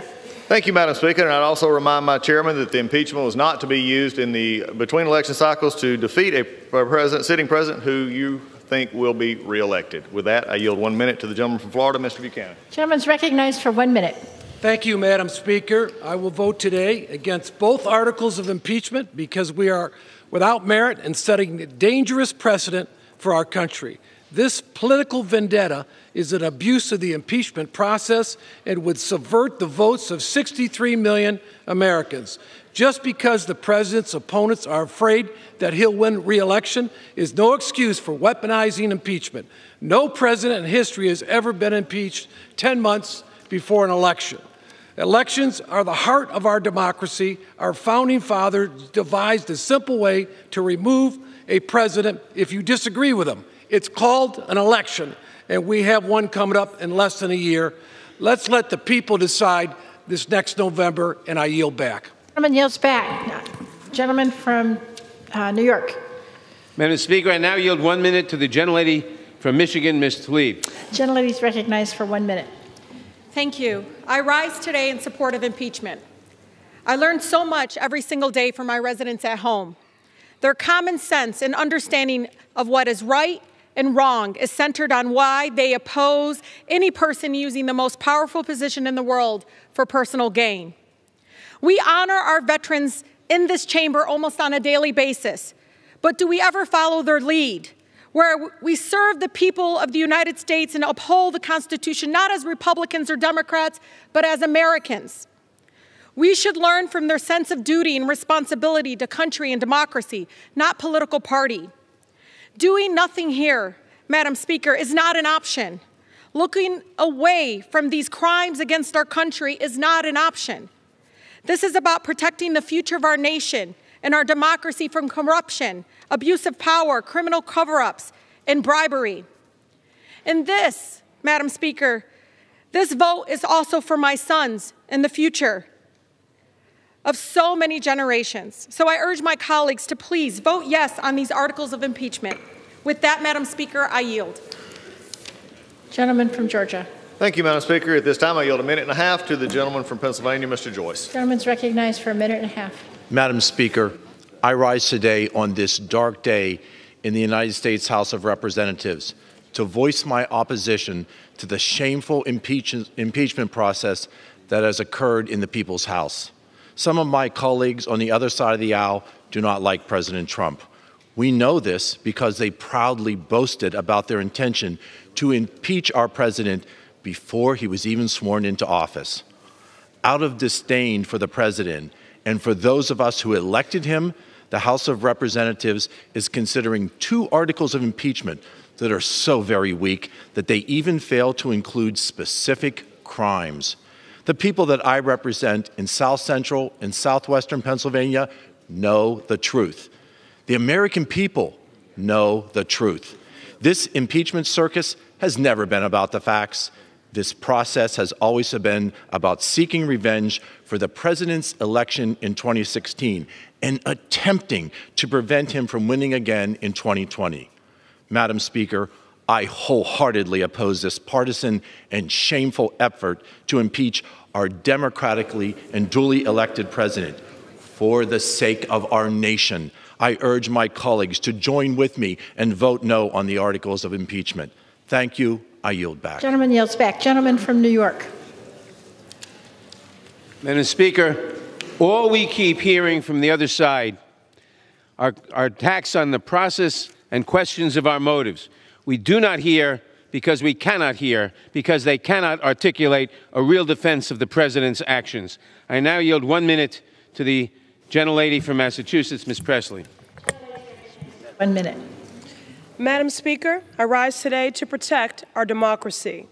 Today, we take a stand against corruption and abuses of power. What we are doing here today is not only patriotic, it is uniquely American. America is a story of ordinary people confronting abuses of power with a steadfast pursuit of justice. Throughout our history, the oppressed have been relegated to the margins by the powerful, and each time we have fought back, deliberate in our approach, clear-eyed. Each generation has fought for the preservation of our democracy, and that is what brings us to the House floor today, efficient and effective in the pursuit of our truth. Congress has done its due diligence. Today we send a clear message. We will not tolerate abuses of power from the President of the United States of America. The future of this nation rests in our hands. It is with a heavy heart, but a resolved one. And because I believe our democracy is worth fighting for, I will vote to impeach Donald J. Trump, and I urge my colleagues to do the same. Back. Gentleman from Georgia. Thank you, Madam Speaker. And, again, and my chairman, again, I think hears us. He just doesn't want acknowledgement. When you have nothing but a process that it was completely amok, you talk about the process, but you also, I've already debunked the facts many times. Let's do it one more time. No pressure by either Mr. Trump or Mr. Zelensky. In fact, what really just horrifies me is the continuation to say that Mr. Zelensky, who is the supposed victim here, had said many times there was no pressure. He is the majority Democrats are calling him a liar or weakening him in his own country. That's deplorable. There's no conditionality in the transcript or conditionality after that. 5 meetings prove that. All high-level meetings, no conditionality. 2 of those meetings were after the Ukrainians actually knew of the possibility of their aid being held. They've not ever addressed the 4 truths and the 5 facts. Also, after there was nothing done to get the money, guess what? They got the money. That's the facts. That's what they don't want to deal with. That's where we're at today. So let's continue to see how the sham was perpetrated. That's what many of our members are talking about. With that, I yield a minute and a half from the gentleman from Michigan, Mr. Bergman. Gentleman's recognized for a minute and a half. Thank you, Madam Speaker. I rise today in opposition to the articles of impeachment against President Trump. I believe all American people need to be looked in the eye by all their representatives. Today is the culmination of the Democrats' 3-year-long quest to delegitimize the president. This has been in the works since November 2016 and was all but promised when the Democrats took the majority. This sham process began without a formal vote in the House and was continued over these past several months, willfully trampling on decades of bipartisan precedent. No due process, closed-door depositions, even though nothing in this investigation was classified, and leaking only details that fit their narrative. If this isn't partisan politics, I don't know what is. Holding our elected officials accountable is a job I take extremely seriously. But the impeachment votes today represent the worst of Washington, D.C. Yet another reason my constituents are so disillusioned with the process and disappointed by the 116th Congress. Michigan's 1st District sent me to Washington to get things done, to get the government off their backs, and to help rural Michiganders and other people around the country keep more of their hard-earned currency, not to impeach our duly elected president. With that, I urge my colleagues to vote against the articles of impeachment. I yield back. Gentleman yields back. Gentleman from New York. Madam Speaker, I now yield 1 minute to the gentlelady from California, Ms. Barragan. Gentlelady is recognized for 1 minute. Madam Speaker, it is with a solemn sense of duty that I rise today in support of impeachment. As this chamber debates 2 articles of impeachment against the president for his abuse of power and obstruction of Congress, I want history to know that I stood up to say that I stand for the Constitution and our democracy. When my immigrant mom became a United States citizen, she took an oath and allegiance to our country and Constitution. When I stood on this floor as a new member of Congress, I took an oath to uphold and defend our Constitution. The president abused his power when he used his official office and power to ask a foreign government to interfere in our elections. When he asked a foreign government for a personal favor to dig up dirt on his political opponent so he could cheat. The president got caught, and then he tried to cover it up. Today we say no more. Today we say we will not allow this president to abuse his power and endanger our national security.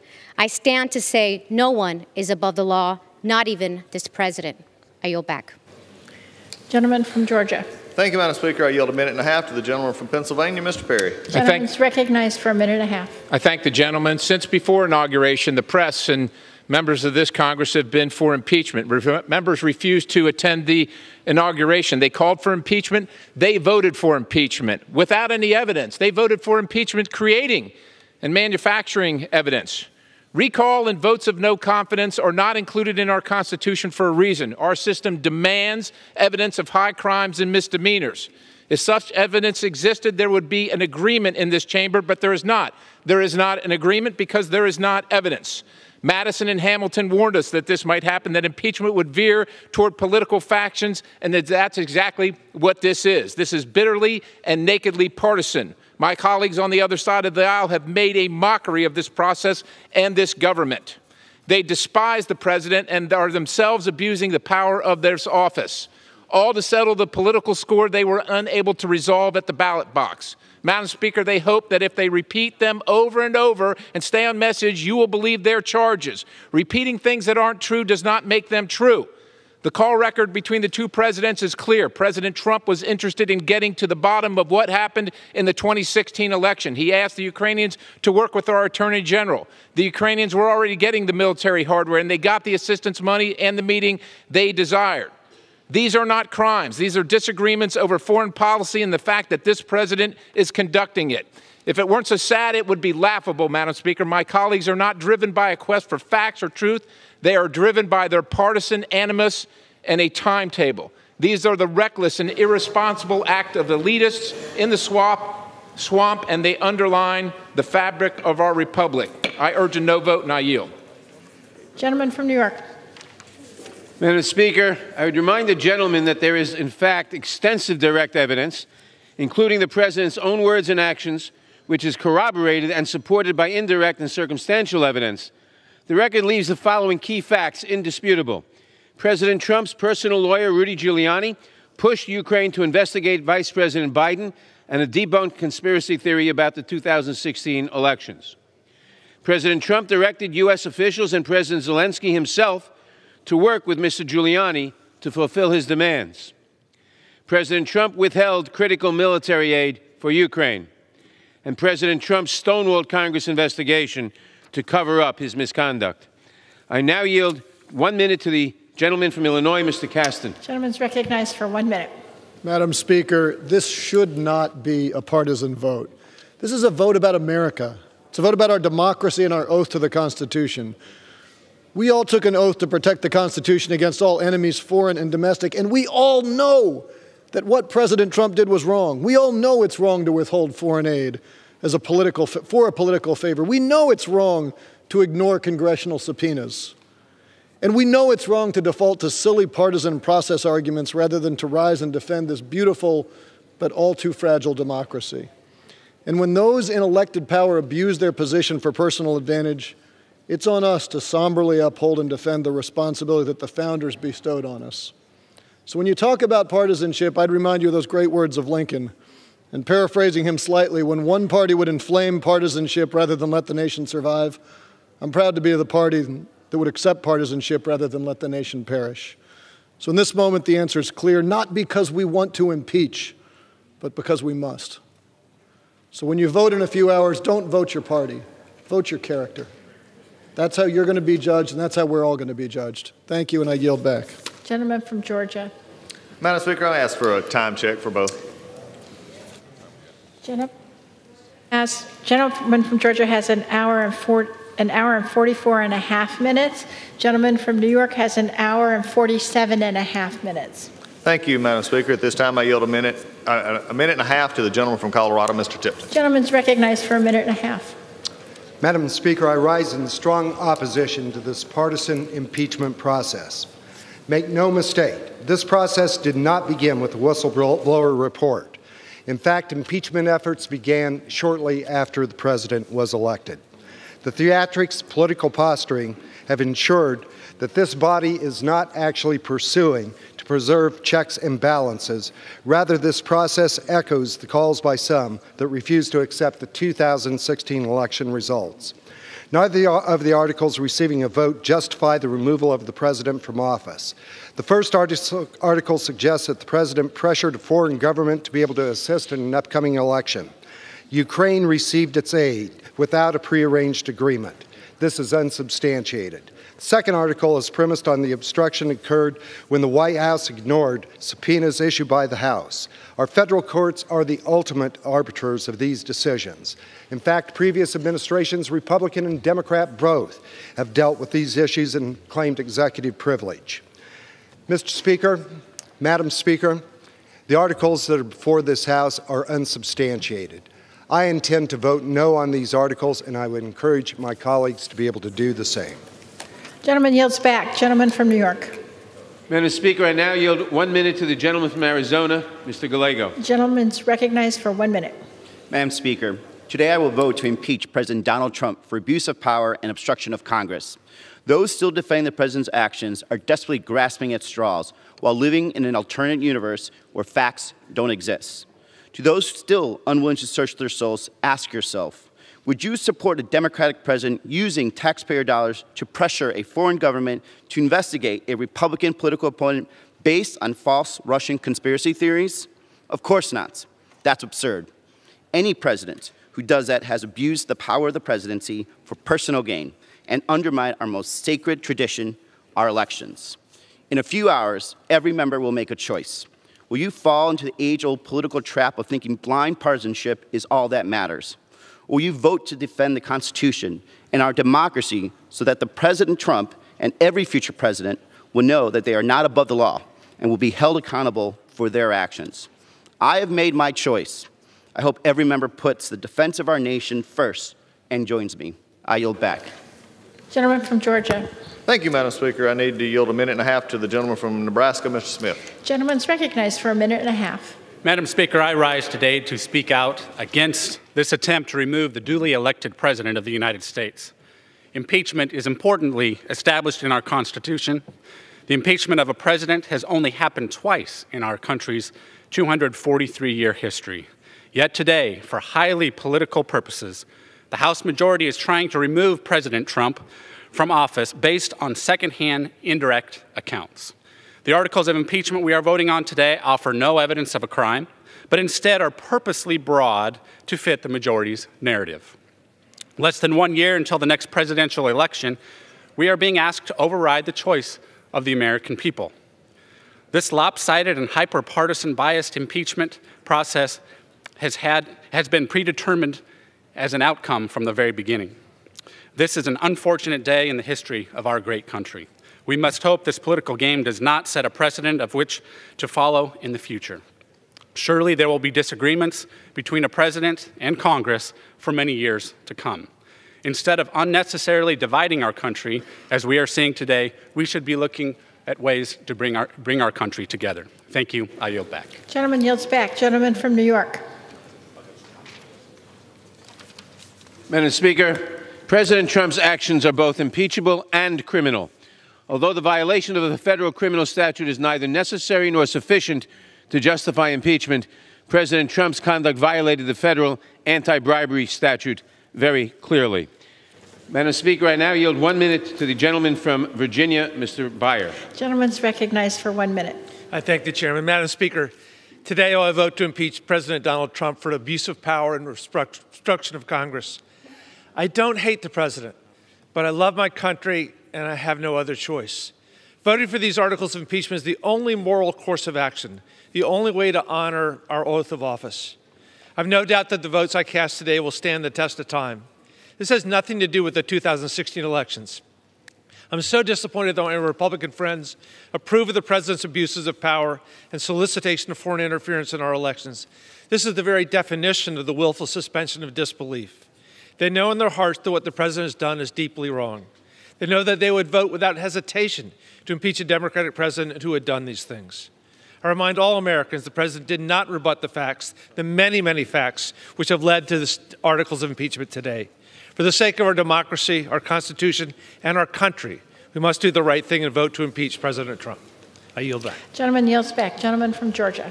Thank you, Madam Speaker. I was just amazed by what the chairman just said. If it was obviously that he violated the bribery statute clearly, then why didn't we add it as an article of impeachment? The reason why? It didn't.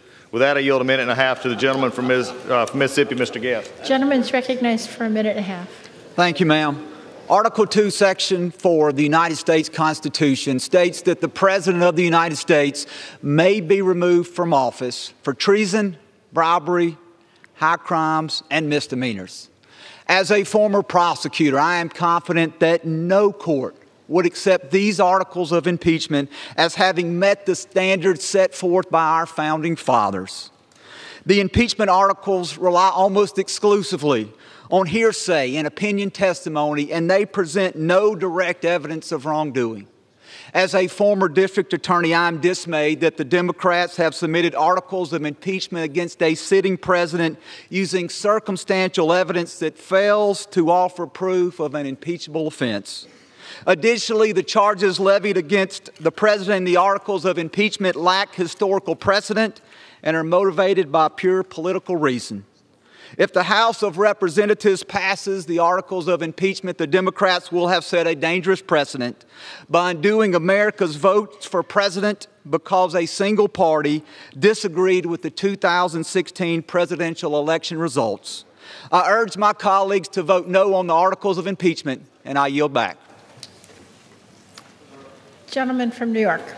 Madam Speaker, I now yield 1 minute to the distinguished gentleman from California, Mr. Thompson. Gentleman's recognized for 1 minute. Madam Speaker, I find no pleasure coming to the floor today to consider impeachment. I ran for Congress to represent my community and to serve the country I love. As a combat veteran and having served 8 years on the Intelligence Committee, I understand the threat that foreign actors can play in our elections. Every elected official must dedicate themselves to protecting our democracy. No one should invite a foreign country to interfere with our most sacred act of voting. It was abuse of power by the president to ask a foreign nation to interfere in our election to benefit his personal and political interest and to condition bipartisan, congressionally approved aid on that interference. Unchecked, these actions could lead us down a path that will unravel the fabric of our nation. I'm saddened that we're here today, but in the interest of defending our nation, I will vote for the articles of impeachment. I yield back to balance my time. Gentleman from Georgia. Thank you, Madam Speaker. This time I yield 1.5 minutes to the gentleman from Texas, Mr. Roy. Gentleman's recognized for 1.5 minutes. Thank the gentleman from Georgia. Mr. Speaker, our founders intentionally did not embrace recalls or votes of no confidence. Rather, we demand from Congress evidence of high crimes and misdemeanors. While my colleagues are free to dislike the president, and while they may reasonably view the infamous phone call and negotiations with the Ukrainians as something less than perfect, they are not free to impeach something less than a high crime and misdemeanor. In just over 10 months, though, the people are free to decide, and we should let them. The eyes of the world are upon us, Madam Speaker. The press galleries are full. Our floor is filled with members. When will we give the world something better than this? My colleagues wax eloquent about the constitutions they found under mothballs. Where is respect for the Constitution when the People's House daily refuses to do its actual job while shredding federalism and limited government? Today in Mexico, a young girl will be abused while being trafficked toward our open borders, while some here yell kids in cages and play race politics in the false name of compassion. Today in New York, a young mother will be coerced into abortion by taxpayer-funded Planned Parenthood, while we allow the genocide of the unborn in the false name of choice. Today across America, diabetics will struggle to afford insulin due to a healthcare system ravaged by government and insurance bureaucrats empowered in the false name of coverage. And today our children inherit $100 million of debt an hour, borrowed in the false name of what government can provide. In this conduct by Congress failing to do its jobs, that should be impeached. And one might ask if America would be better off taking the first 435 names out of the phone book to represent us in the United States House than what is on display here today. Today is not a dark day because the American people know this. America is great, Washington is broken, and we're taking our country back. I yield back. Gentleman from New York. Madam Speaker, I now yield 1 minute to the distinguished gentlelady from California, Ms. Matsui. Gentlelady is recognized for 1 minute. Madam Speaker, I rise today with a heavy heart. I came to Congress to serve the great people of Sacramento and to build a better future for our children and grandchildren, including my grandkids, Anna and Robbie. The facts before us are crystal clear. We heard testimony from 17 brave patriots who value our democracy and the Constitution. They testified that President Trump threatened to withhold congressionally approved money in exchange for dirt on a political rival. And worse, that he continues to invite foreign powers to violate our sovereignty even today. On its face, these are impeachable offenses that represent a clear and present danger to our country. That's why the only answer is to act now. We need to stand together and stop President Trump immediately so that he cannot violate the next election. For the sake of our country and our democracy, I will vote yes to impeach the president, and I yield back. Gentleman from Georgia. Thank you, Madam Speaker. I yield a minute and a half to the gentleman from Pennsylvania, Mr. Smucker. Gentleman's recognized for a minute and a half. Thank you, Madam Speaker. I rise today to ask my colleagues on the other side of the aisle, how much is the trust of the American people worth? When the American people are dissatisfied with their government, the primary tool that the Constitution gives them to make a change is their vote. And on November 8th, 2016, Americans from every part of this nation packed the polls to elect Donald J. Trump to be the President of the United States. The country wanted a disruptor, a fighter, a deal maker, a president that would put America first. But sadly, on that very same day, Democrats had no plan or interest in honoring the vote of the American people. They were going to attempt from day one to delegitimize this president and ultimately remove him from office. Right after the president was sworn in, the Washington Post wrote, "The campaign to impeach President Trump has begun." Even before he took office, a Politico article headline read, "Could Trump be impeached shortly after he takes office?" So, House Democrats have been planning for this day since January 2017. It's clear that facts have never mattered to the House Democrats. They never planned to work with the president. Instead, they intended only to fulfill their divisive partisan agenda. Again, I ask, how much is the trust of the American people worth? Because after the vote today, for what you think is a short-term partisan gain, you can be sure that the American people will have lost their trust in our institution.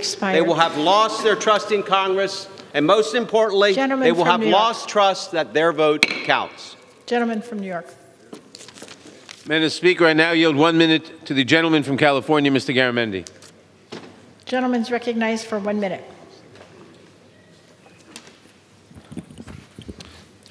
Thank you, Madam Speaker. Impeaching a president is one of the most solemn and consequential decisions the United States Congress can make. It's not an action that I or my fellow House colleagues take lightly. Investigations and hearings conducted by the House prove overwhelming evidence that President Trump abused his power and endangered our national security. President Trump also issued a blanket order prohibiting all executive office personnel from testifying, responding to subpoenas, or turning over documents. Therefore, he has obstructed the legitimate constitutional obligation of Congress. The president's actions leave me no choice. President Trump violated his oath of office. Now, I will uphold my oath of office to preserve and protect our Constitution, and my promise to my constituents to carefully analyze all issues before me. I will vote in favor of both articles of impeachment against President Donald John Trump. I yield back. Gentleman from Georgia. Thank you, Madam Speaker. I yield a minute and a half to the gentleman from Dunn. Gentleman's recognized for a minute and a half. Madam Speaker, I stand before you today a disappointed man. I am disappointed in a broken and partisan process that has consumed the House Democrats. We were told this investigation was going to be bipartisan and transparent. Instead, the proceedings were held in secret behind closed doors with no attempt at a fair hearing. All this was done deliberately in an effort to undo the results of the 2016 election. Madam Speaker, my constituents in Florida want to see us get to work. They want us, they're counting on us to actually fix the surprise medical billing, to lower the cost of prescription drugs. Instead, we're here a week before Christmas voting to impeach the legitimate president, Donald J. Trump, on the strength of nothing but rumors. We've wasted almost a year on this process while House Democrats chose political theater over serving the American people. This shameful vote to impeach our president will be a lasting stain on our House, and I urge all of my colleagues to vote no. I yield back. Gentleman from New York. Madam Speaker, I now yield 1 minute to the distinguished gentleman from Oregon, Mr. DeFazio. Gentleman's recognized for 1 minute. Thank the gentleman. It's clear-cut. The President of the United States has violated his oath of office and betrayed the Constitution and the American people. He admitted to soliciting assistance from a foreign leader to interfere in a U.S. election and aid his political re-election campaign. That's a violation of the law, a violation of the Constitution, and a betrayal of the American people and an impeachable offense. Overwhelming evidence also demonstrates the President withheld congressionally approved taxpayer dollars to blackmail the young new President of Ukraine under attack from Russia. Now, the gentleman from Georgia says Ukraine didn't feel any pressure. They're being invaded by Russia. Vladimir Putin, you know, Trump's friend, and he withheld that aid until the whistleblower report came out. Then the aid was released. It wasn't released for any good purpose. Congress voted for that aid. The President signed the bill. That is another impeachable offense. And the Judiciary Committee has put together an extensive document which shows that there is evidence of numerous other federal crimes, including bribery and wire fraud. The President's actions threaten the continuation of our representative democracy. I'm proudly voting for impeachment today. Gentleman from Georgia. Thank you, Madam Speaker. And I am glad to know that Mr. Trump was giving them lethal aid, actually something to fight back with, not what was previously given to them. And there was, again, from the President himself, no pressure put on him. Your whole case sort of destroys if you're coercing somebody if there was no pressure felt. But yet we don't seem to get that part on this floor debate today. So with that, I yield 1.5 minutes to the gentleman from Montana, Mr. Gianforte. Gentleman's recognized for 1.5 minutes. Today, this chamber is pushing through the most partisan, baseless articles of impeachment in our history. House Democrats' hyper-partisan impeachment has been a sham since day one, driven by those whose bitter rage against President Trump has blinded their better judgment. The fact is they've resolved to overturn the results of the 2016 election the day President Trump won. Earlier this year, Speaker Pelosi said, impeachment is so divisive to the country that unless there's something so compelling and overwhelming and bipartisan, I don't think we should go down that path. None of those standards have been met. None. The committee hearings were a scripted, substance-free, made-for-TV show. They would be comedy if impeachment weren't so serious and grave. Witnesses denied awareness of an impeachable offense. And because the majority has failed to make the case for impeachment, there is no bipartisanship. Compelling, overwhelming, bipartisan. Speaker Pelosi has not met her own criteria for impeachment. But here we are. Despite Democrats testing and tweaking their impeachment message, the American people have rejected it. I will vote against this partisan impeachment sham. Let's get back to the work that the American people sent us here. And on this sad day of an impeachment charade, I yield back the balance of my time. Gentleman from New York. Madam Speaker, I now yield 1 minute to the gentleman from Texas, Mr. Gonzalez. Gentleman's recognized for 1 minute.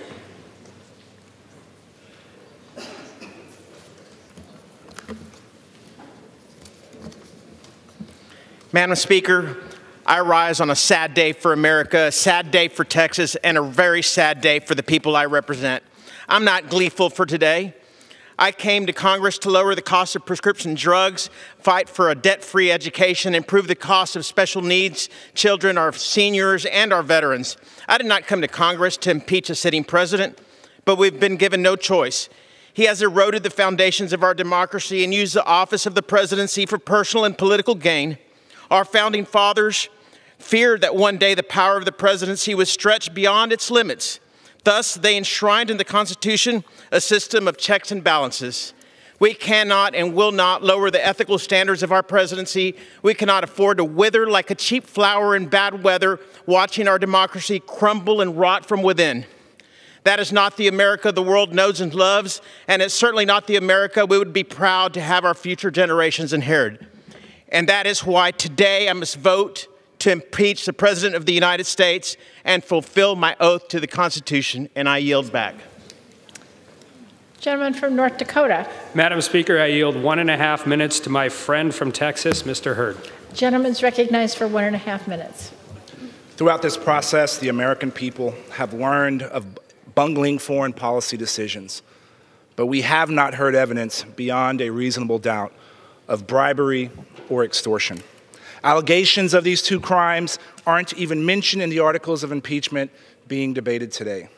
But today, we have seen a rushed process divide our country. Today, accusations have been hurled at each other, questioning one another's integrity. Today, a dangerous precedent will be set, impeachment becoming a weaponized political tool. We know how this partisan process will end this evening, but what happens tomorrow? Can this chamber put down our swords and get back to work for the American people? This institution has a fabled history of passing legislation that has not only changed our country, but has inspired the world. This feat has been possible because this experiment we call America has one perpetual goal: make a more perfect union. We can contribute to this history if we recognize the simple fact that way more unites our country than divides us. Tomorrow, can we start focusing on that? Gentleman yields back. Gentleman from New York. Madam Speaker, I now yield 1 minute to the gentleman from Illinois, Mr. Davis. Gentleman's recognized for 1 minute. Thank you, Madam Speaker. This is indeed a sad day for our country. This is indeed a sad day for America, but it's a good day for our Constitution.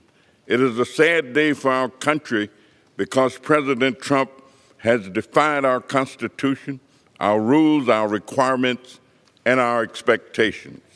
It is clear that President Trump places himself above the law, above our Constitution, and above the expectations of the American people.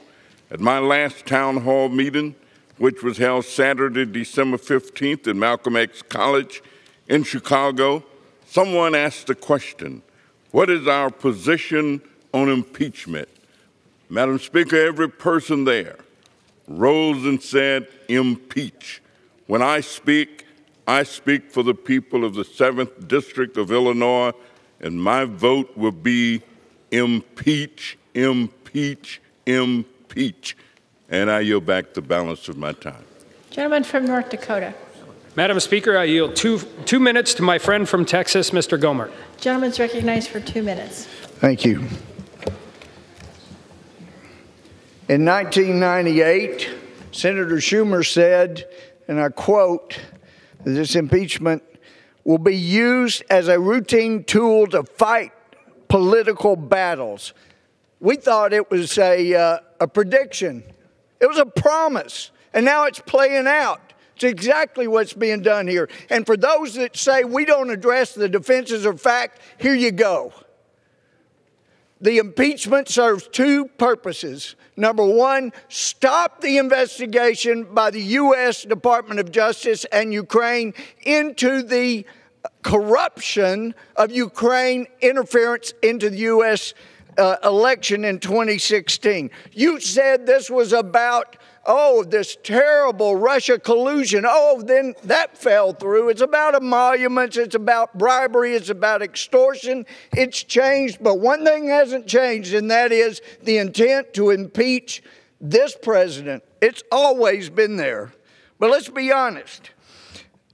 The president turning his back on Ukraine, that happened in 2009, because in 2008, Ukraine invaded Georgia. What happened? Bush put sanctions on Russia to teach them a lesson. What happened after that? Well, in March of 2009, Hillary Clinton was sent over to Russia with a reset button to say, Bush overreacted. We're okay that you invaded Georgia. It was a green light to Russia to invade Ukraine. And what do? Oh, yeah, you send blankets and MREs they can eat and be warm while the Russians are killing them.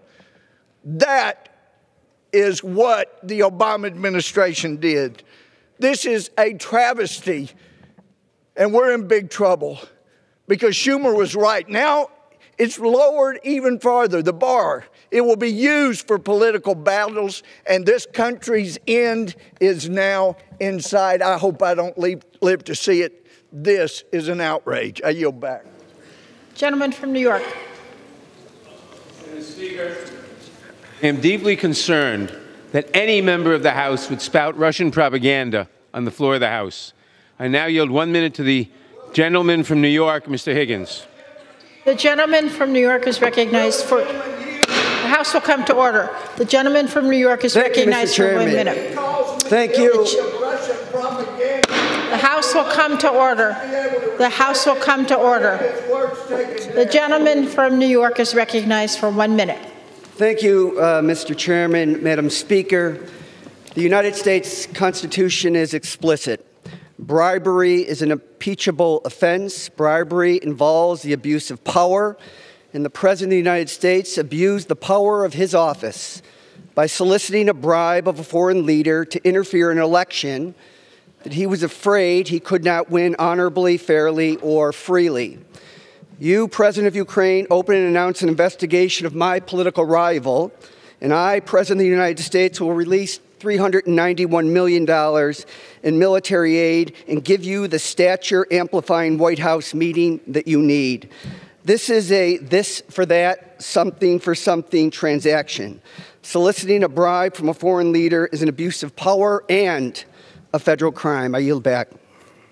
Gentleman yields back. Gentleman from North Dakota. Madam Speaker, I yield 1.5 minutes to the gentleman from Florida, Mr. Bilirakis. Gentleman's recognized. Thank you, Madam Speaker.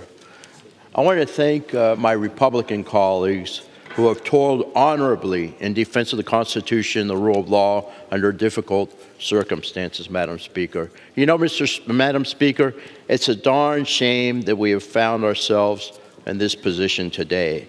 Every time I step into this chamber, I'm humbled to be serving in the greatest legislative body in the history of the world.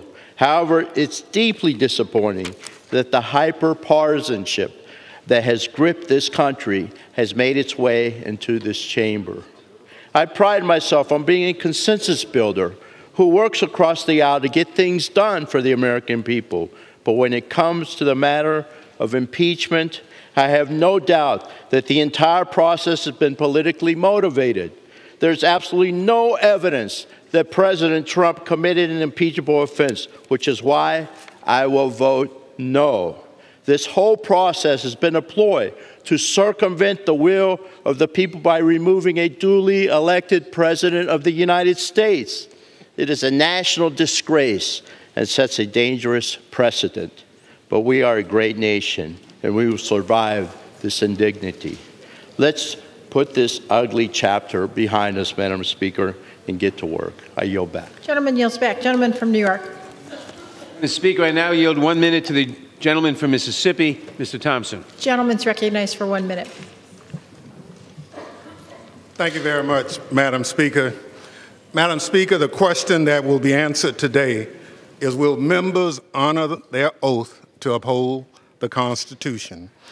Democrats are not supporting impeachment based on a policy disagreement or the election results of 2016. No one is above the law. The president must be held accountable. A constitutional process is not a hoax or witch hunt. President Trump just opposes it.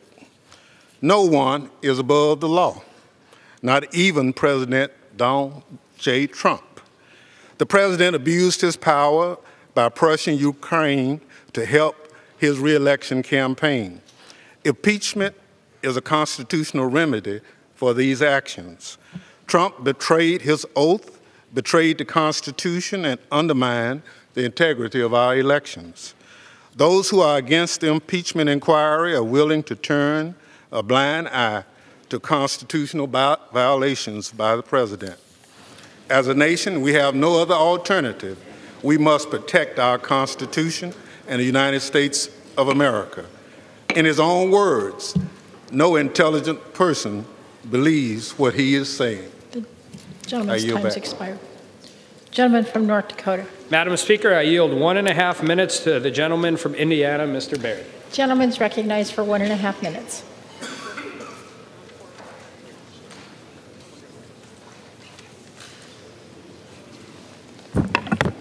Madam Speaker, The totality of this process is just another reminder that my colleagues across the aisle are more focused on politics than policy.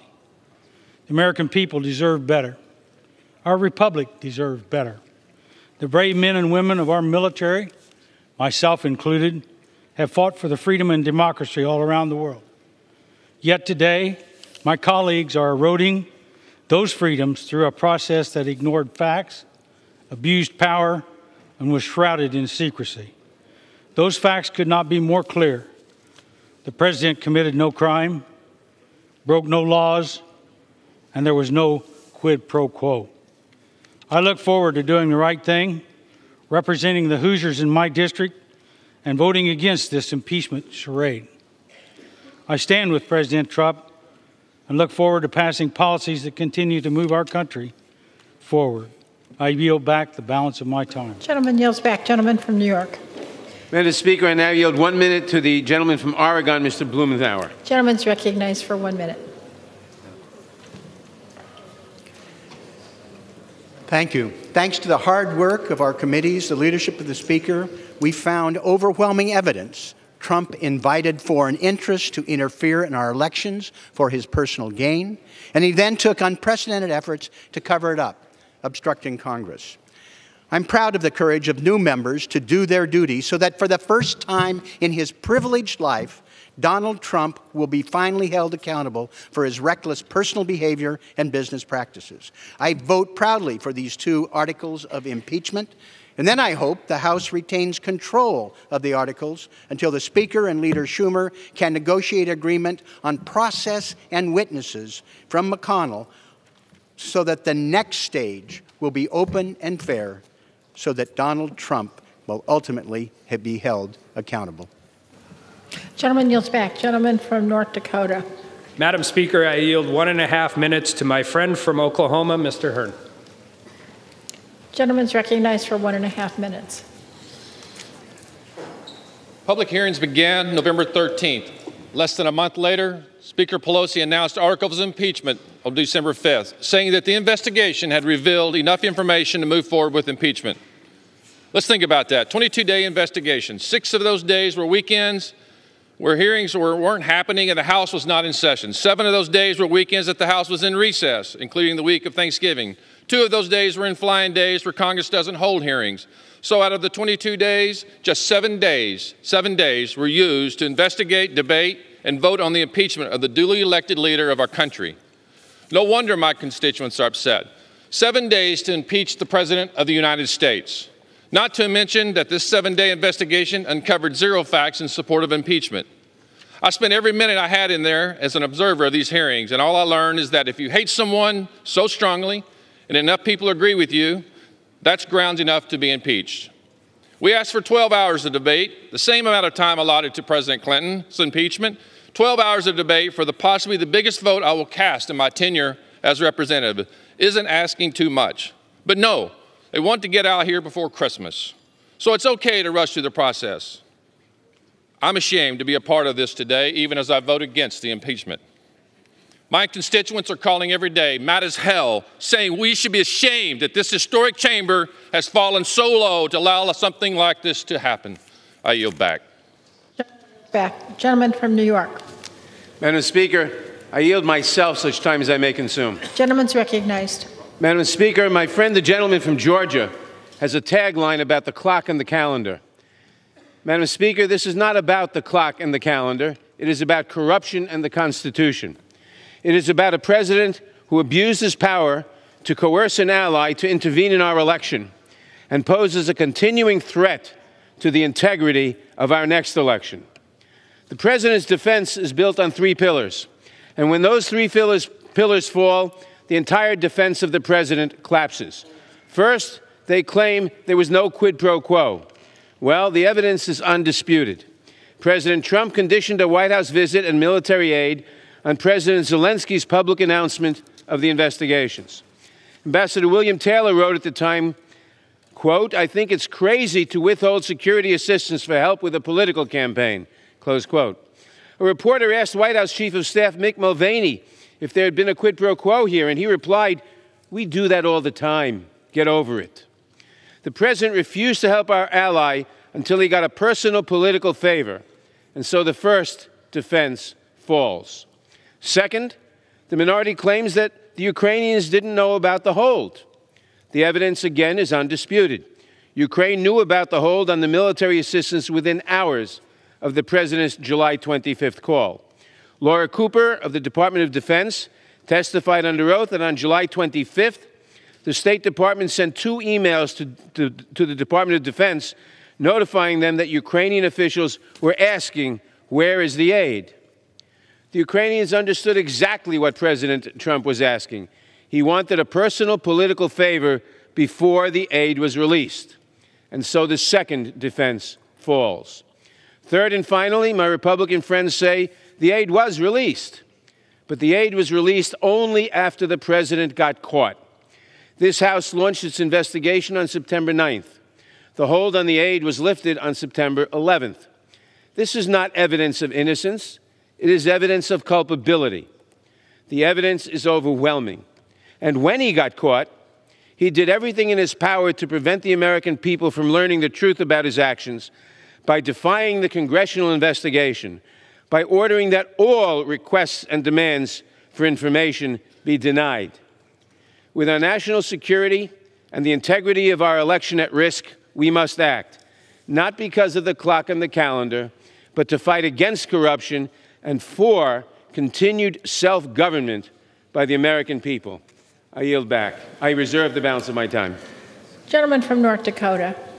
Madam Speaker, I would just point out that to believe everything that was just said, you have to also believe that President Zelensky is a pathological liar. And with that, I yield 1.5 minutes to my friend from South Carolina, Mr. Duncan. Gentleman's recognized for 1.5 minutes. Thank you, Madam Speaker. You know, we're not debating impeachment of an American president today. Your minds are already made up. The Democrat majority has had a verdict, impeachment, looking for a crime since the inauguration. The Washington Post ran the headline, "The campaign to impeach President Trump has begun," just 19 minutes after President Trump took the oath of office. 19 minutes. Freshman Congresswoman from Michigan told a group of supporters, "We're going to impeach the mother blank," shortly after she was sworn in. Even Speaker Pelosi admitted last week that the impeachment effort has been going on for 2.5 years, long before any phone call between 2 world leaders. In fact, 71% of the Democrats on the Judiciary Committee supported impeachment before the phone call. The impeachment sham is based on hearsay, conjecture, and opinion. And you know what? You can't even get a speeding ticket in this country based on hearsay. But yet we're going to impeach an American president based on just that. Where are the crimes of treason, high crimes, or misdemeanors committed here? Those are things that constitute impeachable offenses, not hatred or policy disagreements.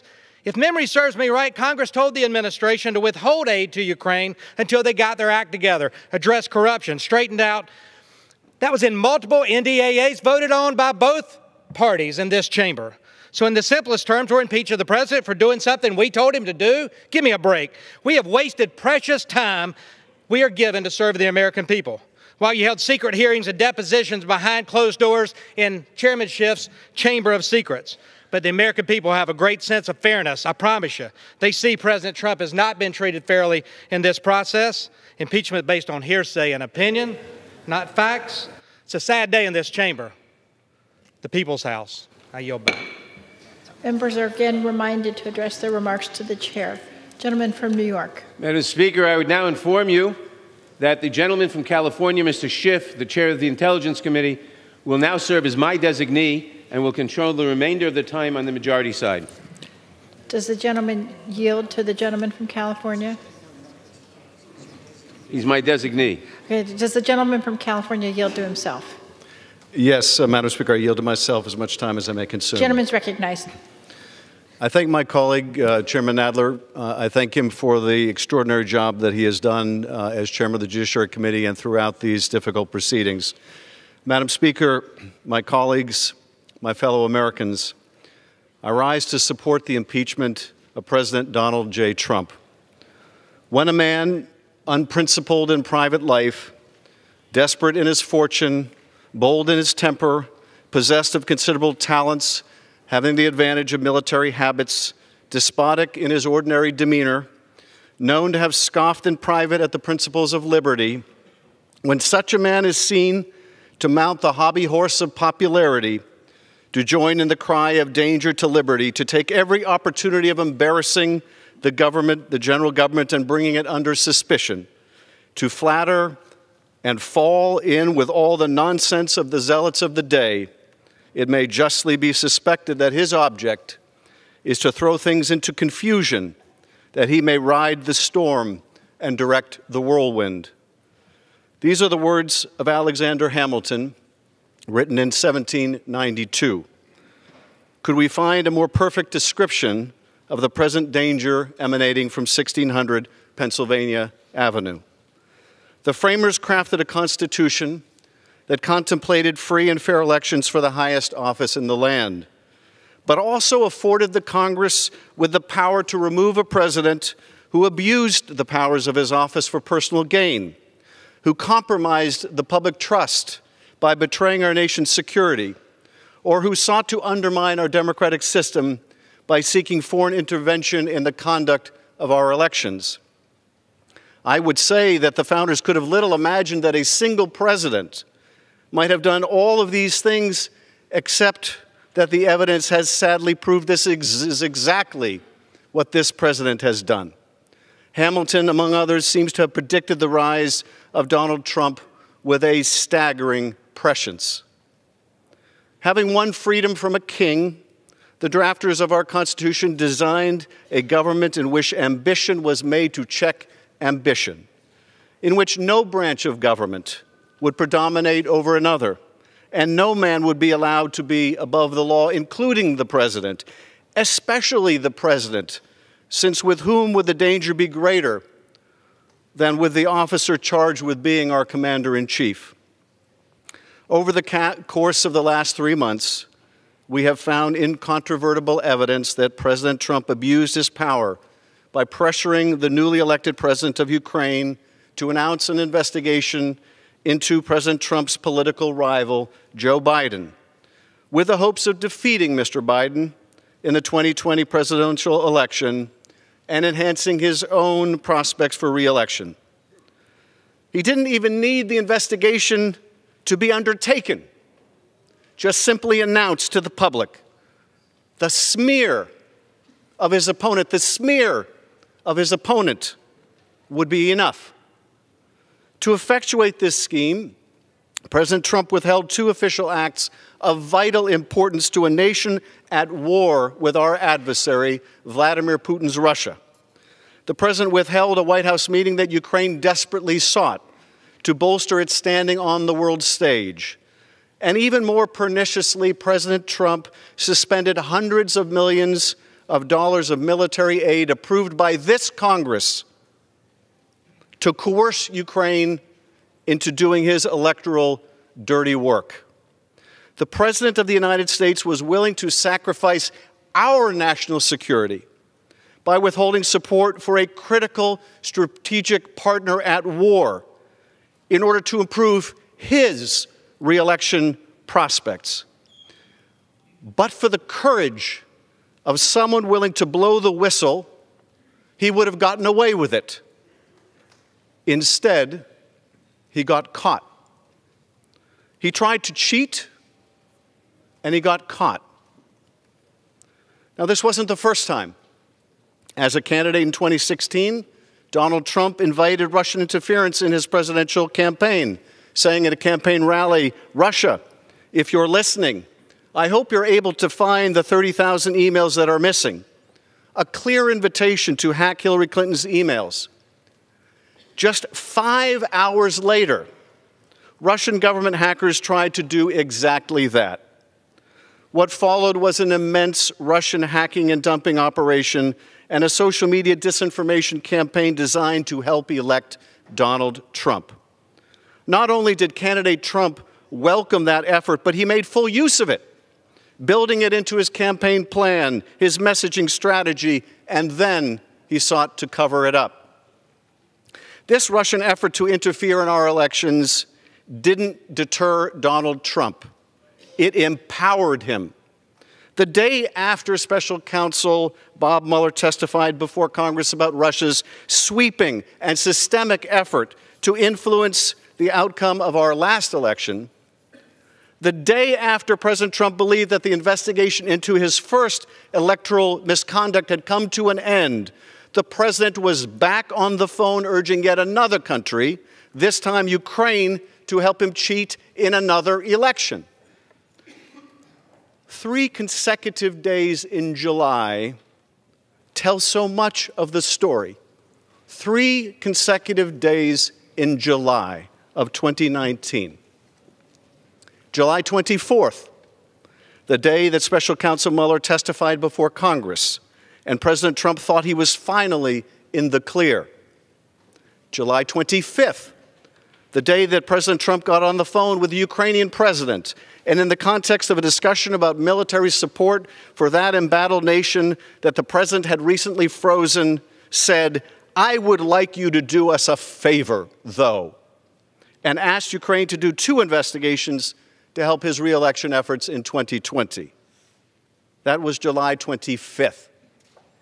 And then we come to July 26th, the day Gordon Sondland called President Trump on his cell phone from a restaurant in Ukraine. Gordon Sondland, not some anonymous never-Trumper, but $1 million donor to the president's inauguration and his hand-picked ambassador to the European Union. What does President Trump ask Sondland the day after this call? What does President Trump ask? What does the president want to know? Did he ask about Ukraine's efforts to battle corruption? Of course not. Did he ask how the war with Russia was going? Not a chance. On the phone, his voice loud enough for others to hear, President Trump asked Sondland, "So he's going to do the investigation?" And the answer was clear. Sondland assured Trump that the Ukrainian president was going to do it, and that he would do anything you asked him to. If that wasn't telling enough, my colleagues, in a conversation that followed, an American diplomat dining with Sondland asked if it was true that President Trump didn't give a blank about Ukraine. Sondland agreed, saying the president cared only about big stuff. The diplomat noted that there was big stuff in Ukraine, like a war with Russia. And Sondland replied that the president cared only about big stuff that benefits him personally, like the Biden investigation that Mr. Giuliani was pushing. In that short conversation, we learned everything we need to know about the 45th president of the United States. He doesn't care about Ukraine or the impact on our national security caused by withholding military aid to that country fighting for its democratic life. All that matters to this president is what affects him personally, an investigation into his political rival and a chance to cheat in the next election. As Professor Gerhardt testified before the Judiciary Committee 2 weeks ago, if what we're talking about is not impeachable, then nothing is impeachable. Even as this body uncovered the facts of this Ukraine scheme, even as we opened an impeachment inquiry, even as we gathered evidence, President Trump continued his efforts to seek foreign help in the next election. Well, I would think, he said from the White House lawn on October 3rd, that if they're being honest about it, they'd start a major investigation into the Bidens. It's a very simple answer, he said. And he made it clear it's an open invitation to other nations as well, saying China should start an investigation into the Bidens too. President Trump sent his chief of staff to the White House podium, and he told the world that, of course, they had linked aid to investigations, and that we should just get over it. And even as these articles have made their way to this House floor, the president's personal attorney has continued pursuing these sham investigations on behalf of his client, the president. The president and his men plot on. The danger persists. The risk is real. our democracy is at peril. But we are not without a remedy prescribed by the founders for just these circumstances: impeachment. The only question is, will we use it? Or have we fallen prey to another evil that the founders forewarned? The excess of factionalism, the elevation of party over country. Many of my colleagues appeared to have made their choice to protect the president, to enable him to be above the law, to empower this president to cheat again, as long as it is in the service of their party and their power. They've made their choice, despite this president and the White House stonewalling every subpoena, every request for witnesses and testimony from this co-equal branch of government. They have made their choice, knowing that to allow this president to obstruct Congress will empower him and any other president that follows to be as corrupt, as negligent, or as abusive of the power of the presidency as they choose. They have made their choice, and I believe they will rue the day that they did. When Donald J. Trump was sworn in on January 20th, 2017, he repeated these words: "I do solemnly swear that I will faithfully execute the office of the President of the United States and will, to the best of my ability, preserve, protect, and defend the Constitution of the United States." Has he lived up to that sacred obligation? Has he honored his oath of office? Has he preserved, protected, and defended the Constitution of the United States? The uncontested evidence provides the simple yet tragic answer: he has not. In America, no one is above the law. Donald J. Trump sacrificed our national security in an effort to cheat in the next election. And for that, and his continued efforts to seek foreign interference in our elections, he must be impeached. I reserve the balance of my time. Gentleman from North Dakota. Madam Chair, it's nice to see you here, Chairman Schiff. It would have been nice to have either you or the whistleblower present in either the judiciary or the oversight hearings. And I think we're continuing to neglect the four key facts of this. The transcript is out. Everybody can read it. The American people can read it. There's no conditionality or aid discussed on that call. Yes, ma'am. Go ahead. The two principals on that call, President Trump and President Zelensky, have said there is no pressure. President Zelensky has basically screamed from the rooftops on numerous occasions that there was no pressure, no bribery, no quid pro quo. The Ukrainian government got the money and didn't know the aid was being paused, and no investigation was announced, and a meeting with the president took place, and the aid was released. And with that, I would yield. To address the remarks to the chair. And with that, I would yield a minute and a half of my time for my friend from Missouri, Mr. Smith. Gentleman's recognized for a minute and a half. Thank you, Madam Speaker. Madam Speaker, I come from a state that raises corn and cotton, cockleburrs, and Democrats. Your frothy eloquence neither convinces nor satisfies me. I'm from the show me state. You have to show me. The only thing that you all have shown so far is that you're about to impeach a duly elected president who has done nothing wrong. Democrats are not impeaching the president because they are scared of our republic or that he has committed a crime. They are impeaching him because they fear the president's policies and how well they are working for the American people. Most of all, they fear the election because they know they can't beat them. In fact, one of my Democrat colleagues is quoted stating, "I'm concerned if we don't impeach him, he will get reelected." This kind of rhetoric is disgusting. Impeachment is not a political weapon, and any member who votes for impeachment should be ashamed today. You cannot undo the results of the 2016 election simply because your flawed candidate did not win. And thank God she didn't.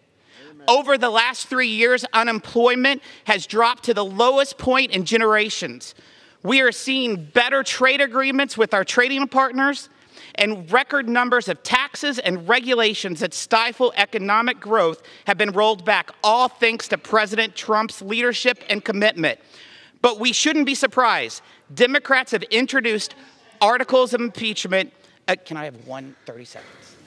We'll yield him 15 seconds. Gentleman's recognized. This is very important. We shouldn't be surprised. Democrats have introduced articles of impeachment in 5 out of our last 6 Republican presidents. They are the party of impeachment. The Democrats are the party of impeachment. Gentleman yields back. And once again, members are admonished to address their remarks to the chair. Gentleman from California.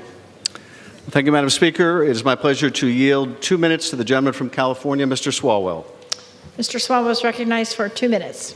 Donald Trump is using the presidency to put his own personal gain above our national interests.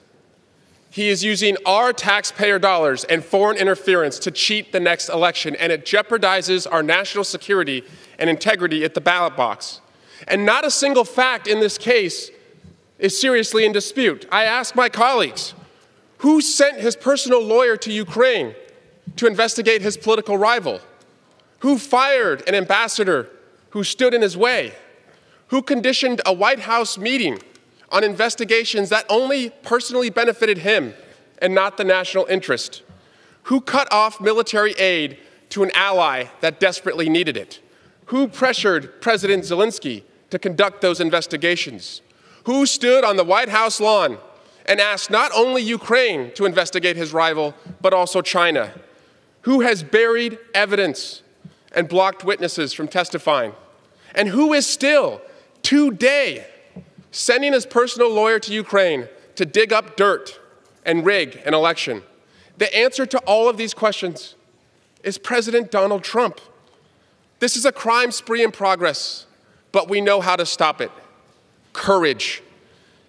Yes, this investigation has shown us how corrupt President Trump is, but it's also shown us the courage of some of our fellow patriotic civil servants who have used their courage to not only stand up around the world to extinguish corruption, but also to extinguish it at the White House. How? Well, my colleagues argue, no harm, no foul. Ukraine got the aid. Wrong.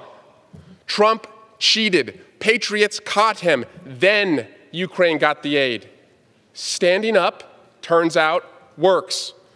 Now is the time to summon the courage of those patriots and to summon the courage that they showed against Donald Trump. If they can risk their careers, even their lives, to do the right thing, can my colleagues also do the same? After all, more is on the line than just military aid to an ally. Our national security is at stake. Stand up for that. Our election integrity is at stake. Stand up for that. And our Constitution's at stake. Stand up for that. I yield back. Gentleman from North Dakota. Madam Speaker, may I inquire as to the time remaining on each side? The gentleman has 1 hour and 23 1/4 minutes remaining, and the gentleman from California has 1 hour and 18 minutes remaining. I appreciate the detail.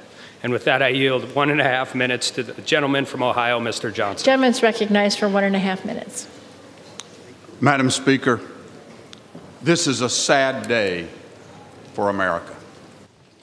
This partisan impeachment sham seeks to disenfranchise 63 million American voters. So I want to use my time to call on this chamber for members to rise and observe a moment of silent reflection, to give every member here the chance to pause for a moment and remember the voices of the 63 million American voters the Democrats today are wanting to silence.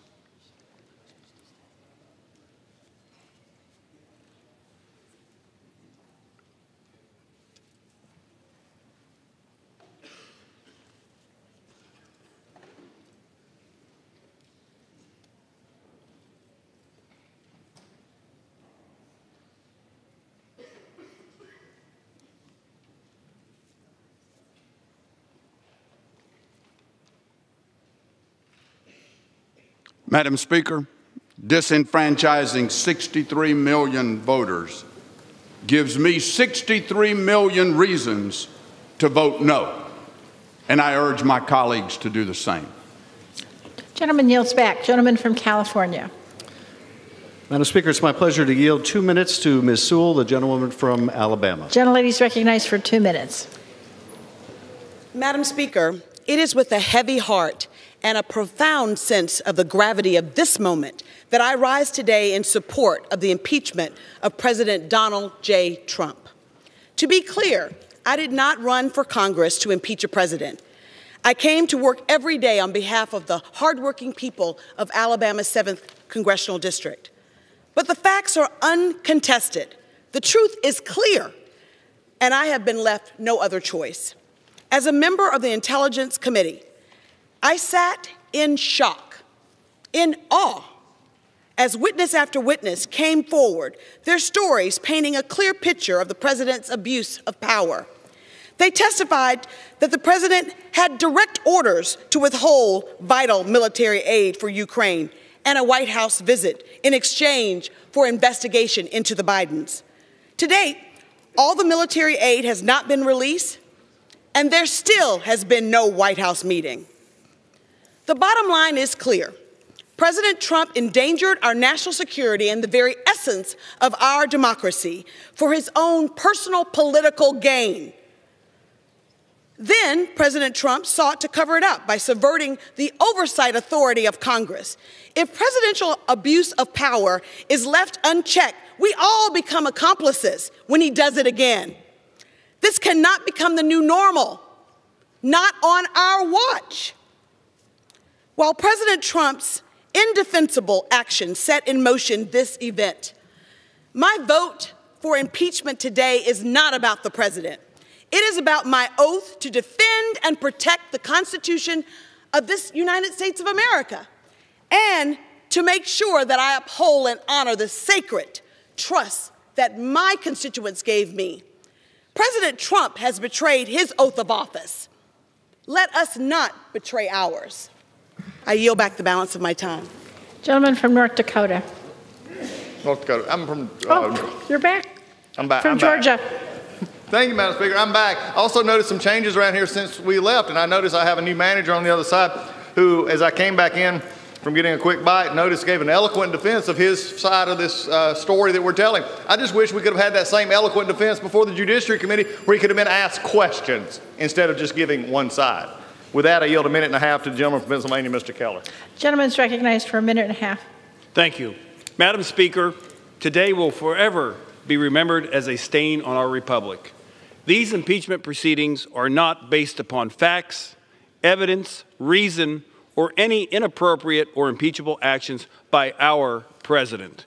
Instead, the actions being taken by those favoring impeachment are a product of their disdain for President Trump, his America First agenda, and particularly a disdain by the other party for the 63 million Americans that elected him as president. Again, these articles of impeachment are not based on any facts, but rather on hearsay, presumptions, innuendo, and feelings. Feelings by Democrats and career bureaucrats who have wanted President Trump removed from office since the day he was elected. In defense of the Constitution, I urge all members to oppose both articles of impeachment. It is unclear who will judge those voting for impeachment today more harshly, history or voters. So, I want Democrats voting for impeachment today to know that I'll be praying for them. From the Gospel of Luke, the 23rd chapter, verse 34, and Jesus said, "Father, forgive them, for they know not what they do." Thank you, and I yield back. Gentleman yields back. Gentleman from California. Madam Speaker, my colleagues have referred to patriotic Americans who testified before the Intelligence Committee as career bureaucrats. I want to remind people just who those career bureaucrats are. They're people like Ambassador Bill Taylor, who has served this country for decades, graduated top in his class at West Point, served during Vietnam in combat, earned a Bronze Star, There are people like Colonel Vindman, served in Iraq, earned a Purple Heart.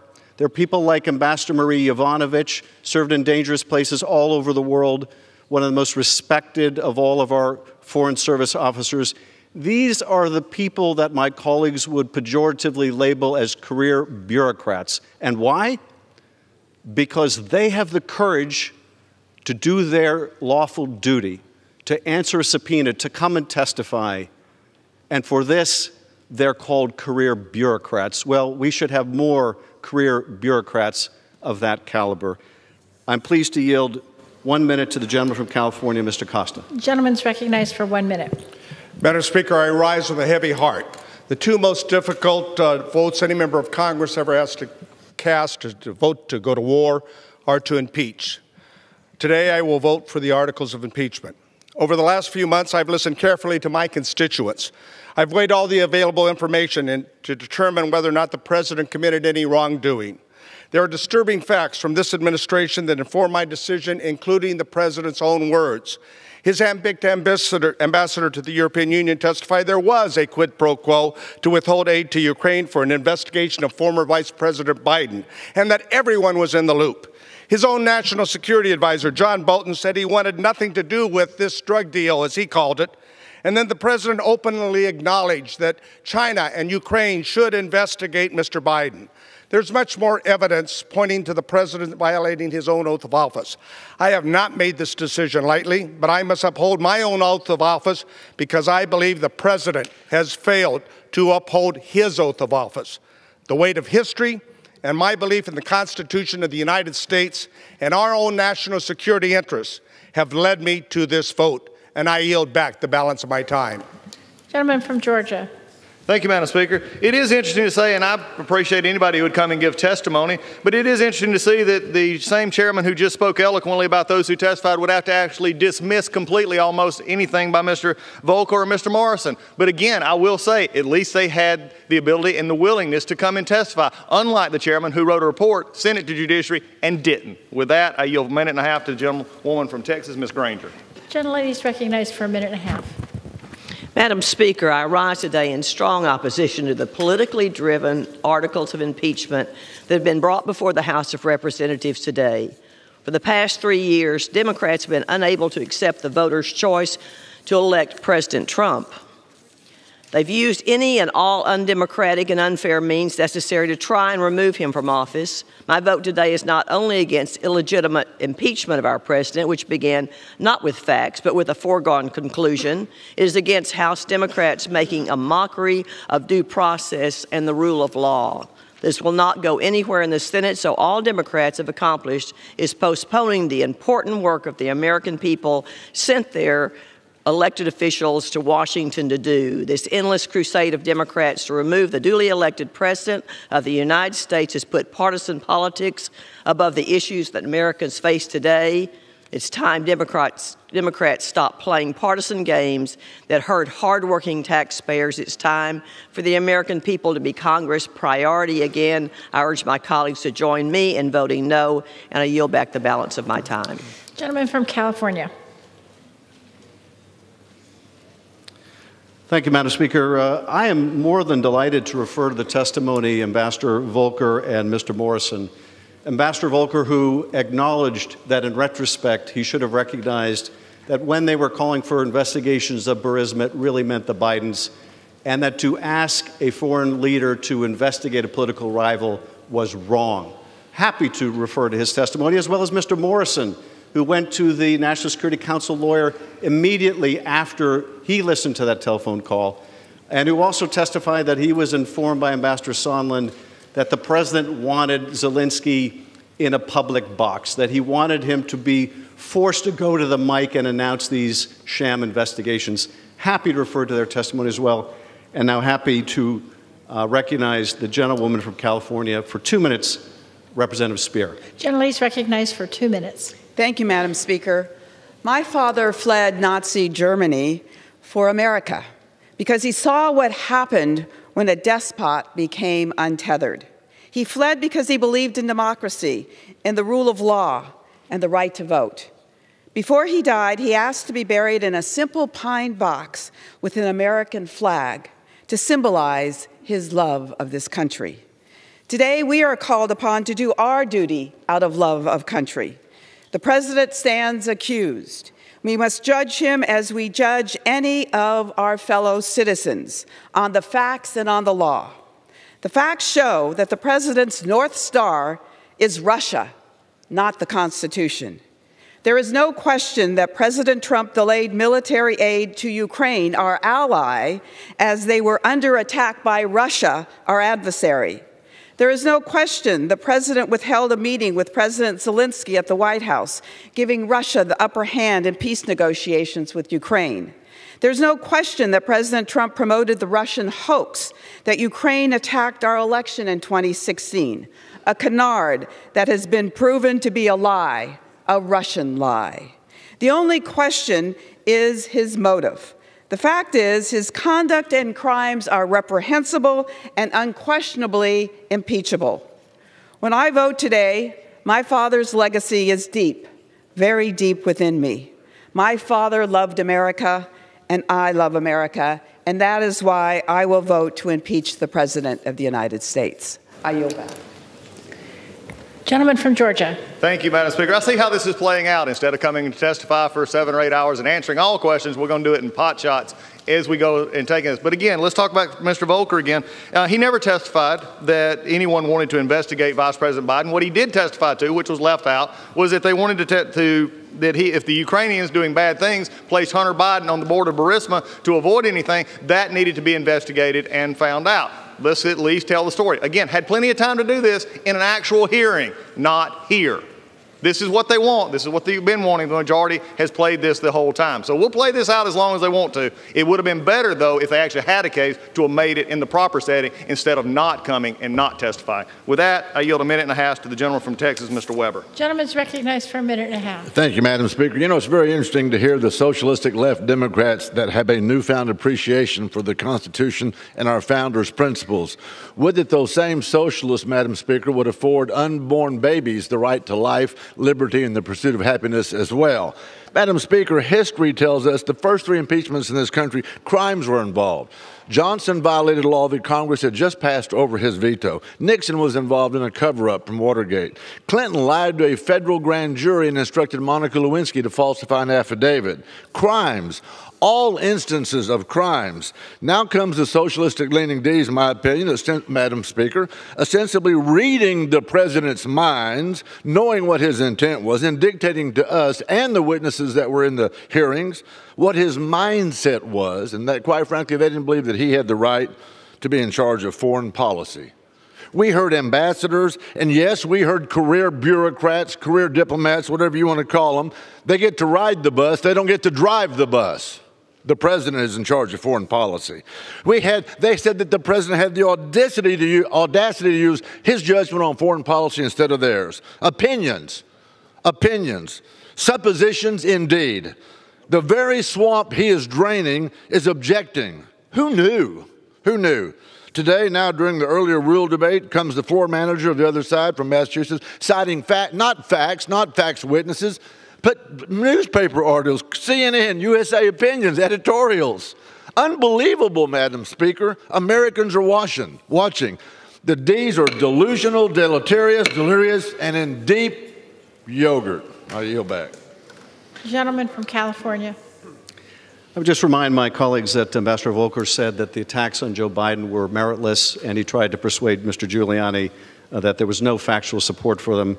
Proud to recognize the gentleman from Georgia, Mr. Lewis, for 2 minutes. Gentleman's recognized for 2 minutes.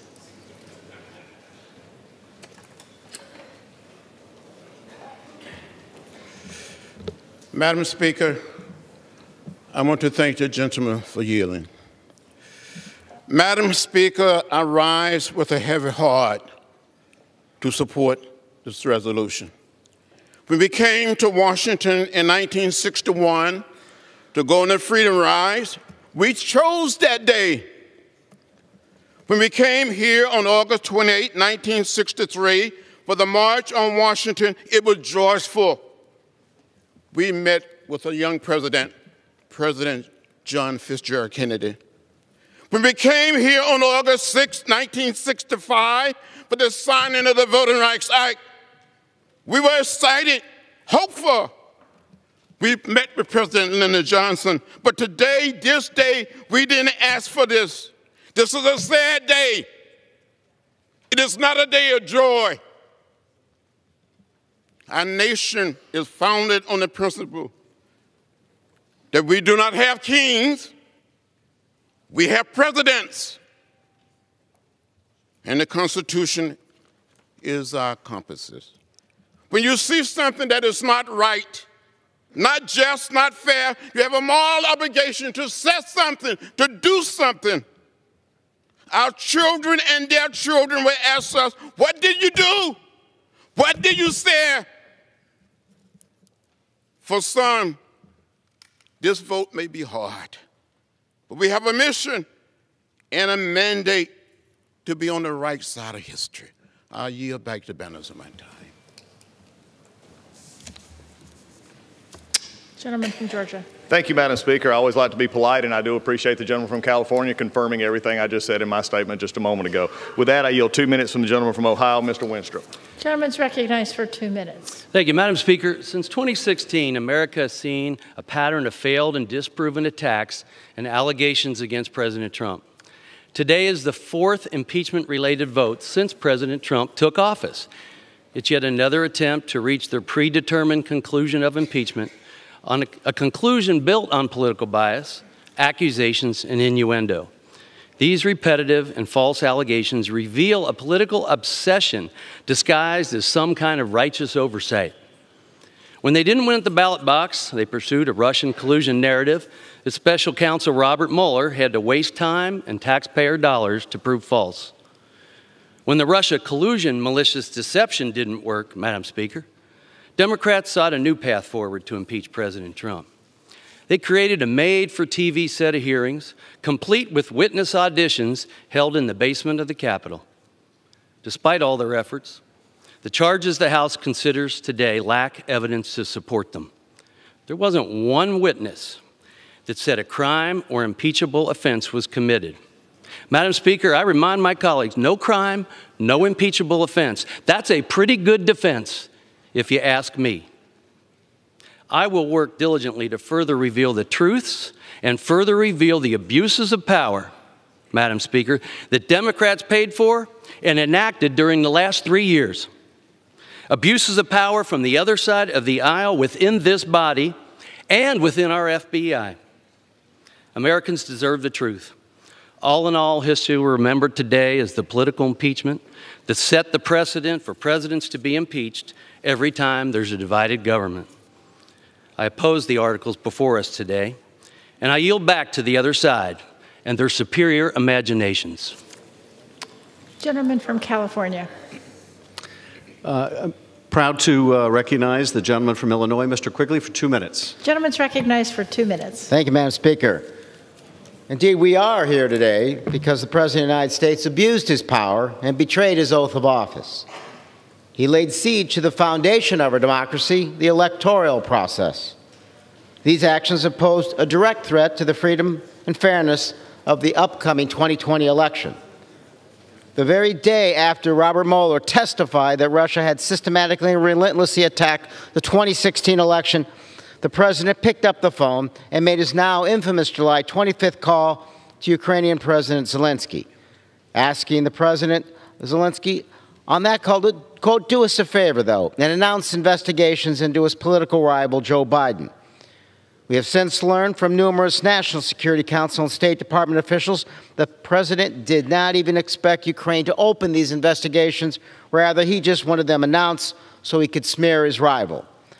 Rather than trusting the voters to decide who should hold the White House, he again sought the aid of a foreign country to tip the scales in favor again. After Russia's unprecedented interference, a dark cloud hung over the 2016 election, and instead of leading the American people out from under the cloud, the President, instead, emboldened by perceived lack of consequence, attempted to pressure Zelensky to interfere in the 2020 election.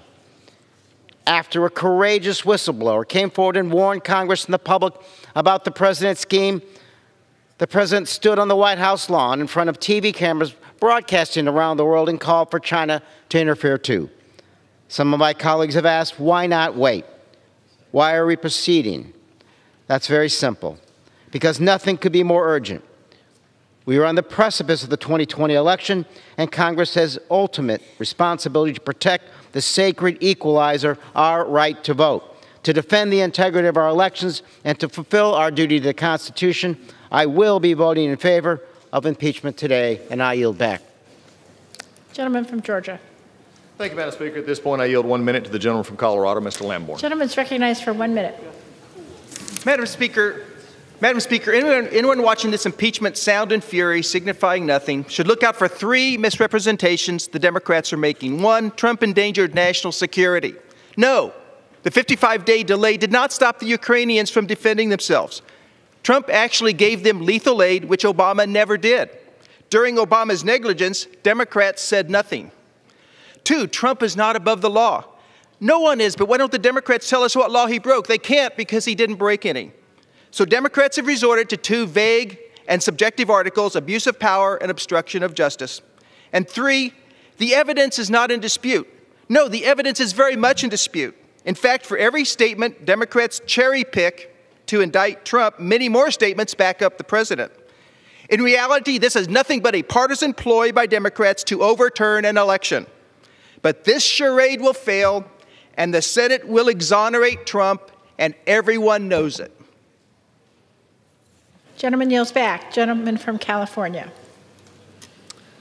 Madam Speaker, I'm proud to recognize the gentleman from Texas, Mr. Castro, for 2 minutes. Gentleman's recognized for 2 minutes. Thank you. As my colleagues have said, the evidence of the president's abuse of power and obstruction of Congress is uncontested. But let's outline a few key events involving the nearly $400 million in military aid that was held up by President Trump and for President Trump despite congressional mandate. The summer of 2019 was the summer of shame at the White House. On July 3rd, the White House first blocks security assistance money for Ukraine with no explanation. On July 10th, Gordon Sondland states during a White House meeting with Ukrainian officials that they will get a White House meeting only after announcing an investigation into President Trump's political rival. On July 18th, a White House staffer announces the freeze on Ukrainian aid per direct presidential order. And just 1 day after Robert Mueller's testimony before Congress, President Trump makes the now infamous phone call with Zelensky, asking him to investigate the Bidens. Then things start to fall apart. See, the White House learns that a whistleblower has reported President Trump's phone call with President Zelensky in a complaint.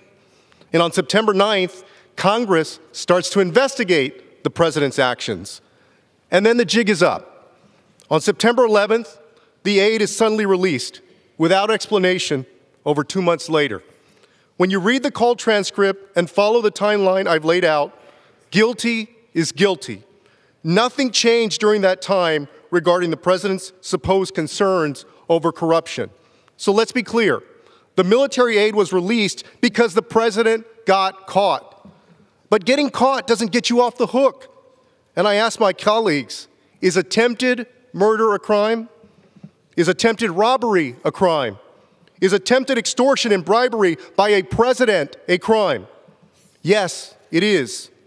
And the only question now is whether we will find the moral courage to stand up for our country and impeach the President of the United States. I yield back. Gentleman from Georgia. Thank you, Madam Speaker. At this time, I yield 1.5 minutes to the gentleman from Alabama, Mr. Palmer. Gentleman's recognized for 1.5 minutes. Madam Speaker, I rise in opposition to the impeachment of President Trump. Today is a day that diminishes the reputation and stature of the United States House of Representatives, a day I never dreamed I'd see. Today, my Democrat colleagues seek to overturn an election by forcing a vote that will forever be a stain on this Congress. They are not just voting to impeach President Trump. My colleagues are voting to impeach the judgment of every person who voted for him and the process by which we elect a president and by which we will govern our nation. My Democrat colleagues claim the Russians influenced the outcome of the 2016 election. But based on their corrupt impeachment proceedings, it appears my colleagues have been influenced by how Russia conducts political trials. No real evidence, no real crime, no due process, and no justice. The Democrats have failed to show any legitimate justification for the impeachment of President Trump. When they could not find real evidence, they made it up, called it a parody. They conducted most of the hearings in secret. They instructed witnesses not to answer Republican members' questions, and they denied Republicans our right to call witnesses, making it absolutely clear their objective was from the beginning pathetically political. We all understand that elections have consequences.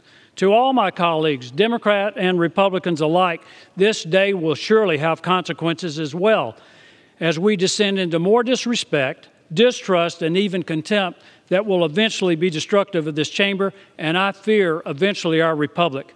I urge all members to vote no on impeachment. I yield back. Gentleman from California. I thank the Speaker. Very quickly, my colleagues have made repeated reference to some secret proceedings in some secret Star chamber. This is apparently what they call depositions. I remind my colleagues that when they were in the majority, they conducted depositions, but they were different in this respect. In the depositions we conducted in the Intelligence Committee, over 100 members were able to participate. That's how secret they were. We revealed all of the transcripts of those depositions. The repetition of this falsehood does not make it true. It only makes the falsehood that much more deliberate. With that, I am pleased to recognize the gentleman from Michigan, Mr. Amash, for 2 minutes. Gentleman's recognized for 2 minutes. Thank you, Madam Speaker. I rise today in support of these articles of impeachment. I come to this floor not as a Democrat, not as a Republican, but as an American who cares deeply about the Constitution, the rule of law, and the rights of the people. Under our system of government, impeachment is not about policy disagreements or ineffective governance, nor is it about criminality based on statutes that did not exist at the time our Constitution was written. Impeachment is about maintaining the integrity of the office of the presidency and ensuring that executive power is directed toward proper ends in accordance with the law. The Constitution grants the House the sole power of impeachment and the Senate the sole power to try all impeachments. We in the House are empowered to charge impeachable conduct. The Constitution describes such conduct as high crimes and misdemeanors, but because it pertains to high office and relates to the misuse of that office. We need not rely on any other branch or body to endorse our determinations. We have the sole power of impeachment. In Federalist Number 65, Alexander Hamilton wrote that high crimes and misdemeanors, quote, are those offenses which proceed from the misconduct of public men, or in other words, from the abuse or violation of some public trust. They are of a nature which may, with peculiar propriety, be denominated political, as they relate chiefly to injuries done immediately to the society itself. End quote. President Donald J. Trump has abused and violated the public trust by using his high office to solicit the aid of a foreign power, not for the benefit of the United States of America, but instead for his personal and political gain. His actions reflect precisely the type of conduct the framers of the Constitution intended to remedy through the power of impeachment, and it is our duty to impeach him. I yield back. Gentleman from Georgia. Thank you, Madam Speaker. Undoubtedly, the House Resolution 660 does not matter to the majority, and particularly the manager of this bill, because the Inspector General, I see, his transcript has not been released. There's not been documents transferred that were supposed to be transferred to the White House, and we're still not sure we got everything we're supposed to get in Judiciary Committee. I guess when you want to be transparent and open, you hold it in a skiff and do whatever you want. With that, I yield 2 minutes to the gentleman from Florida, Mr. Stubbe. Gentleman's recognized for 2 minutes. Thank you, Madam Speaker. This impeachment charade did not start with a whistleblower complaint. The campaign to impeach a duly elected president and overturn the will of 63 million Americans started 19 minutes after the president took the oath of office. 19 minutes after the inauguration, the Washington Post published a story headline, "The campaign to impeach President Trump has begun." The first day of this Congress, on day one, a Democratic member of my class called for the impeachment of the president long before the call to the Ukraine. Then it was the Russia collusion hoax, then obstruction of justice, then bribery, then quid pro quo, none of which are included in these articles before us today. The first article of impeachment, crafted as a fiction, is not an enumerated basis in the Constitution for impeachment. The Democratic majority would have you believe that abuse of power is a high crime or misdemeanor. It's not. It's an opinion. It's not even a crime that can be charged in a court of law. Unlike Presidents Nixon and Clinton, who were tried for actual crimes, this president is being impeached on vague phrases that appear nowhere in our Constitution. The second article, obstruction of Congress, again, doesn't exist in the Constitution as a basis for impeachment and is attempting to impeach a duly elected president for asserting constitutionally based privileges that have been asserted on a bipartisan basis by administrations of both political parties throughout our nation's history. This House is impeaching a president over a phone call to another world leader, a few lines in a phone transcript that have been completely and utterly misrepresented by the majority.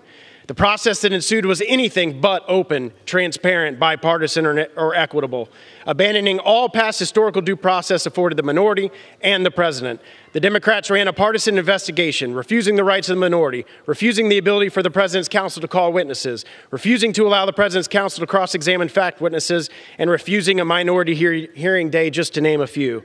The majority waves around a report drafted that the Democratic staff concocted as a matter of fact. When they needed backup for their approach, they paraded out liberal professors with animus against the president who gave them license to impeach the president for any reason they wish. House Democrats are making themselves kings in a manner far worse and more obvious than what they are accusing the president of doing. The only abuse of power here is the Democratic-led Congress. I yield back. Gentleman from California. Madam Speaker, I'm proud to yield 1 minute to Mr. Cisneros, the gentleman from California. Gentleman's recognized for 1 minute. Thank you, Madam Speaker. When I was 18 years old, I joined the United States Navy and took the oath to support and defend the Constitution for the first time. I took that oath again earlier this year as a member of Congress. And every day, I work hard to live by that oath and give the 39th District the representation it deserves. I have always maintained that impeachment is a serious undertaking and must be done with incredible care. When the unprecedented allegations against the president and his interactions with Ukraine were first reported, I felt it was Congress's duty to investigate and find out the truth. And now the facts are before Congress and the American people. The president betrayed his oath to support and defend the Constitution by attempting to undermine the integrity of our election for his own personal benefit. He asked a foreign government to investigate a political rival and endangered our national security by withholding military aid to an ally. For me, it's not about personal politics or party affiliation. It's about upholding my oath to put our country and our Constitution first and protect our national security. This is why I will vote to move forward with the impeachment of the president. I hope all my colleagues will join me in recognizing this grave threat and stand up to this administration in defense of our country and our Constitution. With that, I yield back the balance of my time. Gentleman from Georgia. Thank you, Madam Speaker. I yield a minute and a half to the gentleman from Tennessee, Mr. Kustoff. Gentleman's recognized for a minute and a half. Madam Speaker, going back almost 3 years to when the president was sworn into office, we've seen some members on the other side of the aisle pledging and promising to impeach President Trump. Prior to the start of this inquiry, Speaker Pelosi claimed that the impeachment must be compelling, overwhelming, and bipartisan. The impeachment inquiry was announced less than 3 months ago, and what we know is that the process has been fast, faulty, and flawed. What we've witnessed since September 24th, when the inquiry was announced, is that the evidence we've seen is not compelling, it's not overwhelming, and the process is undoubtedly and unquestionably not bipartisan. I'm viewing this through the lens of a former United States attorney, and as we take this vote, here's the bottom line for the American people. There was no bribery, there was no extortion, there was no quid pro quo, there were no high crimes and misdemeanors committed by the president. And I yield back. Gentleman from California. Madam Speaker, I now recognize the gentlewoman from California, Ms. Chu, for 1 minute. Gentlelady is recognized for 1 minute. Madam Speaker, we know that President Trump withheld needed military aid to Ukraine. We know that he used it to demand Ukraine interfere in the 2020 election for his own benefit. And we know that Ukraine knew. None of these facts have been disputed. Instead, the White House has tried to hide the truth. But the president is not above the law. Nobody is. Corruption and obstruction. The president is guilty of both. The blatant abuse of power was made clear from over 100 hours of testimony before 3 committees and was clear in the call summary released by the White House. The obstruction has been made clear by the president's refusal to cooperate at every turn, even when ordered by a court. Setting a precedent that any president can abuse their power to interfere in our elections is an existential threat to our democracy. It's also a betrayal of the oath of office and the Constitution. Therefore, in fulfillment of my own oath of office, it's with solemn purpose today that I vote to impeach President Donald Trump. Gentleman from Georgia. Thank you, Madam Speaker. At this time, I yield a minute and a half to the gentleman from Ohio, Mr. Gibbs. Gentleman's recognized for a minute and a half. Thank you. Madam Speaker, Democrats started with quid pro quo. That didn't work so well. Then it was bribery, extortion. Then they brought their witnesses in, and not one could answer if they saw any evidence of bribery, extortion, or any crime when questioned. There was just silence. Then the witnesses, they always testified, I heard this from her, so and so and so. When the Democrats brought their star witness in, Ambassador Sondland, when asked, he said, I presume the aid was held up. I presumed? Testimony was all hearsay, conjecture, and assumptions. So now it's abuse of power with no underlying crime, which is opinion. Abuse of power to the Democrats is they don't like his policies, or he treated a reporter harshly. Obstruction of Congress. You know, there are three co-equal branches of government. When the executive branch and the legislative branch have an impasse, that's when the judicial branch intervenes. They didn't do that. The Democrats didn't sought that route. Every president, including George Washington, could have been impeached based on these fact-less articles. There is no crime. There's no victim as Ukraine received their aid before September 30th deadline, and no witnesses that witnessed anything. This isn't about the rule of law. It's politics at its worst. It's disgraceful. It's time to end this charade and scam on the American people. I urge everybody to vote no on these articles of impeachment. I yield back. Gentleman from California. Madam Speaker, happy to remind my colleagues of Ambassador Sondland's testimony. He posed the question, was there a quid pro quo? The answer is yes. When he was asked about a quid pro quo involving the military aid, he said it was as clear as 2 + 2 = 4. I'm pleased to yield 1 minute to Ms. Schakowsky, the gentlewoman from Illinois. Gentleman is recognized for 1 minute. It is my adult son, Ian Schakowsky, whom I will always credit for my decision last June to support an impeachment inquiry.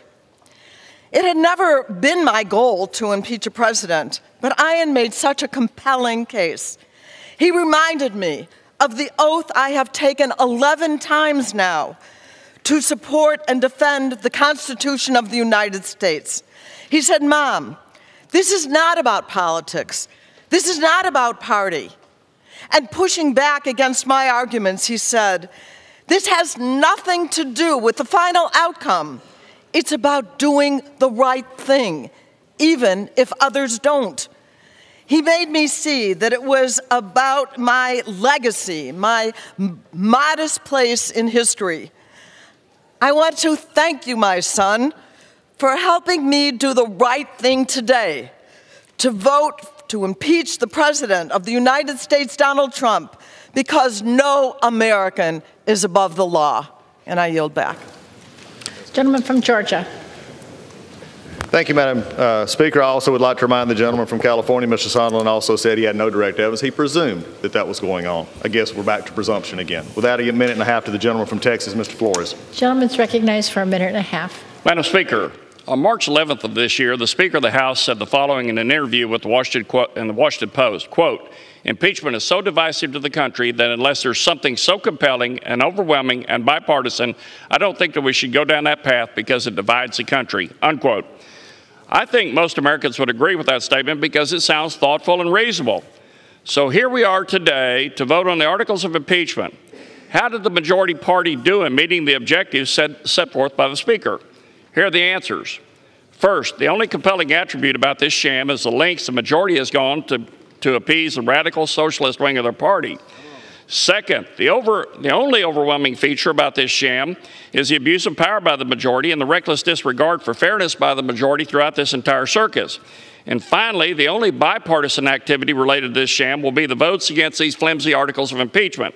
I ask my colleagues to to join me in opposing these deplorable articles of impeachment and to demand that the House get back to working on the priorities that hardworking families care about the most. I yield back. Gentleman from California.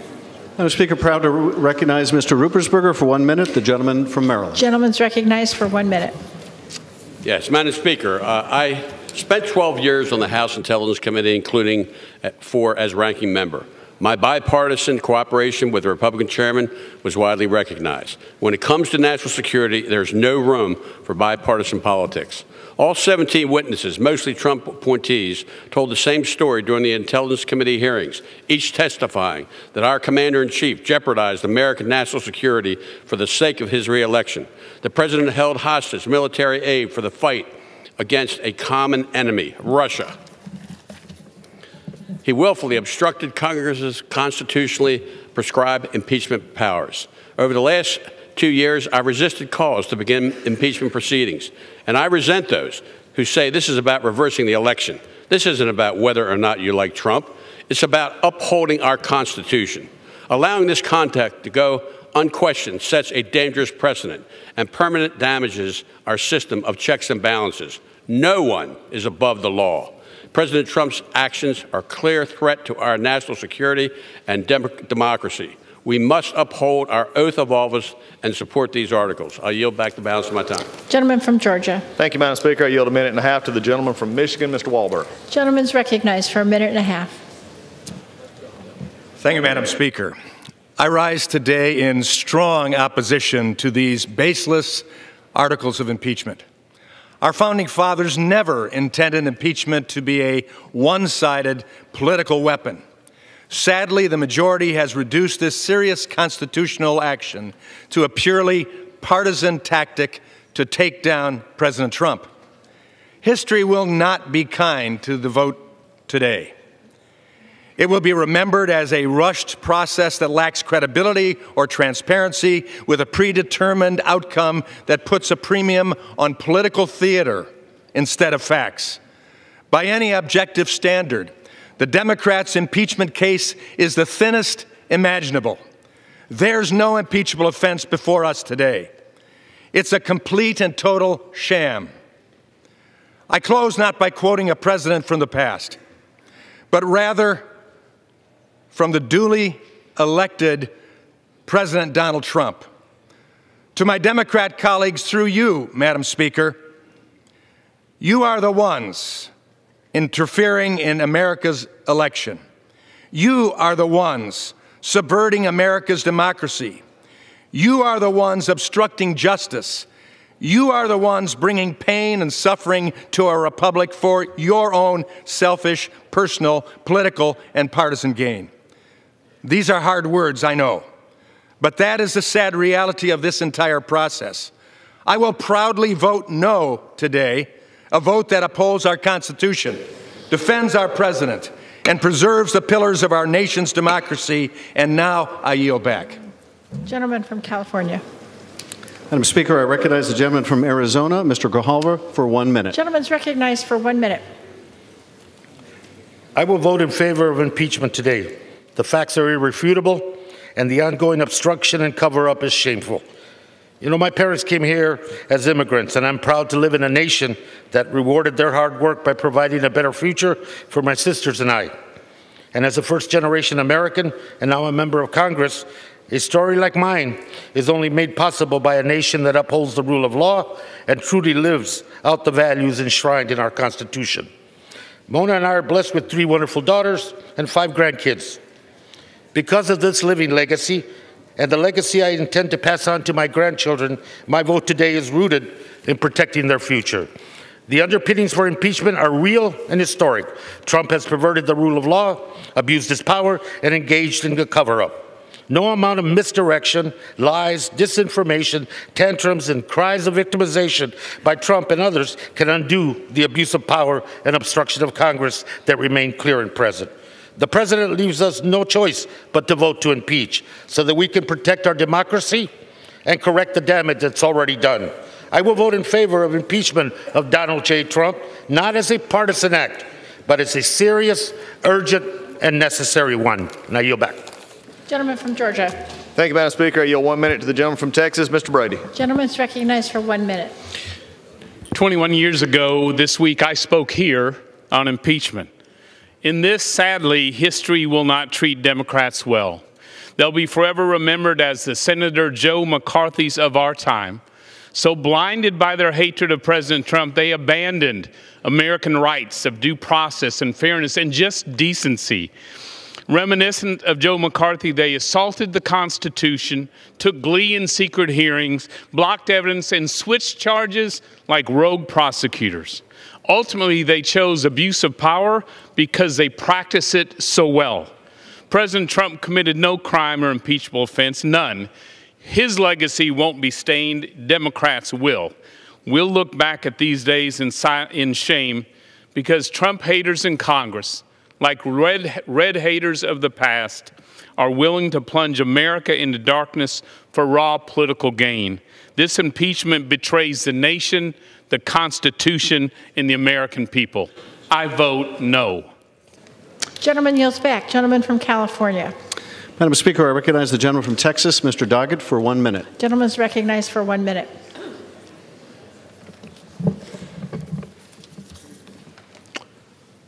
Tyranny rarely appears full-born. It arises, it encroaches as freedom ebbs. Our nation's great founders sought to protect us from tyranny with a carefully crafted system of checks and balances. But now along comes a president who actually says he's constitutionally empowered to do whatever he wants, that he can neither be prosecuted nor even investigated for any crime, and that he can totally ignore any impeachment proceeding of which he disapproves. These are the claims of a wannabe tyrant who has extolled the virtues of tyrants and autocrats from Manila to Moscow. To advance tyranny, he adopts an open border policy, inviting foreigners to come into our country and intrude in our elections. Foreign nations have their own agendas, especially adversaries like Russia and China. American citizens should be the only ones determining the fate of America. If the president continues demanding more foreign interference, we will never have truly free elections, and we will not be free. We act today recognizing the solemn responsibility to safeguard our security and Constitution. We pledge allegiance to the flag and the republic for which it stands, not to one man who would be king. Gentleman from Georgia.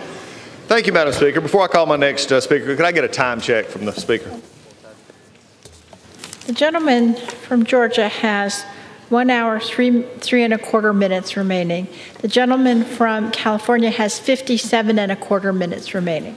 That was 1 hour and 3 minutes. 3 and a quarter minutes. 3 and a quarter 1 hour and 3 and a quarter minutes. Thank you, Madam Speaker. I couldn't hear. I apologize. Thank you. For that, I'll now yield 1 minute to the gentleman from 1 minute and a half to the gentleman from Georgia, Mr. Allen. Gentleman's recognized for a minute and a half. Thank you to my friend from Georgia, and thank you for your great work in dealing with this very sad day in our country. Today, for the third time in our nation's history, a president will be impeached. This will be, however, the first time impeachment has been entirely partisan and without merit. This charade is not because President Trump is guilty of a high crime or misdemeanor, but because one political party doesn't like him or his policies of America First. The facts are we have a divided government and House Democrats are at war with the executive branch. Fact two, they have been planning for this day since President Trump took office. Fact three, they accused the president first and then have spent months looking for a crime. Fact four, but no evidence has been presented of an impeachable offense. During one of the partisan hearings, a member of this body asked if President Trump had evidence of his innocence. Why didn't he bring it forward? The Democrats want Americans to believe that our president is guilty until he proves himself innocent. This whole process is unconstitutional. Today we've heard both sides, but we need to get the truth. And the truth is the decision of who should be our president should be made by the American people, not Speaker Pelosi, Adam Schiff, and House Democrats. Thank you, and I yield back. Gentleman from California. Madam Speaker, I recognize the gentleman from New York, Mr. Engel, Chairman Engel, for 3 minutes. Gentleman is recognized for 3 minutes.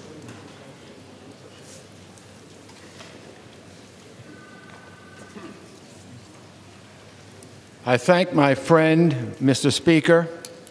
As chairman of the Foreign Affairs Committee, I have to say that this is a sad day. No one is gleeful that the president's actions have brought us to this point, but when you boil it down, we're here today because the president abused the power of his office to help his chances at re-election. He used the enormous weight of the presidency and American foreign policy to push a foreign government to smear a political rival, and he got caught. Why is this conduct so serious? Why has the president's behavior pushed the House of Representatives to exercise one of its most consequential constitutional responsibilities?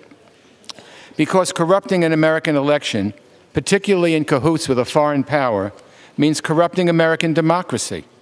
Our elections are at the heart of our democracy, the foundation of what makes our system of government great, our republic, if we can keep it, as Benjamin Franklin once said. If our elections aren't fair, then our republic cannot stand. Anyone who tries to fix an election is taking away the power of the American people to choose their leaders. If it happens at any level of government, it's toxic to our democracy. And this came from the highest level. In this case, it's even more serious, because what was the president willing to give up for this advantage? What price was he willing to pay? The price was our national security. When the president devised a shadow foreign policy that undermined our diplomacy and diplomats, when he held back assistance for Ukraine, who was embroiled in a war against Russia, when he pressured a foreign government to interfere in our elections, again, he sacrificed our security. He shook the faith of a loyal ally. He played right into the hands of Vladimir Putin. He weakened our country all because he thought it might help his re-election bid. Only the president has that power to corrupt our foreign policy for political gain. And the moment he chose to do so, the moment he undermined our security in a scheme to undermine our democracy, whether he succeeded or not, and thank God he did not, at that moment it became an abuse of power. And a president who abuses his power for personal gain is exactly what the framers feared. It's why impeachment is in the Constitution. So we need to pass these articles. The president's actions have left us no choice. He cannot be allowed to undermine our democracy and tear apart the fabric that holds our country together. So I will vote for impeachment, and I yield back. Gentleman from Georgia. Thank you, Madam Speaker. This time I yield 2 minutes to the gentleman from Florida, Mr. Getz, a member of the Judiciary Committee. 2 minutes. 2 minutes. Gentleman's recognized for 2 minutes. This is not about the Ukraine. It's about power. Donald Trump has it, and House Democrats want it. And so with no crime, no victim, no evidence, no proof, no agenda for America, this impeachment charade marches on, following no rules and adhering to no sense of honor. The American people aren't fooled by dirty tricks. Voters will never forget that Democrats have been triggered into impeaching the president because they don't like him and they don't like us. Those who vote yes on today's articles of impeachment must carry the heavy burden of shame and guilt for as long as they serve in Congress, which won't be long because the American people will remember in November.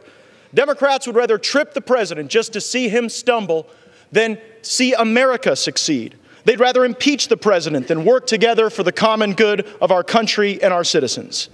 Democrats may have won the House in 2018, but they haven't forgiven Donald Trump for having the audacity to win the presidency. And they haven't forgiven you, the American people, for voting for him. The day before she was sworn into Congress, one member of the body said she promised to impeach the mother effer. She's not alone. Trump's impeachment was plotted and planned before the ink was even dry on his election certificate, and possibly before some Democrats could even point to the Ukraine on a map. In seeking the chairmanship of the Judiciary Committee, the gentleman from New York said that he was the strongest member to lead a potential impeachment. Democrats may not have known why they were going to impeach the president, but they knew it was an inevitability. Facts be damned. This impeachment is a slap in the face to the millions of Americans who voted for President Trump. The same Americans that Democrats in Washington have mocked as smelly Walmart shoppers and deplorables. This impeachment isn't legitimate. It's the radical left's insurance policy. But we have an insurance policy too. It's the next election, and we intend to win it. I yield back. Gentleman from California. Madam Speaker, I recognize the gentleman from Vermont, Mr. Welch, for 2 minutes. Gentleman's recognized for 2 minutes. Madam Speaker, we, the people, have a common tie that binds us together now as it has since the founding of our country, and it's our shared respect for the Constitution of the United States. Let us all step back from the maelstrom of the moment to recall that our country's inception 243 years ago, the concept of a democratic, self-governing rule was a breathtaking and idealistic aspiration. And when the 13 American colonies boldly rejected the rule of a British monarch, our founders were determined to form a government that would rule instead with the consent of the governed. Ensuring that this noble experiment endured through the ages was an enormous existential challenge. It was met with the adoption of the Constitution in 1788. And at its heart are two bedrock principles that have served as touchstones for our country ever since. First, it established America as a nation of laws where no person is above the law. Second, it established the concept of a separation of powers where three co-equal branches of government would check each other, lest power be concentrated in one at the expense of liberty to all. Madam Speaker, when President Trump abused the power of his office by soliciting foreign interference in the upcoming election for his personal benefit, he willfully infringed upon the right of citizens to decide who will lead our nation. And in doing so, he placed himself above the law and in violation of his oath. And when he denounced, denied, and defied the clear authority of Congress to investigate his conduct, he repudiated our constitutional system of checks and balances and further violated his oath to preserve, protect, and defend the Constitution. And it is for these reasons I will cast my vote in favor of impeaching President Donald John Trump. I yield back. Gentleman from Georgia. Thank you, Madam Speaker. I yield 2 minutes to the gentleman from Arizona, Mr. Biggs. The gentleman's recognized for 2 minutes. Thank you, Madam Chair. Some of my colleagues across the aisle have said, hey, where are the facts? As if we have the burden of proof. It's your burden of proof, Madam Chair. It's the Democrats' burden of proof. But the facts are unchanged. The Ukraine received the aid that they were promised and appropriated for. The aid was lawfully disbursed. In fact, it was disbursed within the time limits set by this Congress. If you wanted it sent to them before September 30th, 2019, should have put that in the legislation. You did not. The Ukrainians gave nothing in return. The Ukrainian president said he felt no pressure, no coercion, no duress, no conditionality. But what changed? On the day that the aid was released, 2 anti-corruption measures were signed into law by the Ukrainian president, President Zelensky. Democrats have manufactured this sham and then argue that refusing to cooperate is impeachable. The Supreme Court is currently considering the extent of executive privilege when fighting dubious subpoenas.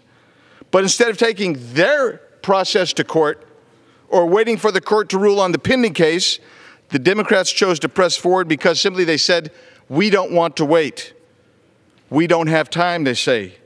But failing to do so is an abuse of power of this institution that will have grave consequences for our republic.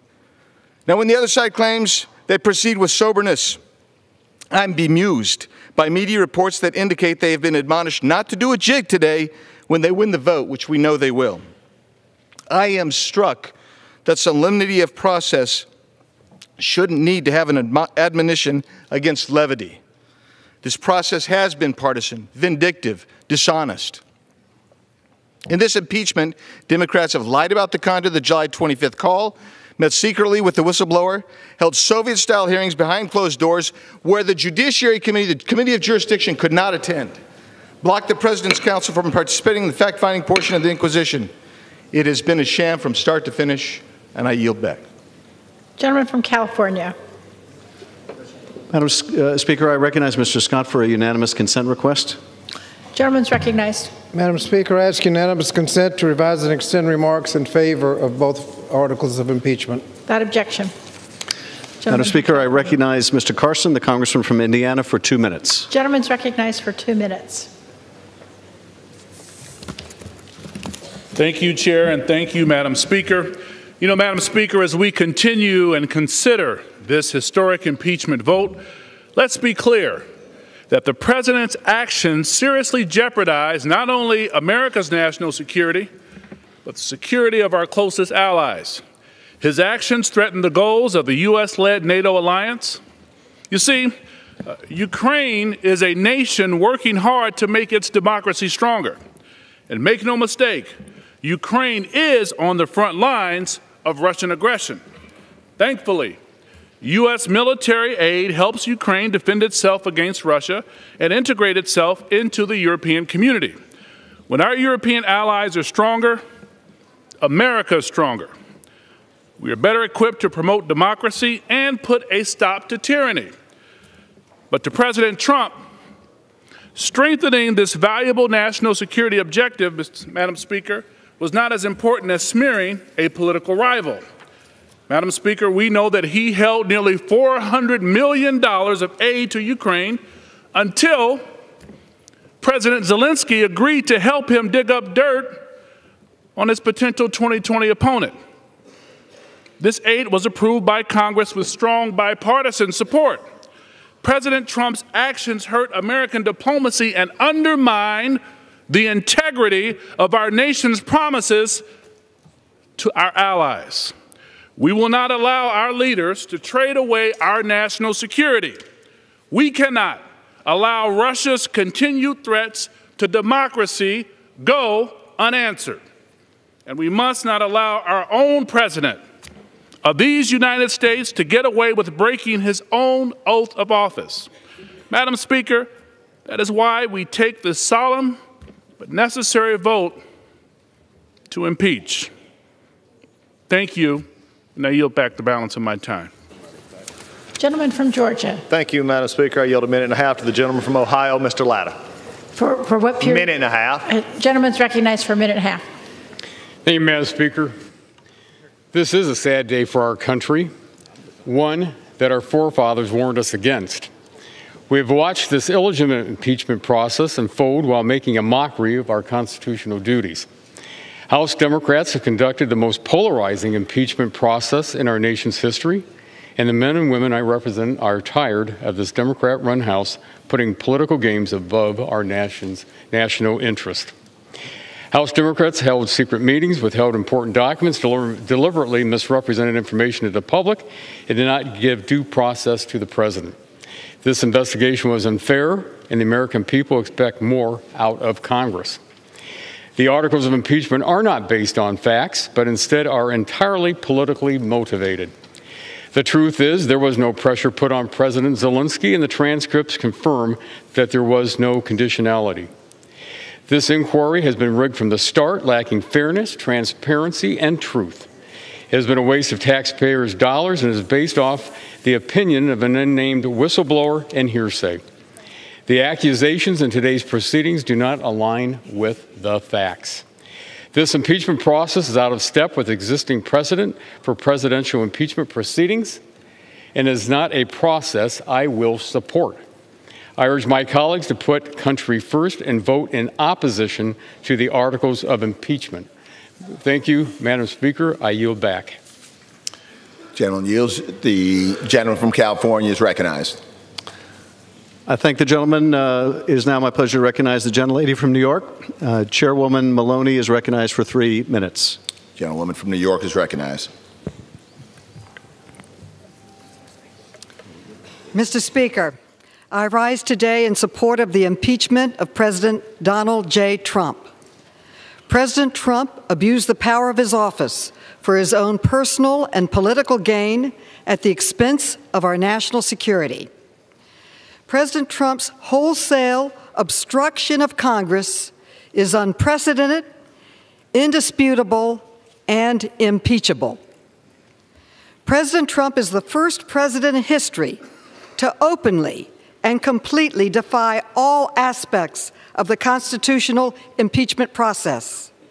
In an attempt to cover up his abuse of power, he ordered the entire executive branch not to participate in the inquiry and directed it to defy lawful subpoenas from Congress. As chairwoman of the Committee on Oversight and Reform, I find this obstruction particularly offensive. Even President Nixon accepted Congress's impeachment authority and allowed his aides and advisors to produce the documents to Congress. And President Nixon allowed current and former staff to testify in both the House impeachment and the Senate Watergate investigations, including his chief of staff and White House counsel. By contrast, President Trump, without any legal basis, directed current and former officials not to cooperate with the House's inquiry, which resulted in 9 administration officials defying subpoenas for testimony. And in response to the House's inquiry, President Trump refused to turn over even not one single document to Congress in response to lawful subpoenas. Put simply, President Trump's actions are even worse than Nixon's. Let me repeat, President Trump's actions are even worse than Nixon's. Our founding fathers established a system of checks and balances that spread out power between the branches of government. They decided that no one would be a king, that no one is above the law, including the president. And they gave the responsibility of impeachment solely to the people's House. When President Trump defies our subpoenas and obstructs our impeachment inquiry, he seeks to place himself above the Constitution and above the law. We cannot let that stand. And if we do, then that's the end of Congress as a co-equal branch of government. And we've allowed President Trump to elevate himself above the law. It is our solemn duty under the Constitution to impeach President Trump for his blatant abuse of power and his obstruction of Congress. I yield back. Gentlewoman from New York yields. Gentleman from California reserves. Gentleman from Georgia is recognized. Thank you, Mr. Speaker. I yield 1 minute to the gentleman from Arkansas, Mr. Womack. Gentleman from Arkansas is recognized. I thank the gentleman for giving me this moment. Madam, or Mr. Speaker, years from now, history books will tell of this day. It will tell of a purely partisan effort to remove the President of the United States. An effort not built on a high crime or misdemeanor, not on a process in keeping with a high American standard of due process and equal treatment. This effort is rooted only in the governing party's hatred of a man elected President of the United States. Members on the other side of the aisle have been in pursuit of this moment since 2016. They are consumed by it. Earlier in this debate, one of our colleagues referred to our president as a domestic enemy. Our founders warned us about this day. That is why our nation has entrusted the future of the country with the outcome of elections, not the will of a party filled with contempt for a duly elected president. My hope is that when the historians write about this day, it is not written in the context of a nation that lost its way because its elected members chose hateful partisanship over the sacred oath that has protected this great republic since its founding. And I yield back. Gentleman from Arkansas yields. Gentleman from Georgia reserve. Gentleman from California is recognized. Speaker, I'm proud to recognize the gentleman from New Jersey, Mr. Malinowski, for 1 minute. Gentleman from New Jersey is recognized. Mr. Speaker, in America, when we call the fire department or enroll our children in school, we do not expect a government official to say to us, "I need you to do us a favor, though." Why would we tolerate a president using his awesome power to make foreign policy when the safety of our country is at stake, not for the people, but for himself? I will vote to impeach today because President Trump did just that when he shook down a foreign country to criminally investigate his political rival. If we fail to say that this was wrong, then any president will be free to ask a foreign power, be it Russia, China, or Iran, to help him hurt his political enemies at home. and every foreign tyrant and kleptocrat will know that America's foreign policy can be bought by doing our president a political favor. If you believe that our highest duty is to protect America, then search your conscience and ask, do you want our future presidents to behave as this one has done? Do not whisper in the shadows of the Capitol that you disapprove and then defend that conduct here today. Do your duty, keep your oath, defend your country. The gentleman's time has expired. Gentleman from California Reserve, gentleman from Georgia is recognized. Thank you, Mr. Speaker. At this time, I yield 1 minute to the gentleman from South Carolina, Mr. Wilson. Gentleman from South Carolina is recognized. Thank you, Mr. Speaker. Over a month ago, on November the 14th, I spoke on the impeachment hoax with points true then and still true today. After over a month of secret investigations into the administration, Democrats have now decided to open these controlled hearings to the public. This continues the deception by Democrats to mislead the American people. It's insulting. No Republican witnesses, no counsel by the President to participate, and full exoneration by courageous President Volodymyr Zelensky of Ukraine. It is sad that instead of focusing on funding our military through the National Defense Authorization Act, passed only last week, or passing the United States-Mexico-Canada Agreement to create jobs, the Democrats continue, having wasted $30 million of taxpayers' money on the Russian hoax, now proceeding with a Ukrainian hoax. This partisan witch hunt diverts attention from the president's successes. The unemployment rate remains at a record low. There is record job creation, and the stock market again today is thriving, showing that President Trump keeps his promises. In conclusion, God bless our troops, and we will never forget September 11th and the global war on terrorism. Gentleman from Georgia Reserve, gentleman from California is recognized. Mr. Speaker, I'm proud to recognize the gentleman from California, Mr. Gomez, for 1 minute. Gentleman from California is recognized. Mr. Speaker, we're here at this moment in our nation's history because the president abused the power of his office, bribed a foreign government to intrude into our democracy, and engaged in an unprecedented campaign of obstruction of Congress to cover it up. Our credibility in the global community has been compromised. Our character and motivations are questioned. We know where the president's true loyalties lie, not with our constituents, not with our allies, but with our adversaries and himself. Abraham Lincoln once said, "Nearly all men can stand adversity, but if you want to test a man's character, give him power." Donald Trump has failed this test, and now our test is whether we will be a check on that power. Therefore, we must hold anyone to account, regardless of party or politics, who sets fire to the very institutions that define our nation and our values. And with this in mind, I will vote yes to impeach Donald J. Trump. I yield back. Gentleman from California yields. Gentleman from California Reserve. Gentleman from Georgia is recognized. Thank you, Mr. Speaker. I yield 1.5 minutes to the gentlewoman from North Carolina, Ms. Fox. Gentlewoman from North Carolina is recognized. Thank you, Mr. Speaker. I rise in strong opposition to the process and to the resolution. When Congress sees fit to examine its solemn power of impeachment, it is imperative that it does so in genuine pursuit of justice, fairly, transparently, and objectively. Anything less is unacceptable. This partisan impeachment has fallen far short of that.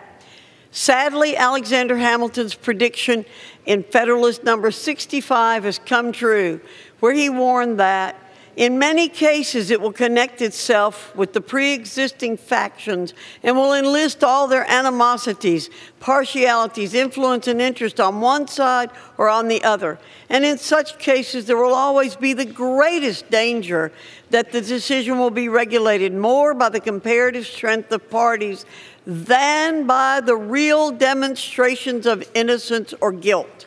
After years of investigations, hearings, and millions of taxpayer dollars, Democrats found no proof that the president committed a crime. No proof, as the vague accusations in these articles clearly reflect. A basic prerequisite for impeachment Impeaching for high crimes and misdemeanors is a charge that an actual crime was committed.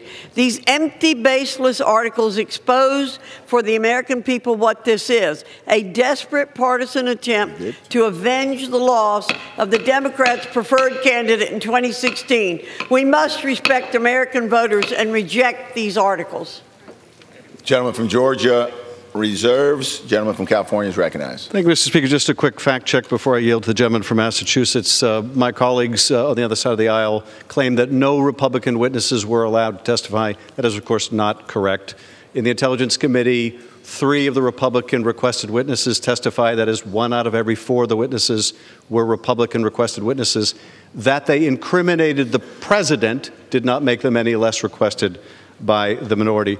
I'm now proud to recognize the gentleman from Massachusetts, Mr. Keating, for 1 minute. Gentleman from Massachusetts is recognized. Today I reflect on the imperatives of 2 sons of Massachusetts, John Adams, who in one sentence captured the very foundation of our country, saying, "We are a government of laws, not men." Translation, no one is above the law. And John F. Kennedy, who in his iconic City Upon a Hill address cautioned that any one of us holding public office would be judged by the high court of history on whether we were truly men and women of courage, with the courage to stand up to one's enemies and the courage to stand up as well to one's associates, the courage to resist public pressure as well as private greed, and on whether we are truly men and women of integrity who never run out of the principles in which we believe, and whom neither financial gain nor political ambition could ever divert from the fulfillment of our sacred trust. President Donald Trump, indifferent and disdainful of this sacred trust, conspired to extract personal benefit from his office. He dishonored his oath. I refuse to abandon mine. I yield back. Gentleman from North Dakota. Thank you, Madam Speaker. I would just like to point out very quickly that the only Republican witnesses allowed in the intelligence hearings were on a Democrats' pre-approved list. And with that, I would yield 1.5 minutes to the gentleman from South Carolina, Mr. Rice. Gentleman's recognized for 1.5 minutes. Madam Speaker, I rise in opposition to this partisan sham of an impeachment resolution that is ripping our country apart. Beginning even before he took office, President Trump has been attacked by a never-ending barrage of lies and corruption and deceit by the liberal political elite, including James Comey, Peter Strzok, Lisa Page, Hillary Clinton, and the impeachment zealots in this Congress. Democrats colluded with Russia and Ukraine to interfere in our 2016 election by producing the now famous fake dossier. Now they accuse President Trump of colluding with a foreign power. What a joke. They abused their office to illegally wiretap and spy on President Trump's campaign. Now they accuse him of abusing his office. What a joke. They structure these proceedings to deny the president and Republicans in Congress a fair hearing. Then they accuse the president of obstructing Congress. Look in the mirror, folks. The reaction of the American people that this is contrived and corrupt was entirely predictable and is entirely correct.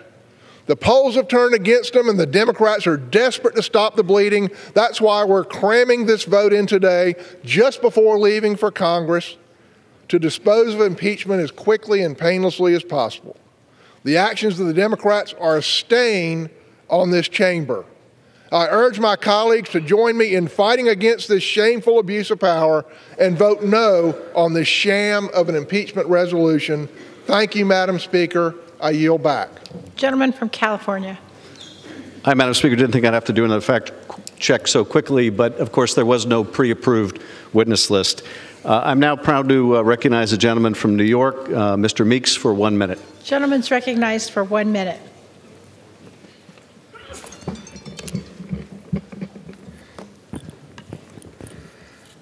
The decision to impeach a president of the United States is of enormous magnitude and utmost significance. There are few issues that so deeply reflect upon the Constitution and the American system of governance. As a senior member of the United States House Foreign Affairs Committee, I've spent years trying to promote American values of democracy and the rule of law in other parts of the world, including Eastern Europe. Because I have been so steeped in Ukrainian issues for so long, I know how damaging President Trump's actions were. But the president's damages does not end there. He has consistently obstructed at every turn of this investigation. This nation's founding fathers fought to end unaccountable rule. We did not free ourselves from a king to turn the president into a monarch. But the camera of history is rolling.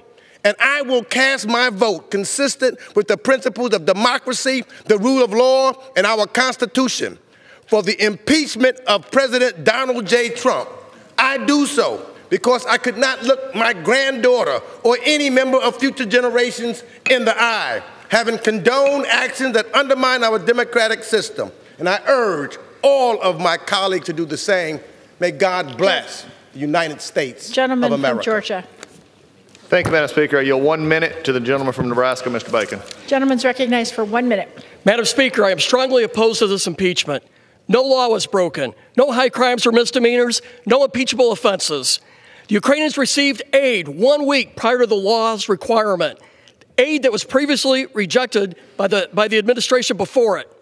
There was no investigation, and President Zelensky said he received no pressure from the Trump administration ever. Simply put, there is no quid pro quo and no crime. There's only the majority's disdain for the president, and that is not an impeachable offense. The elections are in 10 months, but the majority doesn't trust the American people.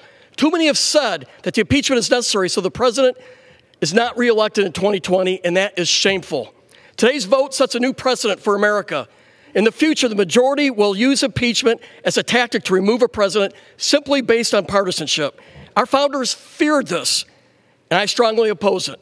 I want my statement to be in the record for the end of time to show I was on the side of the Constitution, that I opposed the majority taking down a duly elected president who committed no crime, and that I defended the truth. Madam Speaker, I yield. Gentleman from California. Madam Speaker, my colleagues continue to make the argument that the Ukrainians got the money.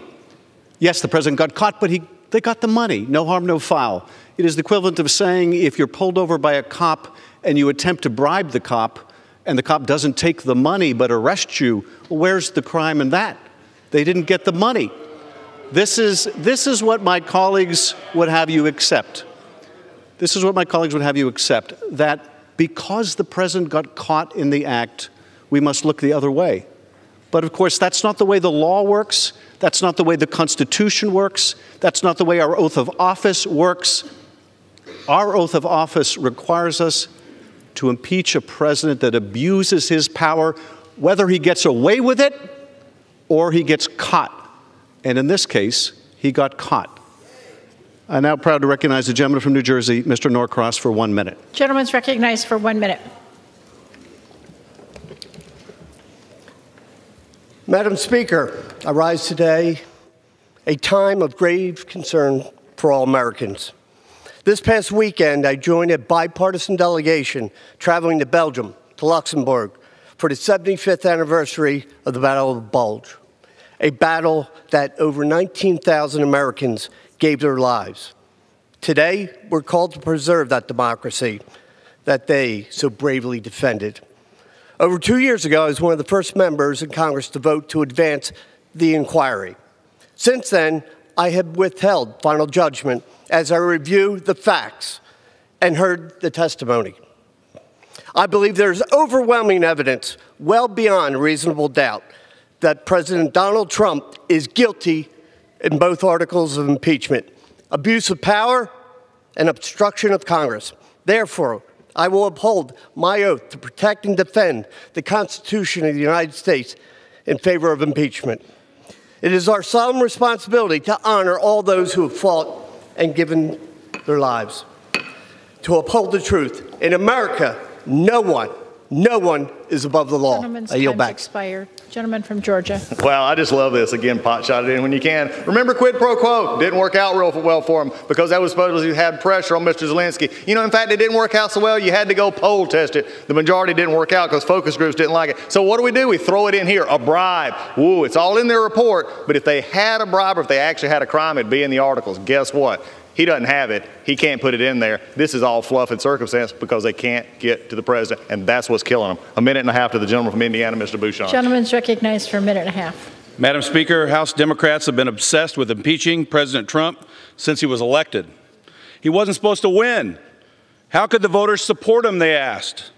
The American people were told the only way the Speaker would move forward with impeachment was if the case was compelling, overwhelming, and bipartisan. Yet the case for impeachment that has been rushed forward by House Democrats is anything but that.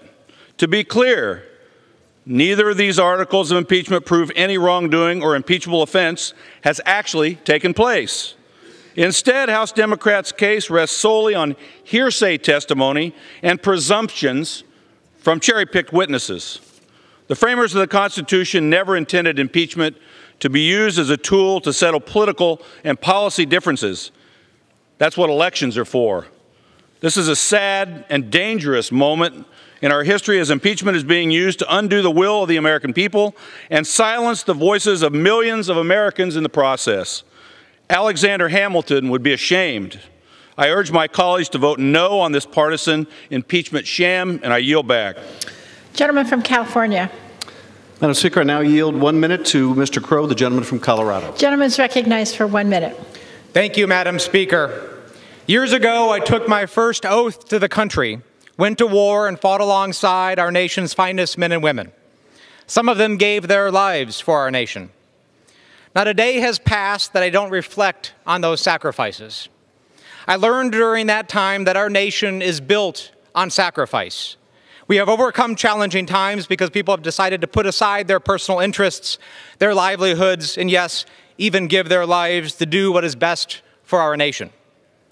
Our founders created a system to ensure we would have no kings or dictators, a system that vested power in the people to ensure that no man or woman is above the law. Generation after generation, this system has survived because people have fought for it. Today, it is our turn. The president's abuse of power and scorn for our constitutional checks and balances is unprecedented. Unless we stand up against these abuses, we will set the country on a dangerous new course. My oath, my love of our country, and my duty to honor the sacrifices who came before us require me to act. To my colleagues, it is time to put aside our personal and political interests and honor those who have come before us. Thank you, Madam Speaker. I yield back. Gentleman from Georgia. Thank you, Madam Speaker. At this point, I yield 35 seconds to the gentleman from Georgia, Mr. Heiss. Gentleman's recognized for 35 seconds. The Democrats' new definition for evidence is allegations. Allegations based on hearsay, I might add. So they hurl allegations against the president, and then they say to him that it's not their responsibility to prove guilt, but the president's responsibility to prove his innocence. This has been a sham and an act of injustice against the president and against 93 million Americans who voted for him. And although this process was rigged from the beginning, Democrats never produced a single true piece of evidence. It's time for us to stop this hoax and vote against these articles of impeachment. Gentleman from California. Madam Speaker, I'm proud to recognize the gentlewoman from Virginia, Ms. Luria. For what period of time? I'm sorry, for 1 minute. Thank you. The gentlelady is recognized for 1 minute. Madam Speaker, I rise today in support of our Constitution, in support of the military members in harm's way who defend our Constitution, in support of Gold Star families who keep faith that their loved one's sacrifice was justified. I rise today in support of the oath I first took at 17 upon entering the Naval Academy and took 5 more times in my 20-year Navy career. An oath that comforted me in the years I spent away from my family, deployed around the globe. An oath that encouraged me to remain vigilant on the bridge of the ship at night. an oath that strengthened me when in command as I sent my fellow sailors into harm's way. And today, an oath that gives me resolve. Resolve to do what is right and not what is politically expedient. Resolve to stand with the President at the White House last week, and resolve to stand up to the President in this House today. I ask my colleagues to have the same strength and the same resolve. I yield back. Gentleman from Georgia. Thank you, Madam Speaker. I give 35 seconds to the gentleman from North Carolina, Mr. Walker. Gentleman's recognized for 35 seconds. When emotion supersedes the facts, the conclusion is cataclysmic. Today, we are wrapping up not a 3-month process, but rather a 3-year process with Democrats' disdain so much that it's led to the abuse of this very House. These are the same Democrats who promised America they saw evidence of Russian collusion. Do the American people trust them? Hell no, they don't. A growing number of American people have condemned this impeachment process, and that's with House Democrats setting the rules and then even bending and breaking the rules to fit their narrative. The majority of Americans see this circus for what it is. I wonder how many more will join them. I yield back. Gentleman from California. Madam Speaker, I recognize the gentlewoman from California, Ms. Eshoo, for 1 minute. Gentlelady is recognized for 1 minute.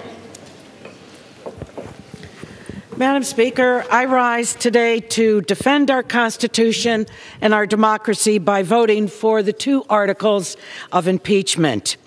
The words of our sacred oath define our duty, and those words must be kept. Our founders' primal fear was that powerful members of our government would become, in Hamilton's words, mercenary instruments of foreign corruption. President Trump abused the powers of the presidency by ignoring and injuring national security and other vital national interests to obtain an improper personal benefit. He also betrayed our nation by abusing his high office to enlist a foreign power in corrupting democratic elections. Article 2, I agree with because it details the obstruction of Congress by the President by directing unprecedented, categorical, and indiscriminate defiance of subpoenas issued by this House of Representatives and abuse the powers of the presidency in a manner subversive to the Constitution.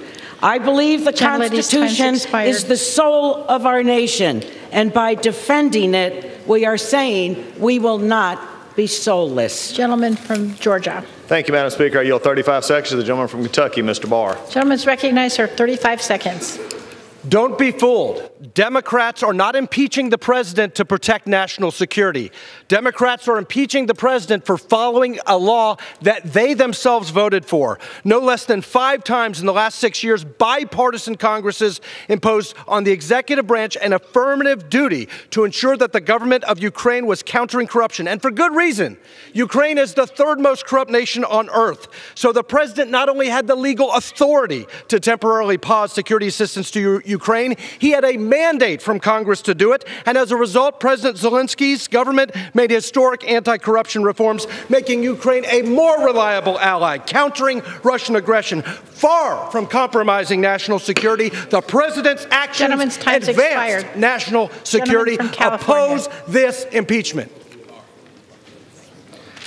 Madam Speaker, my colleagues would have the country believe that the president held up the aid to Ukraine because he was concerned about corruption. Of course, there is not a shred of evidence for that. All of the national security experts across all the departments testified that Ukraine met the criteria to receive the aid. So what was the real motivation here? Well, one thing is telling. In 2017, the president had no problem with aid to Ukraine, raised no issue of corruption. In 2018, he had no problem with the military aid for Ukraine. So what changed in 2019? Joe Biden announced he was running for president, and all of a sudden, Donald Trump held up the aid for Ukraine. As Ambassador Sondland testified, the president didn't care about Ukraine. All he cared about was the big stuff that affected him personally, the investigation of the Bidens that Giuliani was pushing. It's my pleasure to recognize the gentlelady from Virginia, Ms. Spanberger, for 1 minute. Gentlelady is recognized for 1 minute. Thank you, Madam Speaker. I rise today in support of House Resolution 755. As a CIA case officer, I used to meet with foreign nationals who were providing vital intelligence to help inform our hardest national security decisions and keep our country safe. These individuals from countries where leaders abused their power and defied the rule of law risked imprisonment and often their very lives in order to provide the United States with information to help us, to inform us. But why? It was their belief in the United States, their belief in our country, the longest-standing democracy in the world, our country, a beacon of hope in the world, a democratic republic founded on a document, and the belief in the rule of law and a belief in its people. Today, I am proud to serve in the People's House, representing my hometown, and again serving our country, that beacon of hope in the world. And today, especially today, I reflect on the founding documents that have set us apart in the world, leading people across generations and across the world to risk everything because of their belief in our great nation. Today, especially today, I affirm my commitment to upholding and protecting the Constitution, the rule of law it defines, and the people it governs. Gentleman from Georgia. Thank you, Madam Speaker. I yield 35 seconds to the gentleman from Texas, Mr. Arrington. Gentleman is recognized for 35 seconds. Today, many of my Democrat colleagues will be making history, unfortunately, for supporting the first ever completely partisan impeachment of a President of the United States. Mr. Speaker, I am deeply disturbed that history will indeed be made today in this hallowed chamber, but for all the wrong reasons. Not for love of country, but hatred for a political foe. Not to pursue justice, but to punish a political adversary. Not to seek truth, but to seize political power for the love of country. I urge my colleagues to oppose this disastrous political ruse. I yield back. Gentleman yields back. Gentleman from California. Recognize the gentlewoman from California, Chairwoman Waters, for 3 minutes. Gentlelady is recognized for 3 minutes.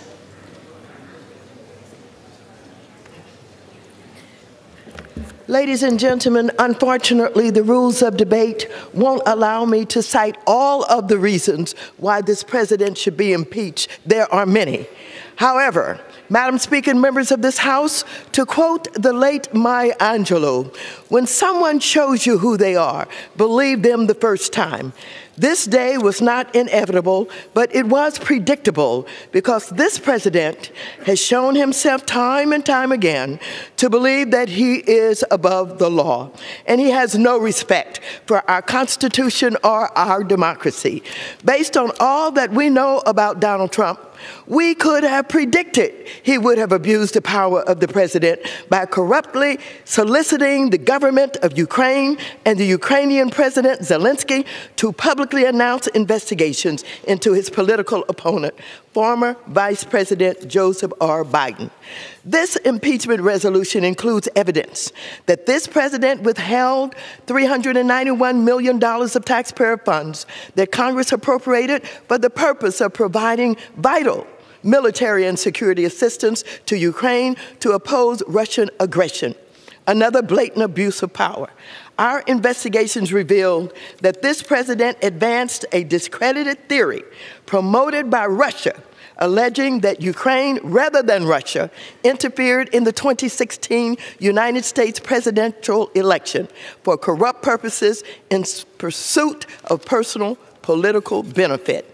Never before in our history have we experienced a president who has so clearly conducted himself in a manner offensive to and subversive of the Constitution and directed his cabinet members, executive branch agencies, and other White House officials to defy lawful subpoenas from Congress. Was he attempting to hide wrongdoing? It is without question that this president has demonstrated that he will remain a threat to national security and the Constitution if allowed to remain in office, and has acted in a manner grossly incompatible with self-governance and the rule of law, because at every turn he has shown us who he is. It is no secret that this president could have been impeached a long time ago. Today, we stand here with an irrefutable case and an indisputable set of facts that this president absolutely abused his power and obstructed Congress.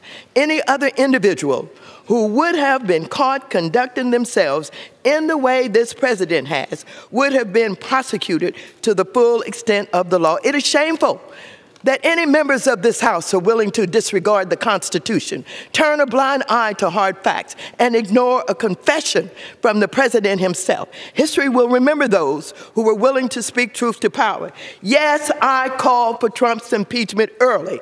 This is our country. Our foremothers and our forefathers shed their blood to build and defend this democracy.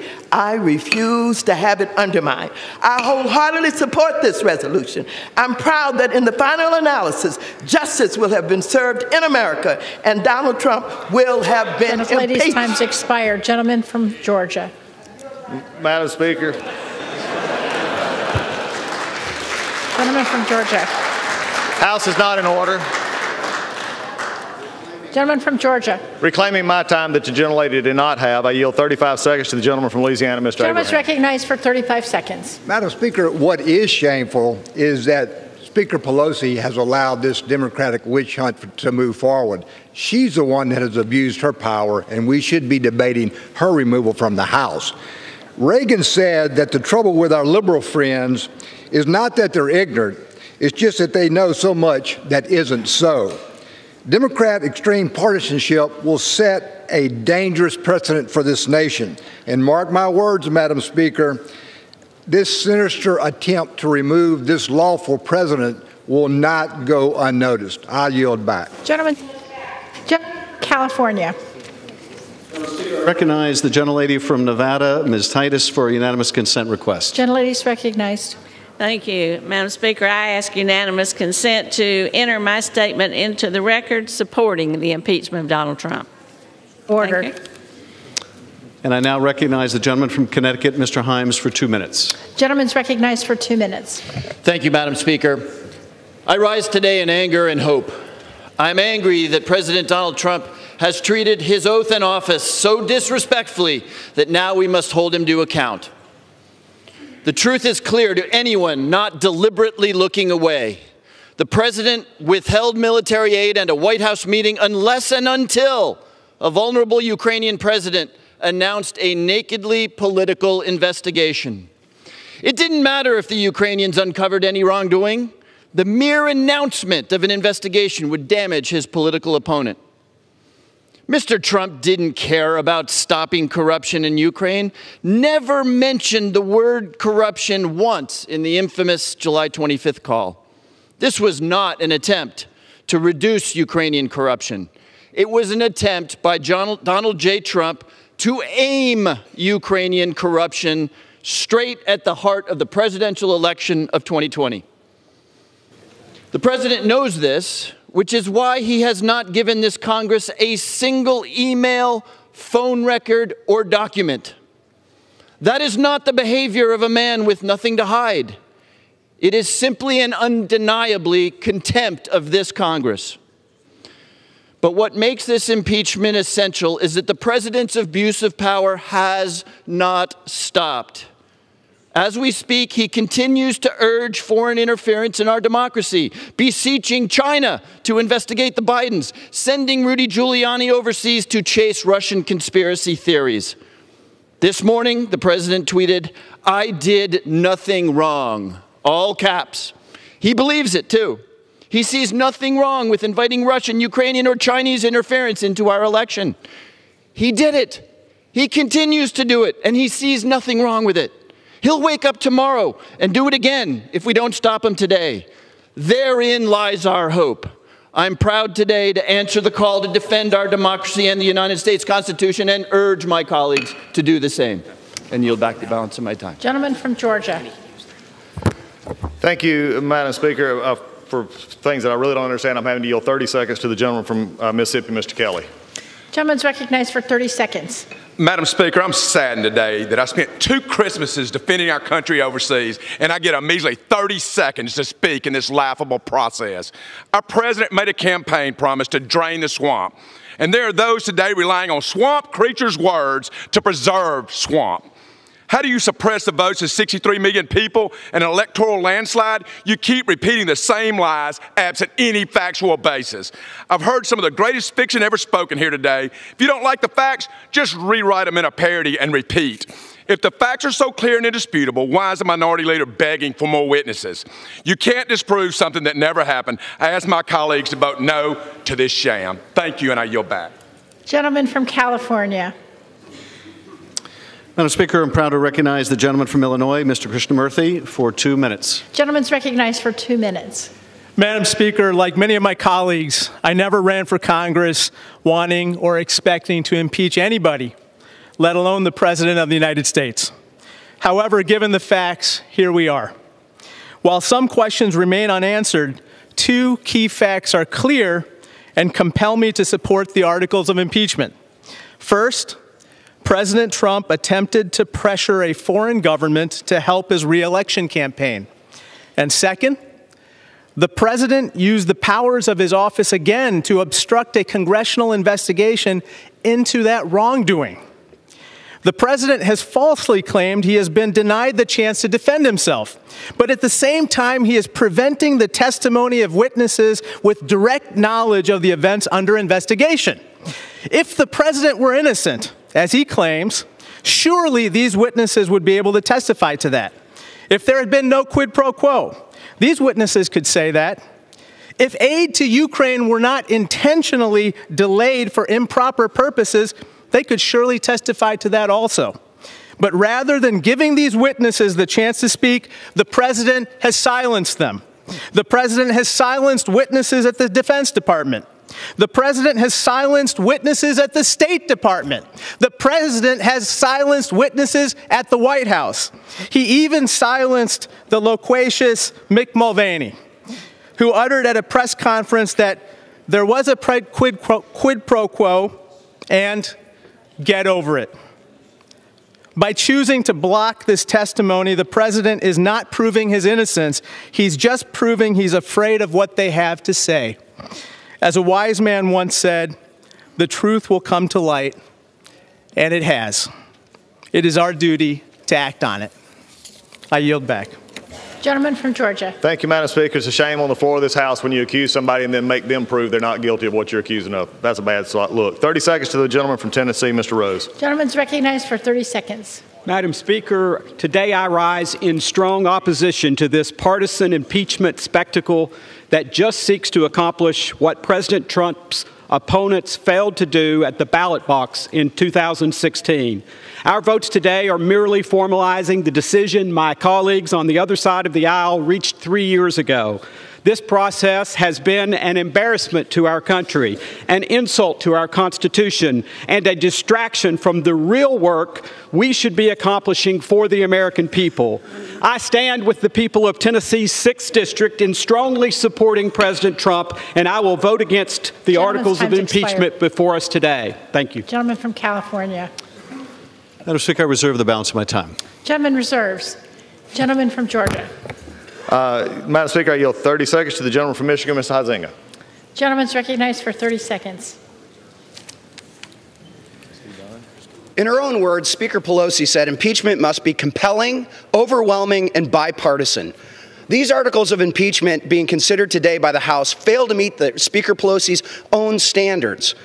Process matters, folks. Representing a good chunk of Gerald Ford's old district and being a staffer during the Clinton administration, I have an intimate understanding of the effects of impeachment on this nation. I'm stunned to see my Democrat colleagues whitewash, or maybe I should say whitewater, Bill Clinton's cooperation with the House of Representatives. That is not exactly what was going on. And this is the most partisan impeachment that we have seen in our nation's history. And I yield back. Gentleman from California. Madam Speaker, I continue to reserve. Gentleman from Georgia. Thank you, Madam Speaker. I yield 30 seconds to the gentleman from Texas, Mr. Cloud. Gentleman's recognized. It's been very clear from the beginning that this impeachment proceeding has never been about an honest search for the truth. If it were, our Democratic friends would not have polled to see what to charge the president with. Calling an opinion a fact does not make it so, and repeating it over and over does not make it more true. When one produces a committee report with fabricated findings based on no fact witnesses and then quote from it like it's authoritative, it's no more valid than having a campaign pay for a foreign entity to create a fraudulent dossier and then selling it to a FISA court in order to spy on a campaign. This has always been a verdict in search of a crime, an impeachment birthed out of a resistance movement. It's time to end this charade and get back to doing the work we were elected to do. Madam Speaker, I continue to reserve. Gentleman from Georgia. Thank you, Madam Speaker. I yield 30 seconds to the gentleman from Indiana, Mr. Fulcher. Gentleman's recognized for 30 seconds. Thank you, Madam Speaker. In a day heavy in verbal debate, I choose to use my time to enumerate in detail every high crime and misdemeanor committed by the President of the United States. I will do so now.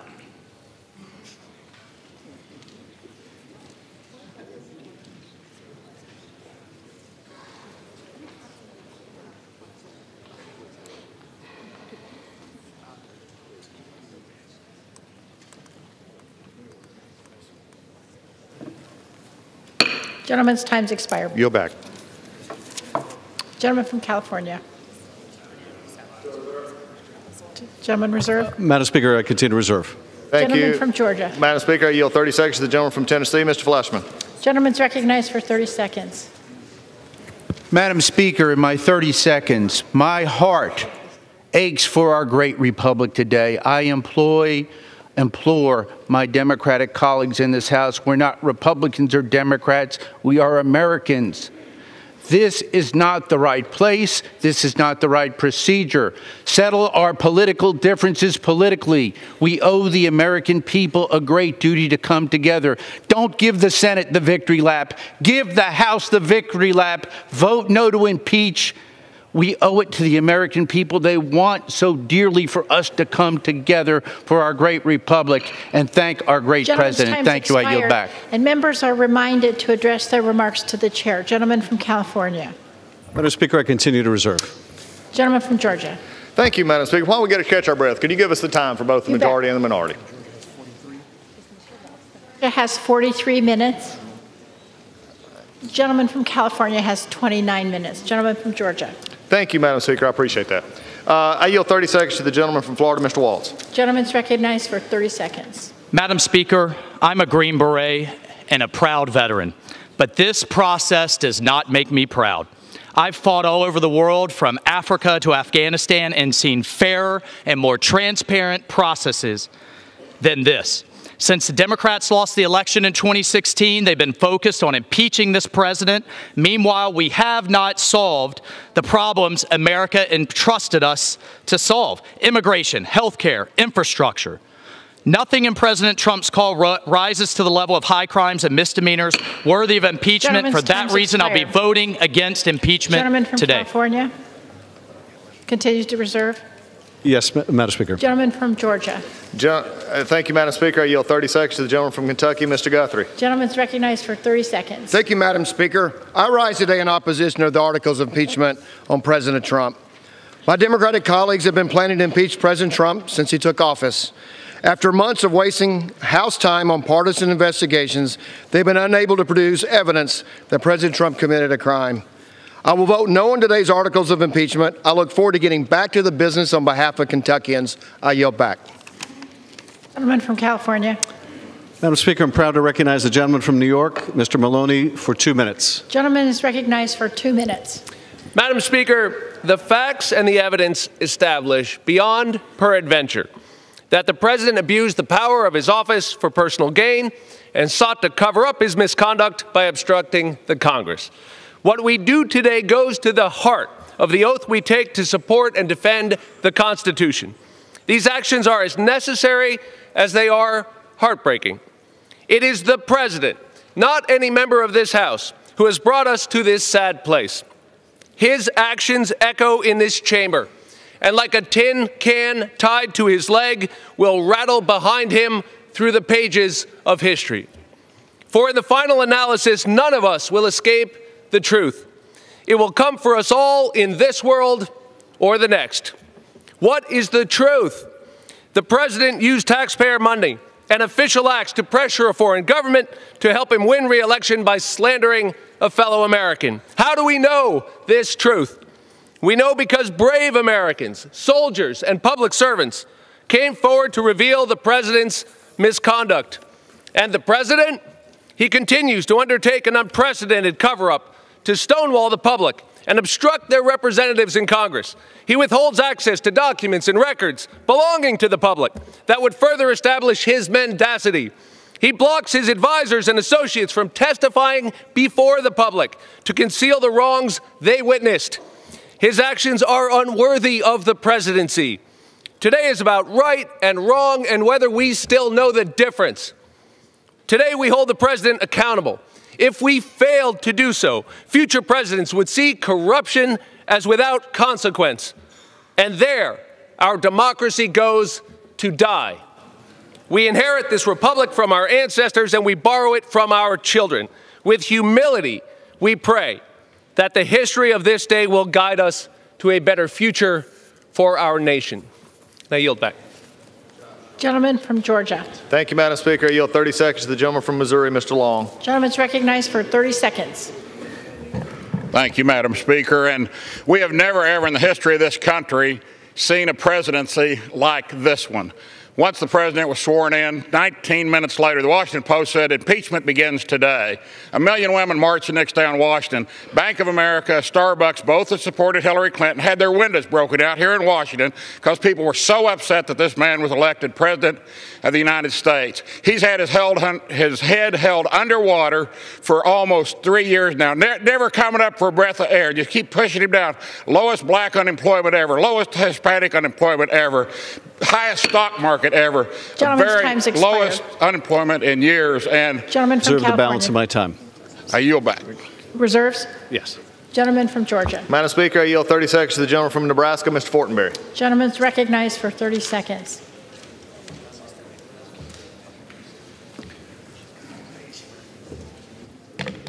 Thank you, Madam Speaker. I have been concerned since the beginning of this impeachment process that it has been driven by a predetermined guilty verdict. It's unfair, it's wrong, and now every future president, Democrat or Republican, will have to worry that the impeachment process will be driven as a blunt force political instrument.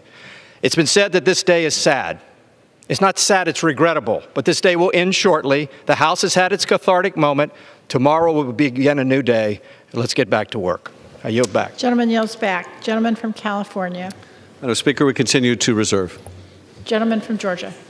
Thank you, Madam Speaker. I yield 30 seconds to the gentleman from California, Mr. LaMalfa. Gentleman's recognized for 30 seconds. Ready, fire, aim. What we're hearing today are made-up articles to fit an ever-shrinking impeachment foothold. George Washington could be impeached under this criteria. Democrats believe they are saving our democracy with these hysterical made-up charges, which is odd because we're a republic, not a democracy, as they keep insisting. No one came to Congress to impeach, we hear. Several new and returning members have come specifically to impeach President Trump. I hear a lot today about sadness and solemnity. From impeachment? No, because their candidate lost in 2016. The American people chose Donald J. Trump to lead us into prosperity, not a socialist government. We will survive this day, but I call upon the American people to see through this sham and live to hear speaking Speaker, we reserve the balance of our time. Reserves. Gentleman from Georgia. Thank you, Madam Speaker. I yield 30 seconds to the gentleman from Alabama, Mr. Adderholt. Gentleman's recognized.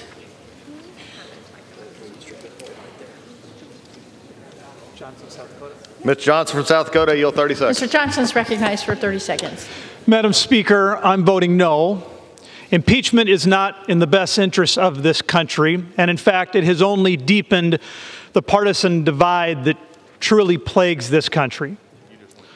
When the sun comes up tomorrow, I pray with all my heart that the anger and the division in this chamber will give way to an honorableness and a productivity and a time of working together. I yield back. Gentleman from California. Madam Speaker, I reserve. Gentleman from Georgia. Thank you, Madam Speaker. As this air traffic controller is getting in line for a landing, let's go back to Mr. Adderholt. 30 seconds from the gentleman from Alabama, Mr. Adderholt. Gentleman's recognized for 30 seconds. Thank you, Madam Chair. Today, a duly elected president is being impeached by the House of Representatives by the Democrats, compelled by partisanship and not by the facts. I'm proud to stand here with President Donald Trump, and I plan to cast my vote against both articles of impeachment. It's not that the president abuses power. It is my colleagues on the other side of the aisle who are abusing one of the most powerful tools that's been entrusted to the Congress in the Constitution by our founding fathers. Twisting the Constitution to impeach a president time's expired. you fear will be... California. Madam Speaker, we continue to reserve. Gentleman from Georgia. Madam Speaker, this time I yield 30 seconds to the gentleman from Texas, Mr. Olson. Gentleman's recognized for 30 seconds. Madam Speaker, Webster's dictionary defines the Star Chamber as, quote, characterized by secrecy and often being irresponsibly arbitrary and oppressive. Sadly, my Democrat friends have turned this chamber, the People's Chamber, into the Star Chamber of the people. One great example. The most important duty we can do as members is declare war. Next one is to impeach a president. We're hoping Republicans to have every member stand up and vote, like for Speaker, say their vote loudly. That's been denied. CNN has been denied. Madam Speaker, we reserve the balance of our time. Gentleman from Georgia. Gentleman, thank you, Madam Speaker. I yield 30 seconds to the gentleman from Pennsylvania, Mr. Thompson. Gentleman's recognized for 30 seconds. Thank you. Thank the ranking member. Thank you, Madam Speaker.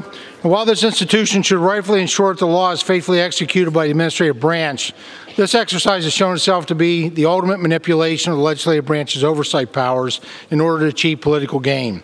I caution my colleagues who have placed political expediency ahead of moderation. Their votes later today will forever change this institution.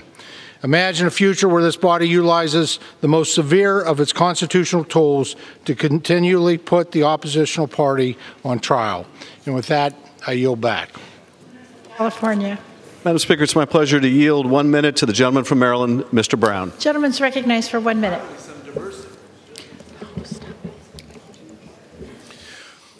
Madam Speaker, when I was commissioned as Second Lieutenant in the United States Army, I swore an oath to support and defend the Constitution, and I've done so 13 times in my 35 years of public service. That oath means everything.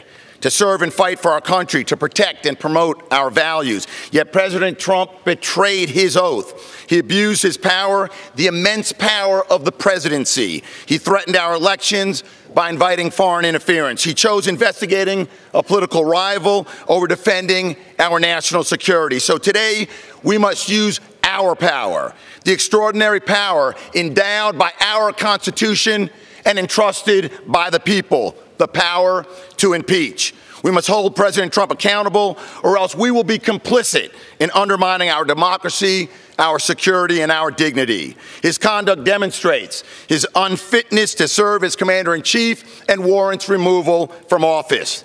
The oath I took as a member of Congress is the same I took as a soldier.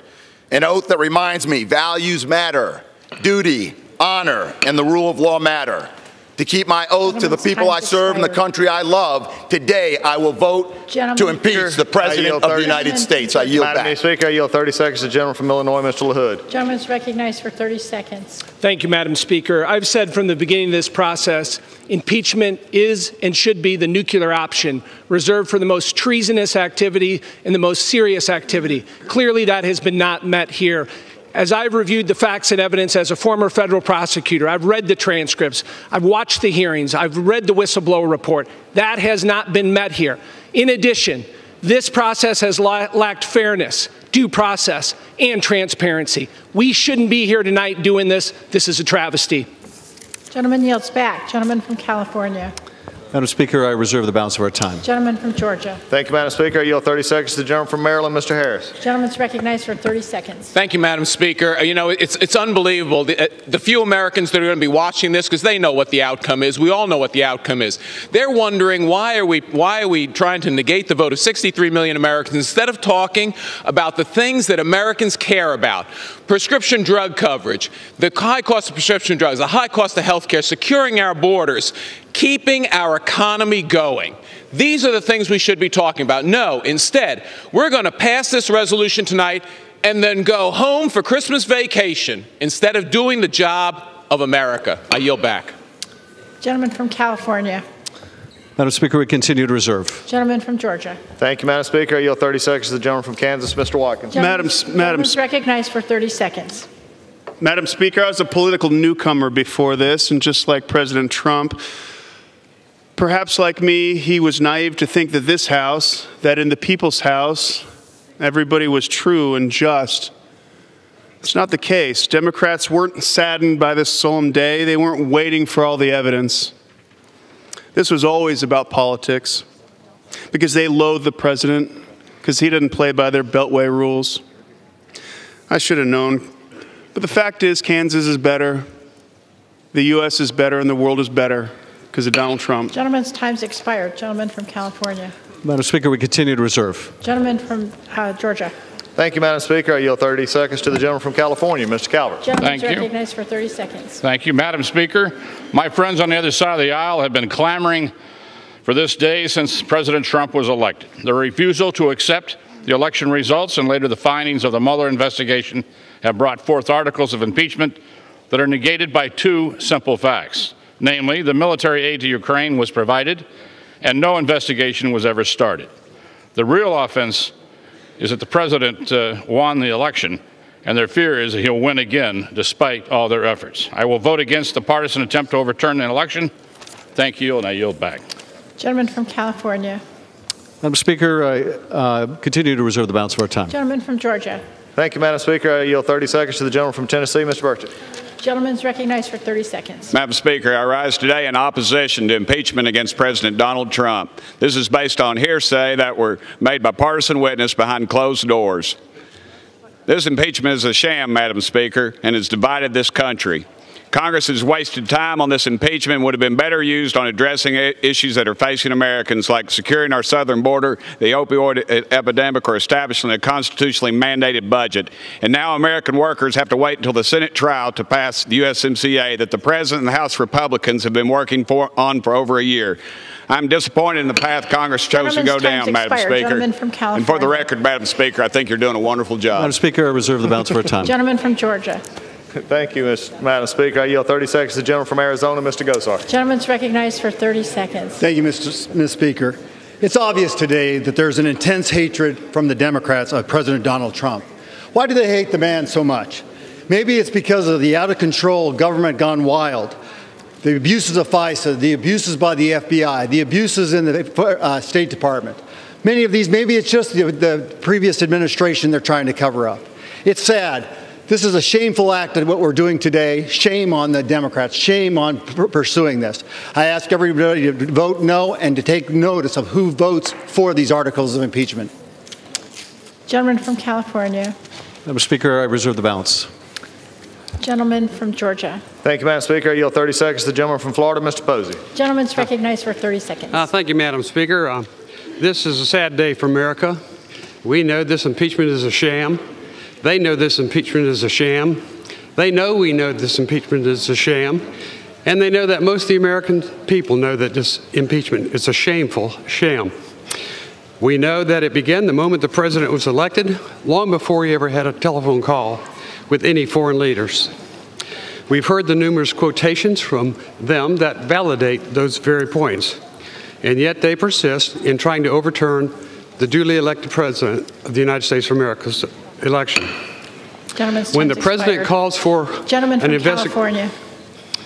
Madam Speaker, I've heard several of my colleagues in a row now, and it's interesting to see how very few of them want to address any of the facts of the president's misconduct, nor do they wish to defend, nor do they wish, apparently, Madam Speaker, I've struck a nerve, nor do they wish to defend a president who would extort an ally, withhold military aid to help him cheat in an election. They don't want to defend that conduct. So instead they say, oh, Democrats really want to impeach the president, or Democrats don't like the president. But what they can't say is that this president's conduct was ethical. What they can't say was that this president's conduct was legal. What they can't say was this president's conduct was constitutional. What they can't say is this president has upheld his oath of office. No, they can't say that. All they can say is, we don't like the process, or our colleagues are just too happy to impeach, or it's overturning the will of the public when it's a Republican president. Interestingly, my colleagues who supported the impeachment of Bill Clinton did not think it was overturning the will of the people. Apparently, this impeachment provision only overturns the will of the people if it's a Republican president. I would like to give them more credit than that. What is the distinction here is the seriousness of the conduct. This remedy was put in the Constitution for a reason. It's not an unconstitutional remedy. It is part of the Constitution.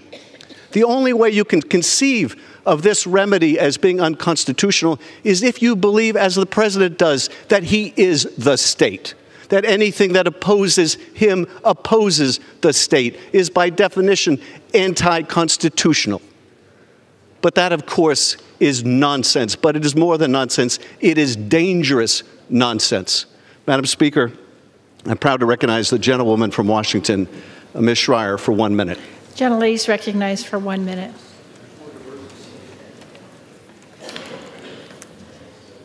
Madam Speaker, the people of Washington's 8th District sent me to Congress to fight for their families and make thoughtful, evidence-based decisions.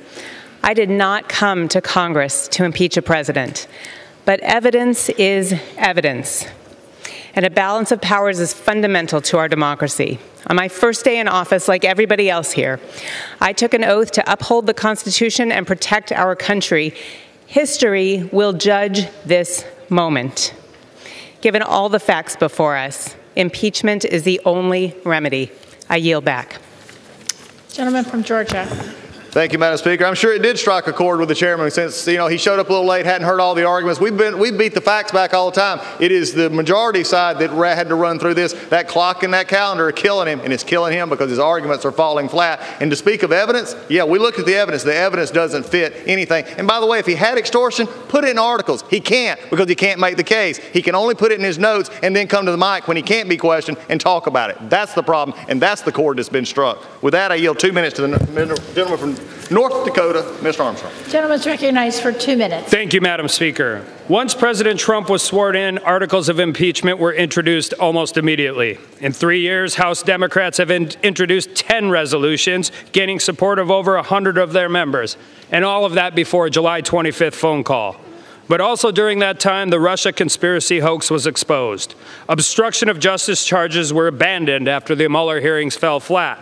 So after 2 years, 19 lawyers, 40 agents, 2,800 subpoenas, 500 warrants, and 17 lies in a FISA warrant application, they had nothing to show for it. Undeterred by the facts and uninterested in governing, the beat marched on. So here we are today. We have no quid pro quo, no bribery, no extortion, no crimes alleged in the articles at all. But don't worry, because we have a brand new 632-page report alleging all kinds of things, some for the very first time. This isn't a somber, solemn process. This is a political drive-by. They just want President Trump gone. But this never-ending march towards overturning the 2016 election has consequences, because you're telling 63 million voters that their votes, that you don't respect their vote. Voters in states like mine, who not that long ago used to send Democrats to this august chamber, but recently have found no home in the Democratic Party, who feel that their values have been replaced by a liberal elitist agenda, who feel that partisan points are more important than practical solutions. Your never-ending impeachment quest is a constant reminder to them that you don't trust their judgment, you don't understand their way of life, and you couldn't care less about the issues that are important to them. As Chairman Nadler has so ominously stated, if you're serious about removing a president from office, what you're really doing is overturning the results of the last election. Well, they were serious. They spent the last 3 years talking about it, unwilling to accept the results of 2016. I wonder if my colleagues recognize the irony that their impeachment vendetta is the greatest election interference of all. And it was homegrown right here in the halls of Congress. And with that, I yield Members back. are reminded to address their remarks to the chair. Gentleman from California. Madam Speaker, we reserve the balance for time. Gentleman reserves. Gentleman from Georgia. Thank you, Madam Speaker. At this time, I yield 3 minutes to the gentleman from New York, Mr. Zeldin. The gentleman's recognized for 3 minutes. This impeachment is an embarrassment for House Democrats. On the substance, Dems claim that their case is uncontested, relying on presumptions, hearsay, and 3% of the story, trying to connect dots that aren't actually connected. Some inconvenient truths. President Zelensky didn't know that there was a hold on aid until August 29th. The aid gets released shortly thereafter, and Ukraine didn't have to do anything in order to get that aid released. Now, President Zelensky says no demand, no quid pro quo, no pressure. But Democrats want the public to ignore the other 97% of the story. See, it doesn't work like that. Senate Democrats want new witnesses to show why there was a hold on aid. Odd request if you think you've already proven your case. Now, at the heart of this debate, two investigations are being discussed between countries. Democrats and media allies want the public to believe it's all just debunked that Ukrainians interfered in the 2016 election. They want you to ignore Avakov and Charlie's comments that Chalupa worked with the Ukrainian embassy, origins of the Steele dossier, the Black Ledger, and more. The problem with all of this is that the American public are smarter than Democrats are giving them credit for. Next, the Democrats claim Republicans are arguing that it was Ukraine and not Russia that wanted to interfere and was interfering in the 2016 election. No, that is not what Republicans are saying. And of course, we have the Burisma Biden issue of a corrupt Ukrainian energy company run by a corrupt Ukrainian oligarch hiring Hunter Biden at least $50,000 per month with no energy experience and no Ukraine experience solely because he is VP Biden's son. Now, the company wanted to hire Hunter Biden because they wanted to curry favor. There was this ongoing corruption investigation. Enter Joe Biden. He gets that prosecutor fired, threatening the loss of $1 billion if it didn't happen immediately, which it was. Now, Democrats believe Burisma and Biden should be immune from scrutiny. I disagree. Never again should that conflict of interest ever happen. And our governments should be working together to get to the bottom of all of this. This has also been a total disaster on the process, from getting a federal worker to file a whistleblower complaint to Schiff's version made up of the July 25th call. In closed-door interviews, Schiff was prosecutor, judge, jury, and witness coach. Every day, he loved getting America drunk on his favorite cocktail, 3 ingredients: cherry-picking leaks, withholding key facts, and misstating evidence. In the depositions and in the public hearings, the President Counsel was not invited to attend, present evidence, or cross-examine witnesses, and Republicans weren't allowed to call witnesses like Hunter Biden, Joe Biden, and many others. Then there was the House Judiciary debacle, where Schiff couldn't even show up to present his reports. He had to have one of his staffers present it for him.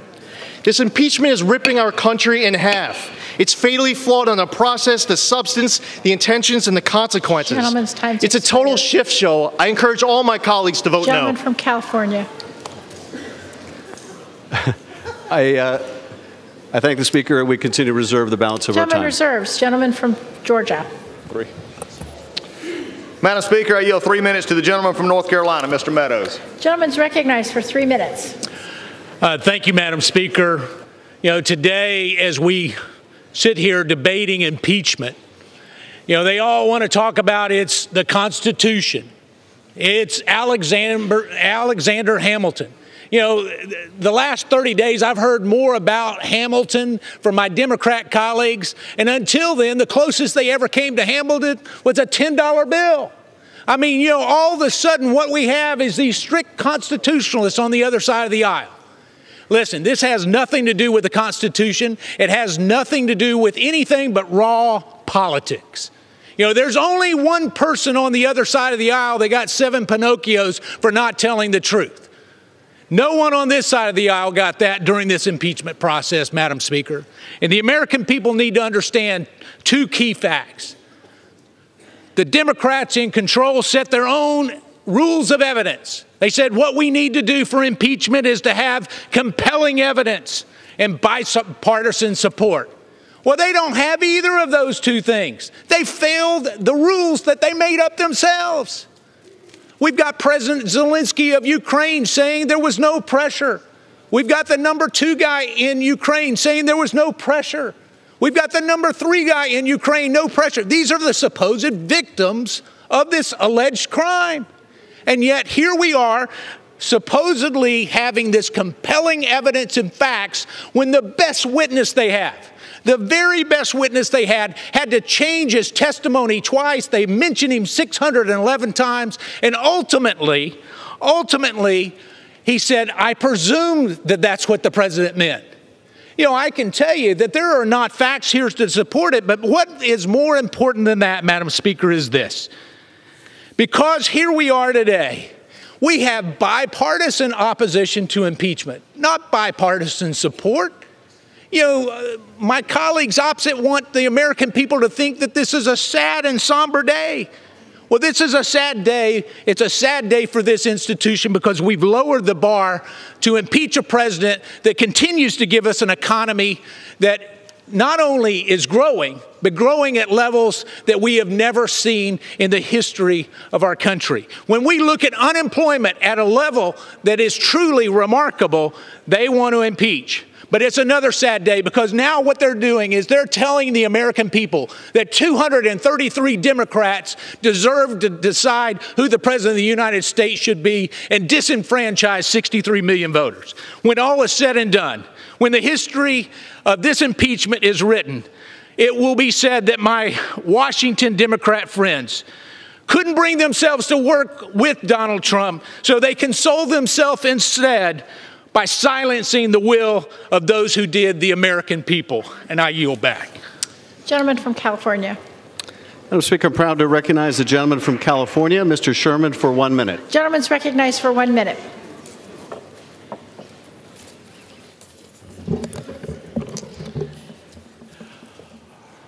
Robert Mueller lays out facts from 2017 that constitute obstruction of justice, but says the president cannot be indicted. Only Congress can apply the law to those facts.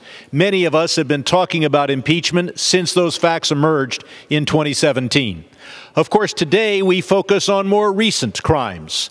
So why did we talk of impeachment back when a Republican-led Congress would not act?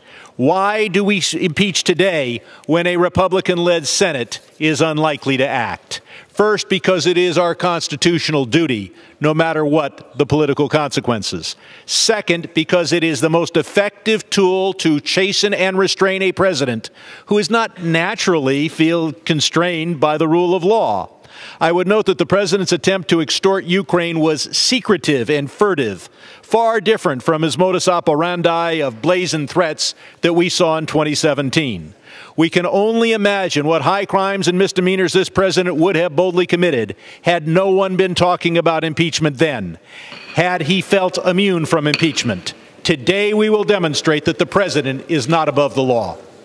Gentleman from Georgia. Thank you, Madam Speaker. It would have been nice if they had actually thought those crimes were bad enough to put in the articles. They didn't. I yield 3 minutes to the gentleman from Texas, Mr. Ratcliffe. Gentleman's recognized for 3 minutes. Madam Speaker, do you know who doesn't think the Democrats have presented enough testimony or evidence to impeach President Trump today? It's the Democrats. Sure, here in the House, Democrats running this inquiry have declared they've done everything needed. They have all the testimony and evidence necessary to impeach right now. But right now, down the hall, Democrats in the Senate are saying the exact opposite. They're complaining. They need more evidence and more testimony because Senate Democrats know that House Democrats have built them a house of cards impeachment. An impeachment built by the same Democrats who told America, trust us, President Trump committed treason. He's a Russian agent, and we've got evidence, which of course proved to be totally false. And to quote the favorite catchphrase of one member of this House, they got caught. Along the way, those same Democrats said, trust us. The FISA law and court weren't abused by the Obama administration using Democratic opposition research dossier against the Trump campaign and President Trump. Again, totally false, and again, they got caught. And when Democrats started this latest impeachment inquiry, they said, trust us. We have not yet spoken to the whistleblower. Again, totally false, and they got caught. Sadly, my Democratic colleagues have placed their own credibility in the hands of members of this body that have no credibility left, members that nobody trusts because they keep getting caught betraying America. But unless a bolt of courage and integrity strikes that side of the room in the next hour, history will reflect that Donald Trump is the third president to be impeached. History may also shortly reflect that he'll be the first president to be reelected after being wrongfully impeached. And if that happens, Democrats won't be able to hide behind a pretend veneer of caring about the Constitution. History will record the Democrats' legacy as a betrayal of the Constitution, because the founders meant for impeachment to be used for actions so extraordinary, so rare that it's happened 3 times in 2.5 centuries. It wasn't meant for congratulatory phone calls where there's no crime alleged, where there's no victim, and where the Democrats themselves couldn't even decide what to accuse the president of doing wrong before ending up with this embarrassment of a grab bag of abuse of power article. An obstruction of Congress, to even allege it, is an admission of constitutional illiteracy. The founders had a term for what the Democrats call obstruction of Congress. The founders called it the separation of powers. And the funny thing about obstruction, every time Democrats get caught trying to frame this president for some crime he didn't commit, they follow up by accusing him of obstructing their efforts to frame him for the things he never did in the first place. The founders warned and feared today might come when impeachment was used politically by the party that had the most votes. Today, Democrats are the founders' worst nightmare come true. I think most Americans are probably wishing they could impeach the Democrats. To them, I say, you can next November. I yield back. Gentleman from California. Madam Speaker, I think when the history of this time is written, it will record that when my colleagues found that they lacked the courage to stand up to this unethical president, they consoled themselves by attacking those who did. I now recognize the gentleman from California, Mr. Takano, for a unanimous consent request. Gentleman's recognized. Madam Speaker, I ask unanimous consent to enter into the record my remarks supporting the impeachment of President Donald Trump. That objection is so ordered. Madam Speaker, I request unanimous consent for the gentlelady from New York, Ms. Clark, for her request. Gentlelady is recognized. Madam Speaker, I ask unanimous consent to enter into the record my remarks supporting my vote for the impeachment of Donald J. Trump. Without objection. Madam Speaker, I recognize the gentlelady from California, Ms. Napolitano, for unanimous consent request. Gentlelady is recognized. Madam Speaker, I ask unanimous consent to enter into the record my remarks supporting the articles of impeachment against Donald Trump. Without objection, so ordered. Madam Speaker, the gentlelady from Ohio, Ms. Beatty, for unanimous consent request. Gentlelady is recognized. Madam Speaker, I ask unanimous consent to enter into the record my remarks supporting the impeachment of President Donald Trump. Without objection, so ordered. Speaker, I recognize the gentlelady from Virginia, Ms. Wexton, for a unanimous consent request. Gentlelady is recognized. Madam Speaker, I ask unanimous consent to enter into the record my remarks supporting the impeachment of President Donald Trump. That objection is so ordered. Madam Speaker, I'm now proud to recognize the gentleman from New Jersey, Mr. Pascrell, for 1 minute. Gentleman's recognized for 1 minute. Madam Speaker, we're here today because of the failure of so many to cast aside narrow ambition to confront the threat standing before us. Offered the chance to investigate this government together, the president and his party stonewalled and obstructed. We're here today because they choose comfort over courage and avarice over the republic. This is the ongoing tragedy of our age, and it is ongoing. The matter is now solely in our hands and belongs to us and us alone. The buck has stopped. Many have invoked the judgment of history as an antidote to this threat. But the threat to democracy is here today, not tomorrow. We need not, we must not await the verdict of time for Donald Trump's abuse of power and obstruction. We can offer that verdict right now, and we are. Gentleman yields back. Gentleman from Georgia. Thank you, Madam Speaker. I yield 3 minutes to the gentleman from Ohio, Mr. Jordan. Gentleman's recognized for 3 minutes. I thank the gentleman. Madam Speaker, the Democrats forgot 2 key things. They forgot about the facts and they forgot about fairness. 4 facts will never change. We have the call transcript, no quid pro quo. We have the 2 guys on the call, excuse me, who've repeatedly said there was no pressure, there was no pushing. We have the fact Ukraine didn't know aid was held up at the time of the phone call. And most importantly, Ukraine took no action No announcement of investigation to get the aid released. But Democrats don't care. They don't care about the facts, and they sure don't care about the process. No subpoena power for Republicans, no Republican witnesses. During the depositions, Republicans were prevented from getting all their questions answered, but Democrats got every one of their questions. The witness responded to every one of theirs, but not Republicans. The chairman wouldn't let them in. Of course, the whistleblower, the anonymous whistleblower with no firsthand knowledge, bias against the president, who worked for Joe Biden, was never compelled to testify. The guy who started it all. This is really about the president's been driving these guys crazy because he's getting things done. He's doing what he said he was going to do. He's having results. Taxes have been cut, regulations reduced, unemployment at its lowest level in 50 years, the economy growing, Gorsuch and Kavanaugh on the court, out of the Iran deal, embassy in Jerusalem, hostages home from North Korea, and a new NAFTA agreement coming tomorrow. But guess what? When you drain the swamp fights back. And they started attacking the president before the election even. July 31st, 2016, they opened the Russia investigation. The FBI spied on 4 American citizens associated with the Trump campaign. The FBI took the dossier to the FISA court, the dossier they already knew was false. They took it to the court, and they lied to the court 17 times. Guess what? 3 days ago on national television, even Jim Comey had to admit the FBI was wrong. And yesterday, 1 day ago, the FISA court sends the FBI a letter and says, straighten up, get your act together when it comes to the FISA application process. Think about this. Think about this. The attack started then, and they've continued right up till today.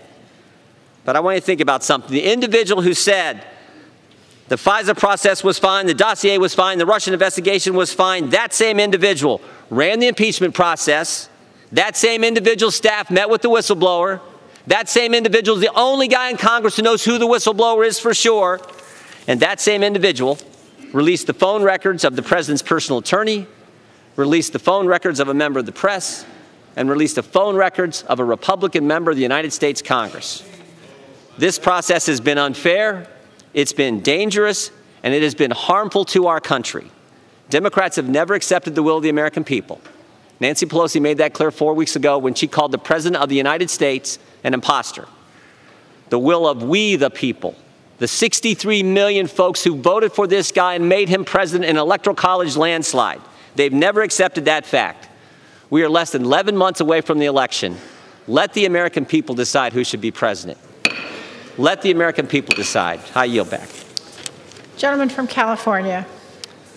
Madam Speaker, I'm proud to recognize the gentleman from Illinois, Mr. Schneider, for 1 minute. Gentleman's recognized for 1 minute. Madam Speaker, I rise to defend the Constitution and support these articles of impeachment. The President abused the power of his office by corruptly putting his own political interests ahead of our nation's security. He blocked congressionally authorized military aid to coerce Ukraine to launch a phony investigation into his political rival. In the months since, he has waged a campaign of absolute obstruction against Congress's constitutional authority, ordering all federal officials to defy subpoenas and refusing to produce even a single document. Madam Speaker, I take no joy in today's impeachment vote or that the President's actions demand this response. This is a sad moment for our nation. Only twice before has the House voted to impeach a president, and never before on accusations of compromising our nation's security. I hope in the Senate, prosecution and defense can call and cross-examine witnesses, and the senators will hear the evidence and make their decisions without prejudice or prejudgment. This is a solemn moment, but our system of checks and balances was designed for times like these, and I have faith that our Constitution will guide us on the path ahead. I yield back. Gentleman from Georgia. Thank you, Madam Speaker. I yield 3 minutes to the gentleman from California, Mr. Nunes. Gentleman's recognized for 3 minutes. Gentlemen. Madam Speaker, as the Democrats now admit, their attempt to remove the president began on Trump's inauguration day, when the Democrats' semi-official mouthpiece, the Washington Post, declared the campaign to impeach President Trump has begun. For years, the Democrats tried to expel the president with the preposterous accusation that he was a Russian agent. As detailed by I.G. Horowitz, dishonest intelligence officials used fake allegations spread by the Democrats to gain approval of a spying operation against the Trump campaign.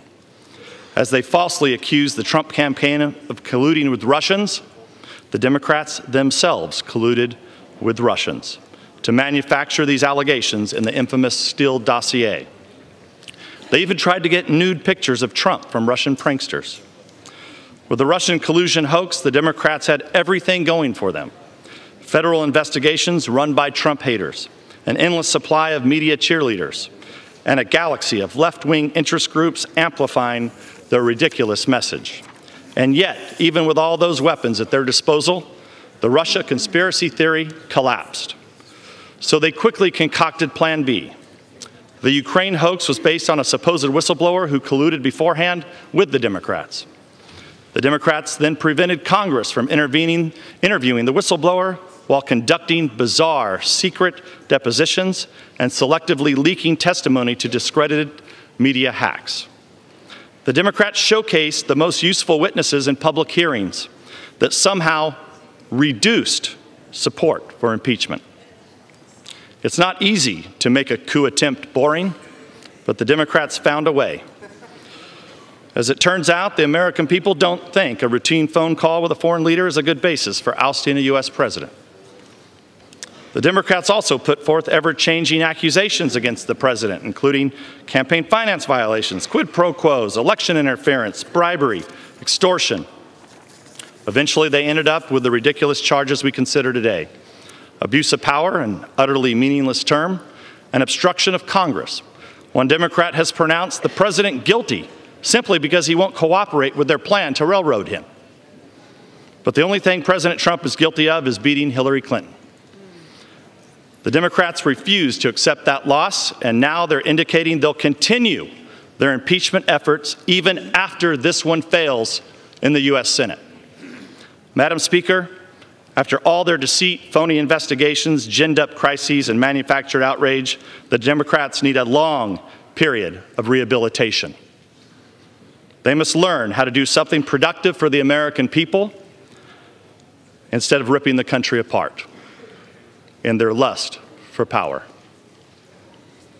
With that, I yield back the balance of my time. Gentleman yields back. Gentleman from California. Madam Speaker, I thank the gentleman for his remarks, and it's now my pleasure to recognize the gentleman from Massachusetts, Chairman Neal, for 3 minutes. Gentleman's recognized for 3 minutes.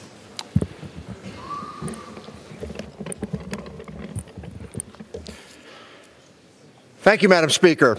It is deeply unfortunate that we have to undertake this impeachment proceeding that unfolds this evening. But the part we play in this process is not optional.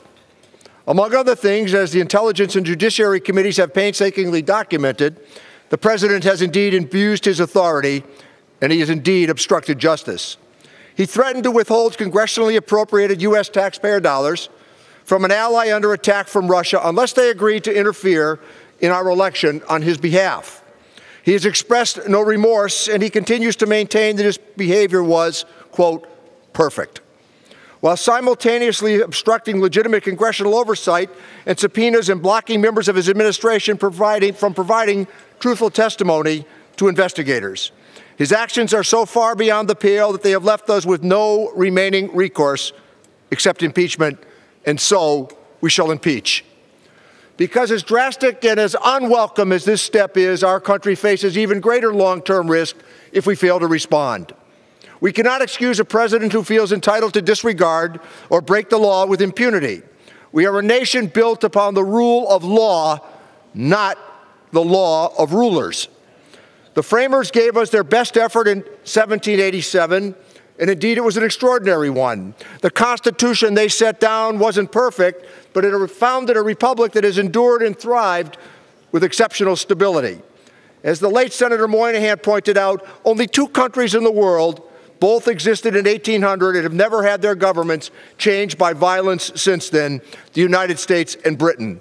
Only 8 governments have existed since 1914 and have not had their form of government changed by force since then. The United States, the United Kingdom, Australia, Canada, New Zealand, South Africa, Sweden, and Switzerland. The innovative system of checks and balances that they constructed with the separation of powers brought about and successfully negotiated a generation of challenges that we have sustained. In the very first week that the framers began crafting this blueprint for America's freedom and stability, and negotiations indeed immediately started on impeachment. No government in the world at that time exposed the head of government to impeachment, but America was to be different. In the view of the framers, impeachment is in no way a constitutional crisis. It is a process that the framers wisely judged that we would sometimes need. This evening is one of those rare moments. Madison worried that one day the country would elect a president who, quote, might pervert his administration into a scheme of peculation or oppression. He might betray his trust to foreign powers, end of quote. George Mason asked the delegates, quote, shall we see any man to be above justice? And above all, shall that man be above it? Then who can commit the most extensive injustice? End of quote. Of course not, because having just thrown off one king, they would never consent to anoint another one. America firmly rejected the notion of divine right. Speaker Rayburn summed it up, but I have 30 extra seconds, 30 extra seconds. Without objection.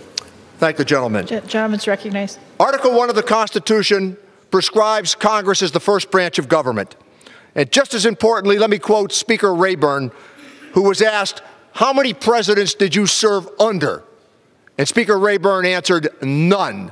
I served with 7 presidents of the United States. Impeachment is reserved for moments of grave danger when the constitutional order becomes dangerously out of balance, moments like this one, and that's why I will vote to impeach. Gentleman from Georgia. Thank you, Madam Speaker. I yield a minute 45 to the gentleman from Georgia, Mr. Ferguson. Gentleman's recognized for 1 minute 45 seconds. Thank you, Madam Speaker. Well, here we are on the verge of doing exactly what America doesn't want us to do and what they feared that you would do. In 2016, I, along with 63 million American voters, representing 304 electoral college votes, went to the polls and we raised our collective political middle finger to D.C. and voted for Donald Trump. Folks like my father who watched this place destroy his profession of community banking. My friends and family in the textile industry that saw their way of life destroyed following NAFTA. Americans in rural areas whose opportunity in life and voice have been drowned out by the screams of socialist Democrats.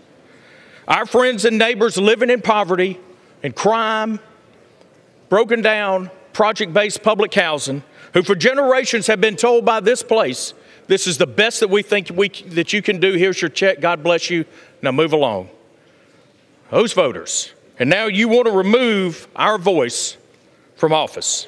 Well, our voice will be heard, and I stand here determined to make sure that it will be, because we will fight back against this corrupt and unfair impeachment process.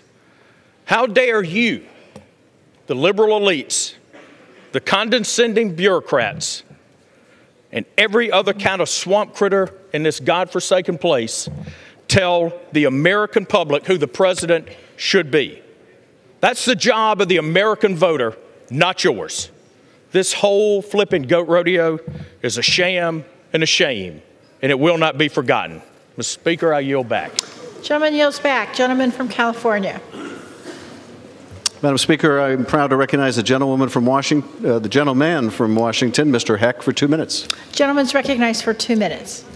Madam Speaker, this week Americans are busy finishing up their Christmas shopping, mostly for their children, or if they're lucky enough to have them, their grandchildren.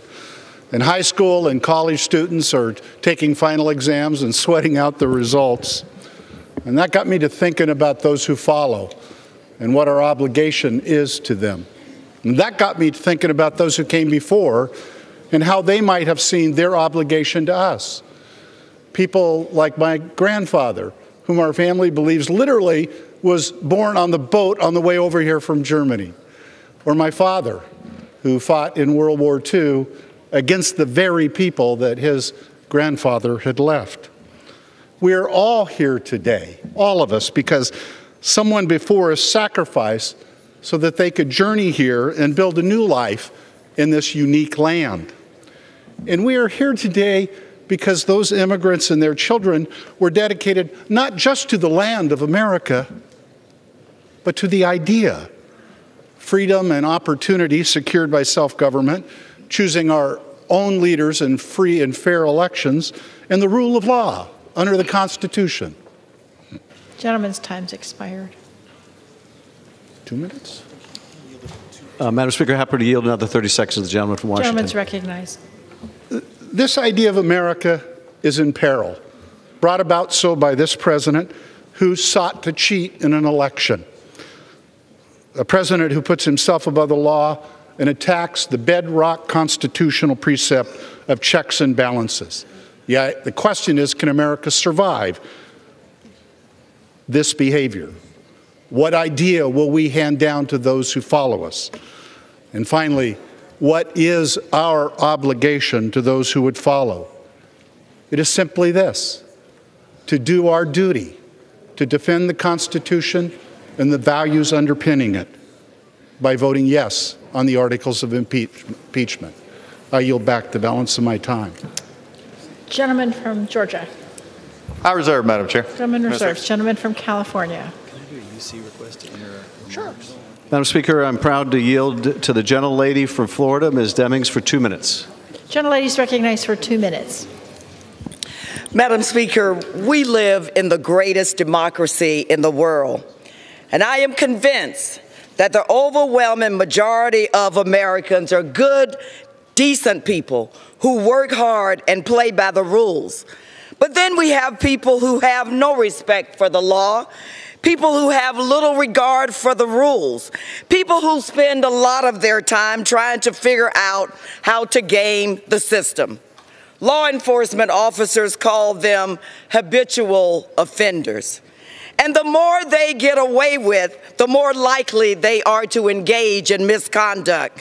Some say it takes courage to hold powerful people accountable, but I see it differently. I see it as a sense of duty, a regular part of my job as a member of Congress. However, habitual offenders usually don't sneak up on you. They usually telegraph their intentions time and time again.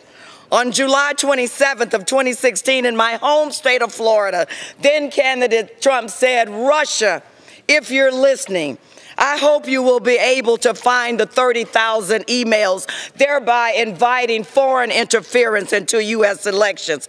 But then the day after the special counsel testified before Congress, the president, feeling undeterred and emboldened, said, "Call President Zelensky," and pressured him to help him rig the elections, and chose to hold much-needed military aid over our allies' head until the president's demands were met.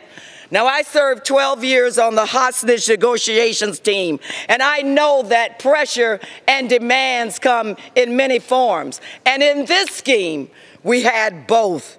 I've enforced the laws, and now I write the laws. But the laws mean nothing if the accused can destroy evidence, stop witnesses from testifying, and blatantly refuse to cooperate. I ask you to name somebody in your community or your family who can do that. I know the president said that he can get away with anything he wants to. I come today to tell you that no, he cannot, because no one is above the law, and he shall be held accountable.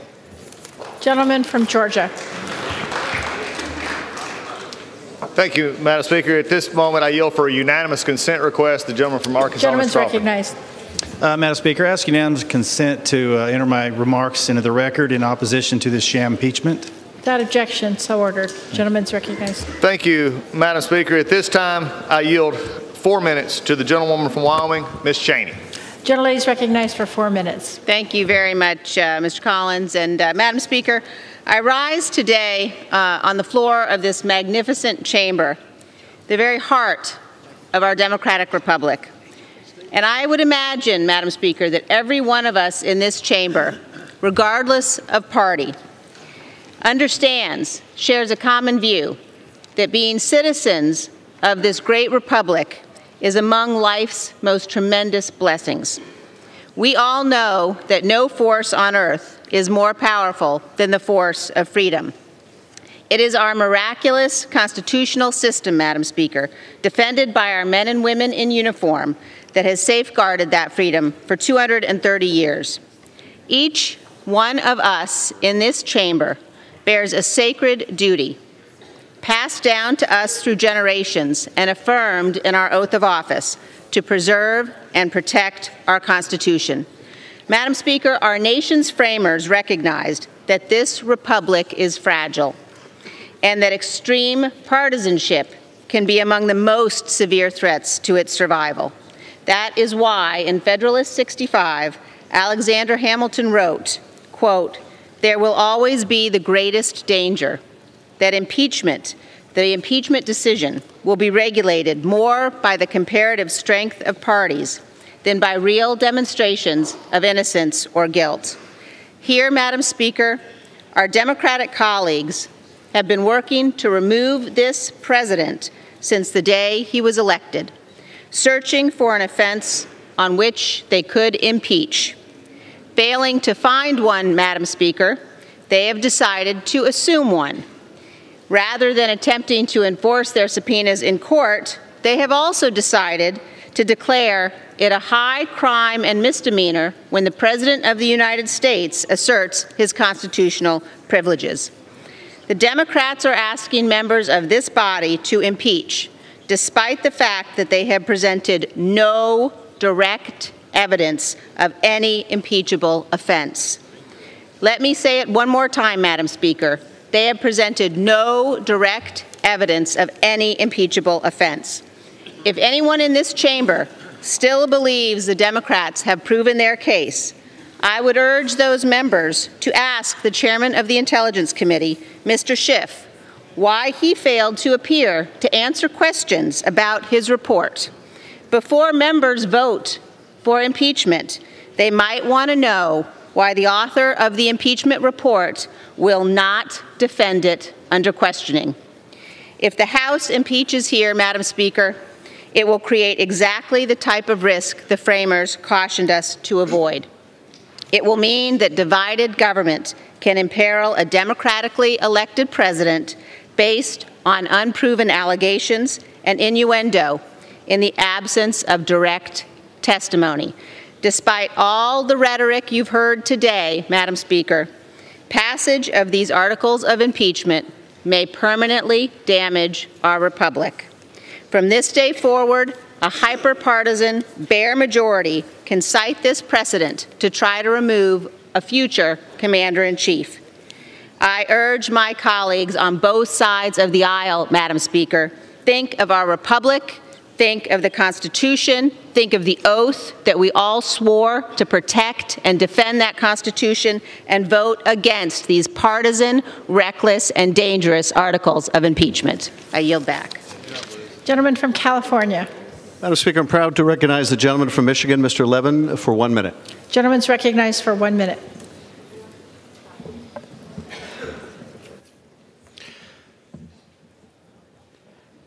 Madam Speaker, today we proclaim that no person is above the law, not even the President of the United States.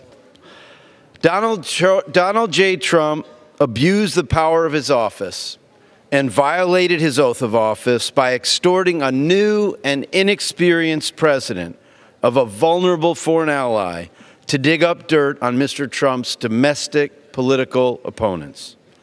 He then obstructed the Congress, this equal branch of our government, from undertaking our duty, outlined in the Constitution itself, to investigate and check these violations.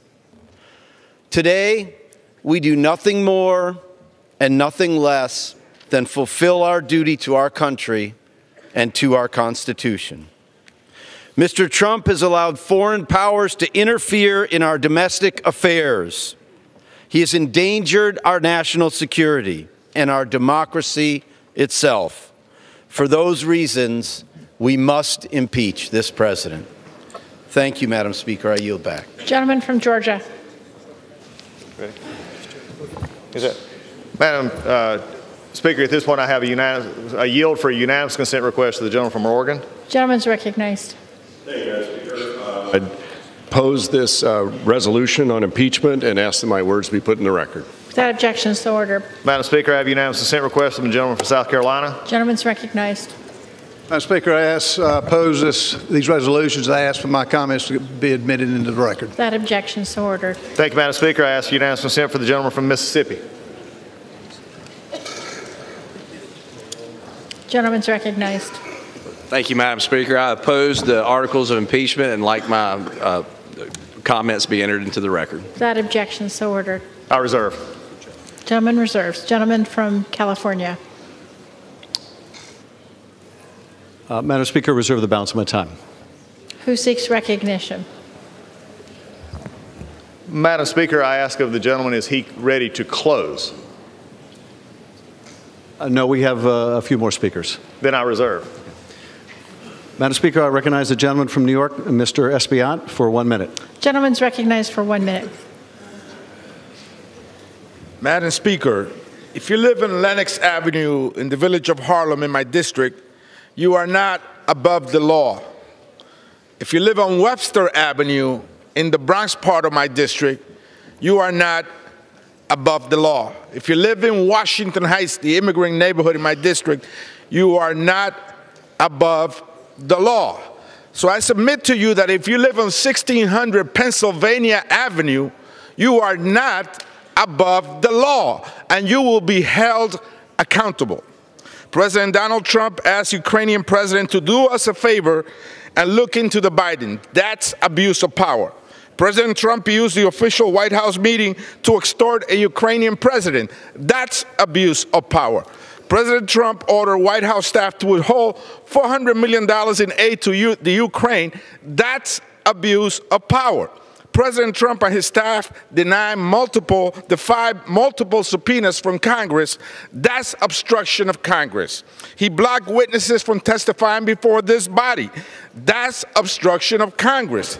Nadie está por encima de la ley. No one is above the law. I cast my vote for this impeachment, articles of impeachment, and I ask my colleagues to do the same. From Georgia. Madam Speaker, I yield for unanimous consent request from the gentleman from Virginia. Gentleman's recognized. Madam Speaker, I ask unanimous consent to enter my statement into the record, recording that I am opposed to this articles of impeachment on the basis that they do not measure to Article 2, Section 4. Yeah. I reserve. Gentleman from California. Madam Speaker, I'm proud to recognize the gentlelady from California, Ms. Brownlee, for 1 minute. Gentlelady is recognized for 1 minute.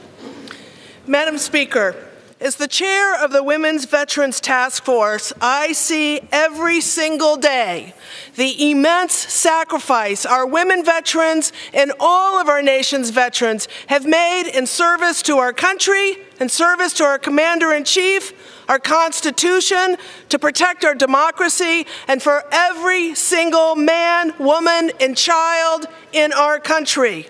When the President of the United States used $400 million meant to protect our national security in order to cheat in our elections, he not only abused his power, he turned his back on the sacrifices of our veterans and their families have made for all that we hold so dear. That abuse of power is reprehensible, and it is exactly what impeachment was designed to prevent. We have a solemn duty to protect our Constitution, to protect our democracy, and to honor all those who have laid their lives on the line for these United States of America. I yield back. Gentleman from Georgia. Thank you, Madam Speaker. At this time, I yield for a unanimous consent request to the gentlelady from Indiana. Gentlelady is recognized. Thank you, Madam Speaker. I ask unanimous consent to enter into the record my opposition to these articles of impeachment. Without objection. I reserve. Gentleman from California. Madam Speaker, I'm proud to recognize the gentlewoman from California, Ms. Davis, for 30 seconds. Gentlelady is recognized. Madam Speaker, make no mistake. We are not impeaching this president. He is impeaching himself. If you are the president and you obstruct justice, try to bribe a foreign leader, and threaten national security, you're going to get impeached. End of story. Yields back. Gentleman from Georgia. Thank you, Madam Speaker. At this time, I recognize the gentleman from North Carolina for a unanimous consent request. Gentleman's recognized. Madam Speaker, I ask unanimous consent to enter into the record my opposition to these articles of impeachment. Without objection. I reserve. Gentleman from California.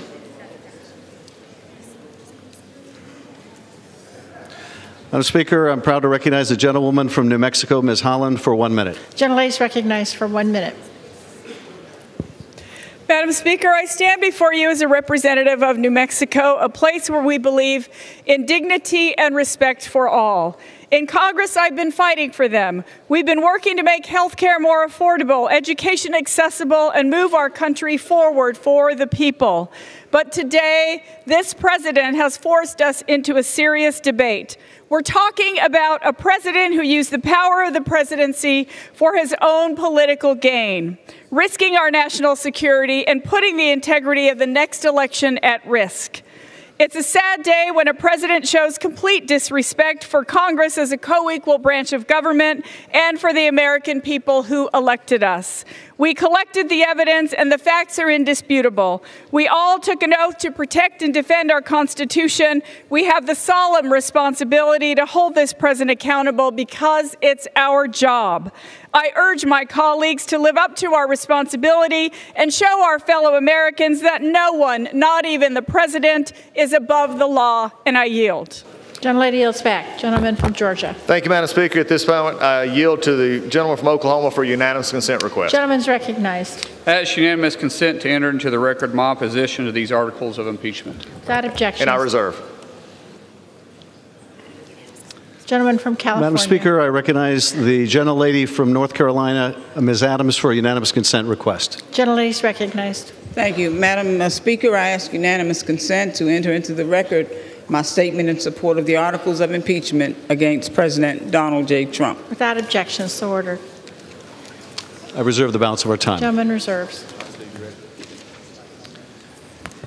Thank you, Madam Speaker. At this time, I give 5 minutes to the gentleman from Louisiana, the minority whip, Mr. Scalise. Gentleman's recognized for 5 minutes. Thank you, Madam Speaker. Impeaching a president of the United States. This isn't about some solemn duty tonight. Let's talk about what this is really about. This has been about a political vendetta that didn't just start with the Zelensky call. It started long before that. Just listen to some of the quotes from Democrats in this chamber. Speaker Pelosi, quote, "It's been going on for 22 months, 2.5 years actually. We cannot accept a second term for Donald Trump. What's more serious is that he can't win. This isn't about some crime that was committed.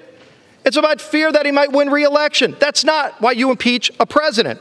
Al Green, quote, "I'm concerned that if we don't impeach this president, he will get reelected." The list goes on, Madam Speaker. In fact, there's some quotes that I can't even read on this House floor that some of our colleagues made. And keep in mind, more than 100 Democrats on this House floor voted to impeach this president before the Zelensky phone call. Just look at some of these articles of impeachment that they voted for. 2 years ago, 58 Democrats voted to impeach the president over comments he made about NFL players kneeling for the Pledge of Allegiance. Impeaching the president, over 50 Democrats voted to impeach him for that. Just this summer, over 90 Democrats voted to impeach the president for comments he made about the Squad. So he makes comments about some other members of Congress who make a lot of comments about him, and 95 members vote to impeach the President of the United States. This is a political vendetta. It has nothing to do with a crime committed. There was no crime. And why don't we listen to some of the witnesses? Obviously, we weren't able to call all the witnesses we wanted, but there were witnesses. In fact, Gordon Sondland, U.S. Ambassador to the European Union, he's mentioned over 600 times in the Schiff report. He was their star witness. And what did he say when asked? Quote, "Did President Trump ever tell you personally about any preconditions for anything?" His answer, no. Any preconditions for the aid to be released? No. Any preconditions for a White House meeting? Under oath he testified, no. Abuse of power. Let's talk about that article of impeachment, Madam Speaker. George Washington law professor Turley, who admitted under oath that he voted against Donald Trump, spoke to this claim of abuse of power. In fact, he said, quote, "If you make a high crime and misdemeanor out of going to the courts, it is an abuse of power. It's your abuse of power. You are doing precisely what you are criticizing the president of doing. Abuse of power." There's a House rule, Madam Speaker, that requires, not allows, but requires that the minority get a day of hearing, which we asked for multiple times. They broke this rule. They didn't allow us to have a minority day of hearing. They didn't want to hear the facts about this case because it was never about the facts, because there was no crime. It is about a personal political vendetta. Now let's talk about obstruction of Congress, as they make up these terms to impeach a president because they didn't find a crime and they were looking. It's been an impeachment in search of a crime. But they talk about obstruction of Congress and saying the president defied subpoenas, subpoena after subpoena. Let's go through the departments. The Department of State they subpoenaed. Do you know that literally just 4 days after the subpoena, the Secretary of State himself responded to your subpoena? The Department of Defense, a week later, responded to the subpoena. The Department of Energy responded to the subpoena. We can go on and on with all of these agencies. That's an abuse of power. That's an obstruction of Congress, responding to your subpoena. That's what they did. They responded. You might not have liked the answer, but that's not the way this works. You don't impeach a president because you don't like his foreign policy, as so many of those foreign policy experts came and testified. But this isn't just about Donald Trump. They don't just hate Donald Trump, Madam Speaker. They hate the 63 million Americans who voted for this president, the forgotten men and women of this country who had been left behind, Madam Speaker.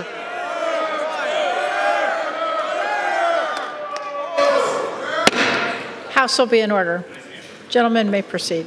Thank you, Madam Speaker. It's those forgotten men and women of this country that Washington had left behind. And what's this president doing for them? He's delivering for them. 600 jobs in Pennsylvania, 1,000 jobs, workers in Mingo Junction, Ohio, $750 million investment for 600 new jobs across this country. Detroit News, Chrysler, 6,500 new jobs. That's what this president is doing to deliver for those men and women of this country who had been left behind. It's about time somebody stands up for him, and President Trump is. So it is a political vendetta. But if they're going to go through with this, Madam Speaker, impeachment will not just be a stain on this Democrat majority. Impeachment will be their legacy. Members are reminded to address their remarks to the chair. Gentleman from California.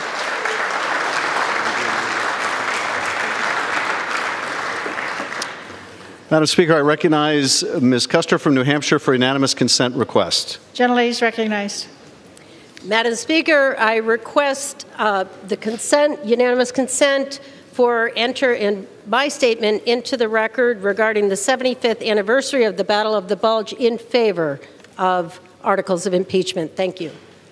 Without objection. Madam Speaker, it is now my pleasure to recognize the gentleman from Maryland, the Majority Leader of the House of Representatives, Mr. Hoyer, for 1 minute. Gentleman's recognized.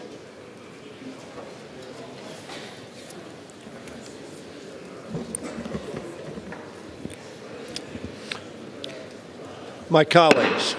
The gentleman will suspend. The House will come to order.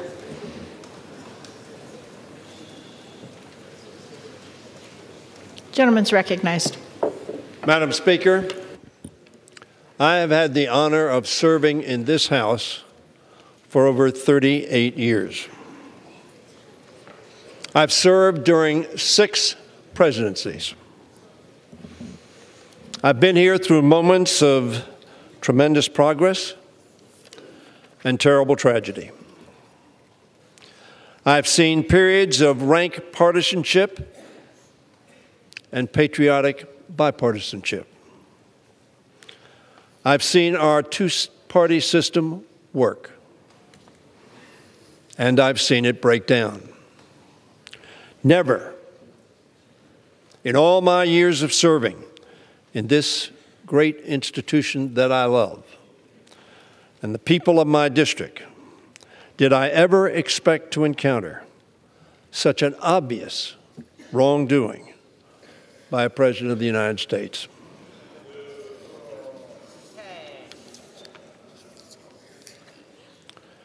Nor did I expect to witness such a craven rationalization of presidential actions, which have put our national security at risk, undermined the integrity of our elections, and defied the constitutional authority of the Congress to conduct oversight.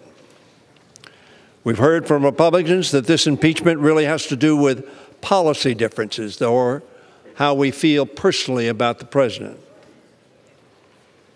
about his temperament, or that we simply dislike him. Throughout the Trump presidency, Democrats have resisted pursuing impeachment, even as we watched with dismay and disgust at a pattern of wrongdoing. That pattern included ordering federal agencies to lie to the public, firing the FBI director for refusing to end investigations of his campaign, siding with Vladimir Putin against our intelligence agencies, taking funding away from the military to put towards an ineffective border wall, and setting policies that have led to the separation of families and caging of children. We have to be sure deep disagreements with the policies and actions taken by this president. There's been a lot of talk about the 63 million people who voted for Mr. Trump. Little talk about the 65 million people who voted for Hillary Clinton.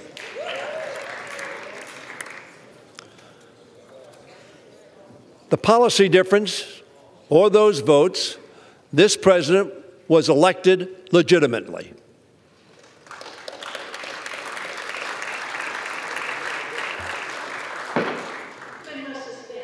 The House will stay in order. The gentleman deserves to be heard.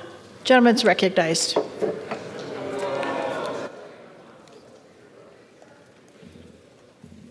Because we have an electoral college. But none of these are reasons to pursue what Chairman Schiff has called a wrenching process for the nation. In fact, Democrats rejected that process emphatically in 3 specific votes. In December of 2017, Democrats overwhelmingly voted against pursuing articles of impeachment, including the Speaker and myself.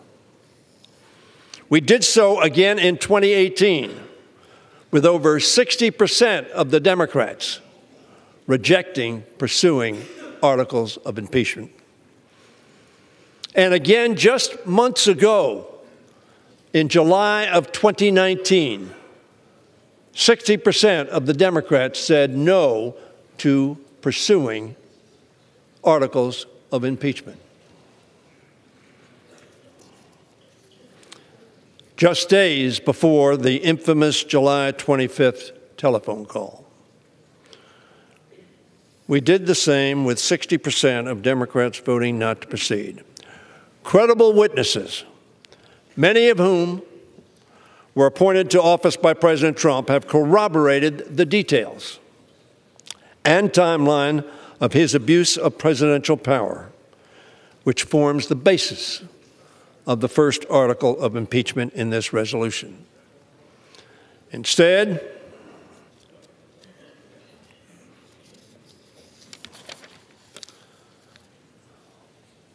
I will not recount all of the witnesses or abuses that have occurred.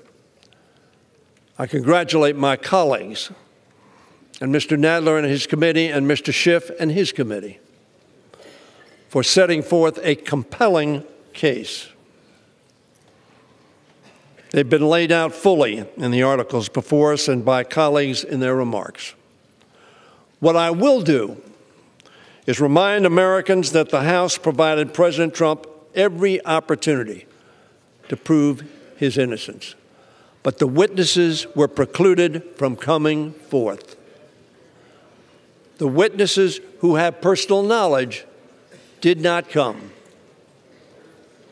either at the President's request, in which he refused to show up because he thought it was a sham, as so many of you have said,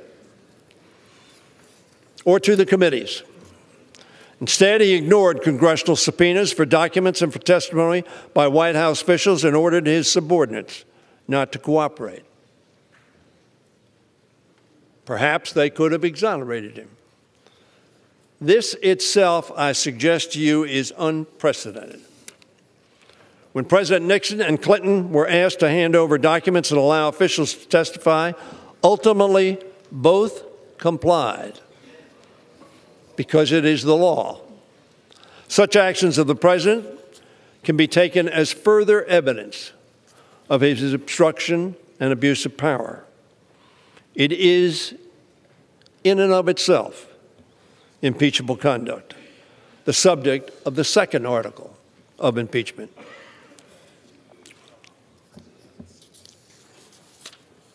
These two articles before us concern two very profound constitutional issues about the abuse of power in our republic. First, whether it is acceptable for the President of the United States, any president, to solicit foreign interference in our elections. There is a difference as to whether he's done that, and the place to try that is in the United States Senate. But we believe strongly there is probable cause to conclude that. To undermine our national security, the integrity of our elections, and the integrity of our democracy. And secondly, whether it is permissible for the President to obstruct Congress and act as if he is above the law and immune from constitutional oversight. On December 4th, the Judiciary Committee heard the testimony of constitutional law experts who weighed in on these points. Some 1,500 historians have said the same thing. As Professor Noah Feldman said, if we cannot impeach a president who abuses his office for personal advantage, we no longer live in a democracy. We live in a monarchy, or we live under a dictatorship. The votes we are about to take concern the rule of law and our democracy itself. Let us not forget the words of John Locke, so influential to the founders of our republic. John Locke, millennia ago, said this: wherever law ends, tyranny begins. This impeachment asks whether we are still a republic of laws, as our founders intended, or whether we will accept that one person can be above the law. In America, as we have said over and over again, no one is above the law, but only as long as we hold every person accountable for breaking the law, even a president, will that be true. If the House does not act, if we wait and delay, we run the risk of allowing the president's misconduct, if we believe it to be so, to be repeated at the expense of the integrity of our elections, our national security, and our constitutional system of separation of powers. Democrats did not choose this impeachment. We did not wish for it.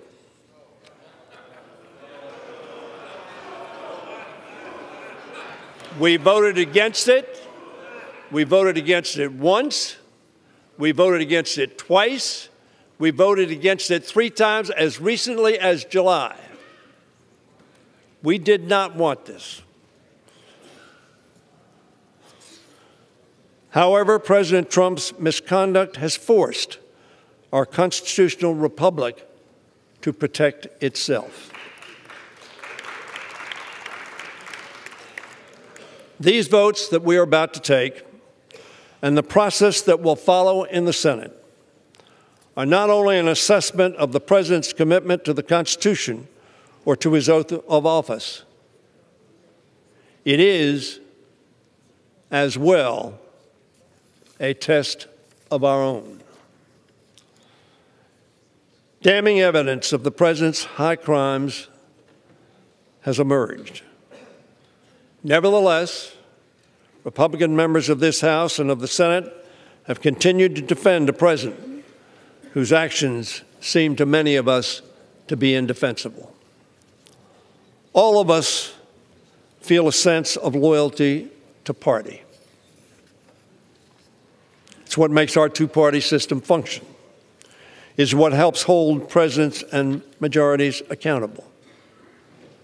But party loyalty must have its limits. And as evidence of the president's impeachable offenses have mounted daily as the witnesses testified, it has become increasingly clear that the limits of partisanship have been reached and passed. Now Democrats and Republicans together face a test before our constituents, our countrymen, and our Creator. The New York Times on October 18th summarized the question now posed to House and Senate. Republicans and Democrats.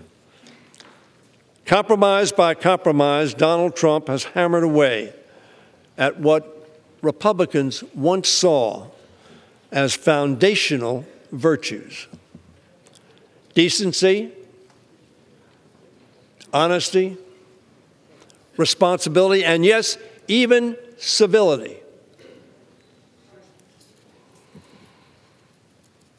Went on to say, will they commit themselves and their party wholly to Mr. Trump, embracing even his most anti-democratic actions?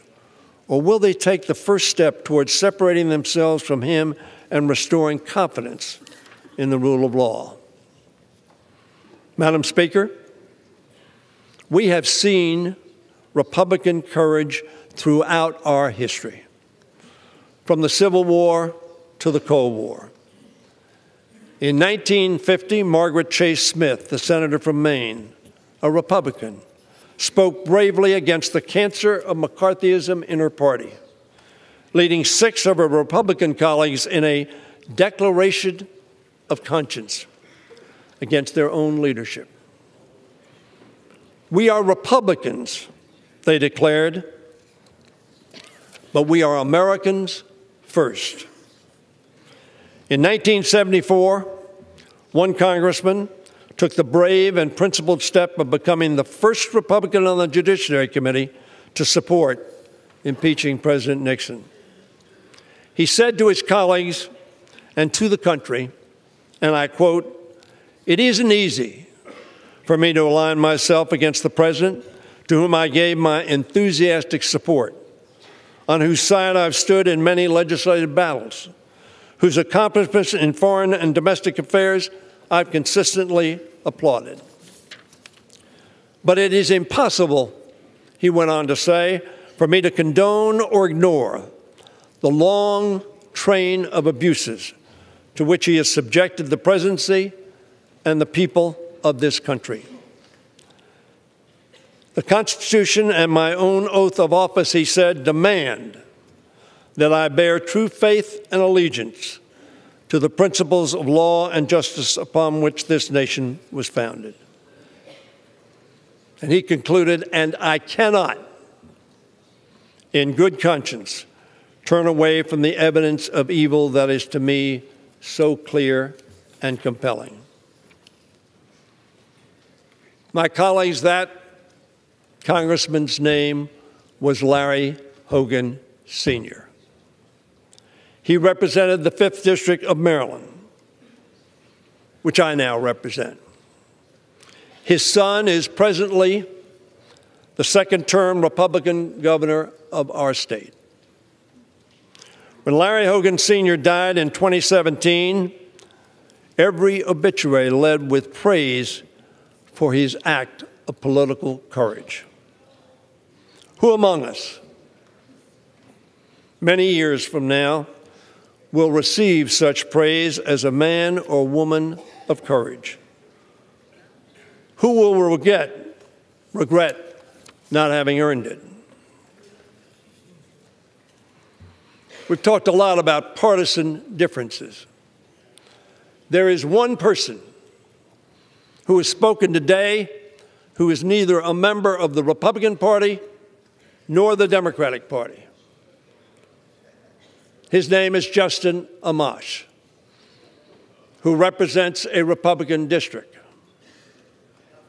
He left the Republican Party, and in doing so, he admonished his colleagues that, quote, "This president will only be in power for a short time, but excusing his behavior will forever tarnish your name." He spoke on this floor in support of the 2 articles that we will consider this evening. Neither a Democrat nor a Republican. Representative Amash, of course, is the only member of this House who has no allegiance to either party, but to his country. He is supporting, as I've said, both articles. We need not ask who will be the first to show courage by standing up to President Trump. The question we must now ask is, who will be the last to find it? The pages of our history are filled with Americans who have the courage to choose country over party or personality. But as President Kennedy wrote, the stories of past courage can teach. They can offer hope. They can provide inspiration. But they cannot supply courage itself. For this, President Kennedy said, each man, each woman must look into their own soul. I urge my fellow colleagues in the House and, yes, in the Senate to look into your soul. Summons the courage to vote for our Constitution and our democracy. I understand we will all not see the same conclusion. But to do less betrays our oath and that of our founders, who pledged their lives, their fortune, and their sacred honor. Let us neither turn away from the evidence, which to me seems so clear, nor from our good conscience, which compels us to do what in our hearts we know to be right. Let us not allow the rule of law to end or for tyranny to find its toehold. With our votes today, we can bear true faith and allegiance to the vision of our founders, and we can show future generation what it truly means to be Americans first. Vote yes. Gentleman yields back. Gentleman from Georgia.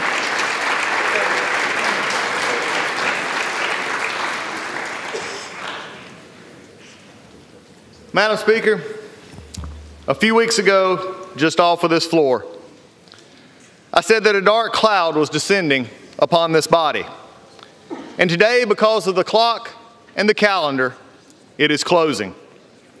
It is amazing to me what I just heard from the Majority Leader, that Mr. Schiff and Mr. Nadler presented a compelling case for impeachment. If this is a compelling case for impeachment, I'm not sure why we're here right now. It is not anywhere close to compelling. But you know what is interesting is what I have heard today. The majority leader just spoke and said that if the president was given every opportunity to come prove his innocence. I tell you what, Madam Speaker, let me have just a few minutes, stop the clock, and let me go around to the press corps and to everybody here, and I'm going to accuse you of something. You did it. You did it. You did it.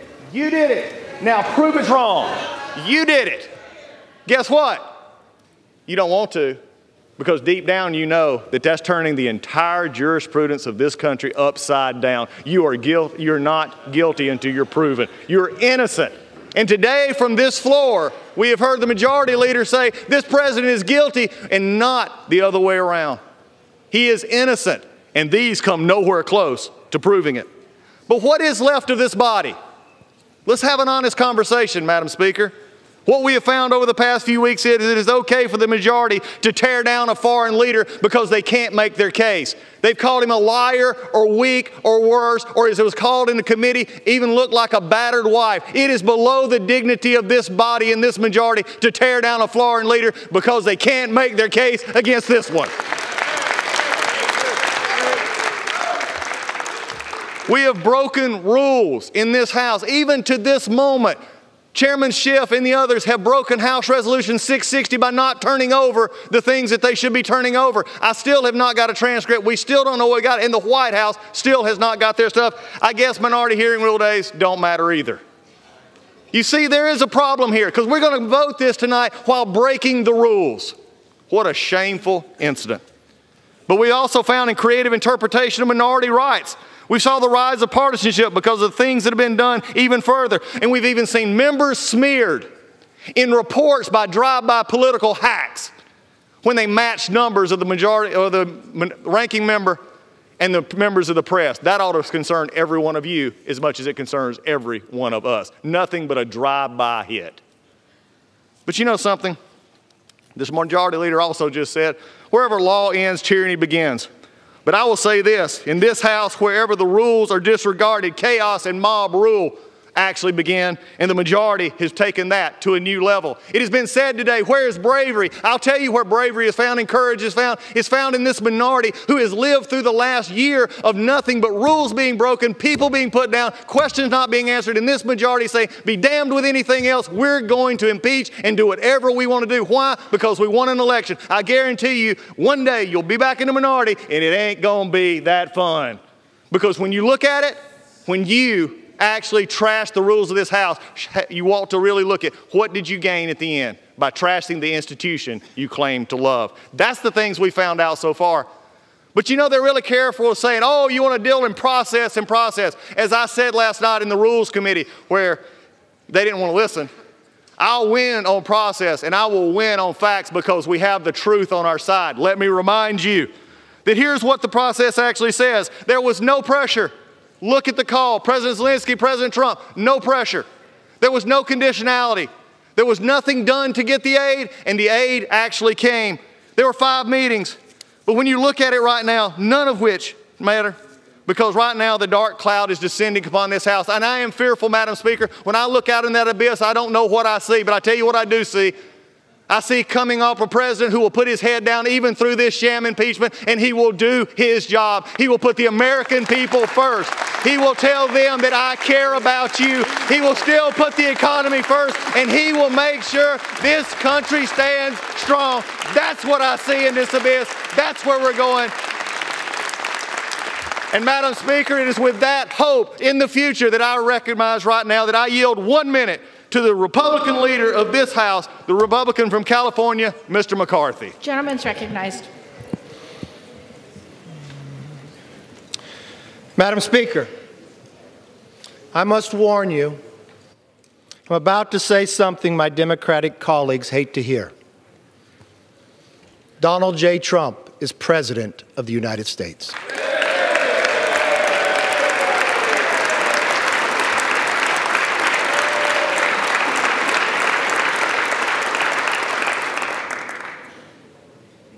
He is president today, he'll be president tomorrow, and he will be president when this impeachment is over.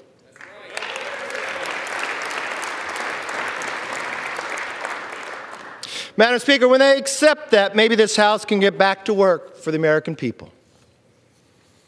Now, tonight I rise not as the leader of the opposition to this impeachment, or as the elected representative from the Central Valley of California. I rise as Kevin McCarthy, citizen, no better, no worse than the 435 representatives that are in this chamber, or the 330 million Americans watching this institution make what I believe to be one of the worst decisions we have ever made. It doesn't matter whether you're a Democrat or a Republican, whether you're liberal or you're conservative, whether you're the first generation or the 10th, at our core, we are all American, all of us. We choose our future. We choose what kind of nation we want to be. Here is our choice tonight. Will we let impeachment become an exercise of raw political power, regardless if it damages our country? Or will we protect the proper grounds and process for impeachment now and in the future? For months, Democrats and many in the media have attempted to normalize the impeachment process that would remove a duly elected president from office. After 3 years of breathless and baseless outrage, this is their last attempt to stop the Trump presidency. Madam Speaker, Speaker Pelosi even recently admitted that Democrats have been working on this impeachment for 2.5 years. Those were her words, they were not mine.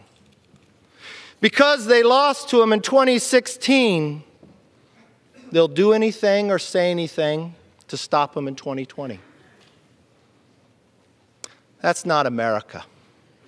That's not how democratic republics behave. Elections matter. Voters matter.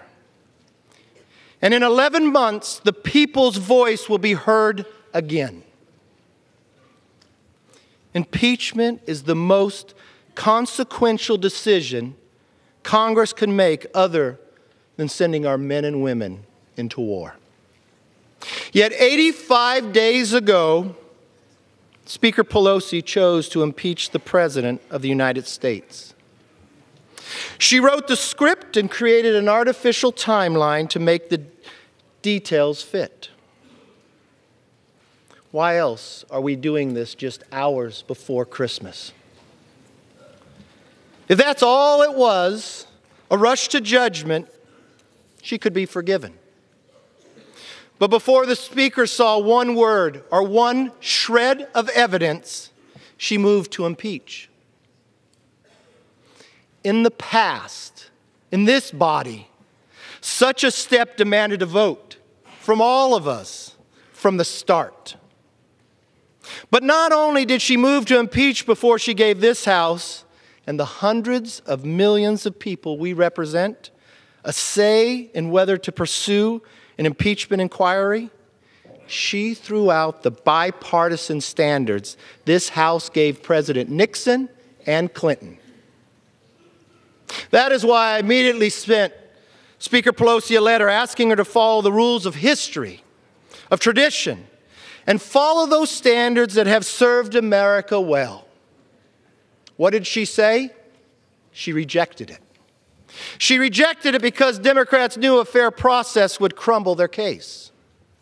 A fair process would have exposed to the American public what many already knew.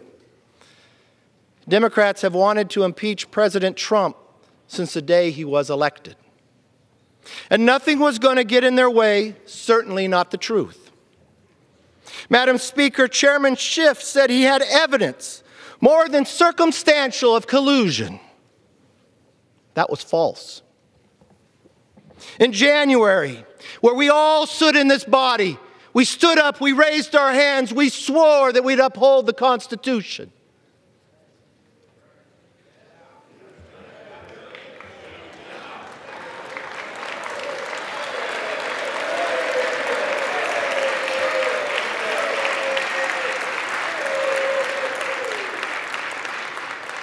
And a few mere hours after that, Congresswoman Tlaib said she was going to impeach the mother effer.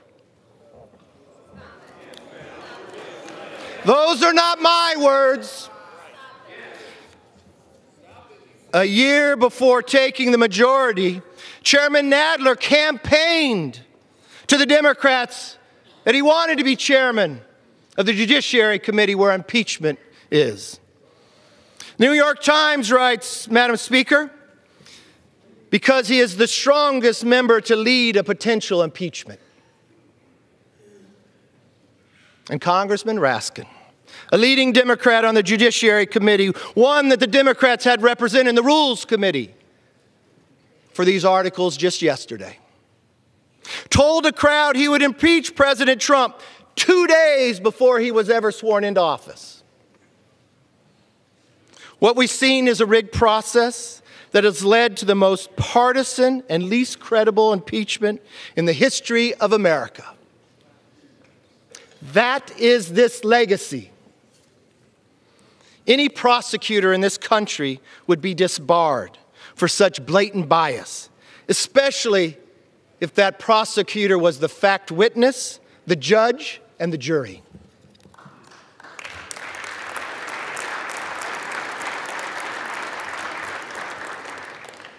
Madam Speaker, Democrats haven't just failed on process, they've also failed on evidence. I've heard a lot of debate on this floor today, but I haven't heard one member of this body dispute this simple fact. President Trump provided lethal aid to Ukraine. It came before the call, it came after the call, and it continues to this day. President Trump provided Ukraine tank-busting bombs. The previous administration, they gave blankets. This is the truth. Meanwhile, the Democrats' case is based on second-hand opinions and hearsay. Simply put, there are no grounds for impeachment. As constitutional scholar Jonathan Turley, and I would challenge to say he's probably the most respected, and we all know it, a Democrat who did not vote for the president, said under oath there was no bribery, there was no extortion, no obstruction of justice, and no abuse of power. Based on the facts, based on the truth, based on the lack of evidence, Turley called this the fastest, thinnest, and weakest impeachment in the U.S. history. Such a definitive answer should be the end of all of this. But Speaker Pelosi is still moving forward with this impeachment without evidence of facts or truth or public support. The Speaker says it is out of allegiance to our founders. On this, I agree. I agree with the Speaker we should listen to the founders. And if one does, it's very clear that this impeachment is unfounded and improper. In the Federalist Papers, Alexander Hamilton wrote, there would always be the greatest danger, that impeachment would be driven by partisan animosity instead of real demonstrations of innocence or guilt. That impeachment would be driven by partisan animosity instead of real demonstrations of innocence or guilt. James Madison, another author of the Federalist Papers, wrote, the danger of legislative abuse must lead to the same tyranny as is threatened by executive abuse. The founders did not want impeachment to be used for political or partisan battles. If my colleagues do not want to follow the constitutional high standards for undoing a national election, perhaps you could have followed Speaker Pelosi's standard, at least the one she promised to follow back in March. It was a very sensible standard. She says impeachment is so divisive that the evidence must be overwhelming, compelling, and bipartisan. Not one of those criteria have been met today.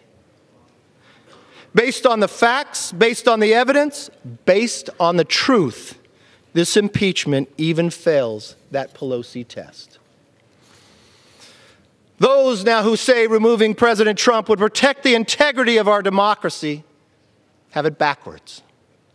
By removing a duly elected president on empty articles of impeachment, Congress will erode the public trust in our system of government.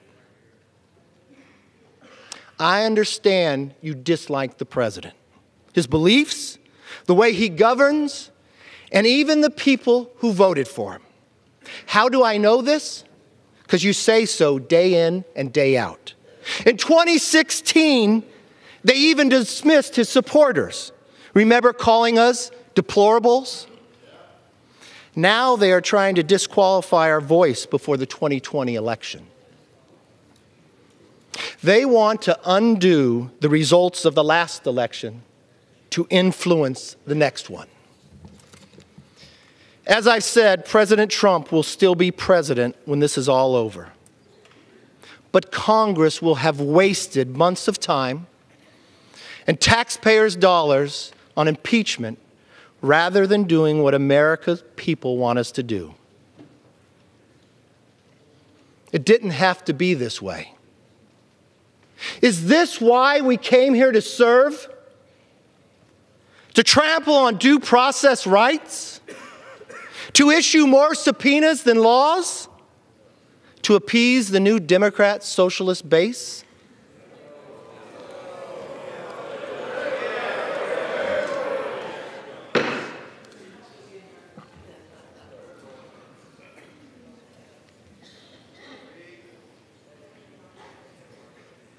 That is not leadership. That is raw political politics, and you know it.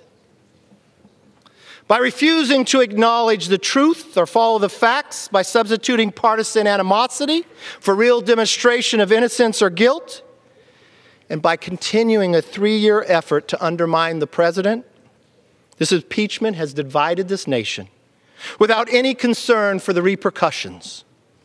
Moreover, politicizing this process has discredited the United States House of Representatives and could forever weaken the remedy of impeachment.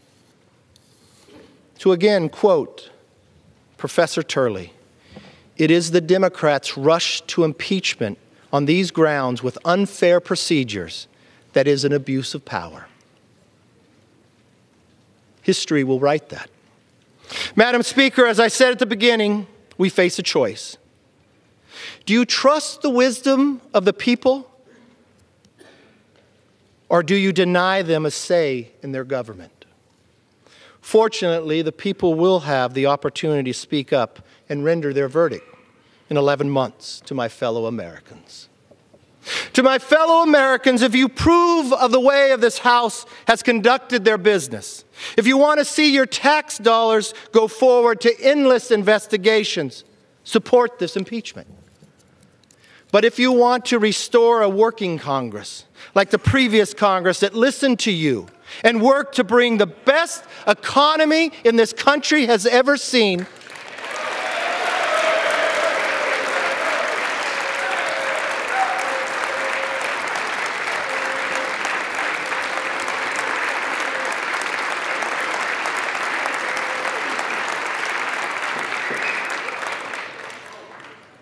and one that once again will work with the president to get things done for you and your family, then join with us in rejecting this baseless impeachment.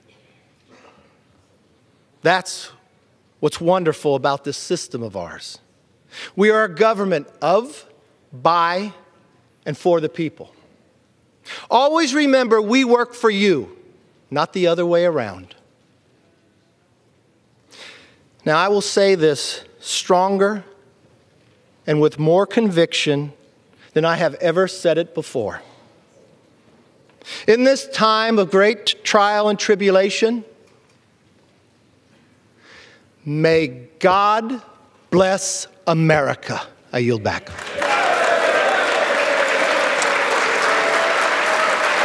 Speaker,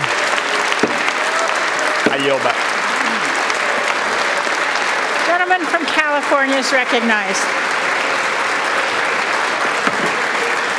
House will be in order. Gentleman from California. Madam Speaker, I recognize myself for the remainder of our time. Gentleman's recognized. Madam Speaker, my colleagues, after 8 hours, let us return to where we began with the articles themselves. Article 1 charges the President of the United States with abusing the power of his office by coercing an ally into cheating in a U.S. election on his behalf. It charges the President of the United States. It charges the... Be in order. The gentleman has a right to be heard. It charges the President of the United States. The gentleman shall suspend. Gentleman may resume. It charges the President of the United States with abusing his power by withholding official acts, by withholding a White House meeting that the President of Ukraine desperately sought to establish the support of his most important benefactor, the United States, by withholding hundreds of millions of dollars of military aid to a nation at war in order to get that nation to intervene in our election by smearing his opponent. That is the gravamen of the charge in Article 1. And what is the defense from my colleagues? Now, I've listened carefully to my colleagues for the last 8 hours, and I have to say it's been hard for me to follow. But it amounts, I think, when you cut through it all, when you cut through all the sound and the fury, signifying nothing, what it really amounts to is this: why should we care? Why should we care about what the President did to Ukraine? Well, first of all, we should care about our allies. We should care about Ukraine. We should care about a country struggling to be free and a democracy. We used to care about democracy. We used to care about our allies. We used to stand up to Putin and Russia. We used to.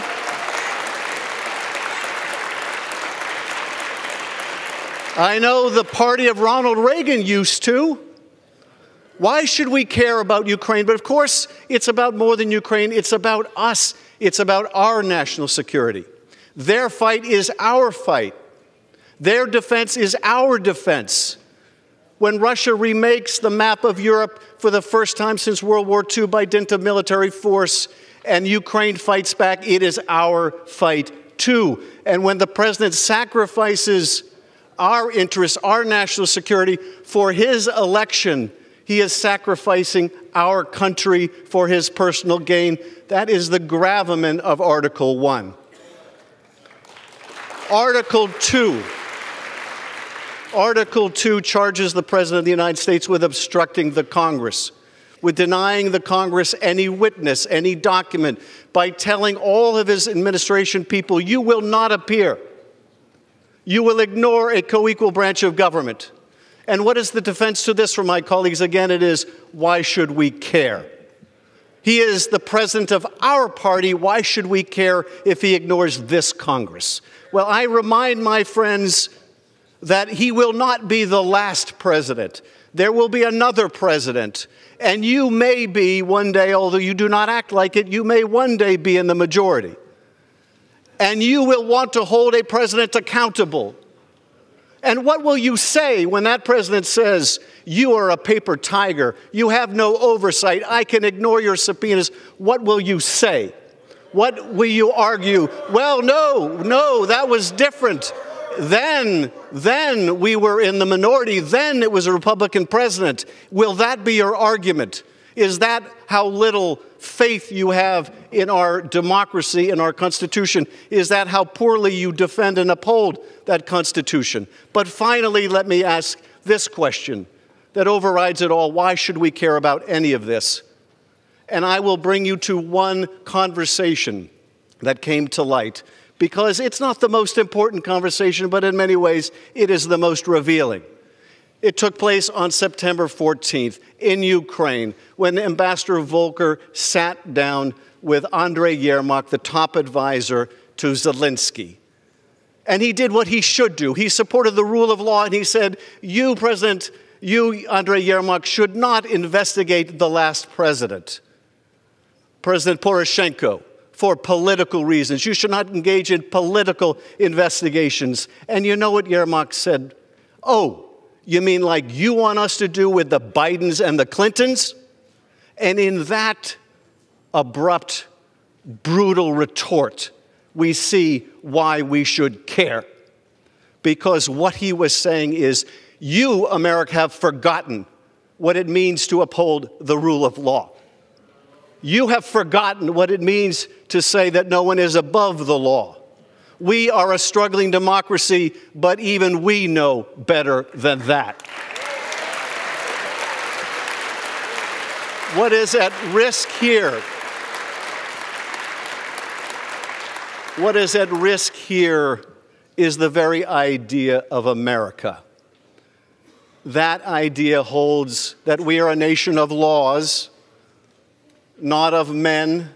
We are a nation that believes in a rule of law. When we say we uphold the Constitution, we're not talking about a piece of parchment. We're talking about a beautiful architecture in which ambition is set against ambition, in which no branch of government can dominate another. That is what it means to uphold the Constitution. If you ignore it, if you say the president may refuse to comply, may refuse lawful process, may coerce an ally, may cheat in an election because he's the president of our party, you do not uphold our Constitution. You do not uphold your oath of office. Well, I will tell you this. I will uphold mine. I will vote to impeach Donald Trump. I yield back.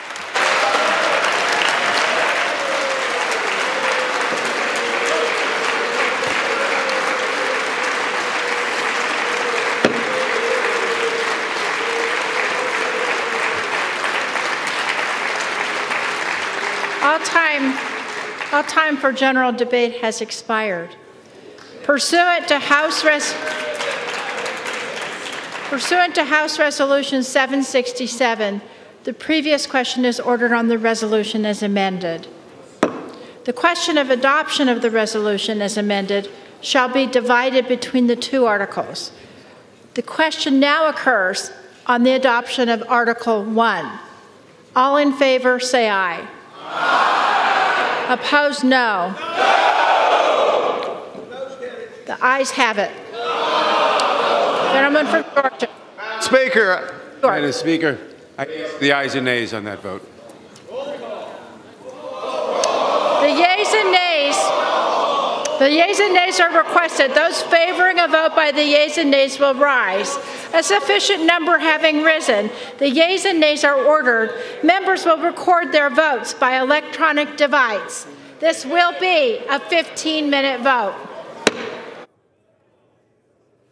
So it has been a very, very long day of debate, but they are finally getting down to the business that brought them to this chamber early this morning, and that is to vote on the two articles of impeachment against President Trump. And that vote now turning into a roll call, a roughly 15-minute vote. There is the second article, obstruction of Congress, that they are also voting on. Likely it's going to go down as adopting the articles of impeachment. At least that's what Democrats believe, that they have the numbers to prevail tonight. We've been also watching out of our other eye, or literally a split screen, President Trump, who is appearing right now at a rally in Michigan, even as this historic vote is taking place. We want to go right now to Jeff Bennett on Capitol Hill. Jeff, walk us through this process. 15-minute vote on Article 1, and when does Article 2 reach a vote? Well, Lester, this history-making moment is almost upon us, yes. So the House will vote first on this first article of impeachment, abuse of power. Democrats allege that President Trump abused the power of his office when he leaned on his Ukrainian counterpart to open investigations that would be personally and politically beneficial to him, and in the process leveraged the offer of that coveted White House meeting and the delivery of that nearly $400 million in aid. So this vote will stay open for the next, 10 to 15 minutes. as members make their way to the floor. Once that ends, they'll then move to the second vote on the second article of impeachment, obstruction of Congress. And of course, their Democrats allege that President Trump obstructed Congress when he restricted access to key testimony and key evidence over the course of this 3-month-long now impeachment inquiry process, Lester. All right, Jeff, and we are keeping an eye on this. Keep in mind, everyone, this is not a vote as to whether to remove the president. These are the actual articles of impeachment. The president can be impeached, but then it'll be up to the Senate, a Senate trial, to decide whether that he should be removed from office. Regarding the president, as I said, he's in Michigan right now. Let's go to NBC's Kelly O'Donnell, who is watching his appearance there. Kelly, is the president talking about what's happening back in D.C.? Yes, he is, Lester, already referencing it, saying that he doesn't even feel like he is being impeached because of how well the country is doing. And it is also a case where he joked that he told the First Lady, "Aren't you glad I took you on this amazing journey with me?" Here's a little sample of how the president is addressing impeachment here in Battle Creek, Michigan. Thank you to Vice President Pence. He's a good guy. We've done a great job together. And Merry Christmas, Michigan. Thank you, Michigan. What a victory we had in Michigan. What a victory. Was that one of the greats? Was that the greatest evening? But I'm thrilled to be here with thousands of hardworking patriots as we celebrate the miracle of Christmas, the greatness of America, and the glory of God. Thank you very much. And did you notice that everybody is saying Merry Christmas again? Did you notice? Saying Merry Christmas, right? I remember when I first started this beautiful trip, this beautiful journey, I just said to the First Lady, "You're so lucky I took you on this fantastic journey. It's so much fun. They want to impeach you. They want to do worse than that." By the way, it doesn't really feel like we're being impeached, do you? The country is doing better than ever before. We did nothing wrong. We did nothing wrong. And we have tremendous support in the Republican Party like we've never had before. Nobody's ever had this kind of support. But this sacred season... And we have a little of the backstory here for you as well, Lester. Vice President Mike Pence was also here and told this crowd in Battle Creek, roughly 10,000 or so, that the president was going to wait and watch the vote. But President Trump does what President Trump wants to do, and he came out here giving that split screen or counter programming of his own by speaking to supporters, sort of bathing himself in the support of his voters and those who've turned out here tonight as the House is casting its vote on history for him and to some degree for the country. We've been told by White House advisors to expect at least a third of his remarks tonight to be about impeachment. We've been hearing chants of 4 more years in USA. This is a state he's got to win again in 2020 as he did in 2016. They're trying to focus on re-election and not so much on impeachment tonight. Lester? All right, Kelly, thank you. And I just can't get over that picture, that image we just saw of the president talking about impeachment as if it doesn't feel like impeachment. And the other side of the screen, we're seeing those numbers beginning to work against him, expected to be actually face actual impeachment within the next few minutes as this vote goes, as it's expected to fall. Let me bring in Chuck Todd right now. Chuck, you saw that same juxtaposition of imagery there. That tells us a lot about how he's going to run with this, I would say. Well, it's been his, look, politically, it's the only way to survive this process, which is rally the party to your side, polarize the process. And look, this has been a successful strategy for this president to survive the impeachment process politically, meaning not get ousted from office, try to make it so that it's impossible for a Republican to criticize him in public. So on that score, he has succeeded in creating this, but all he's done is fought this to a draw. This is the polarized picture of America. I mean, the Democratic Party almost is united in believing he needs to go, and the Republican Party is almost united in believing this is a witch hunt. And you do have a small slice, but it exists, and we have it in our polling actually out tonight. Lester, in the middle, independents literally are split down the middle on this question. So That's where we are. This is the world that we have. You know, there's the factual debate and then there's the political reality. And as this is it. I mean, it's bizarre to think that he's getting cheers on Battle Creek, Michigan on the same night he is literally getting impeached on the floor of the House. It is bizarre, but historians will make more sense of it than we can right now. All right, Andrew Mitchell, Chuck mentioning that the polling continuing to show nothing has really fundamentally changed. So will actual impeachment change anything? We don't know, because to be totally honest, one would have thought that over all of these weeks and the testimony and the arguments on the other side, that something would have shifted. But the poll numbers that we have tonight that came out just this evening are exactly identical to the same polling we had in October within the margin of error. At this point, this is going to play out across America throughout this election, the campaign, as we now proceed automatically. When you look at this vote tally, we are now going to proceed to a Senate trial, at least on this one article, if not obviously both. And you and I have literally sat here all day. We watched those impassioned speeches by Republicans and Democrats, and Democrats talking a lot about courage. What do they see in their future? What's the potential blowback? What do they expect if this vote goes through as expected? I keep going back to Alyssa Slotkin, a freshman Democrat from Michigan, where the president is tonight. One of those national security Democrats who was inspired to run for office, a former CIA and Pentagon official, inspired to run over health care. And now she's facing, she said, the possibility of losing her political career next year over this vote. But she told a very angry town hall meeting, there were cheers and jeers, that she felt that this was the right thing to do in her gut, that she studied it all weekend on her farm in Michigan, and that she felt she had to do it. She and the others, about 30 of these moderate Democrats who were from swing states, from Trump districts, now have their jobs and possibly control of the House, as well as the White House, of course, is on the line over this vote and what happens in the Senate trial. And we are watching this vote right now on the right side of your screen. Those are the numbers right now as they're voting on the first article of impeachment. That's abuse of power. This following a long day of debate, over 6 hours in the full House of Representatives. I want to go to Hallie Jackson now. She's our chief White House correspondent, coming to us from our Washington newsroom. We saw the president there making light and obviously drawing some strength and humor from that crowd. But behind the closed doors at the White House, what is the feeling right now? This is no question, being impeached is a stain, no matter how you regard the legitimacy of it. Right. He's mad. His aides are mad. People inside the West Wing are feeling angry and aggrieved, Lester, and that is being reflected in what the president is talking about with his aides. Based on our reporting, he is openly musing to allies here, like, for example, Senator Lindsey Graham, what this means for his legacy, questioning how impeachment could affect how the history books see him down the road. And you have the president's friends and advisors trying to reassure him that his legacy will not be necessarily defined by impeachment. That, again, is a question for the history books. What is so fascinating, Lester, as we watch this extraordinary split screen moment, is the language the president is using to talk about impeachment. He is saying, we are getting impeached. He is getting his base of supporters invested in this fight with him. Why?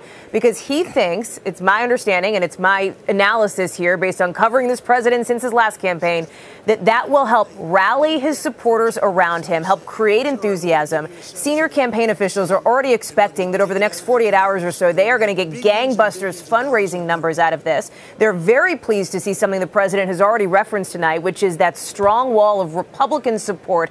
No Republicans in the House of Representatives breaking with him. Of course, Justin Amash leaving the party, as you heard, for example, Steny Hoyer mentioned in those speeches just in the last hour or so.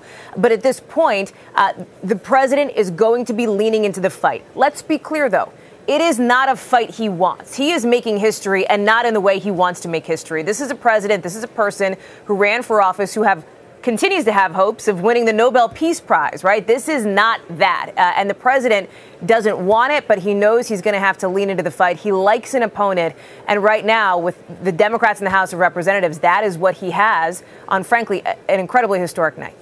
Jeff Bennett, thank you, Hallie. Jeff Bennett right now watching that vote tally. Where are we? Well, I'll tell you what, in the 4 minutes that remain in this vote, keep your eye on the yays, the yay column, the 208. The magic number tonight is 214. Not every member in the House is present. There are typically 435 members in the House. There are currently 4 vacancies. So typically, if every member voted, the magic number would be 216. But tonight it's 214. So right now we are, 5 votes away. We should say it's not official until Congresswoman Diana DeGette, who's presiding over these proceedings, bangs that gavel and says as much. I can tell you our team in the room has already seen the 2 Democratic defections. That's Congressman Colin Peterson of Minnesota. He represents a district that President Trump won by 30 points back in 2016. Peterson was able to flip it in 2018. And Congressman Jeff Van Drew represents a district in New Jersey, that the president won by 5 points in 2016. Van Drew, at least tonight, is still a Democrat, but he, we're told, plans to switch parties. And today, he was actually sitting with Republicans there on the House floor. So we're about 3 votes away before Democrats will have the votes that they need to prevail on this first article of impeachment. And how many could they afford to lose? I think 17 was the number we were hearing. That's right, 17 altogether. And again, Democrats for the last week or so have been planning for these 2.5 defections, because there's another Congressman Golden from Maine, who says he's going to vote yes for abuse of power, but no for obstruction of Congress. He says he doesn't feel as if Democrats met the bar in trying to bring forward that charge. All right, well, watch that yay column again with that caution that these numbers could change. Members can change their vote before it officially closes, so we will wait till the final tally is called in that vote. Let me go back to Chuck Todd right now. Chuck, I want to talk about the message that we heard from Republicans today. They were very on message about the process, about what they saw was the unfairness, about what they saw was a lack of facts and evidence. Now, some of it could be easily challenged, but the fact they stuck with that narrative, how strong does that play against what the Democrats have been trying to say? Well, what's interesting about that narrative is that there is grains of truth to their argument, meaning, look, Democrats did make a decision not to wait for these court fights when it came to John Bolton and Mick Mulvaney and things like that. They did, make a decision not to wait to see what does the Southern District of New York find with Rudy Giuliani, Lev Parnas, and all of that. So, look, there is an argument that plenty of Democrats are making. They're going, hey, there's a lot more to go here. So I think Republicans are trying to grab that sort of strain of a narrative and weave it into they don't have any real evidence. And so I get why they've found those 2 grains and have used it there. But ultimately, Lester, I do think this impeachment will end up being judged by the facts we learn in the next 6 months. And I think this is the real gamble here that Republicans are making, more so than the Democrats. And the gamble is this. They're standing behind, they're taking the president at his word, they're standing behind him, and every time they turn around thinking they're on safe ground, there's these unknown things that happen. Yesterday was that crazy letter that the president personally sent. That made a lot of Senate Republicans uncomfortable. You've got the fact that Rudy Giuliani continues to run around Ukraine thinking that's a good idea while he's under investigation by the Justice Department and, of course, during this impeachment thing. So that's the risk here. Republicans have stood by him 100%, which means new information that essentially disproves the president's theory of the case here suddenly ends up backsplashing not just on the president, but everybody that stands behind him. So there could be an effort to try to validate an impeachment, in other words. That's what I think the politics of this is going to turn into, which is basically an attempt by Democrats to say, look, at our impeachment was validated, and Republicans crossing their fingers that somehow there's information here that will show up that will invalidate it. I don't think they're going to have that luck on the right side of the aisle. Let's listen in. According to the clock on the screen, the vote has ended now on this first article of impeachment. And based on the numbers we see there, it has the numbers to pass, but they may still be tallying some late votes. So let's just dip in here for a moment.